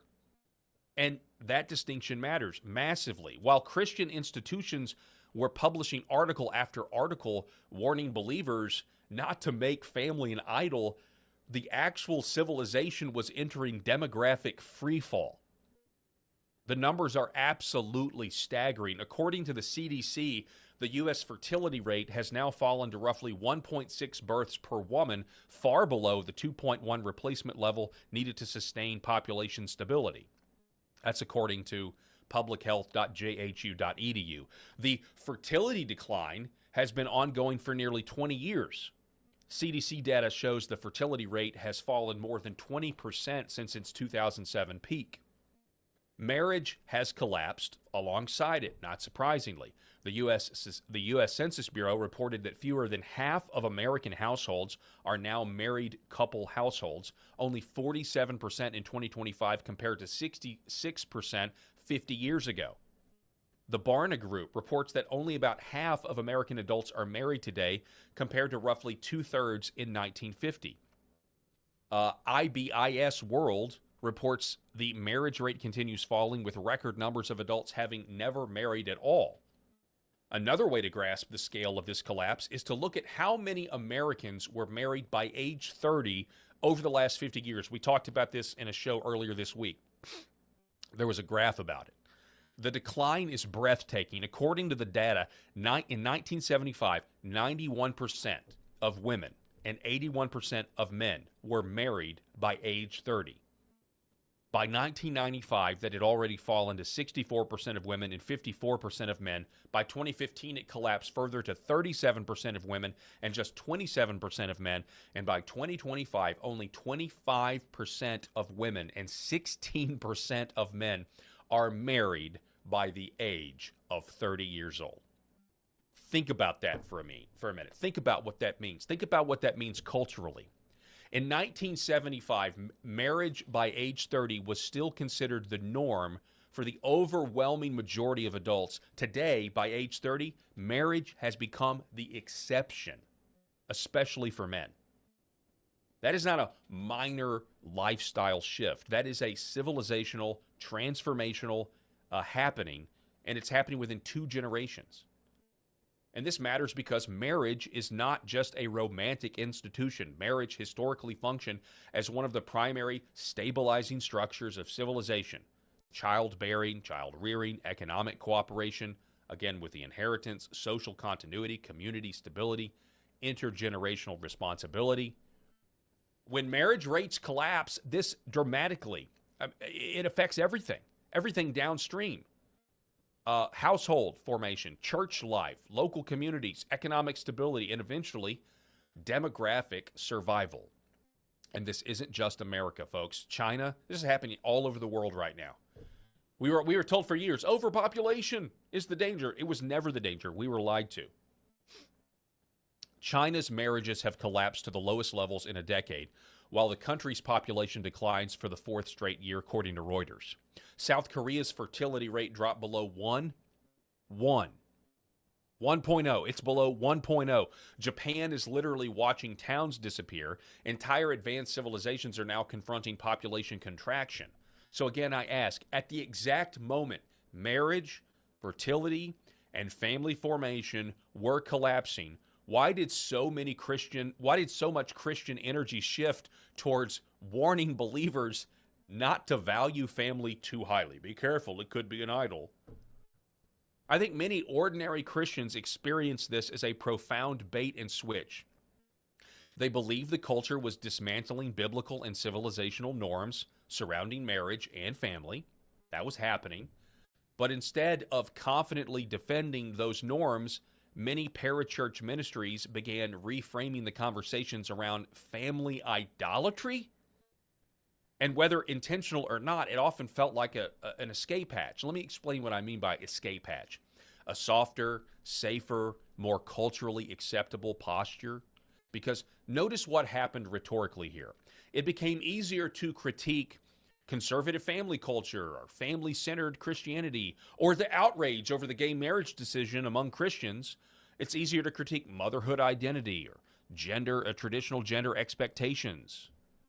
It's easier to do all that than to directly confront the broader culture's collapse of marriage itself. It became safer to say Christians can idolize family, be careful, than to say a society that stops forming families eventually destabilizes itself. And the wider culture absolutely loved the shift, by the way. That's another huge red flag here. The culture already believed all that.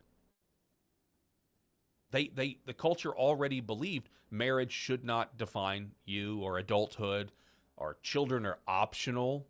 They're optional lifestyle accessories that can be murdered if inconvenient. The broader culture already thinks career should outflank your family, or autonomy should outrank your obligations, or self-fulfillment, existential crises outranks sacrifice.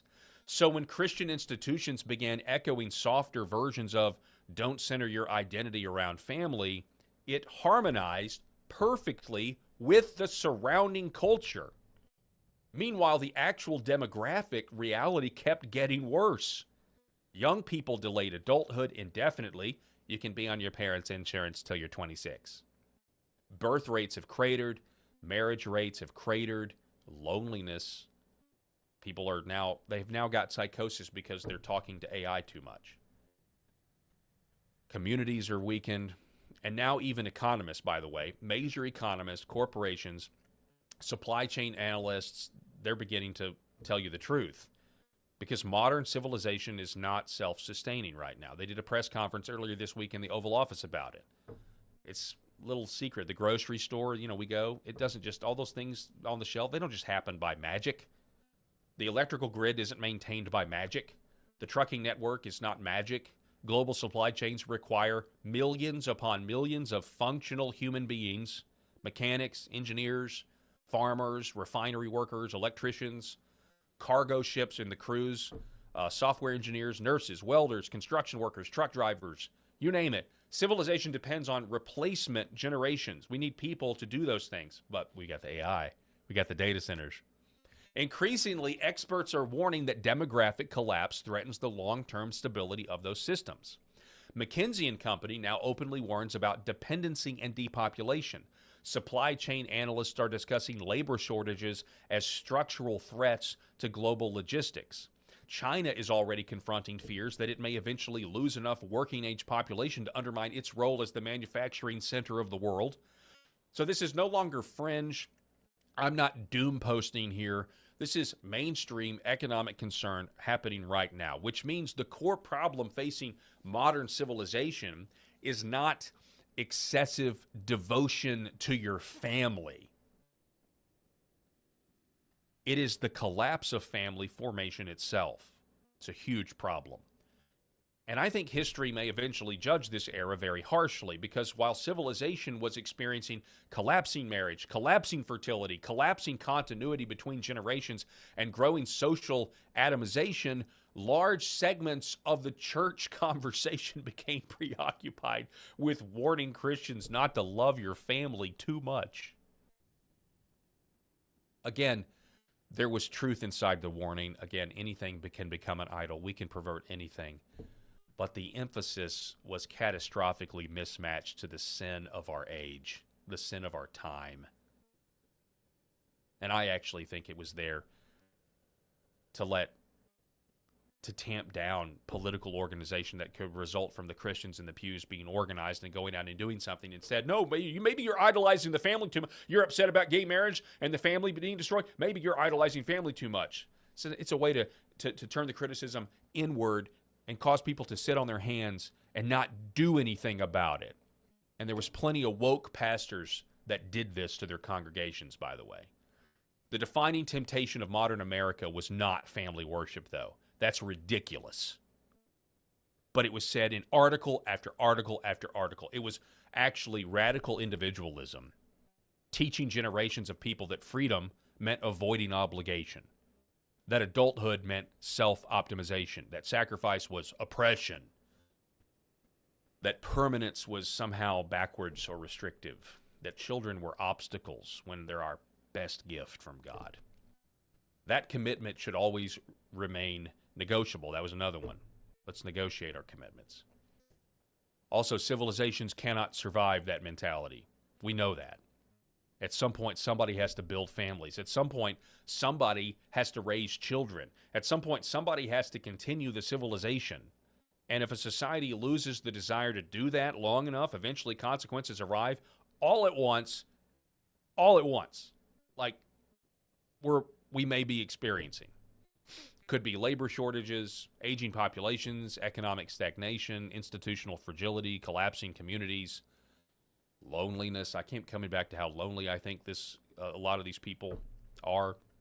Demographic decline, which is exactly where much of the developed world finds itself right now. So I don't know what the solution is exactly. I wrote all this. I was like, what is the solution?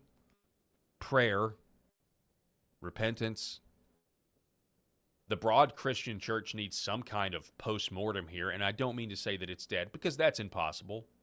We know the gates of hell will never prevail against Christ's church, but many people are still waiting for repentance based on how the church in general reacted to COVID and bought so many lies.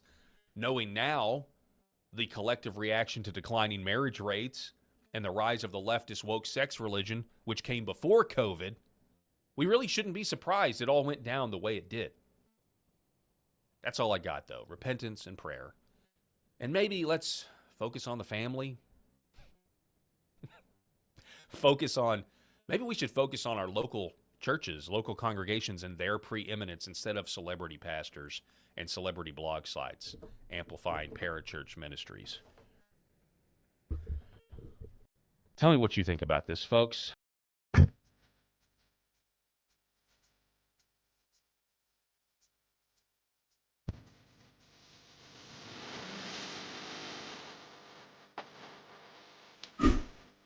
The Paul Herrell Program.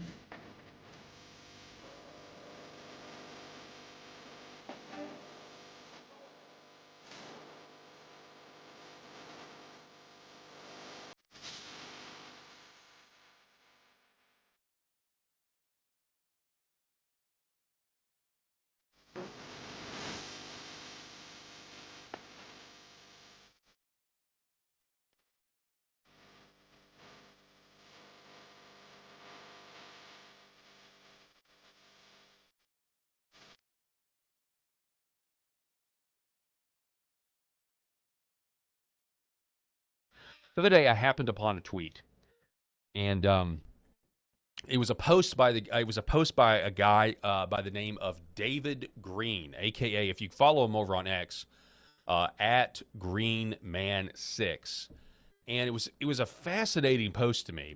He showed 4 scenes from classic Hollywood films, and then he made this observation, and I'll show it to you right here. He made this observation, quote, "I just realized that almost all of the most iconic moments of early Hollywood are just men telling women no."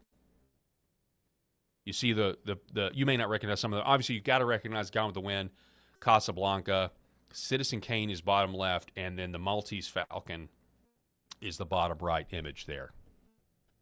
Isn't that fascinating? That old Hollywood films told women no. Again, almost all of the most iconic moments of early Hollywood are just men telling women no. So I saw that, and honestly, the second I read it, I knew it was true, because once you really think about it, old Hollywood emphasized what? What did old Hollywood emphasize?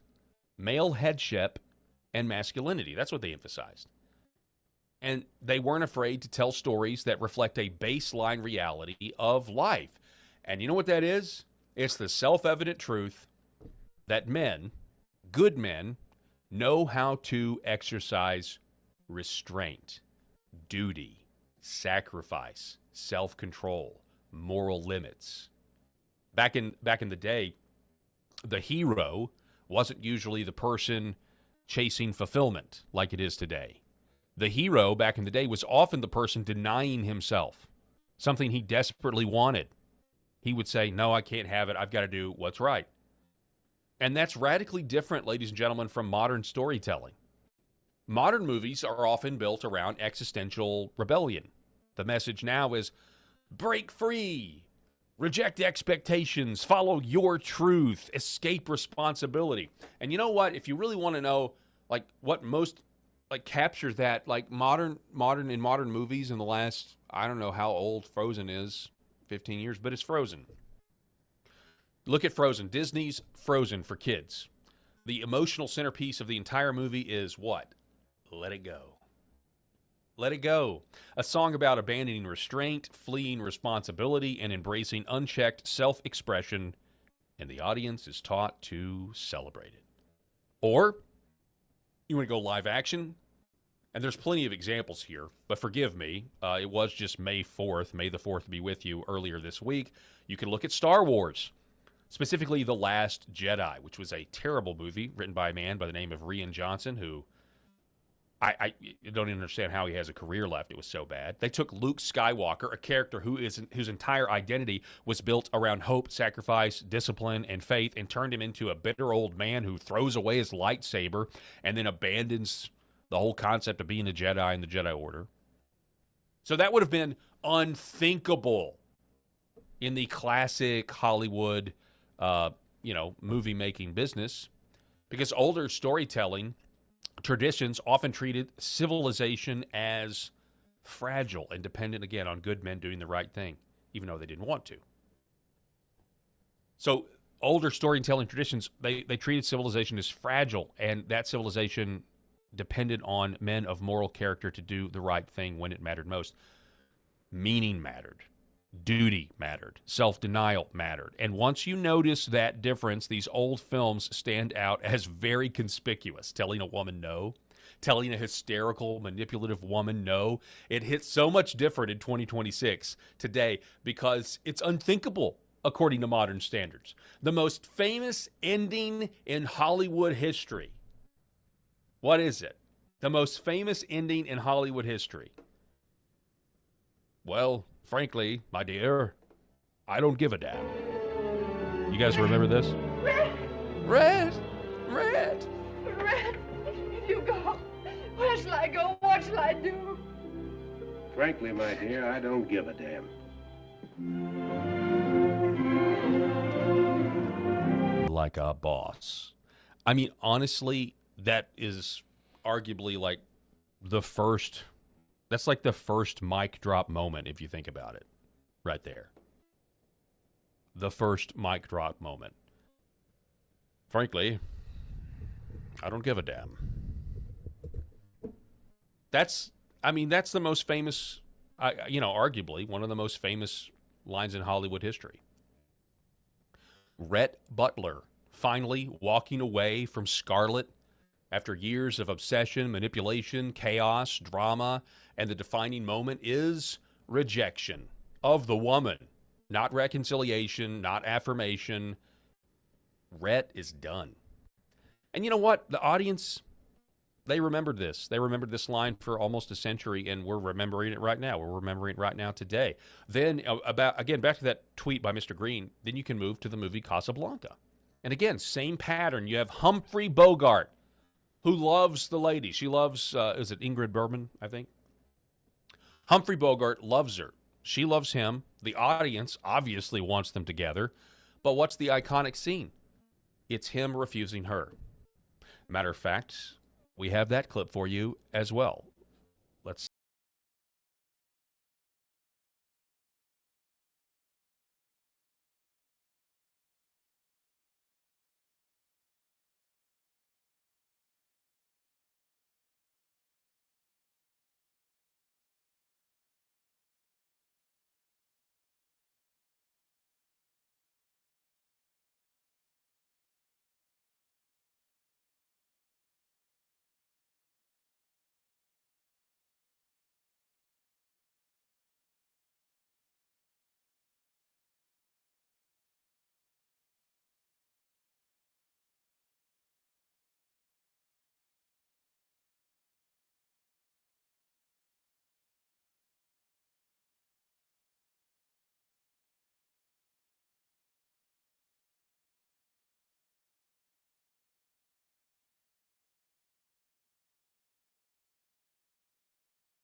I think that's actually my favorite line.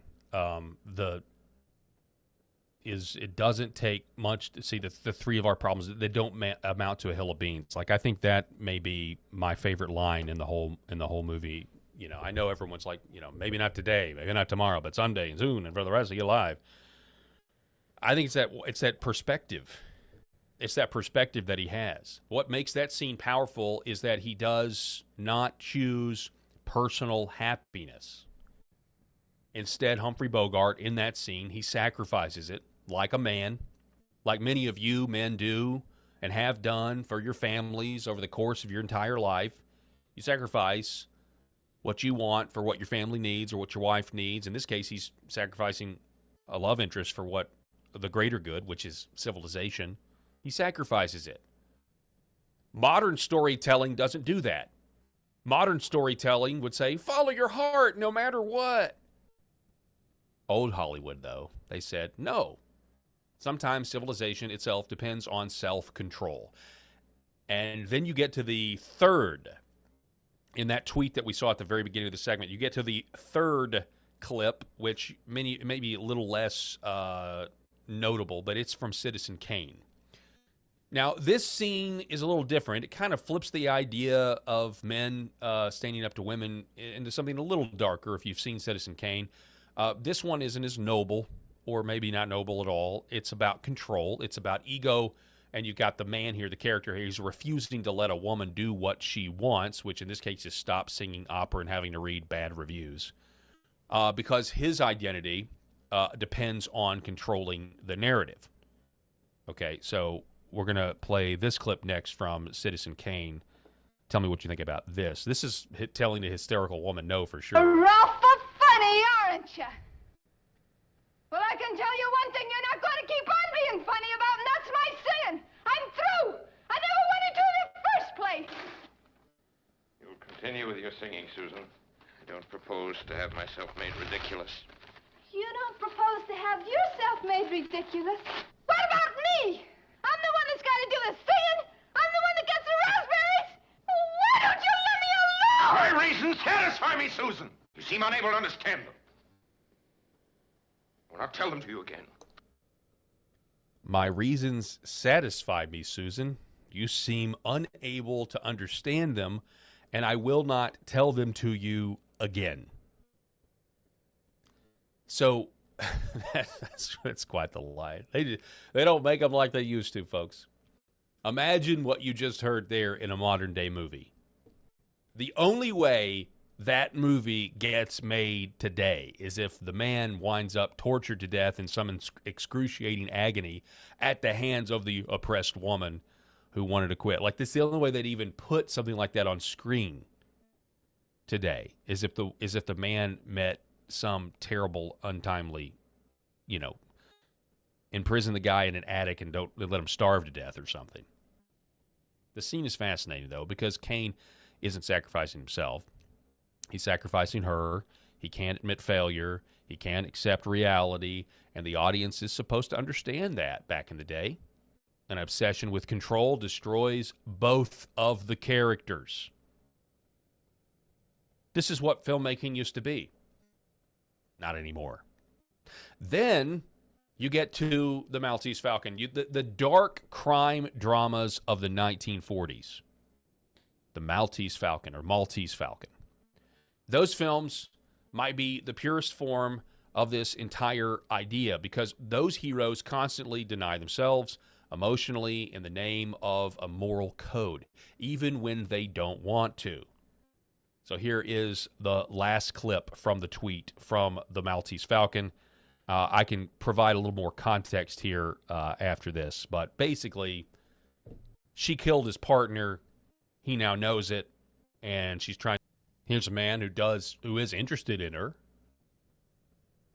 and you see that if you see the movie, he likes her, but he realizes I'm not playing this out so that you can get away with murder.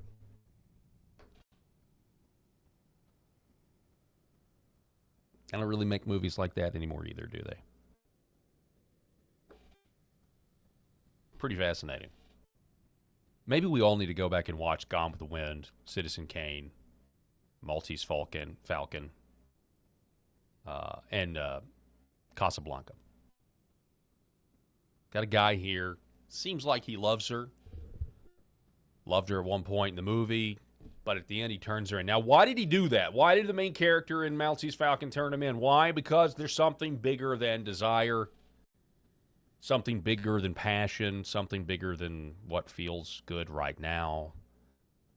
That lady killed his partner, and whether people realize it or not, old Hollywood repeated this theme over and over and over again. The audience wasn't being taught your feelings are sacred. They were being taught your feelings are dangerous, actually. That if your feelings are going to rule over you, then that's actually dangerous. You don't want that. You don't want to be led by your emotions. And that's throughout a lot of these old Hollywood movies. That is not the case at all anymore.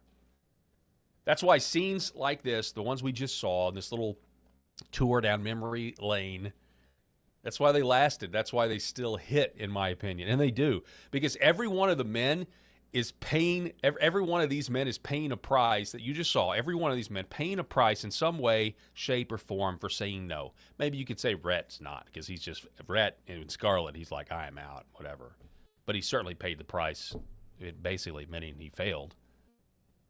Men everywhere know that sometimes you do pay a price if you tell a woman no, especially an unsubmissive one, and especially in this day and age.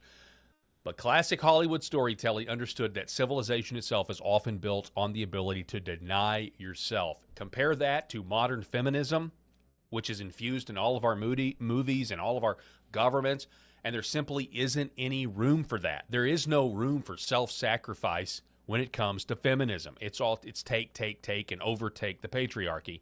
And I think that's because the whole concept of self-denial, I think the whole concept of self-sacrifice is rooted, not that women can't do it, but it is rooted in masculinity. And we got rid of masculinity. And now most of the men in power today are slaves to feminism and lack the ability to deny their emotions. It's kind of like it's contagious.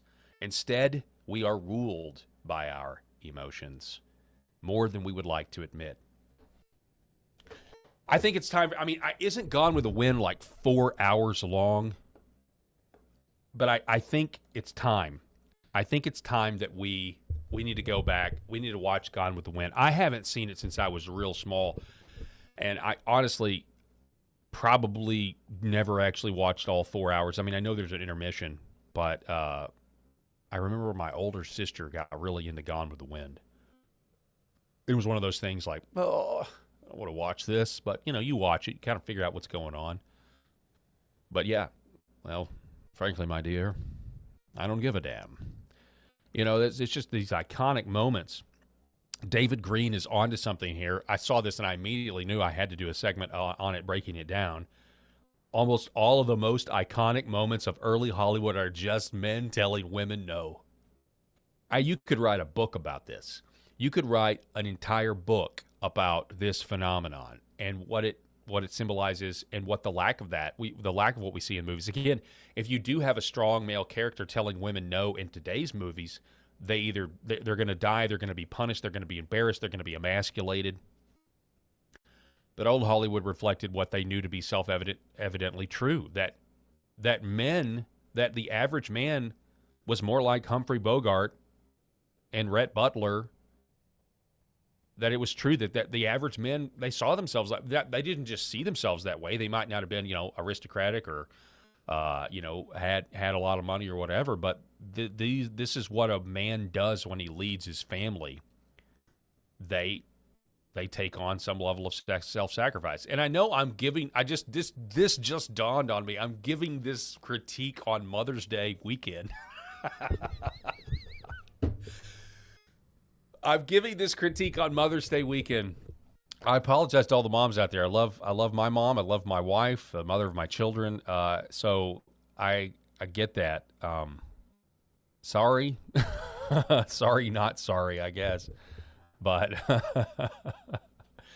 but it is what it is, man. Like there is that common like evangelifish trope where you go to church on Mother's Day and the sermon ends up, it depends on what kind of church. If you're going to a church that is going to let the world's holidays dictate what you preach about, I don't go to a church that does that. But if you do, again, Mother's Day, you're going to get some ooey gooey speech about, or some ooey gooey sermon, about moms or whatever. But you go to church on Father's Day and you get a hard sermon about how men are not carrying their weight and they're not doing what's right and blah blah blah.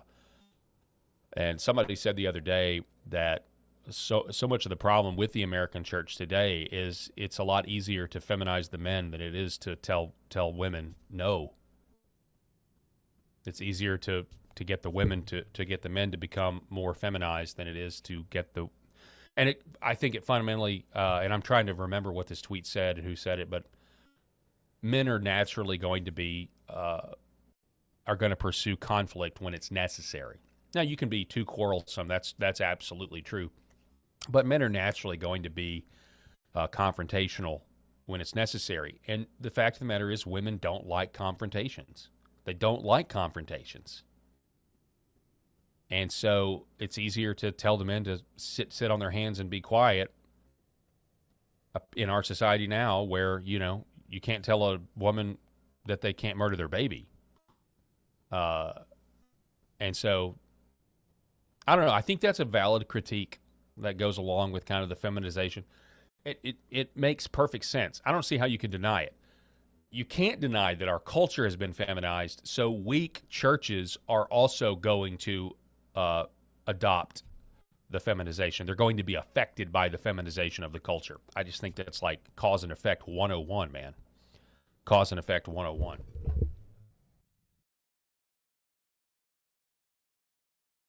For centuries, light has been used to heal.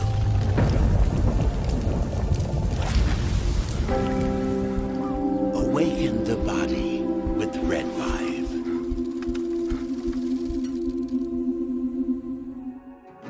The other things that we're seeing, more and more use for is even vascular issues. So one of the mechanisms that red light, near-infrared light, or Red 5 works is stimulation of the mitochondria and stimulation of nitric oxide production. So when nitric oxide is released in cells, it vasodilates cells. It reduces inflammation. It moves blood. It brings blood flow to areas. So folks that have issues with ulcers or burns or wounds, it can help stimulate increased blood supply, and you need blood to heal. So that can open up different avenues for peripheral artery disease, for neuropathic pain syndromes. And so that's one of the other areas for nerve injury or nerve pain that we can leverage this type of medicine. Behind every precious life, there was a choice. Behind every family moment, behind every special memory, there was a choice. A life of joy. A life that is beautifully and wonderfully made. At 7 Weeks Coffee, we are funding the pro-life movement, one cup at a time. Will you let your coffee serve a greater purpose?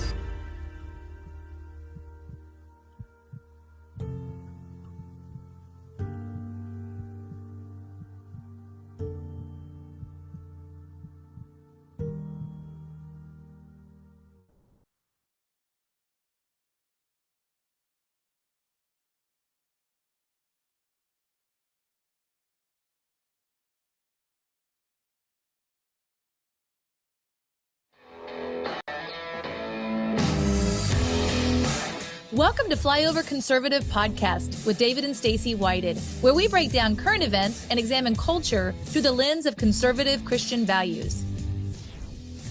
Twice this year, I believe, we've had on a guest by the name of Emma Waters. Yes. I think many of you are fans of her book, Lead Like JL. One of my favorite guests we've ever had on. She's one of these people that you start hearing in about 30, 45 seconds. You're just mesmerized. You're like, okay, this is somebody I can learn a lot from. No Somebody doubt who's about thought it. deeply on topics. Not just thought, but takes action.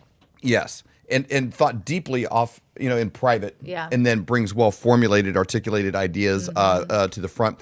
And a topic came up on a conversation with her, and she ended up connecting us with some people that really got our minds spinning. I'll read a couple Bible verses for you real quick. Psalms 139, verse 13 says, "You knit me together in my mother's womb. Your eyes saw my unformed body." Jeremiah 1:5 says, "Before I formed you in the womb, I knew you. Before you were born, I set you apart." This idea of life and when does it begin is something that probably wasn't too contentious until our modern times, and it's highly debated.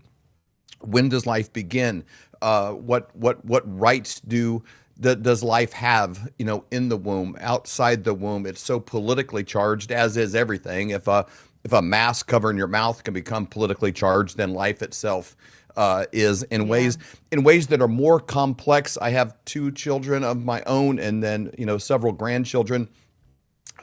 Life itself is now in the balance in ways that I didn't even conceive would ever become a topic and an issue. But luckily, there are people like Emma and others that have given this a great deal of thought and have tremendous amounts of solutions and the ability to be able to articulate difficult, complex topics at the water cooler and the dinner table together. And hopefully today's conversation is going to help you do that. We have writer and director of a pro-life documentary with us today. He's the founder and leader of an organization called FrozenOrphans.org, as well as a soon-to-be coming out documentary, Mr. Neil Upadhyay. Welcome. Thank you so much. Thanks for having me. I just had to get through the name and hopefully nail the landing right there. And then That's a tough last name. I think I'm home free because then all the big topics, big words, and big everything else is up to you. But thank you for taking your time to join us today. And we're going to set up the trailer for the movie that you're working on here in a moment. But if you could start out, just kind of tell people a little bit about your kind of work and what has led you to this point, and open up the conversation for us. Thank you so much.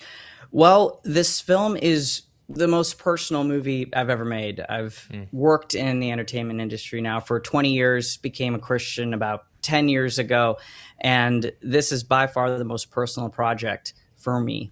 It was born out of a long journey with infertility that my wife and I have gone through. So pretty soon after we got married, we realized we were going to have trouble having kids. And as we started to investigate what our options were, we became aware of a orphan crisis, really, in this country that exists and is actually caused by big fertility, which was completely shocking to me, and a path to adoption that most people have never heard of. And that's what inspired me to make this movie and join arms with some friends that have been just of such encouragement to me to educate people about this crisis and what they can do about it. This is kind of, I'd say, at my stage of life and our stage of, parenting and the topics, that kind of catch your eye and these things. This was a few rings away of my understanding of where the medical community had gotten options available, the numbers involved in, you mentioned this idea of orphan. We'll get into that and have you actually define that here in a moment. But even the numbers of people, the fertility rates, the birth rates in almost every nation in the world, are falling. The numbers of people that are, struggling with this, and I can't imagine, there's going to be people watching this that are on every side, of this issue of having children, having not wanting to, and the complexity of what that brings to a family, to a relationship, to the mental state of going through a day, with this on. So I would almost assume most people watching are probably further along than I was. So I'm kind of coming into this conversation as a complete slate, a blank slate, kind of hoping to be educated, but maybe kind of begin by walking us through your specific journey. Sure. So I got married when I was 32. My wife was already 36, and it was the Lord's providence, his timing. And we, like I said, we found out pretty quickly that we were having trouble, and things weren't going to be easy for us. And so my wife wanted to get some questions answered. And so she went to a OBGYN, went to a fertility specialist, the only one that our insurance covered. And that was a really weird experience for her, because in this one office, they did fertility treatments. They also did abortions. Wow. It was all kind of the same, part of the same package. But she went to this reproductive endocrinologist, wanted to get some answers, wanted to know if there's any hormone therapies, is there anything that can be done to work with her body to be able to naturally conceive. And she noticed that this doctor had a ketubah on the wall and some different Jewish paraphernalia, and was like, okay, this person's religious. There may be some kind of shared context here. And so she shared a little bit of what was on her heart, just this burden and the grief and the confusion that your wife had shared this with the doctor? Children. Yeah, she was sharing with the doctor that, it's tough for her sometimes, this idea that the Lord gives some people children that decide to abort them. For sure. But doesn't give children to other people. And the doctor leaned in and said, well, God didn't give you a baby, but I will. Whoa. And that was such a shocking statement that when she told me and when she heard it herself, it really just knocked us back and made us go, okay, we already weren't leaning towards IVF. We had some questions about that, weren't very comfortable with it. But this made us realize that there is something antithetical to our worldview at work in this industry. Not necessarily that it's a sin, but there were some major red flags there that we realized that we needed to really investigate. And so if there was any chance we would have done IVF after that unfortunate experience, the door was closed. And my wife and I actually turned towards foster care and adoption. And so we lived in Los Angeles at the time, which is one of the biggest hubs where there's a need for foster care. There's such a huge crisis there. And we were fortunate enough to be the foster parents to a 10-month-old and 3.5-year-old sister. They were little kiddos when they came to us, and we had them for 14 months. And they left our home when they were just shy of 5 and over 2. So just a very, very precious time. Hardest thing, best thing I've ever done. Bittersweet. We felt at the end that, okay, at least they're being reunited with their birth mom. Unfortunately, that did not last. And that was very, very difficult for us too, that bittersweet ending also ended up just becoming bitter, if you will. But when they left our home, we realized that we still had this desire for children. It's a good God-given desire. And that we wanted to see if we could add to our family permanently. And so we started looking towards adoption. And one of the unfortunate things is that you cannot pursue foster care and adoption at the same time. Most agencies will consider that a conflict of interest. And so we had to make a decision about what we were going to do. And so as we started looking at adoption, every agency we called, they would say something like, oh, well, have you heard of snowflake adoption?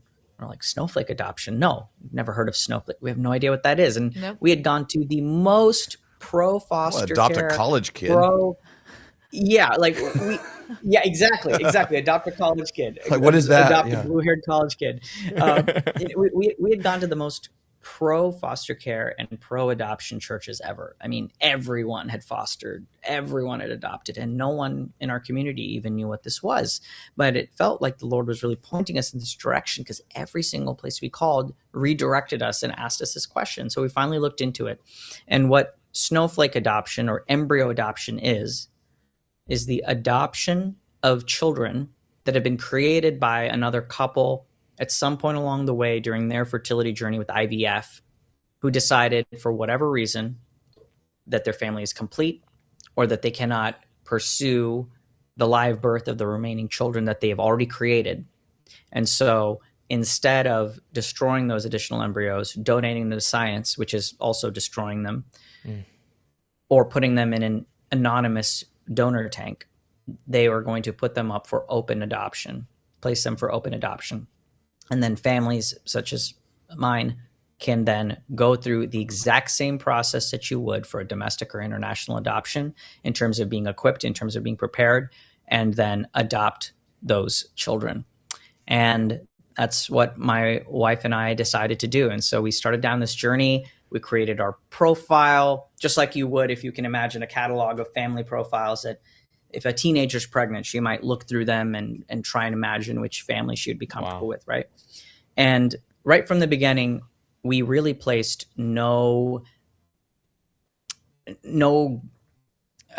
must-haves on what we were looking for in terms of ethnicity or how long they'd been frozen or anything. In fact, we said, give us the ones that have been waiting the longest. We just wanted to help. We didn't have this idea of some perfect family we're trying to create. We just wanted to know, how will the Lord use us in this? And as it turned out, the Lord matched us with a family that had created, that was Indian, and had used an American Caucasian egg donor to create their children. And so they would have been, they're half Indian babies. What? So I was like, wow, the Lord is just throwing these doors open. Couldn't look more like us if we tried. And we did try. So that was just incredible. And so it was, the embryos had been frozen for 13 years. And the original, the biological parents had one child that we know of from that set of embryos, and there were 5 remaining. And so Kirsten and I became the adoptive parents of 5 embryos. And at this point, I think it's really important to make a distinction between embryo adoption and embryo donation. Okay. They're quite different. Embryo donation is something like almost like a sperm or egg bank, where there's a lot of HIPAA laws. The embryos are there, you can claim them and use them, but there's going to be a lot of layers of anonymity and privacy, everything in favor of the parents, essentially. And that child is not going to have a way of really piercing that veil. And anyone can do it. Really, it makes them a commodity. Versus adoption. The embryo adoption process requires the parents to go through that same training, equipping, home study, vetting that they would for any other adoption. This is important because it confers dignity upon that child, and it equips the parent for the experience that they're going to have, because this child is going to have, even though they were created by IVF, and they're going to be born now into the family that they're going to be with their entire lives, they're going to have an experience that is akin to any other adopted child. At some point, they are going to have to deal with the fact that someone created them and didn't want them. And we wanted to be, as adoptive parents, equipped to be able to guide them through that at whatever stage in their development that became a question. And so the plan was, though, that my wife was going to be both the birth mom and the adoptive mom, but not the biological mom. Okay. Crazy. Yeah. So my wife then went through the same procedure that you do in the back half of IVF to be the birth mom of our adoptive kids. So she never went through all of the drug cycles that are necessary for stimulating the ovaries to hyperovulate and harvest eggs. Instead, she went through the drugs in the back half that prepared the uterine lining to be able to accept the embryo transfer. The only clinic that we were able to find that would even accept and use our embryos, because they were so old and had been frozen with a different older technology, was in Tennessee. So after administering all these shots at home, doing blood tests here in California, we flew to Tennessee, and it was awesome. A little vacation, almost like a little, early baby moon. And we went to the NEDC, and Dr. John Gordon, who was at the NEDC at the time, he was our reproductive endocrinologist. And they let us know that they had started the thaw of the children. They had been frozen, 2 of them in one straw. They're frozen in straws, they call them, and 3 in another one. And so what we were comfortable with is transferring up to 3. Okay. But no more, ideally 2 at a time. And so they said that we're going to go with the 2 straw. And only if for some reason the kiddos don't make it, because while success rates for freezing have gone up slowly over time, you're still playing Russian roulette when you freeze. The freezing process is not therapeutic to the embryo. It can kill the embryo. You just won't know it until you try and thaw. And so the plan was unfreeze the 2. If they don't make it, then go for the one that has 3. And so they said, Kirsten's blood work looks great. Everything looks great. Go enjoy Tennessee. We'll see you the day after tomorrow. If you don't hear from us, it's nothing but good news.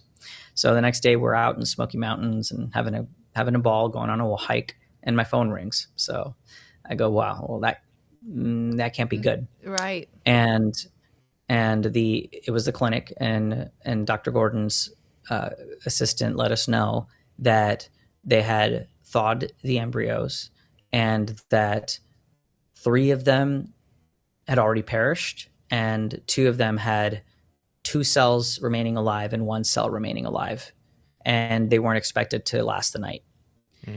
So that was an absolute blow. I felt very much like Job. I felt like someone had just come up to me and told me, your children are dead. The rest of them are in the ER and they're not going to make it. And I ended up sitting down right on that hiking trail next to this creek. And I said to my wife, tell me why I shouldn't have just throw dust and ashes on my head, the Lord's taken away 5 of my children that I'm already the adoptive father of, and plus the 2 foster kids that we thought we were going to adopt at one point. And it was really just reading the book of Psalms, reading Isaiah 53 that talks about the eunuch having a name in heaven and the barren woman expanding her tent, that just gave us the encouragement that the Lord was sovereign and the Lord was good. That gave us the courage to get up and keep going. So we went to the clinic the next day, and they said, okay, look, here's the deal. You adopted embryos that were frozen on day 3. Today was the day you were supposed to, your body was ready to accept embryos at day 3. If you keep taking the drugs, and if you want to, you have almost no time to make this decision. If you want to adopt more embryos that were just released this morning at the NEDC that were frozen on day 5 post-conception, then in 2 days, your body will be lined up for that. And so we ended up going through all this paperwork and adopting another 3 embryos. And these embryos, 2 of them were related and 1 of them wasn't related. And again, it was this kind of mad rush, but this time we actually got to see them. They were thawed. One wasn't doing too well. The other two kiddos looked very healthy, and my wife went through the transfer. The transfer is over like that. It's very, very quick.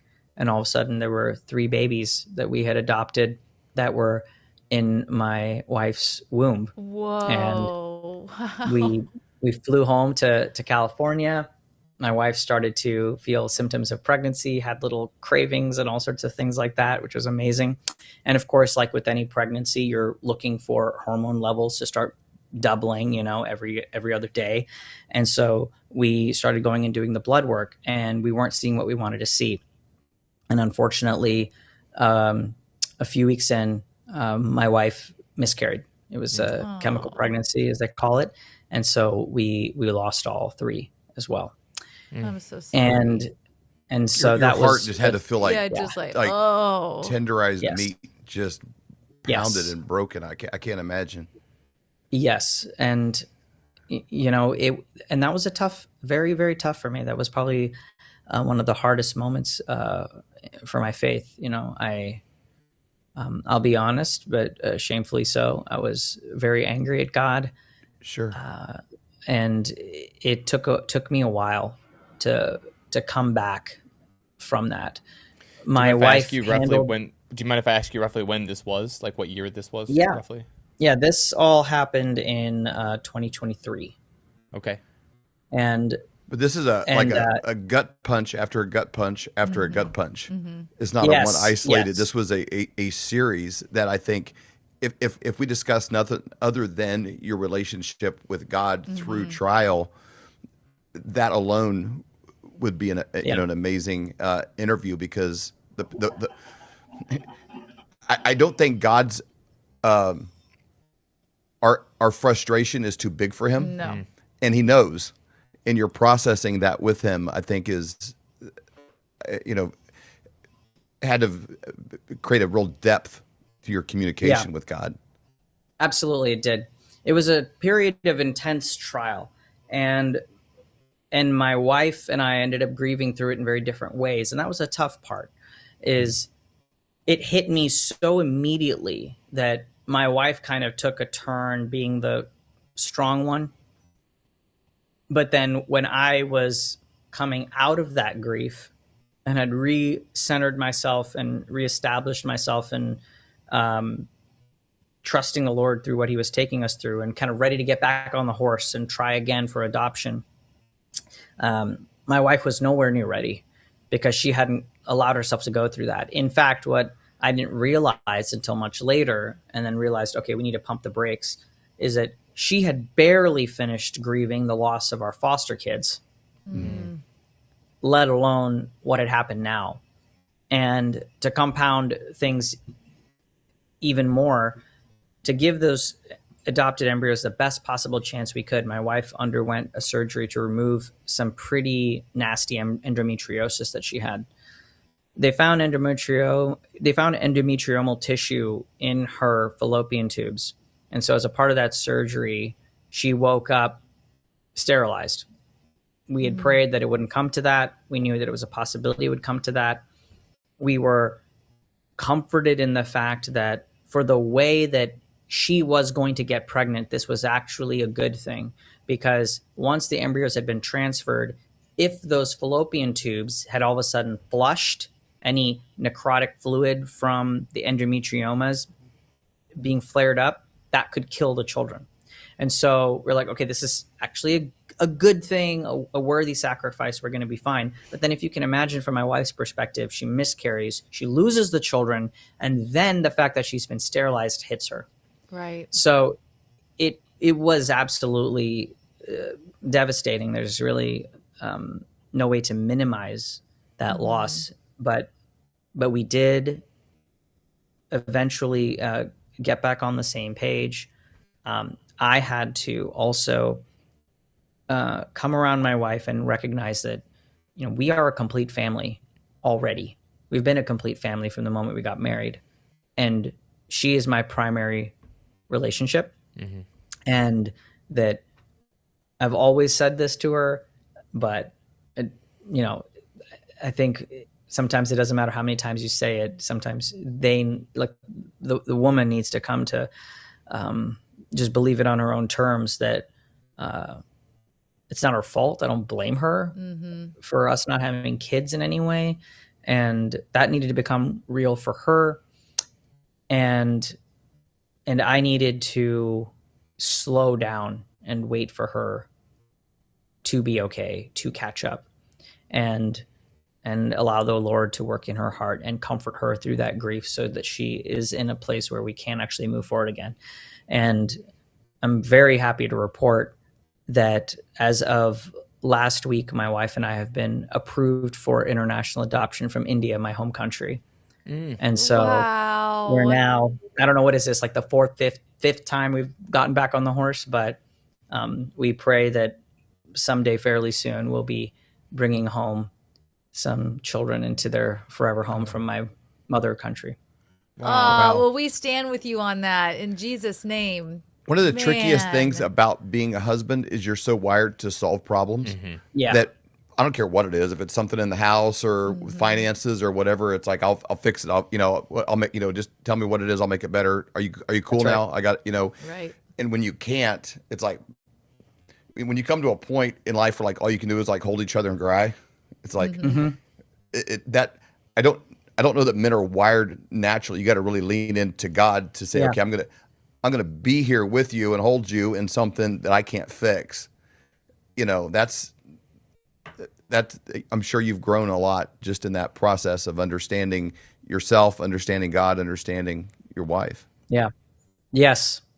And, we don't get an answer as to the why. You don't get an answer to these things until the other side of heaven, but we can get an answer to how. How is the Lord going to use this to bring him glory? In the middle of all this, we had moved from LA to Sacramento. I remember sitting down with our new pastor at the time when we had just changed churches. And he and his wife said to us that if God does everything for his glory, somehow you not having kids right now brings him more glory.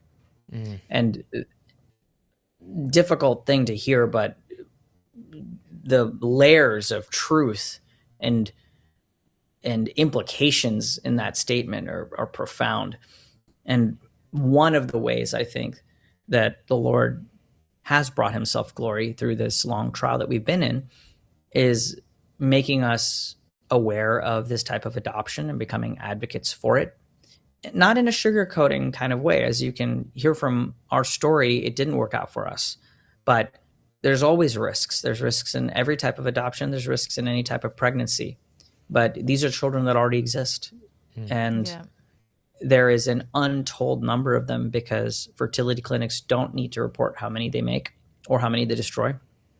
And so there's some estimates that are as high as 5 million embryos frozen in the United States, and they're absolutely worthy of being adopted, all made in the image of God.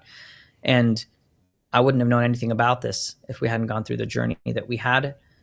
And even though we didn't do IVF, going through the process we did taught us so much about that process and the way that this industry operates. And it made us realize that there's a real knowledge gap here. Yeah. And that there are so many Christians, well-meaning parents or hopeful parents that go into this not realizing what kind of moral and ethical quandary that they're going to end up in. And I've been fortunate now. The Lord has opened up so many conversations, many with unbelievers, about this and about the type of journey that they're having with IVF. And I'm able to talk with people, close friends, who tell me that, they've gone through IVF, but now their spouse is concerned about something that's come back in a genetic test. And I'll just start with, hey, congratulations, you're a dad, to affirm that these kids are already kids, that these aren't potential kids, or talk with friends who decided to destroy their remaining embryos because, and by the way, these are, I want to be clear. I don't think people who do IVF are bad.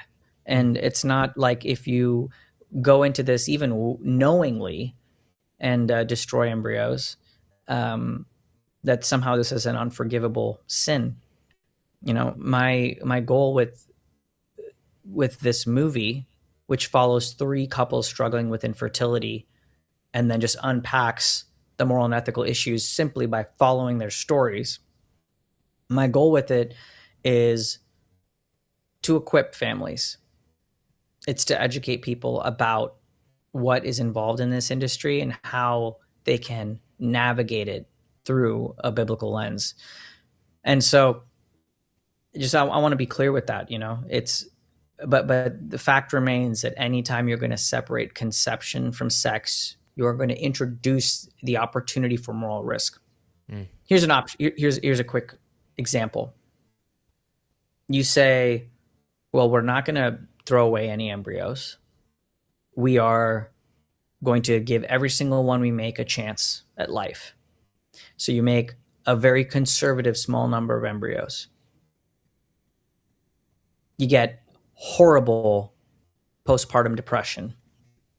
And now you're afraid or completely unwilling because of how bad it was to go through another pregnancy. But the children have already been made. And these are the types of conversations that with real people that making this movie has now afforded me to have, and to be able to encourage people who decided to destroy their embryos that there's hope of seeing those children again in Christ. Yeah.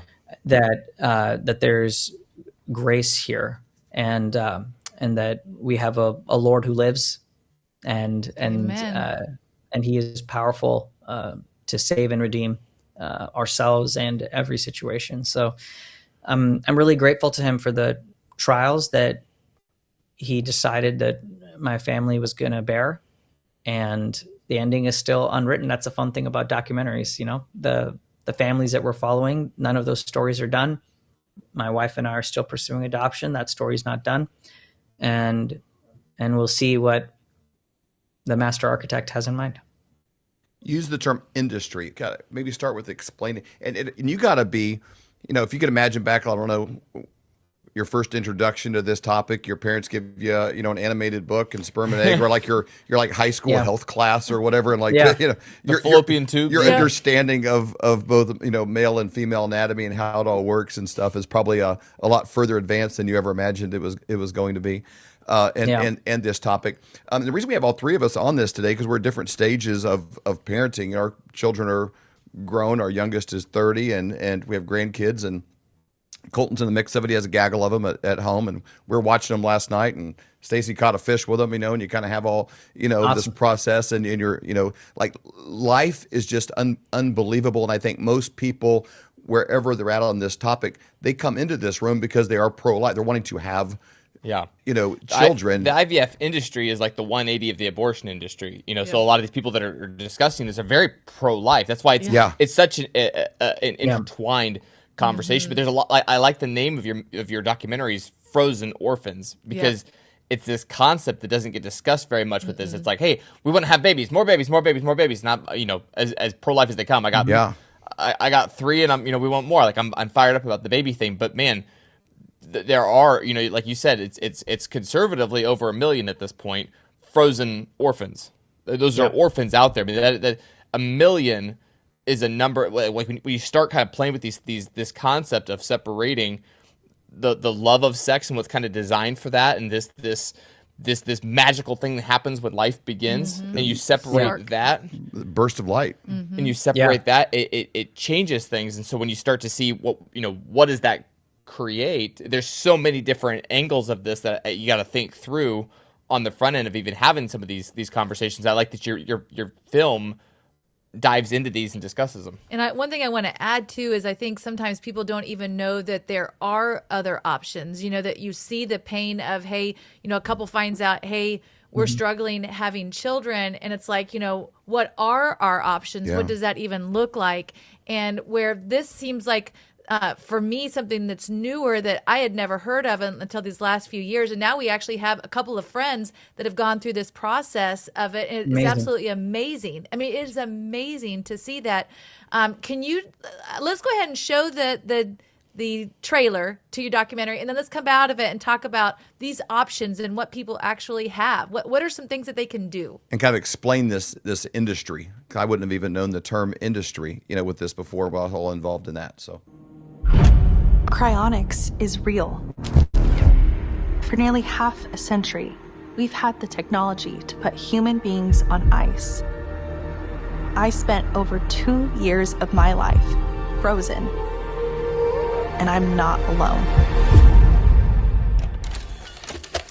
The Eastern Virginia Medical School has achieved the first American in vitro pregnancy. This is shocking technology, which gives hope to couples with infertility. I was really excited at the thought of being able to bring into the world children that would be a mix of both of us. I want to be a mom so bad. I just knew, this is what you do if you have a problem. One of the reasons was just my age. Didn't have a lot of time left, I wasn't getting pregnant. I started to be concerned that there was something wrong with my body.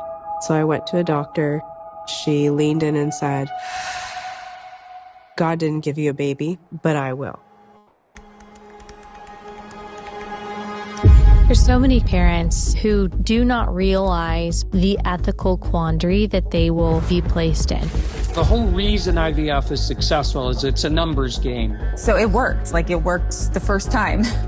But it worked so well that there were so many. And we were immediately hit with the question, what would happen to those remaining embryos? You have to answer how many embryos I'm willing to throw away, thinking they were bad, but turns out they weren't. Do pro-lifers really believe what they say? Do we really believe that unborn children are children? I did things that were against my faith, trying to redefine the definition of procreation. The big fertility world is built upon the destruction of embryonic life. No, I don't regret my children, but I don't want another mom to go through what I'm going through. I'm just telling you, you should know this. Cryonics is real. Over 2 million children lie frozen today.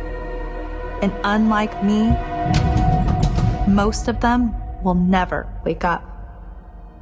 The essence of civilization is this: the strong have a duty to protect the weak.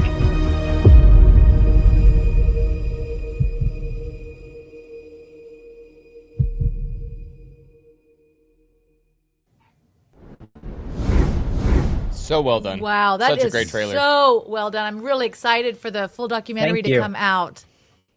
Thank you so much. Absolutely.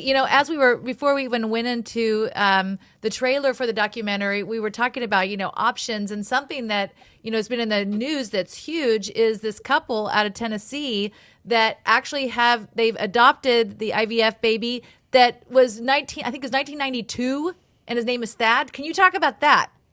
Yeah, it's incredible. Dr. John Gordon set the world record by conducting this IVF embryo adoption transfer, not IVF, this embryo adoption transfer for the oldest frozen baby, 33-and-a-half-year-old. So baby Thad is the oldest baby ever born. We were very blessed to be able to talk with this family. They're going to be in the film, Lord willing. And one of the scenes we're really looking forward to filming is Hannah Strage, who was the first baby ever adopted as a frozen embryo, meeting baby Thaddeus, the oldest baby ever adopted as a frozen embryo, and having them together. Hannah is great. She's the gal that you saw in that rendition of the cryo tank. Yep. And she's all grown up now. She is an amazing pro-life advocate. She's submitted amicus briefs to the Supreme Court, been instrumental in overturning Dobbs or the Dobbs ruling that overturned Roe, rather. And we're really grateful to be able to tell her story and the story of all those amazing moms in that trailer you just saw. That is exciting. That's wonderful. So let's talk about, I read the verses earlier, you knit me together in my mother's womb, your eyes saw my unformed body. From a theological standpoint, this is why I'm really scratching my head, and I'm barely in the, putting ingredients in here to even come up with a thought on that. But I don't think I get a soul or a spirit when I turn 12 and it's some rite of passage. You know, these, and I like the way that you filmed that, because it gives the dignity of life from the moment of conception. And I think that's the biggest point of contention when you see these debates. What have you come to as a conclusion on that topic? This is a conversation I just had a few days ago around my dinner table with my parents. Actually, they're not believers, but they're incredibly supportive of the work I'm doing. Still working through these issues on their side. And my dad asked me that question of like, okay, well, you believe life starts at conception because of the Bible? And I said, well, yes and no. I believe life starts at conception because what I see in the Bible, I see cohering in reality. Mm-hmm. What we see in the natural world agrees with what the Bible says. And that's why I believe it. You know, the point of conception, the child now has an independent and complete DNA sequence, and that genetic fingerprint is unique from mom and dad.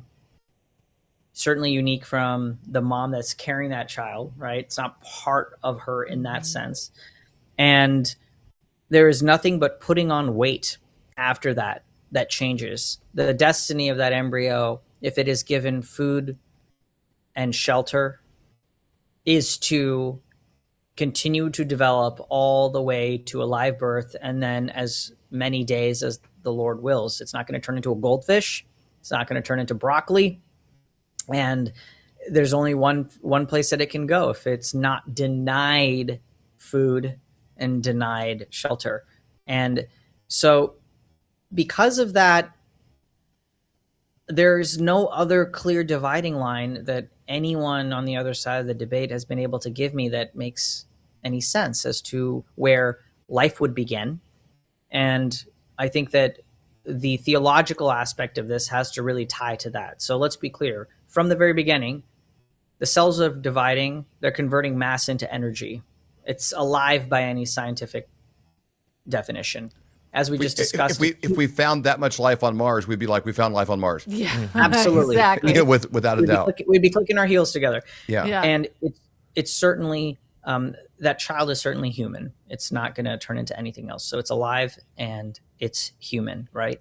And if to be absent from the body is to be with the Lord, okay, so then if this, and vice versa, then this means that if that is a child, a human child, and it's alive, then that's where the soul is residing. And in terms of when did that soul exist, is that eternity past? Is that when the Lord, before time even began, in his mind knew this child even before he knit it in the mother's womb? Mm-hmm. So these are amazing realities. And so I see no other place where we can say that there's this division of body and soul. And I see no other place where we can say that, oh, all of a sudden life has begun. You know, there's brain waves, just a mere matter of weeks into this process, not even. And so, we really are advocating here for the least of these. It seems like it's the same debate, whether it's on the same axis there of abortion or IVF here, as far as that same line goes. When does life begin? Is it hey, now we've officially got one that's implanted, and because it's implanted now it's life, or did it begin the moment it was a conception, the moment this flash of light happened, this moment that the sperm hits the egg? That if that's life, because the abortion argument is always, where does life begin? When does life begin? Is now because it's viable, is that life? Now because it's this? Where is that embryo? Where is that fetus? Where is that baby? Where is that baby have intrinsic rights, values, life? Right. And where was it a clump of cells? And wherever you find that line is a very important topic to define. And if we're on the IVF argument, you end up with frozen orphans, or you end up with frozen embryos. And there's you have dead babies, or you have abortion, and it's about where is that line? When does that happen? Yeah. And I can't think of any other definition from a biological standpoint, from a moral standpoint, and from a biblical standpoint, other than the moment of conception. The moment that sperm hits egg, you now have life, and that is a separate life from the parents, from my wife, from myself. We now have a baby that's separate from everything else. To me, that's the only question in this entire thing that matters. And the further you get from that question, the more morally decayed the argument can become. The closer you get to that question, the more clear the answers become. Yes, it's a willful denial. It's very plain when life begins. It's a willful denial. I had a conversation with a dear friend not too long ago. She's a brilliant scientist, and I asked her, well, do you think it's alive? Do you think it's human?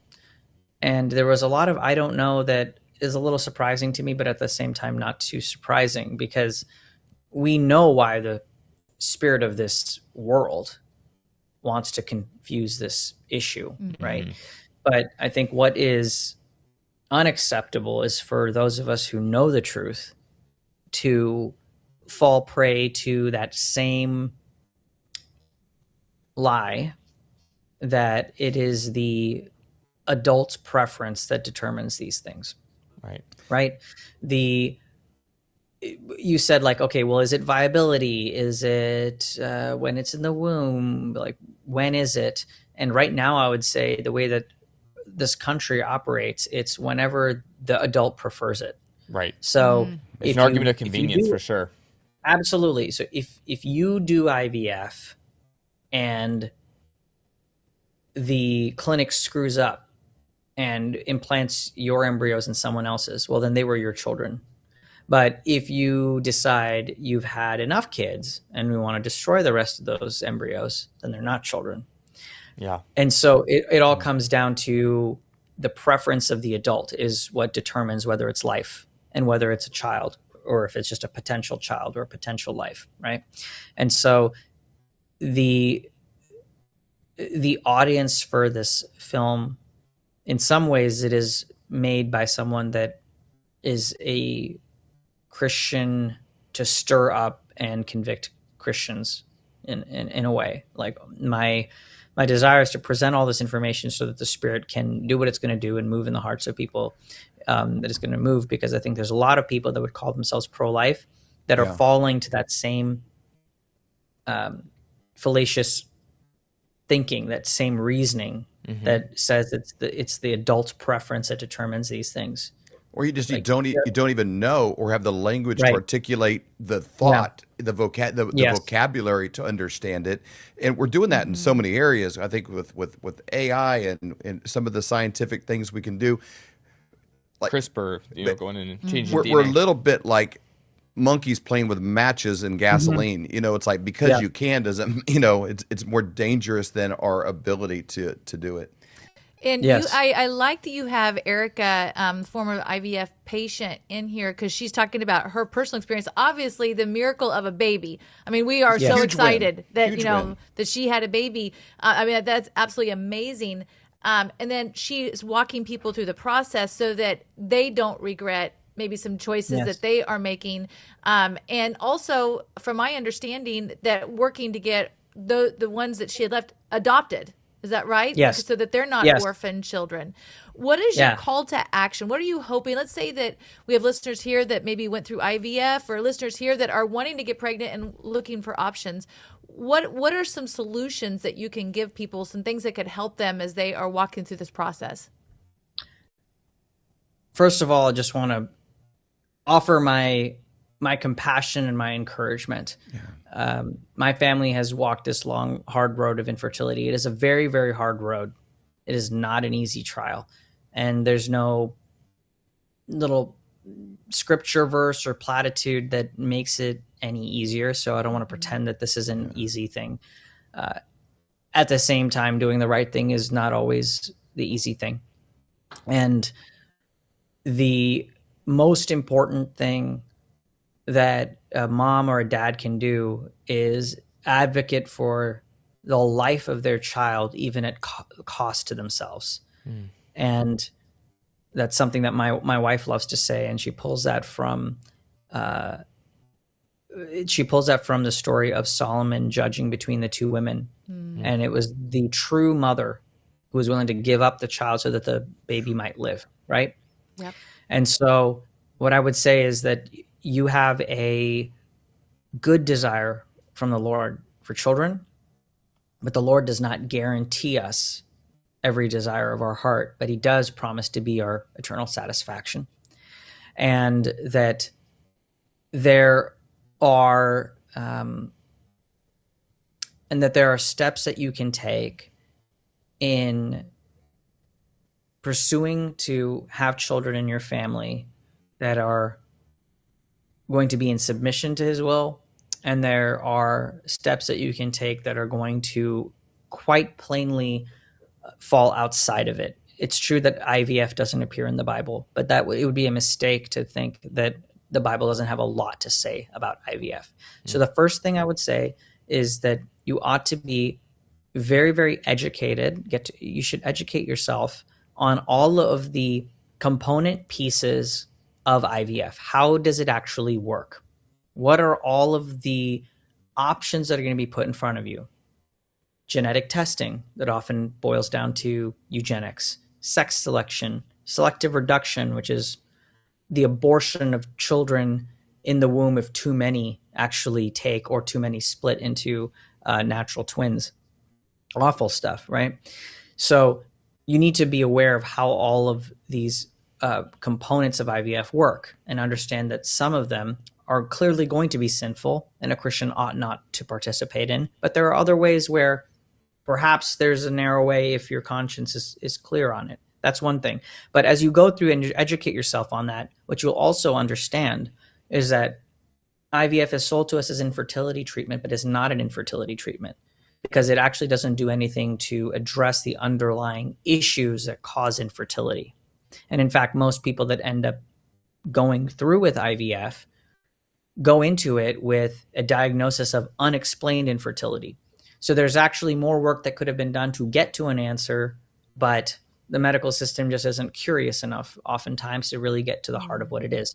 IVF bypasses the body. It doesn't heal the body. It doesn't improve sperm count. It doesn't reduce the rates of miscarriage. It doesn't do any of those things.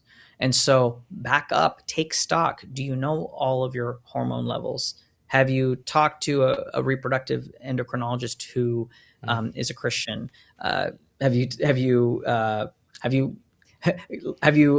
subscribed to our Substack and our podcast for Rethinking Fertility, a new podcast that we will have a link that below. This show is going to be on 60 platforms, and we'll in the show notes below a link to that upcoming the episodes with you have a whole board of people that have again spent a lot of time on this topic. Absolutely, yeah. Emma Waters, you brought her up at the beginning of the show, and she's a wealth amazing. Of knowledge on this, and she's so passionate about this and those options that, frankly, I wish me and my wife had known exist to address infertility at the root cause before you consider stepping into things like IVF or, God forbid, surrogacy, are things that the Christian ought to know.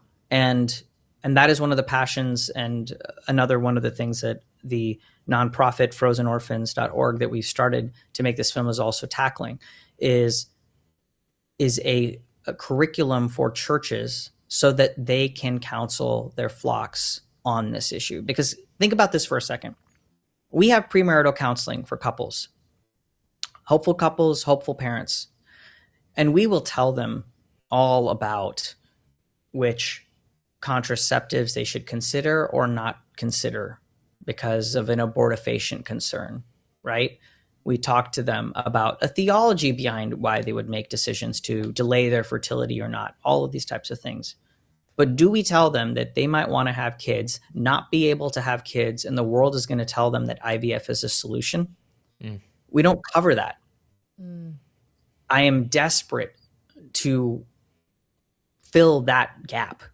And so with Aaron Darlington from the Master's Seminary down in Los Angeles, we have drafted a biblical statement on IVF, being as clear as we can about all those little pieces of IVF, like 9 steps of IVF.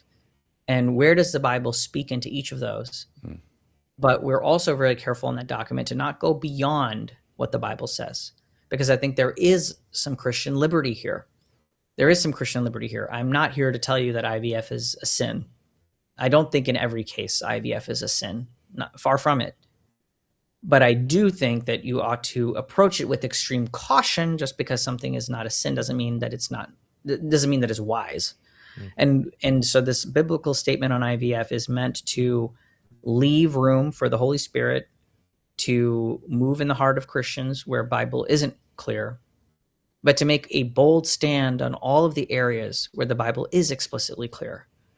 So good. And help churches and help pastors be able to step into one-on-one conversations and counseling, and help couples stepping into premarital be equipped with this, so that it's not when they are the most broken and the most grieving and the most desperate that they grapple with IVF for the first time and end up doing what's right for them without considering what's right for the child. Well, one of the best things that can happen is this film get completed. So you have it's one thing to have a conversation with somebody, is, the best of your ability. It's another thing to, hey, here's a tool with,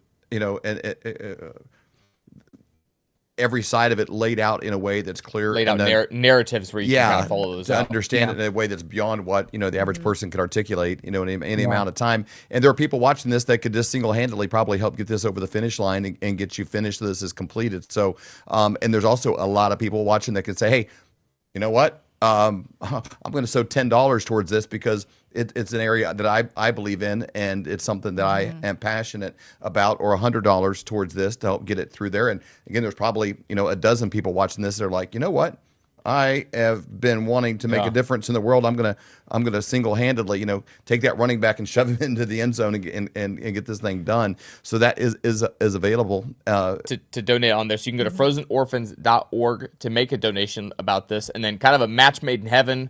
A great combination that's coming into play right now is you're partnering up with Emma Waters on this other hub of a brand that you guys are creating called Rethinking Fertility, and it'll be kind of all over the place wherever you want to watch it stuff at, wherever you're kind of consuming content. But if you go to frozenorphans.org and scroll to the bottom, you can see all the different social media links down here. But they have a great Facebook page, they have an Instagram, they have a Twitter. But this is going to be kind of a podcast brand world, like we're on the very cutting edge of a great combination here. Like we said, every time we're around Emma Waters, I'm like, you're amazing. And I think you felt the same way. So you guys are having a collaboration here that is amazing. So everyone should be a little bit more like Emma Waters. So if you want to be on the very front end of some of these conversations, if you're like, man, this is a conversation that like we're scratching the surface of some of these ideas and concepts and pieces, and there's angles and other sides of the Rubik's Cube. Maybe we didn't even cover the yellow side today, and you're like, there's another yellow side to this as well.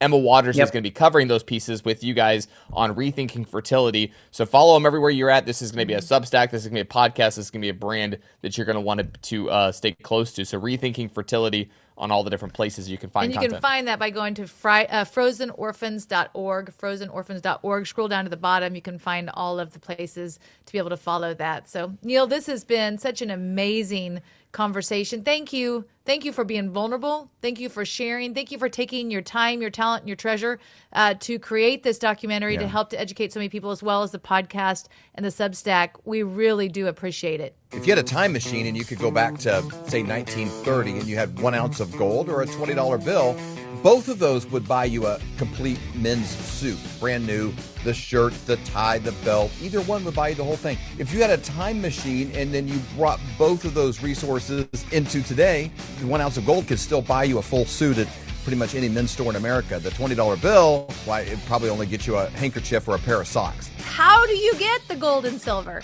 Well, it's very simple. We have a friend that we've known for over 25 years. In fact, his dad was a mentor of ours, and his name is Dr. Kirk Elliott. And the way that you connect with him is you go to flyovergold.com. It's a website that we set up to make it very simple.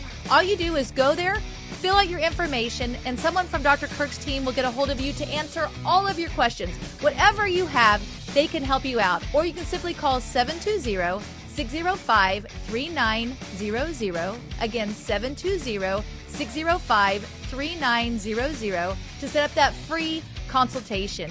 Do it today. You will be so glad that you did. Would you drink this? Looks disgusting, right?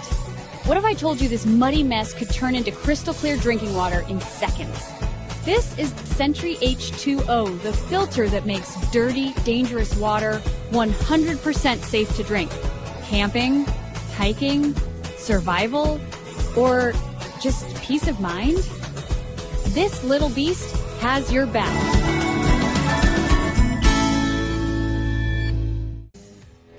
We hope you've enjoyed this episode of the Flyover Conservatives podcast with David and Stacy Whited. Please subscribe, hit the notification bell, and leave us a comment below. Lastly, if you enjoyed today's podcast, share with those who came to mind. Be blessed and make it a great day.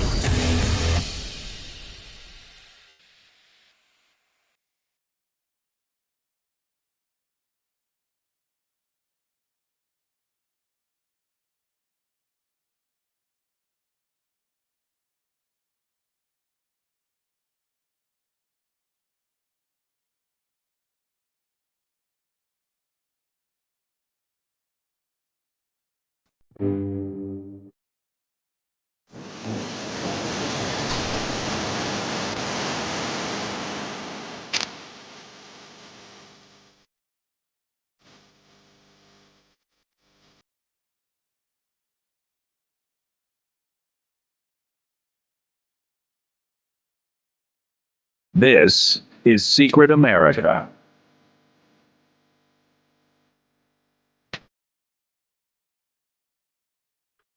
Welcome, everybody. I'm Jack Danger along with Jay Gatling, and we have a very special guest for you today, a former Huntington Beach city attorney and candidate for California Attorney General, known for taking on high-profile legal battles. He is excuse me, I'm sorry, I'm having problems with my headphones. He's known for taking on high-profile legal battles and advocating for public safety and government accountability. He has built a reputation as a strong voice on legal and constitutional issues.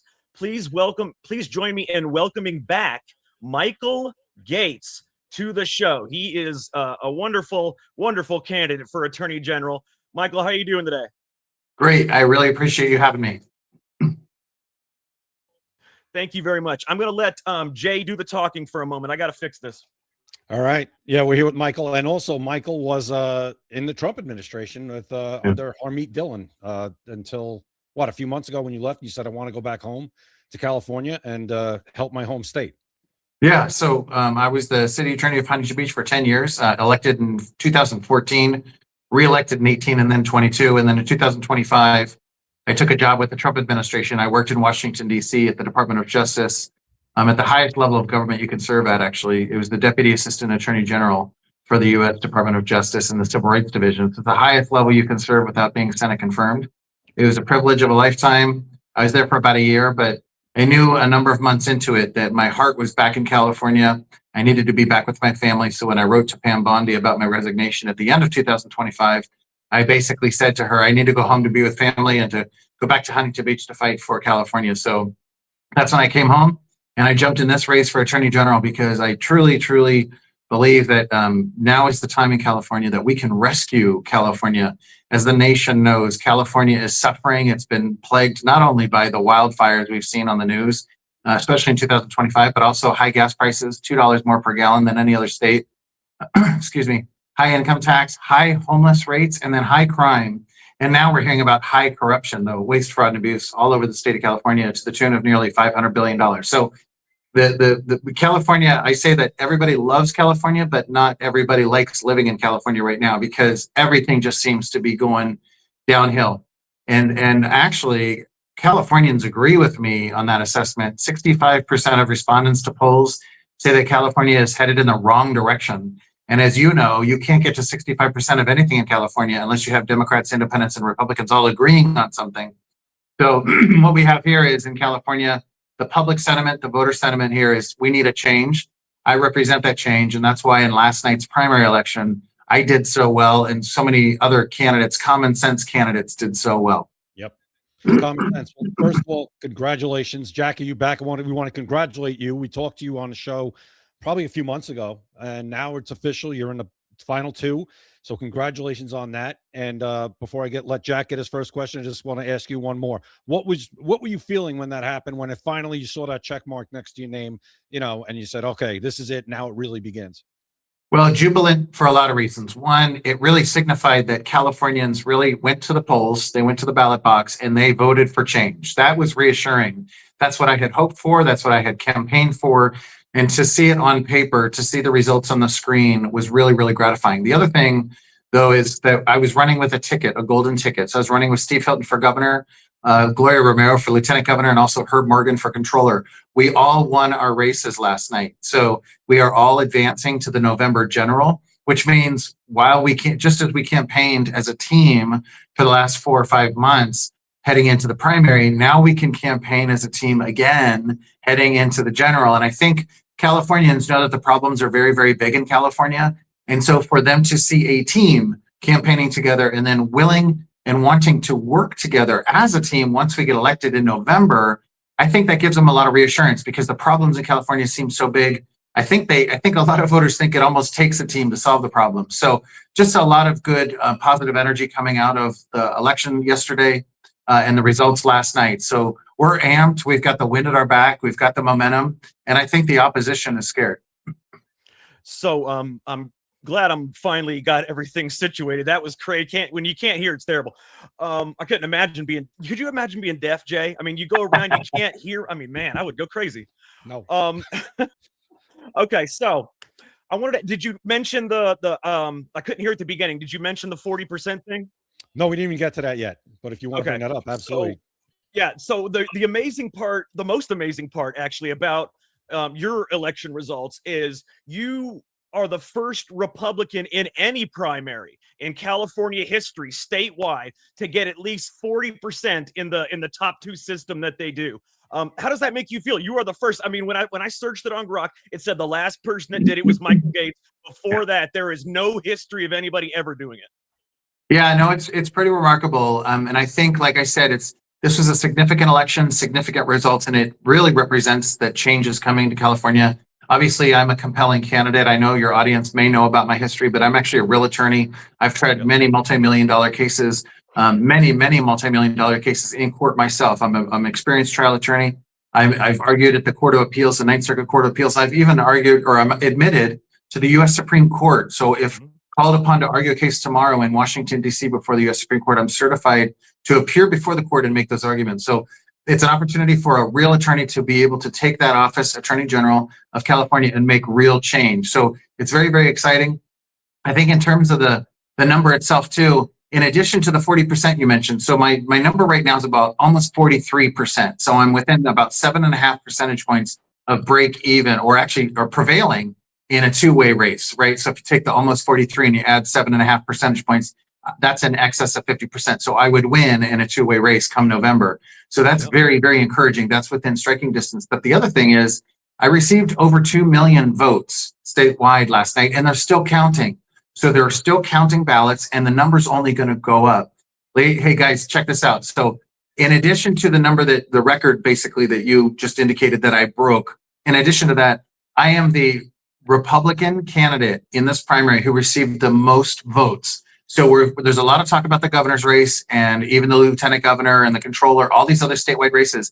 I received more votes than any other candidate. So I actually have more votes than Steve Hilton. If you look it up, I've got more than 2 million votes. He hasn't hit 2 million yet. So he's leading. He's ahead from, number 2. He's ahead of number 2, Javier Becerra, by 3 percentage points, which is great for him. But actually, if you look at the raw numbers, I've got over 2 million votes. So, like I said, voters know this is an opportunity for change, and they look at me as a candidate and they're like, dude, that he's a real attorney. He can get the job done. That's absolutely. That's awesome.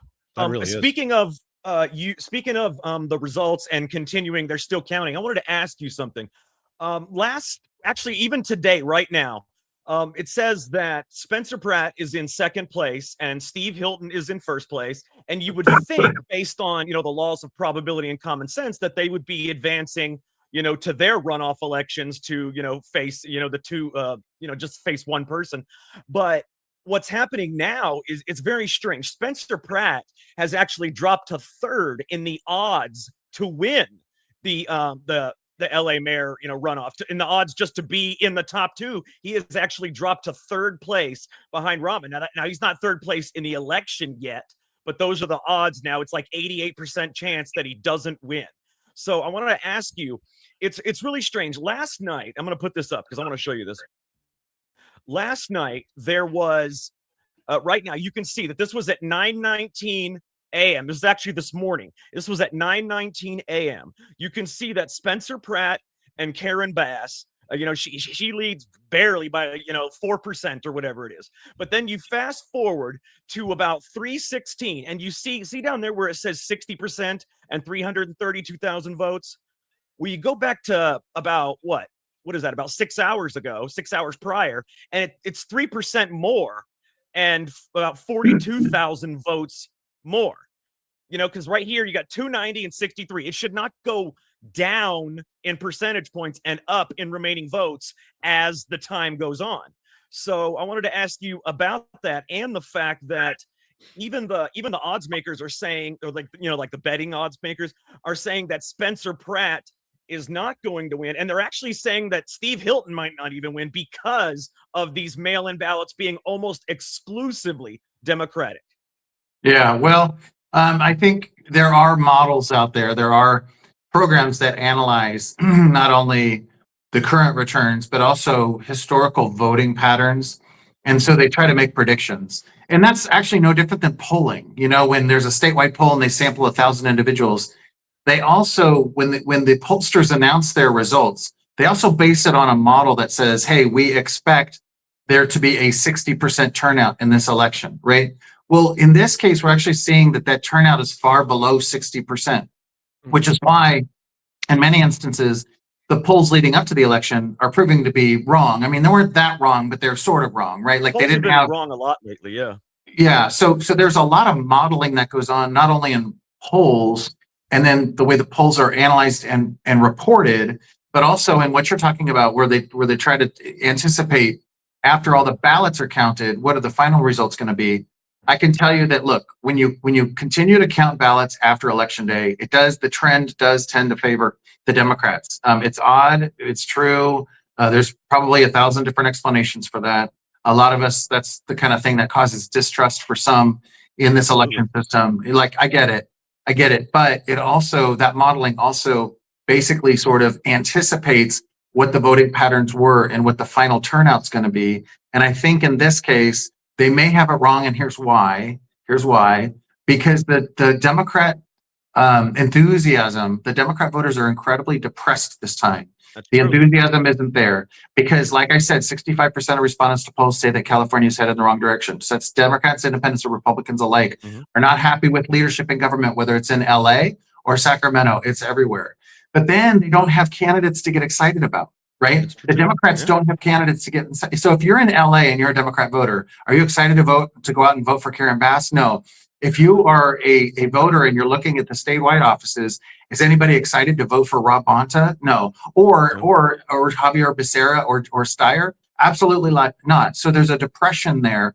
And so what we think is the energy and enthusiasm is actually on the Republican side. And when all of the votes are actually counted, rather than just using models to predict, but when the votes are actually counted, that there won't be a huge surge in Democrat turnout or Democrat votes.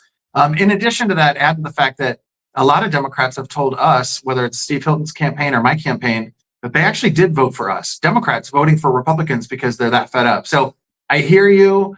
We're keeping an eye on this kind of stuff, but I tend to think that the results, the way we see them now, are probably going to stay. Okay. What you just said right there, I just got one important question real quick. As Attorney General, let's say you win the Attorney General, would you be willing to look into why California cannot count ballots in one night when Argentina can count 90 million in one night, but California can't count 300,000 in one night? And they're allowed to take any ballots that are postmarked by Election Day. That's ridiculous. I mean, if it's not there by Election Day, you should have sent it earlier. I mean, it's just ridiculous. And that's how the Democrats usually win. Short answer is yes. We're going to be investigating every single election integrity irregularity, any election irregularity or integrity issue.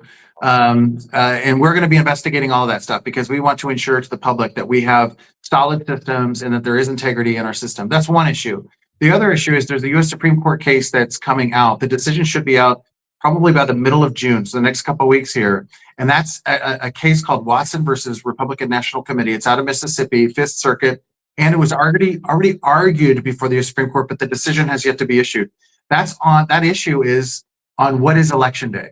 So the U.S. Supreme Court is actually going to come down with a ruling on what does it mean to have Election Day. And we, all of us who have studied this and have practiced in election integrity, we believe that the U.S. Supreme Court is going to come down pretty firm and say Election Day is Election Day and there's no other day, right? Like you can't be collecting and counting for weeks after Election Day. So when that happens, that's going to really impact California's general election too. So we won't have any question about funny business after Election Day or the constant or continual collecting and counting after Election Day. So that's going to be an important ruling. That's happening this time in the next couple of weeks. Excellent. That'd be huge. That'd be huge. Yeah. That's another huge Supreme Court decision that could change this country, for the better. We've had a Thank you for answering that honestly, though, by the way, and being willing to look into that kind of stuff. Yep, 100%.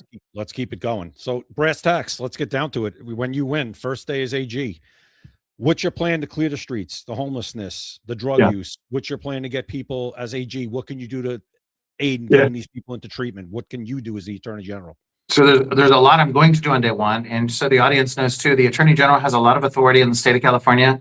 In addition to being the lead or chief legal counsel for all executive offices, including the governor and the state legislature and the Secretary of State and school superintendent, so on and so forth.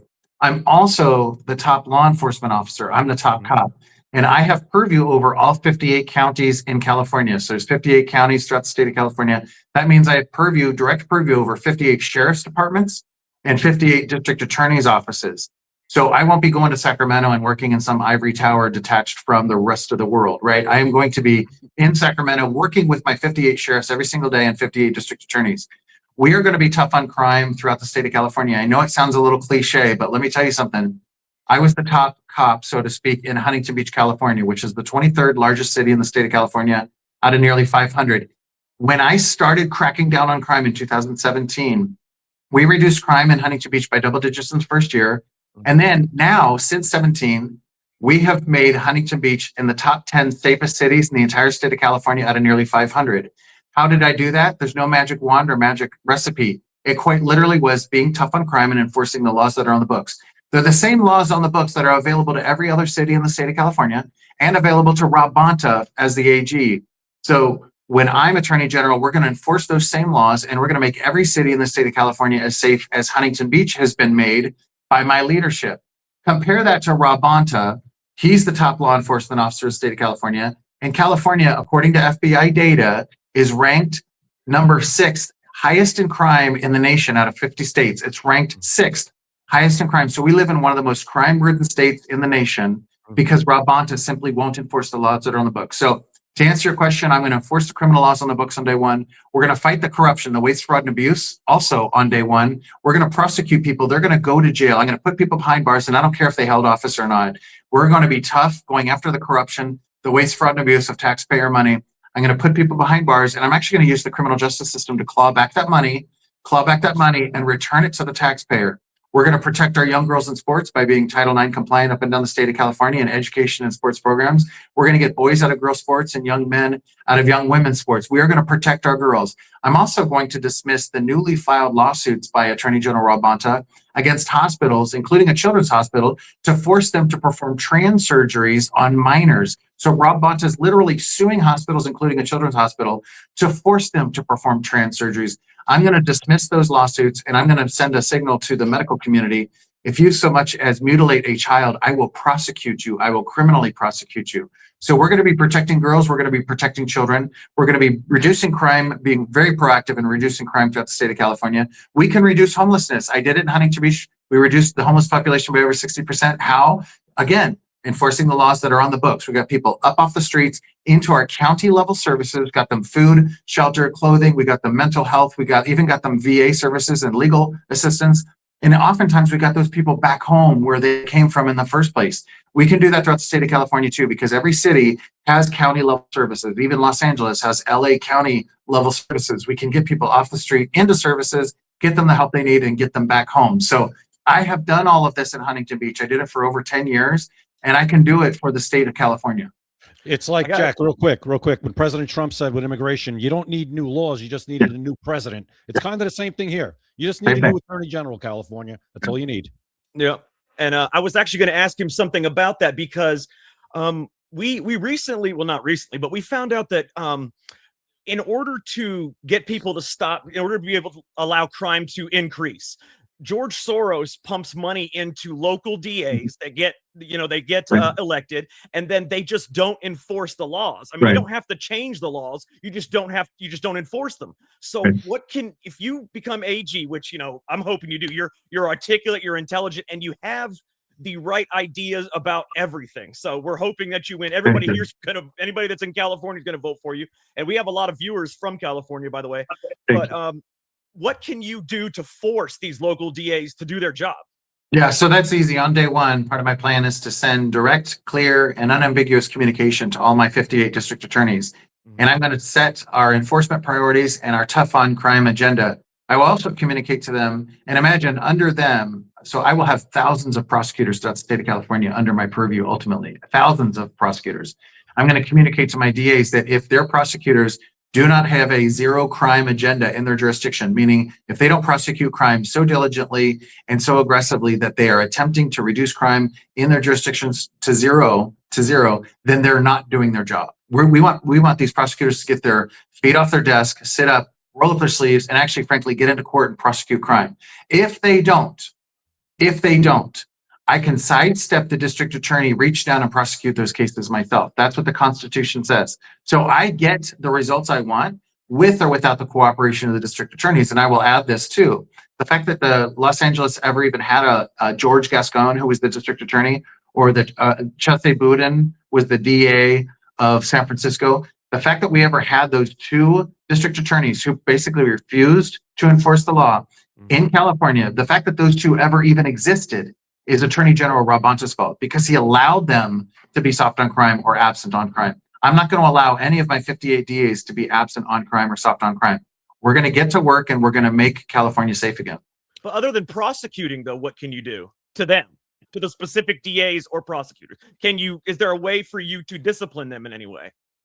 Well, when it comes to the elected offices, basically my best recourse is to sidestep them. I could publicly admonish them. But when I reach down to prosecute those cases are ultimately my cases. So I can use their resources in their office to prosecute those cases. And then in addition to that, I mean, look, we're talking about like kind of big, broad examples, but there's more nuanced stuff too. Like, how are they prosecuting those cases? What types of penalties are they seeking in court? And a lot of times a young DA will go in and they won't ask for the full sentence, right? They won't ask for the full penalty. And so we through my leadership, we are going to be tough in courtrooms with our prosecutors, asking for much greater penalties, the ones that are listed under the law. We're going to be asking for much greater penalties, because when you ask for greater penalties, you get greater penalties. And when you get greater penalties, you have a better deterrent. So we're going to be, like I said, very, very tough on crime. And I'm going to make sure that nobody gets a pass. No excuses and no exceptions is what I say. Awesome. I know we're running out of time, but just two quick ones. With Spencer Pratt, if it is him, would your team that you've established with Steve Hilton and the lieutenant governor candidate, would you consider maybe teaming up with a Spencer Pratt in LA? And I mean, the amount of publicity would help everybody with Steve Hilton, you with him. I think it's a powerhouse. Would you guys consider that? I've already spoken to Pratt's team. That's the plan. And I have made it very clear to Pratt's team as well. Here's the deal.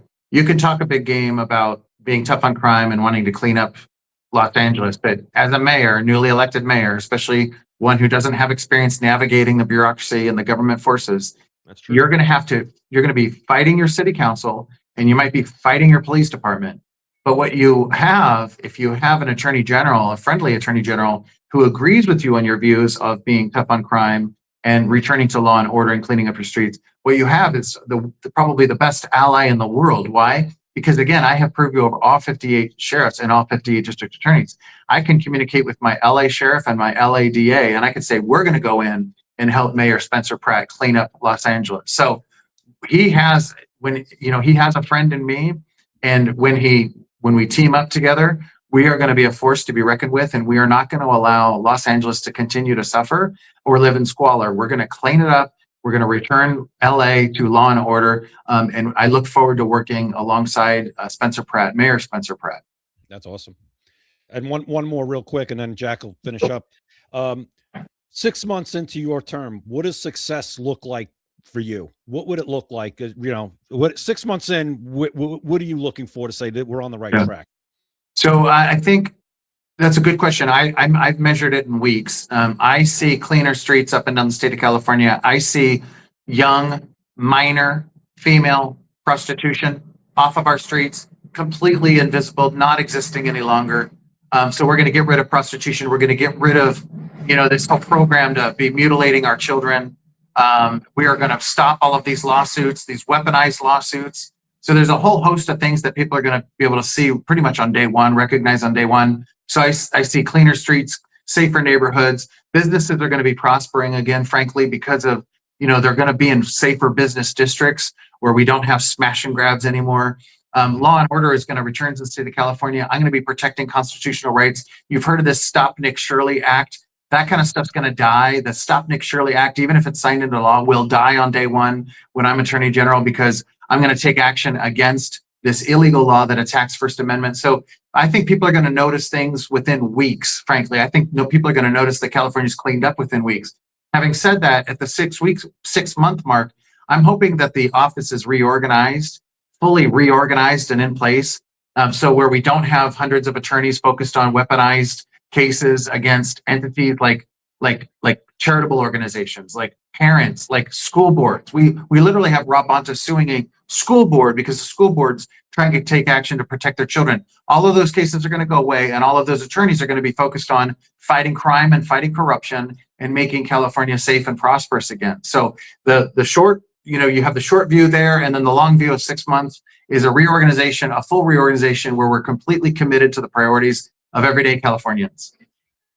That sounds great. I mean, for people, there's some people in the chat that are skeptical only because they've been disappointed so many times, by everybody else. They've heard certain things, they've been disappointed, but a lot of them, maybe they don't realize that you've already done this thing before. I mean, it's not like, it's not like you're coming in here having been, just skated through as an attorney. You did the whole thing in Huntington Beach, exactly what you will do for California. But I want to ask you though, let's put all the politics away and everything, just down to basic emotion. Okay, I want to know, how does it feel to be, you just won your primary, you got the most percentage in the history of Republican primaries statewide, and you have a good chance to be the Attorney General of the largest state in America. I mean, how does that feel? Yeah, well, it feels amazing. Obviously, it's nice to know. It's so gratifying to know that California is embracing me. 2 million plus voters have embraced me, want me into office, and this is just the beginning. It's sort of that final playoff game before you get to the Super Bowl, right? Like, this is the Super Bowl of my career. In essence, I've been, like I said, a very seasoned and experienced trial attorney. I've been so blessed with all of my the cases that I worked on, the types of cases. Fighting Sacramento all those years, reducing crime in Huntington Beach and making it the safest city in the state of California. Surreal, though? What's that? Do you ever feel surreal? I mean, do you ever stop and think, wow, I can't believe this is my life? Yeah, it is pretty surreal. But I will tell you also, too, I'm a God-fearing person who prays a lot about, and I ask God, what do you want me to do in this next chapter of my life? What do you want me to do today? And he answers that prayer. He shows me, he guides me every single day, and I follow him. And so he has me here at this time, and I believe that he has me here at this time to help rescue California. I will also say this in closing. I am not doing this because I need to be a professional politician. I am an everyday Californian who happens to be blessed with a tremendous and interesting and varied legal career. I am well-credentialed, well-positioned, and well-situated to take this job on and to do right by everyday Californians, which means I'm going to go to Sacramento not to make friends. I am going to go to Sacramento, probably end up making a lot of enemies, but I'm going to be satisfied with that because I know that I'm going to be doing the good work of everyday Californians. I'm going to be fighting for them and protecting them. And we're going to return California to a law and order state. And that's what's most important. When I leave office after serving, and I'm not going on to higher office, trust me, I just want to serve and return California to a law and order state. I want people to say, if they say nothing else, I want people to say, that man returned California to a law and order state. And if I accomplish that, I've done my job. That's everything I want. Fantastic. Yeah. Well, Jack, before Michael, how can people help your campaign? Let everybody know. Well, you can follow me on social media. I'm on X, TikTok, Instagram, Facebook. My X account is Michael Gates ESQ. That's ESQ for Esquire, Michael Gates ESQ. You can search for me on Instagram, Facebook, TikTok as well. But you can go to my website, Gates, the number 4AG. That's Gates, the number 4AG, GATES, the number 4AG. And you can check out the campaign. You can learn a little bit about me.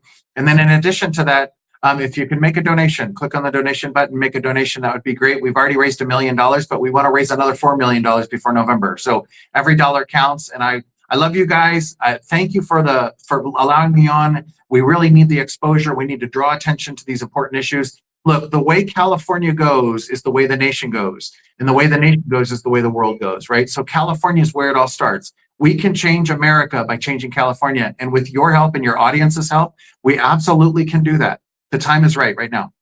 Well, Michael, I got to say, you've had a very successful life. You're the right candidate at the right time, and we are going to get everybody we can to rally around you. And we're definitely going to have you on a bunch of more times before the general election to make sure that everybody knows that you are the person for California. Thank you so much for joining us. Thank you. Thanks, Michael. Thank you. Have a great night. All right, guys, that was excellent. I think. I mean, Jay, I know you were impressed by him last time. I think he did even better this time. He's fantastic. I mean, the guy is fantastic. He really is.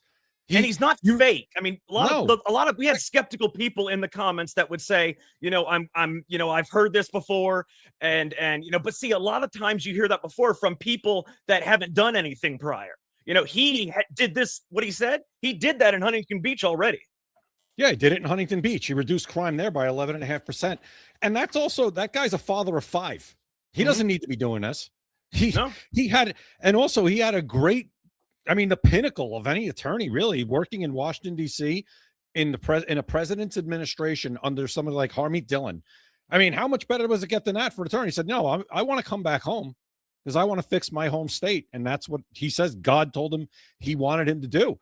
I think he's a genuine guy. I mean, you can't, I don't care if you think you've heard this before, you cannot help but be impressed by the way he presents himself. Absolutely. And the way he answers questions and the knowledge, and just, you could tell that is a very sharp individual right there who's more than qualified to do the job. And he's an actual attorney. Yeah. Attorney.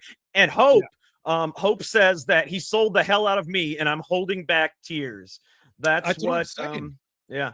You can't help but be impressed with him. You just can't. I wish he lived in my state and ran for attorney general. Nobody want to live in New York.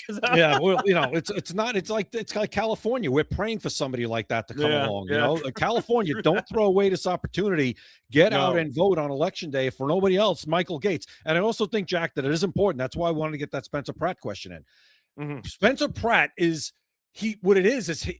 that having him gets you publicity. It gets you out there. It just because of the nature of who he is. That's why he needs to do it with the campaign, not after the election. I mean, after the election, yeah, but during the campaign, he needs to do some of those campaign videos with it. I'm going to tell him that after the show. I'm going to say, why don't you team up and do some campaign, like some of the Fresh Prince of Bel-Air stuff, whatever gets you out there, viral shit. Or at the very least, hey, if he doesn't want to do a campaign video with you, maybe he would, but hire his people to do your next campaign video. His people are great. They're great marketers. They're great. They're great at it. So, but I think it's important. I think, they will be teamed up during this campaign it'll be him and the lieutenant governor and Steve Hilton, if it is going to be Steve Hilton, and Spencer Pratt. And I think that's awesome. I think Spencer Pratt kind of just adds, gets eyeballs on the ticket is what he does. So I think it's important. So I'm glad he said, I'm right away. He said, absolutely. I already spoke to them. We're in. That's great. Jay, unfortunately, I worry that Spencer Pratt will not have a campaign. I don't know. Coming up. I'm going to tell you why. Well, I'm going to tell you why. Take a look at this. You know what this says right here? This says that at 39.3% of the vote, Karen Bass had 117,579 votes. Spencer Pratt had 86,323. With 42.4% of the vote, which is another 3.1%, Karen Bass gained 13,000 votes. Guess how many votes Spencer Pratt gained over that 3.1%? Good. He gained 0. 0 votes. He got 0 vote. 13,000 to 0 is what I'm telling you. It's impossible. It's just like when Joe Biden's number went up. Right now, it's ridiculous. Right now, now, I'm saying I worry about this. I worry too. I do worry. But right now, as we stand, and this is all we could do is look at as we stand with 63.5% of the vote in and an estimated 303,000 votes remaining. Spencer Pratt is at 29.9% and Nathia Ryman is at 22.8%, up by about, what is that? About 38,000 votes. He's up by about 38,000 with about 300,000 left to go. And they're all going to be mail-in. All of them. It's worrisome. But I mean, kind of what Michael said kind of gave me a little reassurance of saying, yeah, those are models. And that's looking at, he's like, but just look at his election. Just look at the amount of votes. History, though. But just look at, all right. So Michael Gates just bucked some history because look I'm what talking he about did. mail-in ballot history. Mail-in ballot history. But even that, I think Michael Gates probably Democratic. But Michael Gates seems to have gotten more mail-in ballots. No. Mail-in ballots after the election is what I'm talking about. Post-election day mail-in ballots. That's when the Democrats always somehow take the lead. That's why they don't do all the ballots on election day. Because after election day, when no eyes are on them, they can count the mail-in ballots that are coming in. They always win that way. That's why I worry about Spencer Pratt. I'm not worried about Michael Gates. He's already in. But that's why I worry about Spencer Pratt. That's why I worry about Steve Hilton. But if we can get Michael Gates to win the election, he can stop all of this shit. The Supreme Court could stop all of this crap too with that decision. Yeah. There's an election day. There's not an election season. We have election season now. It's 2 months of voting. Then it's an election. And then we have another 2 weeks or a month of counting. It's absurd. It is absolutely absurd. And you know what it's for. It's for cheating. There's no other explanation for it. Because there's no other reason for it. No other reason. These ballots that are in, they could all be counted right now. It's almost like they're waiting. How many are we going to need? How many are we going to need? That's exactly what it is, Jay. They see how much he's up. They know that the Democratic or the mail-in ballots are 90 to 95% Democrat. The after-election mail-in ballots, even 90 to 95% is impossible. But they say it's 90 to 95% Democrat. So what they do is they look at how much he has, look at who's behind him, and how much they need, and they give them that edge. That's what's going to happen. That's what will happen. I'm going to hold out hope. I'm going to try to stay positive on it and hope that maybe this time it's different. And Spencer Pratt, because I've been talking to a couple of people from California in my space, and they say, if this happens again, they're like, I don't know. I don't think it's going to go very well. I think people are going to lose it because then they know that they're cheating, because there's no freaking way that Nathia Ryman should be beating Spencer Pratt. There's just no way. There's no way Karen Bass should be beating Spencer Pratt right now. But if they're going to pull this crap with Nathia Ryman, of all people, and all of a sudden she's going to surge ahead of Spencer Pratt at the finish line, I don't know how well that's going to go in California, Jack. I think that might be the breaking point. I don't know. We'll see. Well, let me give you a famous quote from Joseph Stalin, okay? The ones who vote decide nothing. The ones who count the vote decide everything. Yeah, exactly. Well, that's why you can't let them keep counting. Exactly. You got to stop it at some point. It's over. Ridiculous. Oh, we didn't get through all of them. Well, too bad. The clock is struck. You don't count anymore. It's done. At midnight. If you can't count them by midnight, that should be the end of it. Oh, well. Yeah. No, but again, that'll never happen.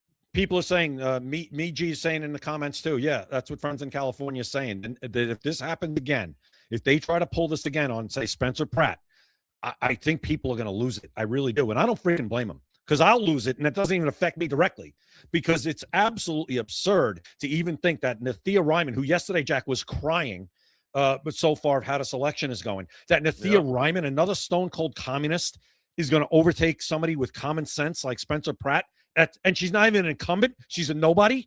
Give me a break. Okay, so our show is going to go till 8:15 today. We got an extra 15 minutes because we got a lot to get through. Jay, Did you see where I actually lost a little bit of confidence in Representative Anna Paulina Luna today? And I'll tell you why. Did you see where she said she was slapped in the face and assaulted by that Code Pink person? I saw the post. I didn't see any video or anything. Is there video? I have video. Okay. So I'm going to show you why I lost confidence in her. Okay. First, let me show you what her post says. And I'm going to show you word for word exactly what it says. Man, I got so many freaking things on here. That's why we got to go fast, because I got so many things on here. All right, here we go. This is, look at this. This is unbelievable. Okay, look at this. This is her post. After I questioned Secretary Rubio on Code Pink and their ties to CCP, which is the Chinese Communist Republic, whatever, their organization followed me out, berated me, and then their head person here in D.C. smacked me. Remember the words? She said, I will be filing charges. Jay, remember the words smacked me, okay? Okay. Smacked me. She said she smacked me. All right? That's important. Okay. And I'm going to show you why. So this is why I lost confidence, a lot of confidence, actually, in what she says, because she said this lady smacked her, and I'm going to show you what that looks like to her and what it should look like, what it should not look like to her. All right, here we go. Take a look. Cuban people right killed right now by a policy of cutting off oil, cutting off every single way that government can get money to keep the hospitals going. To actually get aid to the people of Cuba, because it doesn't sound like you do. No, because Marco Rubio has been sanctioning the. She's just talking calmly. That's all she's doing. And I'm not I mean, I hate the left, but I'm also not for lies. And she's just talking calmly. She's not upset or anything. Cuban people, which is hurting them by the billions. The government by the billions. No, that hurts the people there. They have no power. You are misinformed. Whoa, okay. What you just saw there was the smack. She said smacked me. Watch again. Oh, it was like, I'm sorry. It doesn't matter. You just touched me. You're going to walk away right now. And she said, I'm sorry, I won't do that. She barely, just watch. I'm going to call Capitol Police. Don't touch me. I'm going to call Capitol Police. Bye-bye. Oh, is that what's Watch her this. face? That's the head of Code Pink. I know who that is, yeah. That's the smack. Did you see the smack? You do it again. She smacked me. Bye-bye. Watch. Yeah, go ahead. She smacked me. She tapped her on the arm. She smacked me. No. She said the word smacked me, is what she said. There's no charges here to be filed. Watch again. You are misinformed. Right there. Whoa, okay. You just touched me. Watch again. Look at that. It's the attention seeking that bothers me with Luna, and I've had this issue with her for a while, but and I'm not going to. Ridiculous. There's no charges to be filed there. There is no charge. No, and she said, I'm going to file charges. There's no charge. It's honestly, I had my issues with Luna in the beginning of this term, the president's term, when she was championing that child care bill for Congress members for like 6 weeks leave. And I read through it. I'm like, this sounds very, very leftist to me. This whole thing kind of socialist to me. But and what are you people talking about? You already have like a whole nursery in that place, and you kind of like, we need this. We need 6 weeks. But how many people out there, Jack, in private sector get that much time from their boss? Like carte blanche. I mean, is there a law like that? No, I don't think so. Nobody gets anything out there. It pissed me off, like when she did that. Well, you know what pissed me off? Go ahead. I'm not throwing her under the bus. I'm not throwing Luna away. I think she does some good things. But yeah, she's got some issues, and that was ridiculous. Issues. That was ridiculous. I'll tell you what my biggest gripe with her is. She canceled the MK Ultra hearings, and they are not happening anymore. They're done. She canceled all of that. And that is my biggest gripe with her, because even Representative Tim Burchett was on our show talking about how he wanted to talk about that. He wanted to expose that they're still doing that and that it's kind of merged with Operation Mockingbird, yet she canceled them the day before. And there has been no talk of restarting them ever again. And that is my biggest gripe with her. That's a gripe. But in this, the thing you just showed me too, it just ruins your credibility. It does. It does, because now it's like, no, you were not smacked. The woman, and I can't stand that woman. I forget her name. I know who she is. No, she's the worst. She's the worst. She's the worst. I wouldn't want her near me either. But she literally tapped you on the elbow. Now, should she be touching you at all?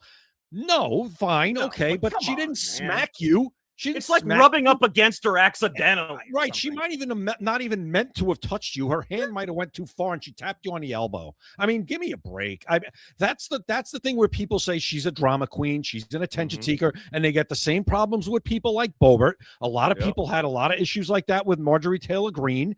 And Luna, you don't want to be thrown into the basket with those two. You just don't. But it's hard for me to defend you when you're making a huge deal about what we just saw and over exaggerating. And it's stupid. It's just dumb. It's unnecessary. It's an unforced error. That's it. Unforced error. Good analogy there. It was something that was a mistake that didn't need to happen. She said smacked me, and she said I will file charges. That is insane. Yeah, no, it's just right. It's no reason for it. You could have just said to her, "Listen, I'd appreciate it if you don't touch me." Even if and you she did say that, and then the woman said, "I'm sorry, I won't do it again." That's fine, but then to come on X and say you were smacked and you're pressing charges, like you knew this was on video, right? No, that was before. See, the thing is, that videographer was, I think, Luna's videographer, and the thing is, that she didn't think it was going to come out. That's why she said that. She did not think the video was going to come out. All right. Here's my advice to Luna and everybody else on the planet. Always assume it's 2026. Always assume that you're on camera, especially out in public. You're on camera. Jack, when I was working in the mid to late 90s in New York City, as a cop, right, in the NYPD, and me and my part would roll up on a job, and this is the 90s, not what everybody had a cell phone. There was nothing like this, right? I always said to myself, when we roll up to a job on a busy street or a side street lined with apartment buildings, I said, every time we get out of the car, I would say, always assume there's somebody watching us, because there is. And now it's somebody watching you with a camera. That's the thing. Back then, it was always somebody watching you. Now it's somebody always recording you. And that's much worse.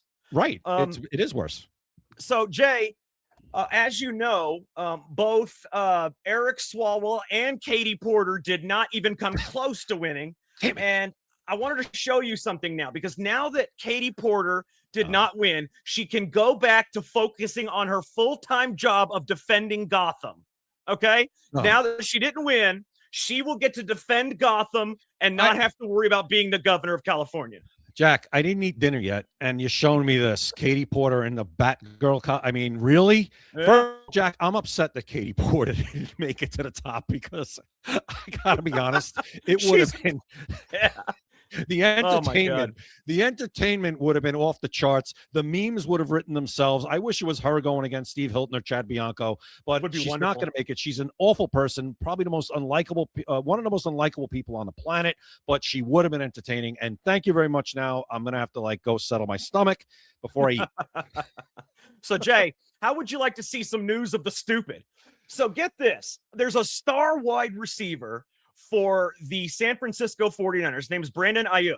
He was arrested today, okay? And I'm going to show you why. He had a video that he put on Instagram, okay? Look at this. He videotaped himself driving 100 miles per hour past Levi Stadium, okay? Yeah.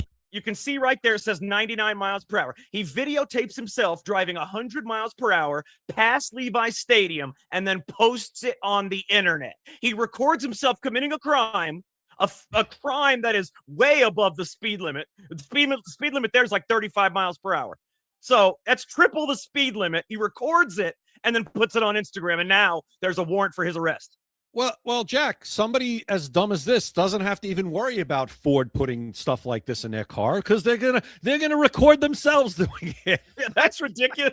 Why would you? He put it on the internet. Hey, look how fast I'm going past the Levi Stadium. I mean, it's like he doesn't think the cops or anybody are gonna see it. It's so bizarre. It's like you said, the stupid. You can't even imagine. You're literally like reckless driving. That's how fast you're going. You could be charged with reckless driving. Oh, definitely. And you probably, you know what they'll probably do to him, Jack? They could probably take his license, and I hope they do. Well, you could make a case that it's a felony, reckless driving. Probably, okay. Yeah. So, let's say, Jay, are you a meat eater? Do you eat meat? Oh, of course, I love it. Yeah. Good. I am as well. Meat, I like red meat more than I like chicken, but I love. Yeah. Well, chicken's the best meat, but let me tell you, red meat's good too, though. But let me tell you, if you ever have a vegan friend over, which I don't have any vegan friends because they're all leftists, but let's say you had a vegan friend, Jay, I am going to show you how to cook food for a vegan friend that will allow you to save face as a meat eater, but still allow them to enjoy their food. Okay? Oh God, what's this going to look like? Oh, it's going to be fun. So let's take a look at this. What the hell is that? Cauliflower? That's cauliflower, carrots. Look at that. There you go. Eggplant. Oh, yeah. Oh. Isn't that wonderful? Yeah. See, that's Wow. how you do it right there. That's how you would save face and still be able to help them out. Yeah, I love the creativity, but I'm not eating that anyway. I like cauliflower. I like cauliflower. I'm not an eggplant fan, but I mean, really, just listen. We were meant to eat meat, Jack. That shit was funny though. Well, that was fine. I want to tell you something really excellent though. You want to hear something really good? Oh, is it? Okay, good. Yeah, I need something. Yeah, the Pentagon has just hired a January 6ther for a counterterrorism position. Okay. Let's put that out there. Take a look at this. Okay. This guy at the jacket? Him. I don't know his name for some reason, but there he is on January 6th. He was convicted, obviously, because they convicted everybody that was there. But he was just hired by the Pentagon for a counterterrorism position. I think that's massive because it shows that the government narrative is no longer insurrection, but that they are actual patriots. Because this guy was a part of domestic terrorism, quotes domestic terrorism, and now he has a counterterrorism position at the Pentagon. Okay, that's fine with me. Massive. Yeah, very good. All right. What did he do on January 6th? Do we know? No. I know he was on the roof. Somehow he got on the roof. Don't ask me how.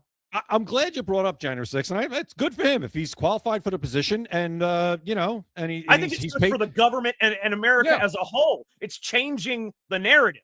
Yeah, and he's been pardoned. He's got a clean slate, right? So he should be able to get that job, right? Let me just say that I'm glad you brought up January 6th because today, and I'm not going to mention anybody's name, but there's on X, there's January 6ers all over the platform. We know that. Yeah. And I'm seeing a lot of them turn on the president. And you're allowed to do that. But at the same time, if he's the man that pardoned you and literally gave you your life back, you would be a convicted felon if it wasn't for him having the political balls to do what he did, which was pardon every last one of you. And I'm not saying you didn't deserve the pardon. You did. Because whatever you did, you served more than enough, you went through more than enough hell but based on what you did. And we have people committing. Jay, it just frees you in a funny position. Every time you freeze, you look like Puff Daddy. I'm back. When you get every picture with Puff Daddy, his mouth's wide open. Every time. And it's right when I'm making my point. But what I'm saying is, people around the country who commit crimes, serious crimes, and do no time or do minimal time, and they're out, right? So every January 6th was punished, regardless of what they did, excessively. We know this. They deserved the pardon and then some. 100%. And President Trump has also, by the way, tried to set up a fund to pay you guys. But that doesn't buy obedience. No. I'm not asking for obedience. What I'm asking for maybe is a little more tact in how you might go after him. You know what I mean? A little more to the man who basically gave you your life back and took a lot of political heat to do it and will always take heat for it. I mean, that's all I'm asking for. So not obedience, but appreciation. Be a little bit more grateful and maybe don't be as critical about every little thing. Maybe be a little more tactful about how you go about it. Now, I didn't vote for this. Well, I know what you did vote for. You voted for pardons and you got one from the only person on the planet that would have done it for you. So maybe tone it down just a little bit and take your criticism and turn it, like I said, more tactfully and not just like an attack dog, but the typical, we didn't vote for this stuff, because what you did vote for was a pardon and he gave it to you. So at the very least, that's all I'm asking.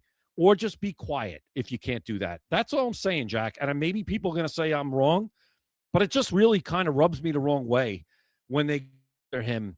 And he's the reason why you could even have a life, or else you would literally be a convicted felon. And I understand that. You just, you know, you can't, you can't, there's a difference between appreciation and obedience. I don't want to keep beating this horse because we only got a few minutes. So Jay, get this. In France, this just happened. In France, apparently, 2 Pakistani men who were part of the gang rape of a French tourist woman in front of her 3 children. These 2 Pakistani men gang raped this French woman in front of her 3 children, but they were just sentenced to death, both of them. So I think that's incredible because it's in America, they won't even sentence you to death for rape. So I think that's massive in France. Hey, I'll take it. You know, they say what? A broken clock is right twice a day. So they were right on this one, Jack. Massive. Yeah. Okay. Let's go. I'm going to go a little faster now. So get this. Did you know that the Southern Poverty Law Center, did you know that they actually funded the Charlottesville rally in 2017? Absolutely, they did. Jack, I've been calling this the biggest scandal in the history of the United States. This SPLC scandal. I think it's up there, Jack. It's up there. It is up there. It is shaped, Jack. They use this to shape narratives and change elections and change laws. Absolutely. Absolutely. So, do you want to see what it would look like if Strickland from the MMA, you know Sean Strickland from the MMA, how would you like to see him beat up Dylan Mulvaney? Yeah. I saw it, but I'd like to see it again. Let's see it again. I love it. Look at that. Oh. Man. Where's Herb Dean? Stop the fight. He held his balls. Did you see that? Watch as he's going down. He holds his ball. That woman held his balls. Can't change that, can you? No, that was so funny. That woman held his. Oh no, but that was a great video. Great video. I got to tell you, I love the way he posts shit like that. Okay, so moving on real quick, Jay. Get this. You remember the Sikh that stabbed Henry Nowak? You remember the sword that I showed you yesterday that he stabbed him with? Yeah. Get this. In Hopkins PS, whatever the hell that is. Let me see what that is. In the Hopkinton Public School District. This is unbelievable. In the Hopkinton Public School District, they just passed a policy that allows Sikh students to bring and carry knives to school for religious reasons. They cited the changing student population. Take a look at the knives they're allowed to bring. What does that look like to you? That's a knife. It looks like, to me, one of the almost exact knives that the guy stabbed Henry Nowak with yesterday. Yeah, it's one of these like knives you would see somebody from that area of the world carry around. Exactly. Yeah, and now they are legally, in the Hopkinton school system, are legally allowed to carry that if they are a Sikh. They are allowed to carry knives in school. Give me a break. Really? Insanity. I mean, it's insanity. It's part of the religion. Well, I really don't care. They're going to have to put that away for, 8 hours a day while they're in school. And if you don't like it. It's artifact, not a knife. Look at that. Religious artifact. Really? Okay. Well, you know what? So's my gun. My gun is a religious artifact from now on. No matter what. There you go. It's a religious artifact. I don't have to worry about it, but anyone that has to worry about permits and all the other crap that they try to do with your Second Amendment rights, your God-given right to defend yourself and bear arms, from now on, it's a religious artifact. That's what it is. It's part of my religion, and you can't take it away from me. How's that? All right, Jay. The current person that Donald Trump has tapped to be the acting director of national intelligence. Do you know his name? Yeah, Bill Pulte. It's Bill Pulte. Okay. Yep. Did you hear what Scott Bessent said about him today? Yeah, I've heard that story. Yes. It's funny. Awesome is what I must say, because I love Scott Bessent, and I think this was wonderful. Let's take a listen. Tell Pulte you were going to punch him in the face? No, sir. I actually said I was going to kick his ass. He said no. I said I was going to kick his ass. Damn, I love that dude. Yeah, and that's Tom Tillis, the disgusting Tom Tillis from North Carolina. Yeah, North Carolina, complete rhino piece of garbage, who then said, "Oh, I won't be supporting Pulte for this position." Whatever. Pulte's actually very smart guy. Anyway, that's a whole nother story. But what Scott Bessent said after that, I was like, yeah, I said that. We had a spat. You know, a lot of times teams have fights in the locker rooms, and then after that, they go out and they play the game and they play to win. That's what we do. Absolutely. But I have another one. Take a listen. Senator Wyden has mendaciously slandered the Treasury building in an attempt to cover up his son having an investment meeting with Jeffrey Epstein to ask for funding. His son, Senator Wyden's son, was begging Jeffrey Epstein for funding. Thank you. I love it. Watch what happens. Chairman? Yes. Let's be clear here.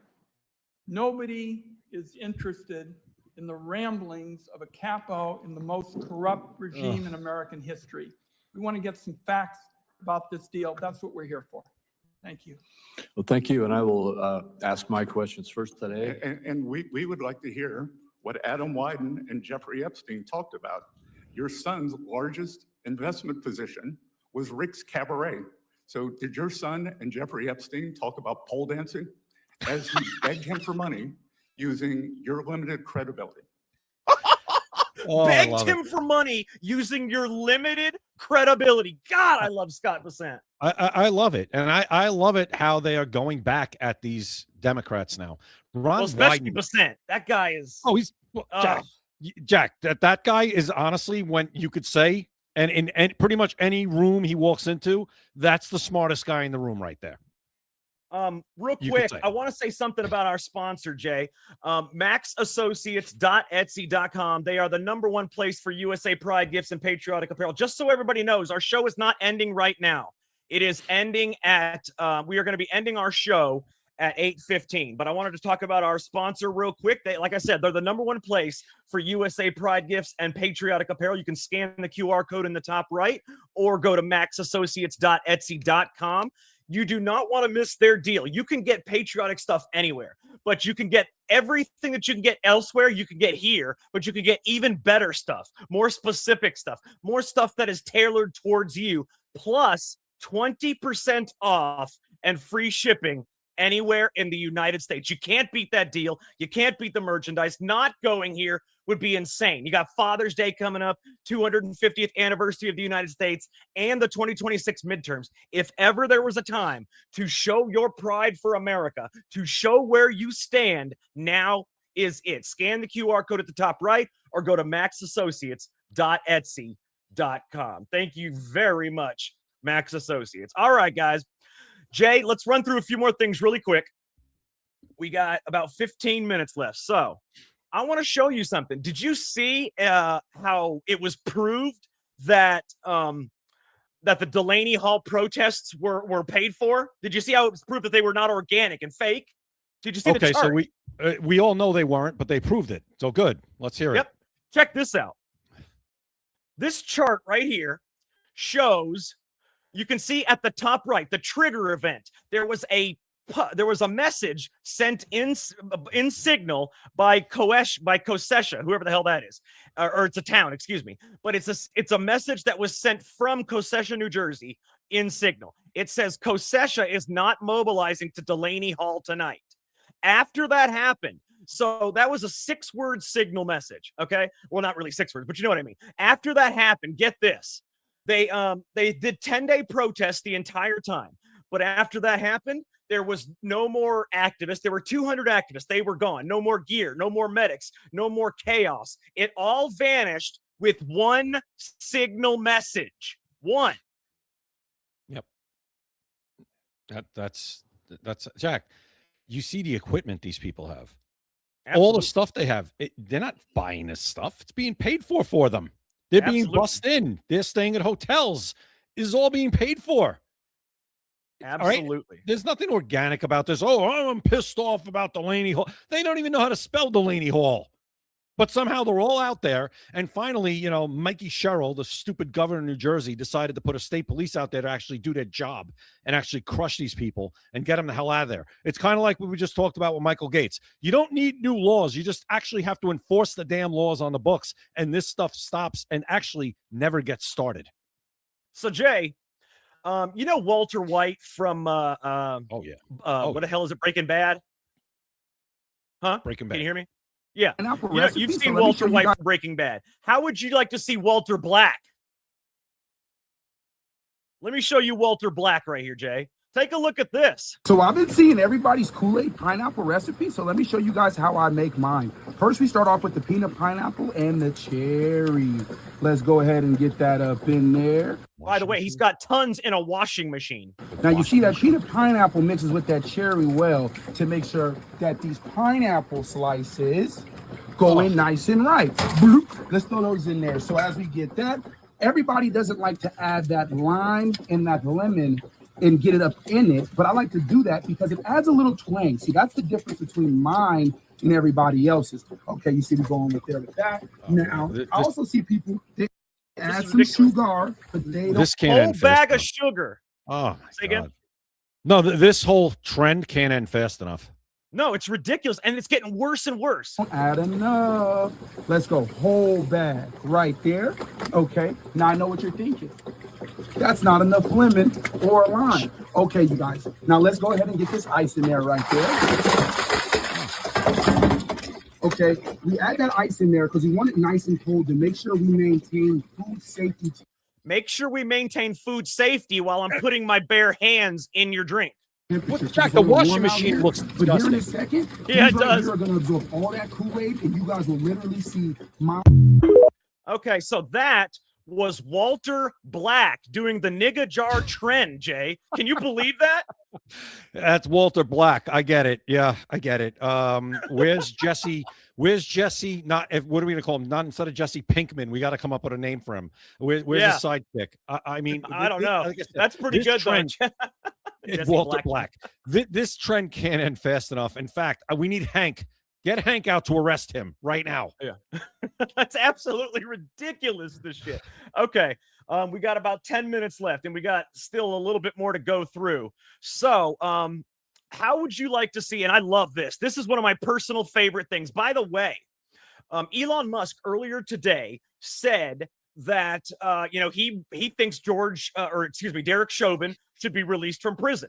That I think Derek Chauvin should have never been convicted for a man whose autopsy says he died from a drug overdose. But let me show you what the Republican Party did today. Check this out. I actually love this. I love it. Let's take a listen. If you would like to have a short 30 seconds stand in silence for Derek Chauvin, I'll say aye. Aye! Opposed? We'll stand for a short moment of silence. So they do a short moment of silence for Derek Chauvin. I love it. I love it. Very good. Maybe growing some balls. I mean, maybe that's what's going on here. What's It's very happening? possible. It's possible. Jack, did you see my post with the George Floyd mural? I sent it to you. That mural. The garbage. Yeah, that was awesome. Bro, who made that? That thing is unbelievable. When you look at it in the big picture, you kind of tell, but when you look at it in a small picture, it is like him. Yeah, whoever made you can that make thing those is a on genius. Grok, and they make it really good. Grok and Chat GPT, Gemini, yeah, they do a really good job. So That was a Jay, genius. we did the Crash documentary a week or so ago. Okay, Yeah. so get this. I want to show you this right here. She has recently, Mackenzie Shirilla recently confessed to her fellow inmates that she purposely killed her boyfriend and friend despite her public pleas of innocence. Shocking. Yeah. She's there you garbage. go. Garbage. She's garbage. And you know who's more garbage? Her parents. Her parents are more garbage. Yes. than she Oh is. my God. Yes. They actually justified and rationalized her behavior. They said, no, it had to have been an accident, even though she ran 100 miles per hour into that wall and did not touch the brakes one time. Listen, with parents like that she had, she never had a chance. No, and no. but she's also just not a good person. She's not one of these people that tried to break the cycle of whatever crap her parents came from, That's true. because she kind of fell right into it and is just an awful human being too. But I remember, if you haven't watched that documentary on Netflix, we don't get anything for saying this, but yeah, it's actually a really good documentary. It's called The Crash. Yeah. Awesome yeah, documentary. just Okay, something garbage. quick. Female ex-police officer is forced to move to a safe house after being accused of arresting Henry Nowak. I gotta say, I love it. I love Did it. they fire one of them, Jack? Did one of those police officers get fired? Not yet. Not Not yet. This says This says female ex-police officer, but they're saying it's because she was wrongly accused. What but is I don't going see on how with my you could internet wrongly today? accuse somebody that's on video. You there? Oh, you froze again. I was like, what the hell's going on? He froze again. Okay. Whenever you come back, Jay, holler at me. Yeah, I'm back. My internet tonight, Jack. What's going on? I think the weather is too nice. That must be it. That's gotta be it. You know, the weather is too nice. God, go ahead. You were talking about you said female ex-police officer. So yeah, she's an ex-police officer, but they're saying trying to say that she was wrongly accused. I don't know if I believe that. That's just what they're saying, but you can't wrongly accuse somebody that's on video. I mean, what are they saying she is wrongly accused of? Because the voice, the one that arrested the Nowak. Yeah. No, I heard on the body cam. We heard the male who was like, "Oh, you're not stabbed." That was one, right? Yep. And she was the one in front. She was the one in front of his body. Yeah. Right. Listen, they basically made a police training video of what not to do. Is what that was. And I love the public response. I don't care if she has to go to a safe house. I don't care if the riot police have to run away. I love that the public is showing a little balls in the UK, because the UK is where you need balls more than anywhere else. No, it's kind of reached the boiling point, and I think this might be the breaking point where people are like, yeah, it's pretty obvious now we're not being treated equally. We're being treated as less than because we're white, basically. So what do you think? I mean, I'm sorry. Go ahead. No. She meant me. What I'm saying is that whole scenario. Watching that, it's just like I said. It's everything what not to do if you're a police officer. If somebody, even if you're arresting somebody and handcuffing it, if they go, "I'm stabbed," you go, "Okay, where are you stabbed? Let me see." Because that person is now your responsibility. So if they're telling you they're stabbed or they're shot, you better find out if they're telling the truth or not, because it falls on you. They're in your custody. And absolutely, it seemed like you said, the bias just took over. Absolutely. So Jay, we got a couple minutes left. What do you think about this?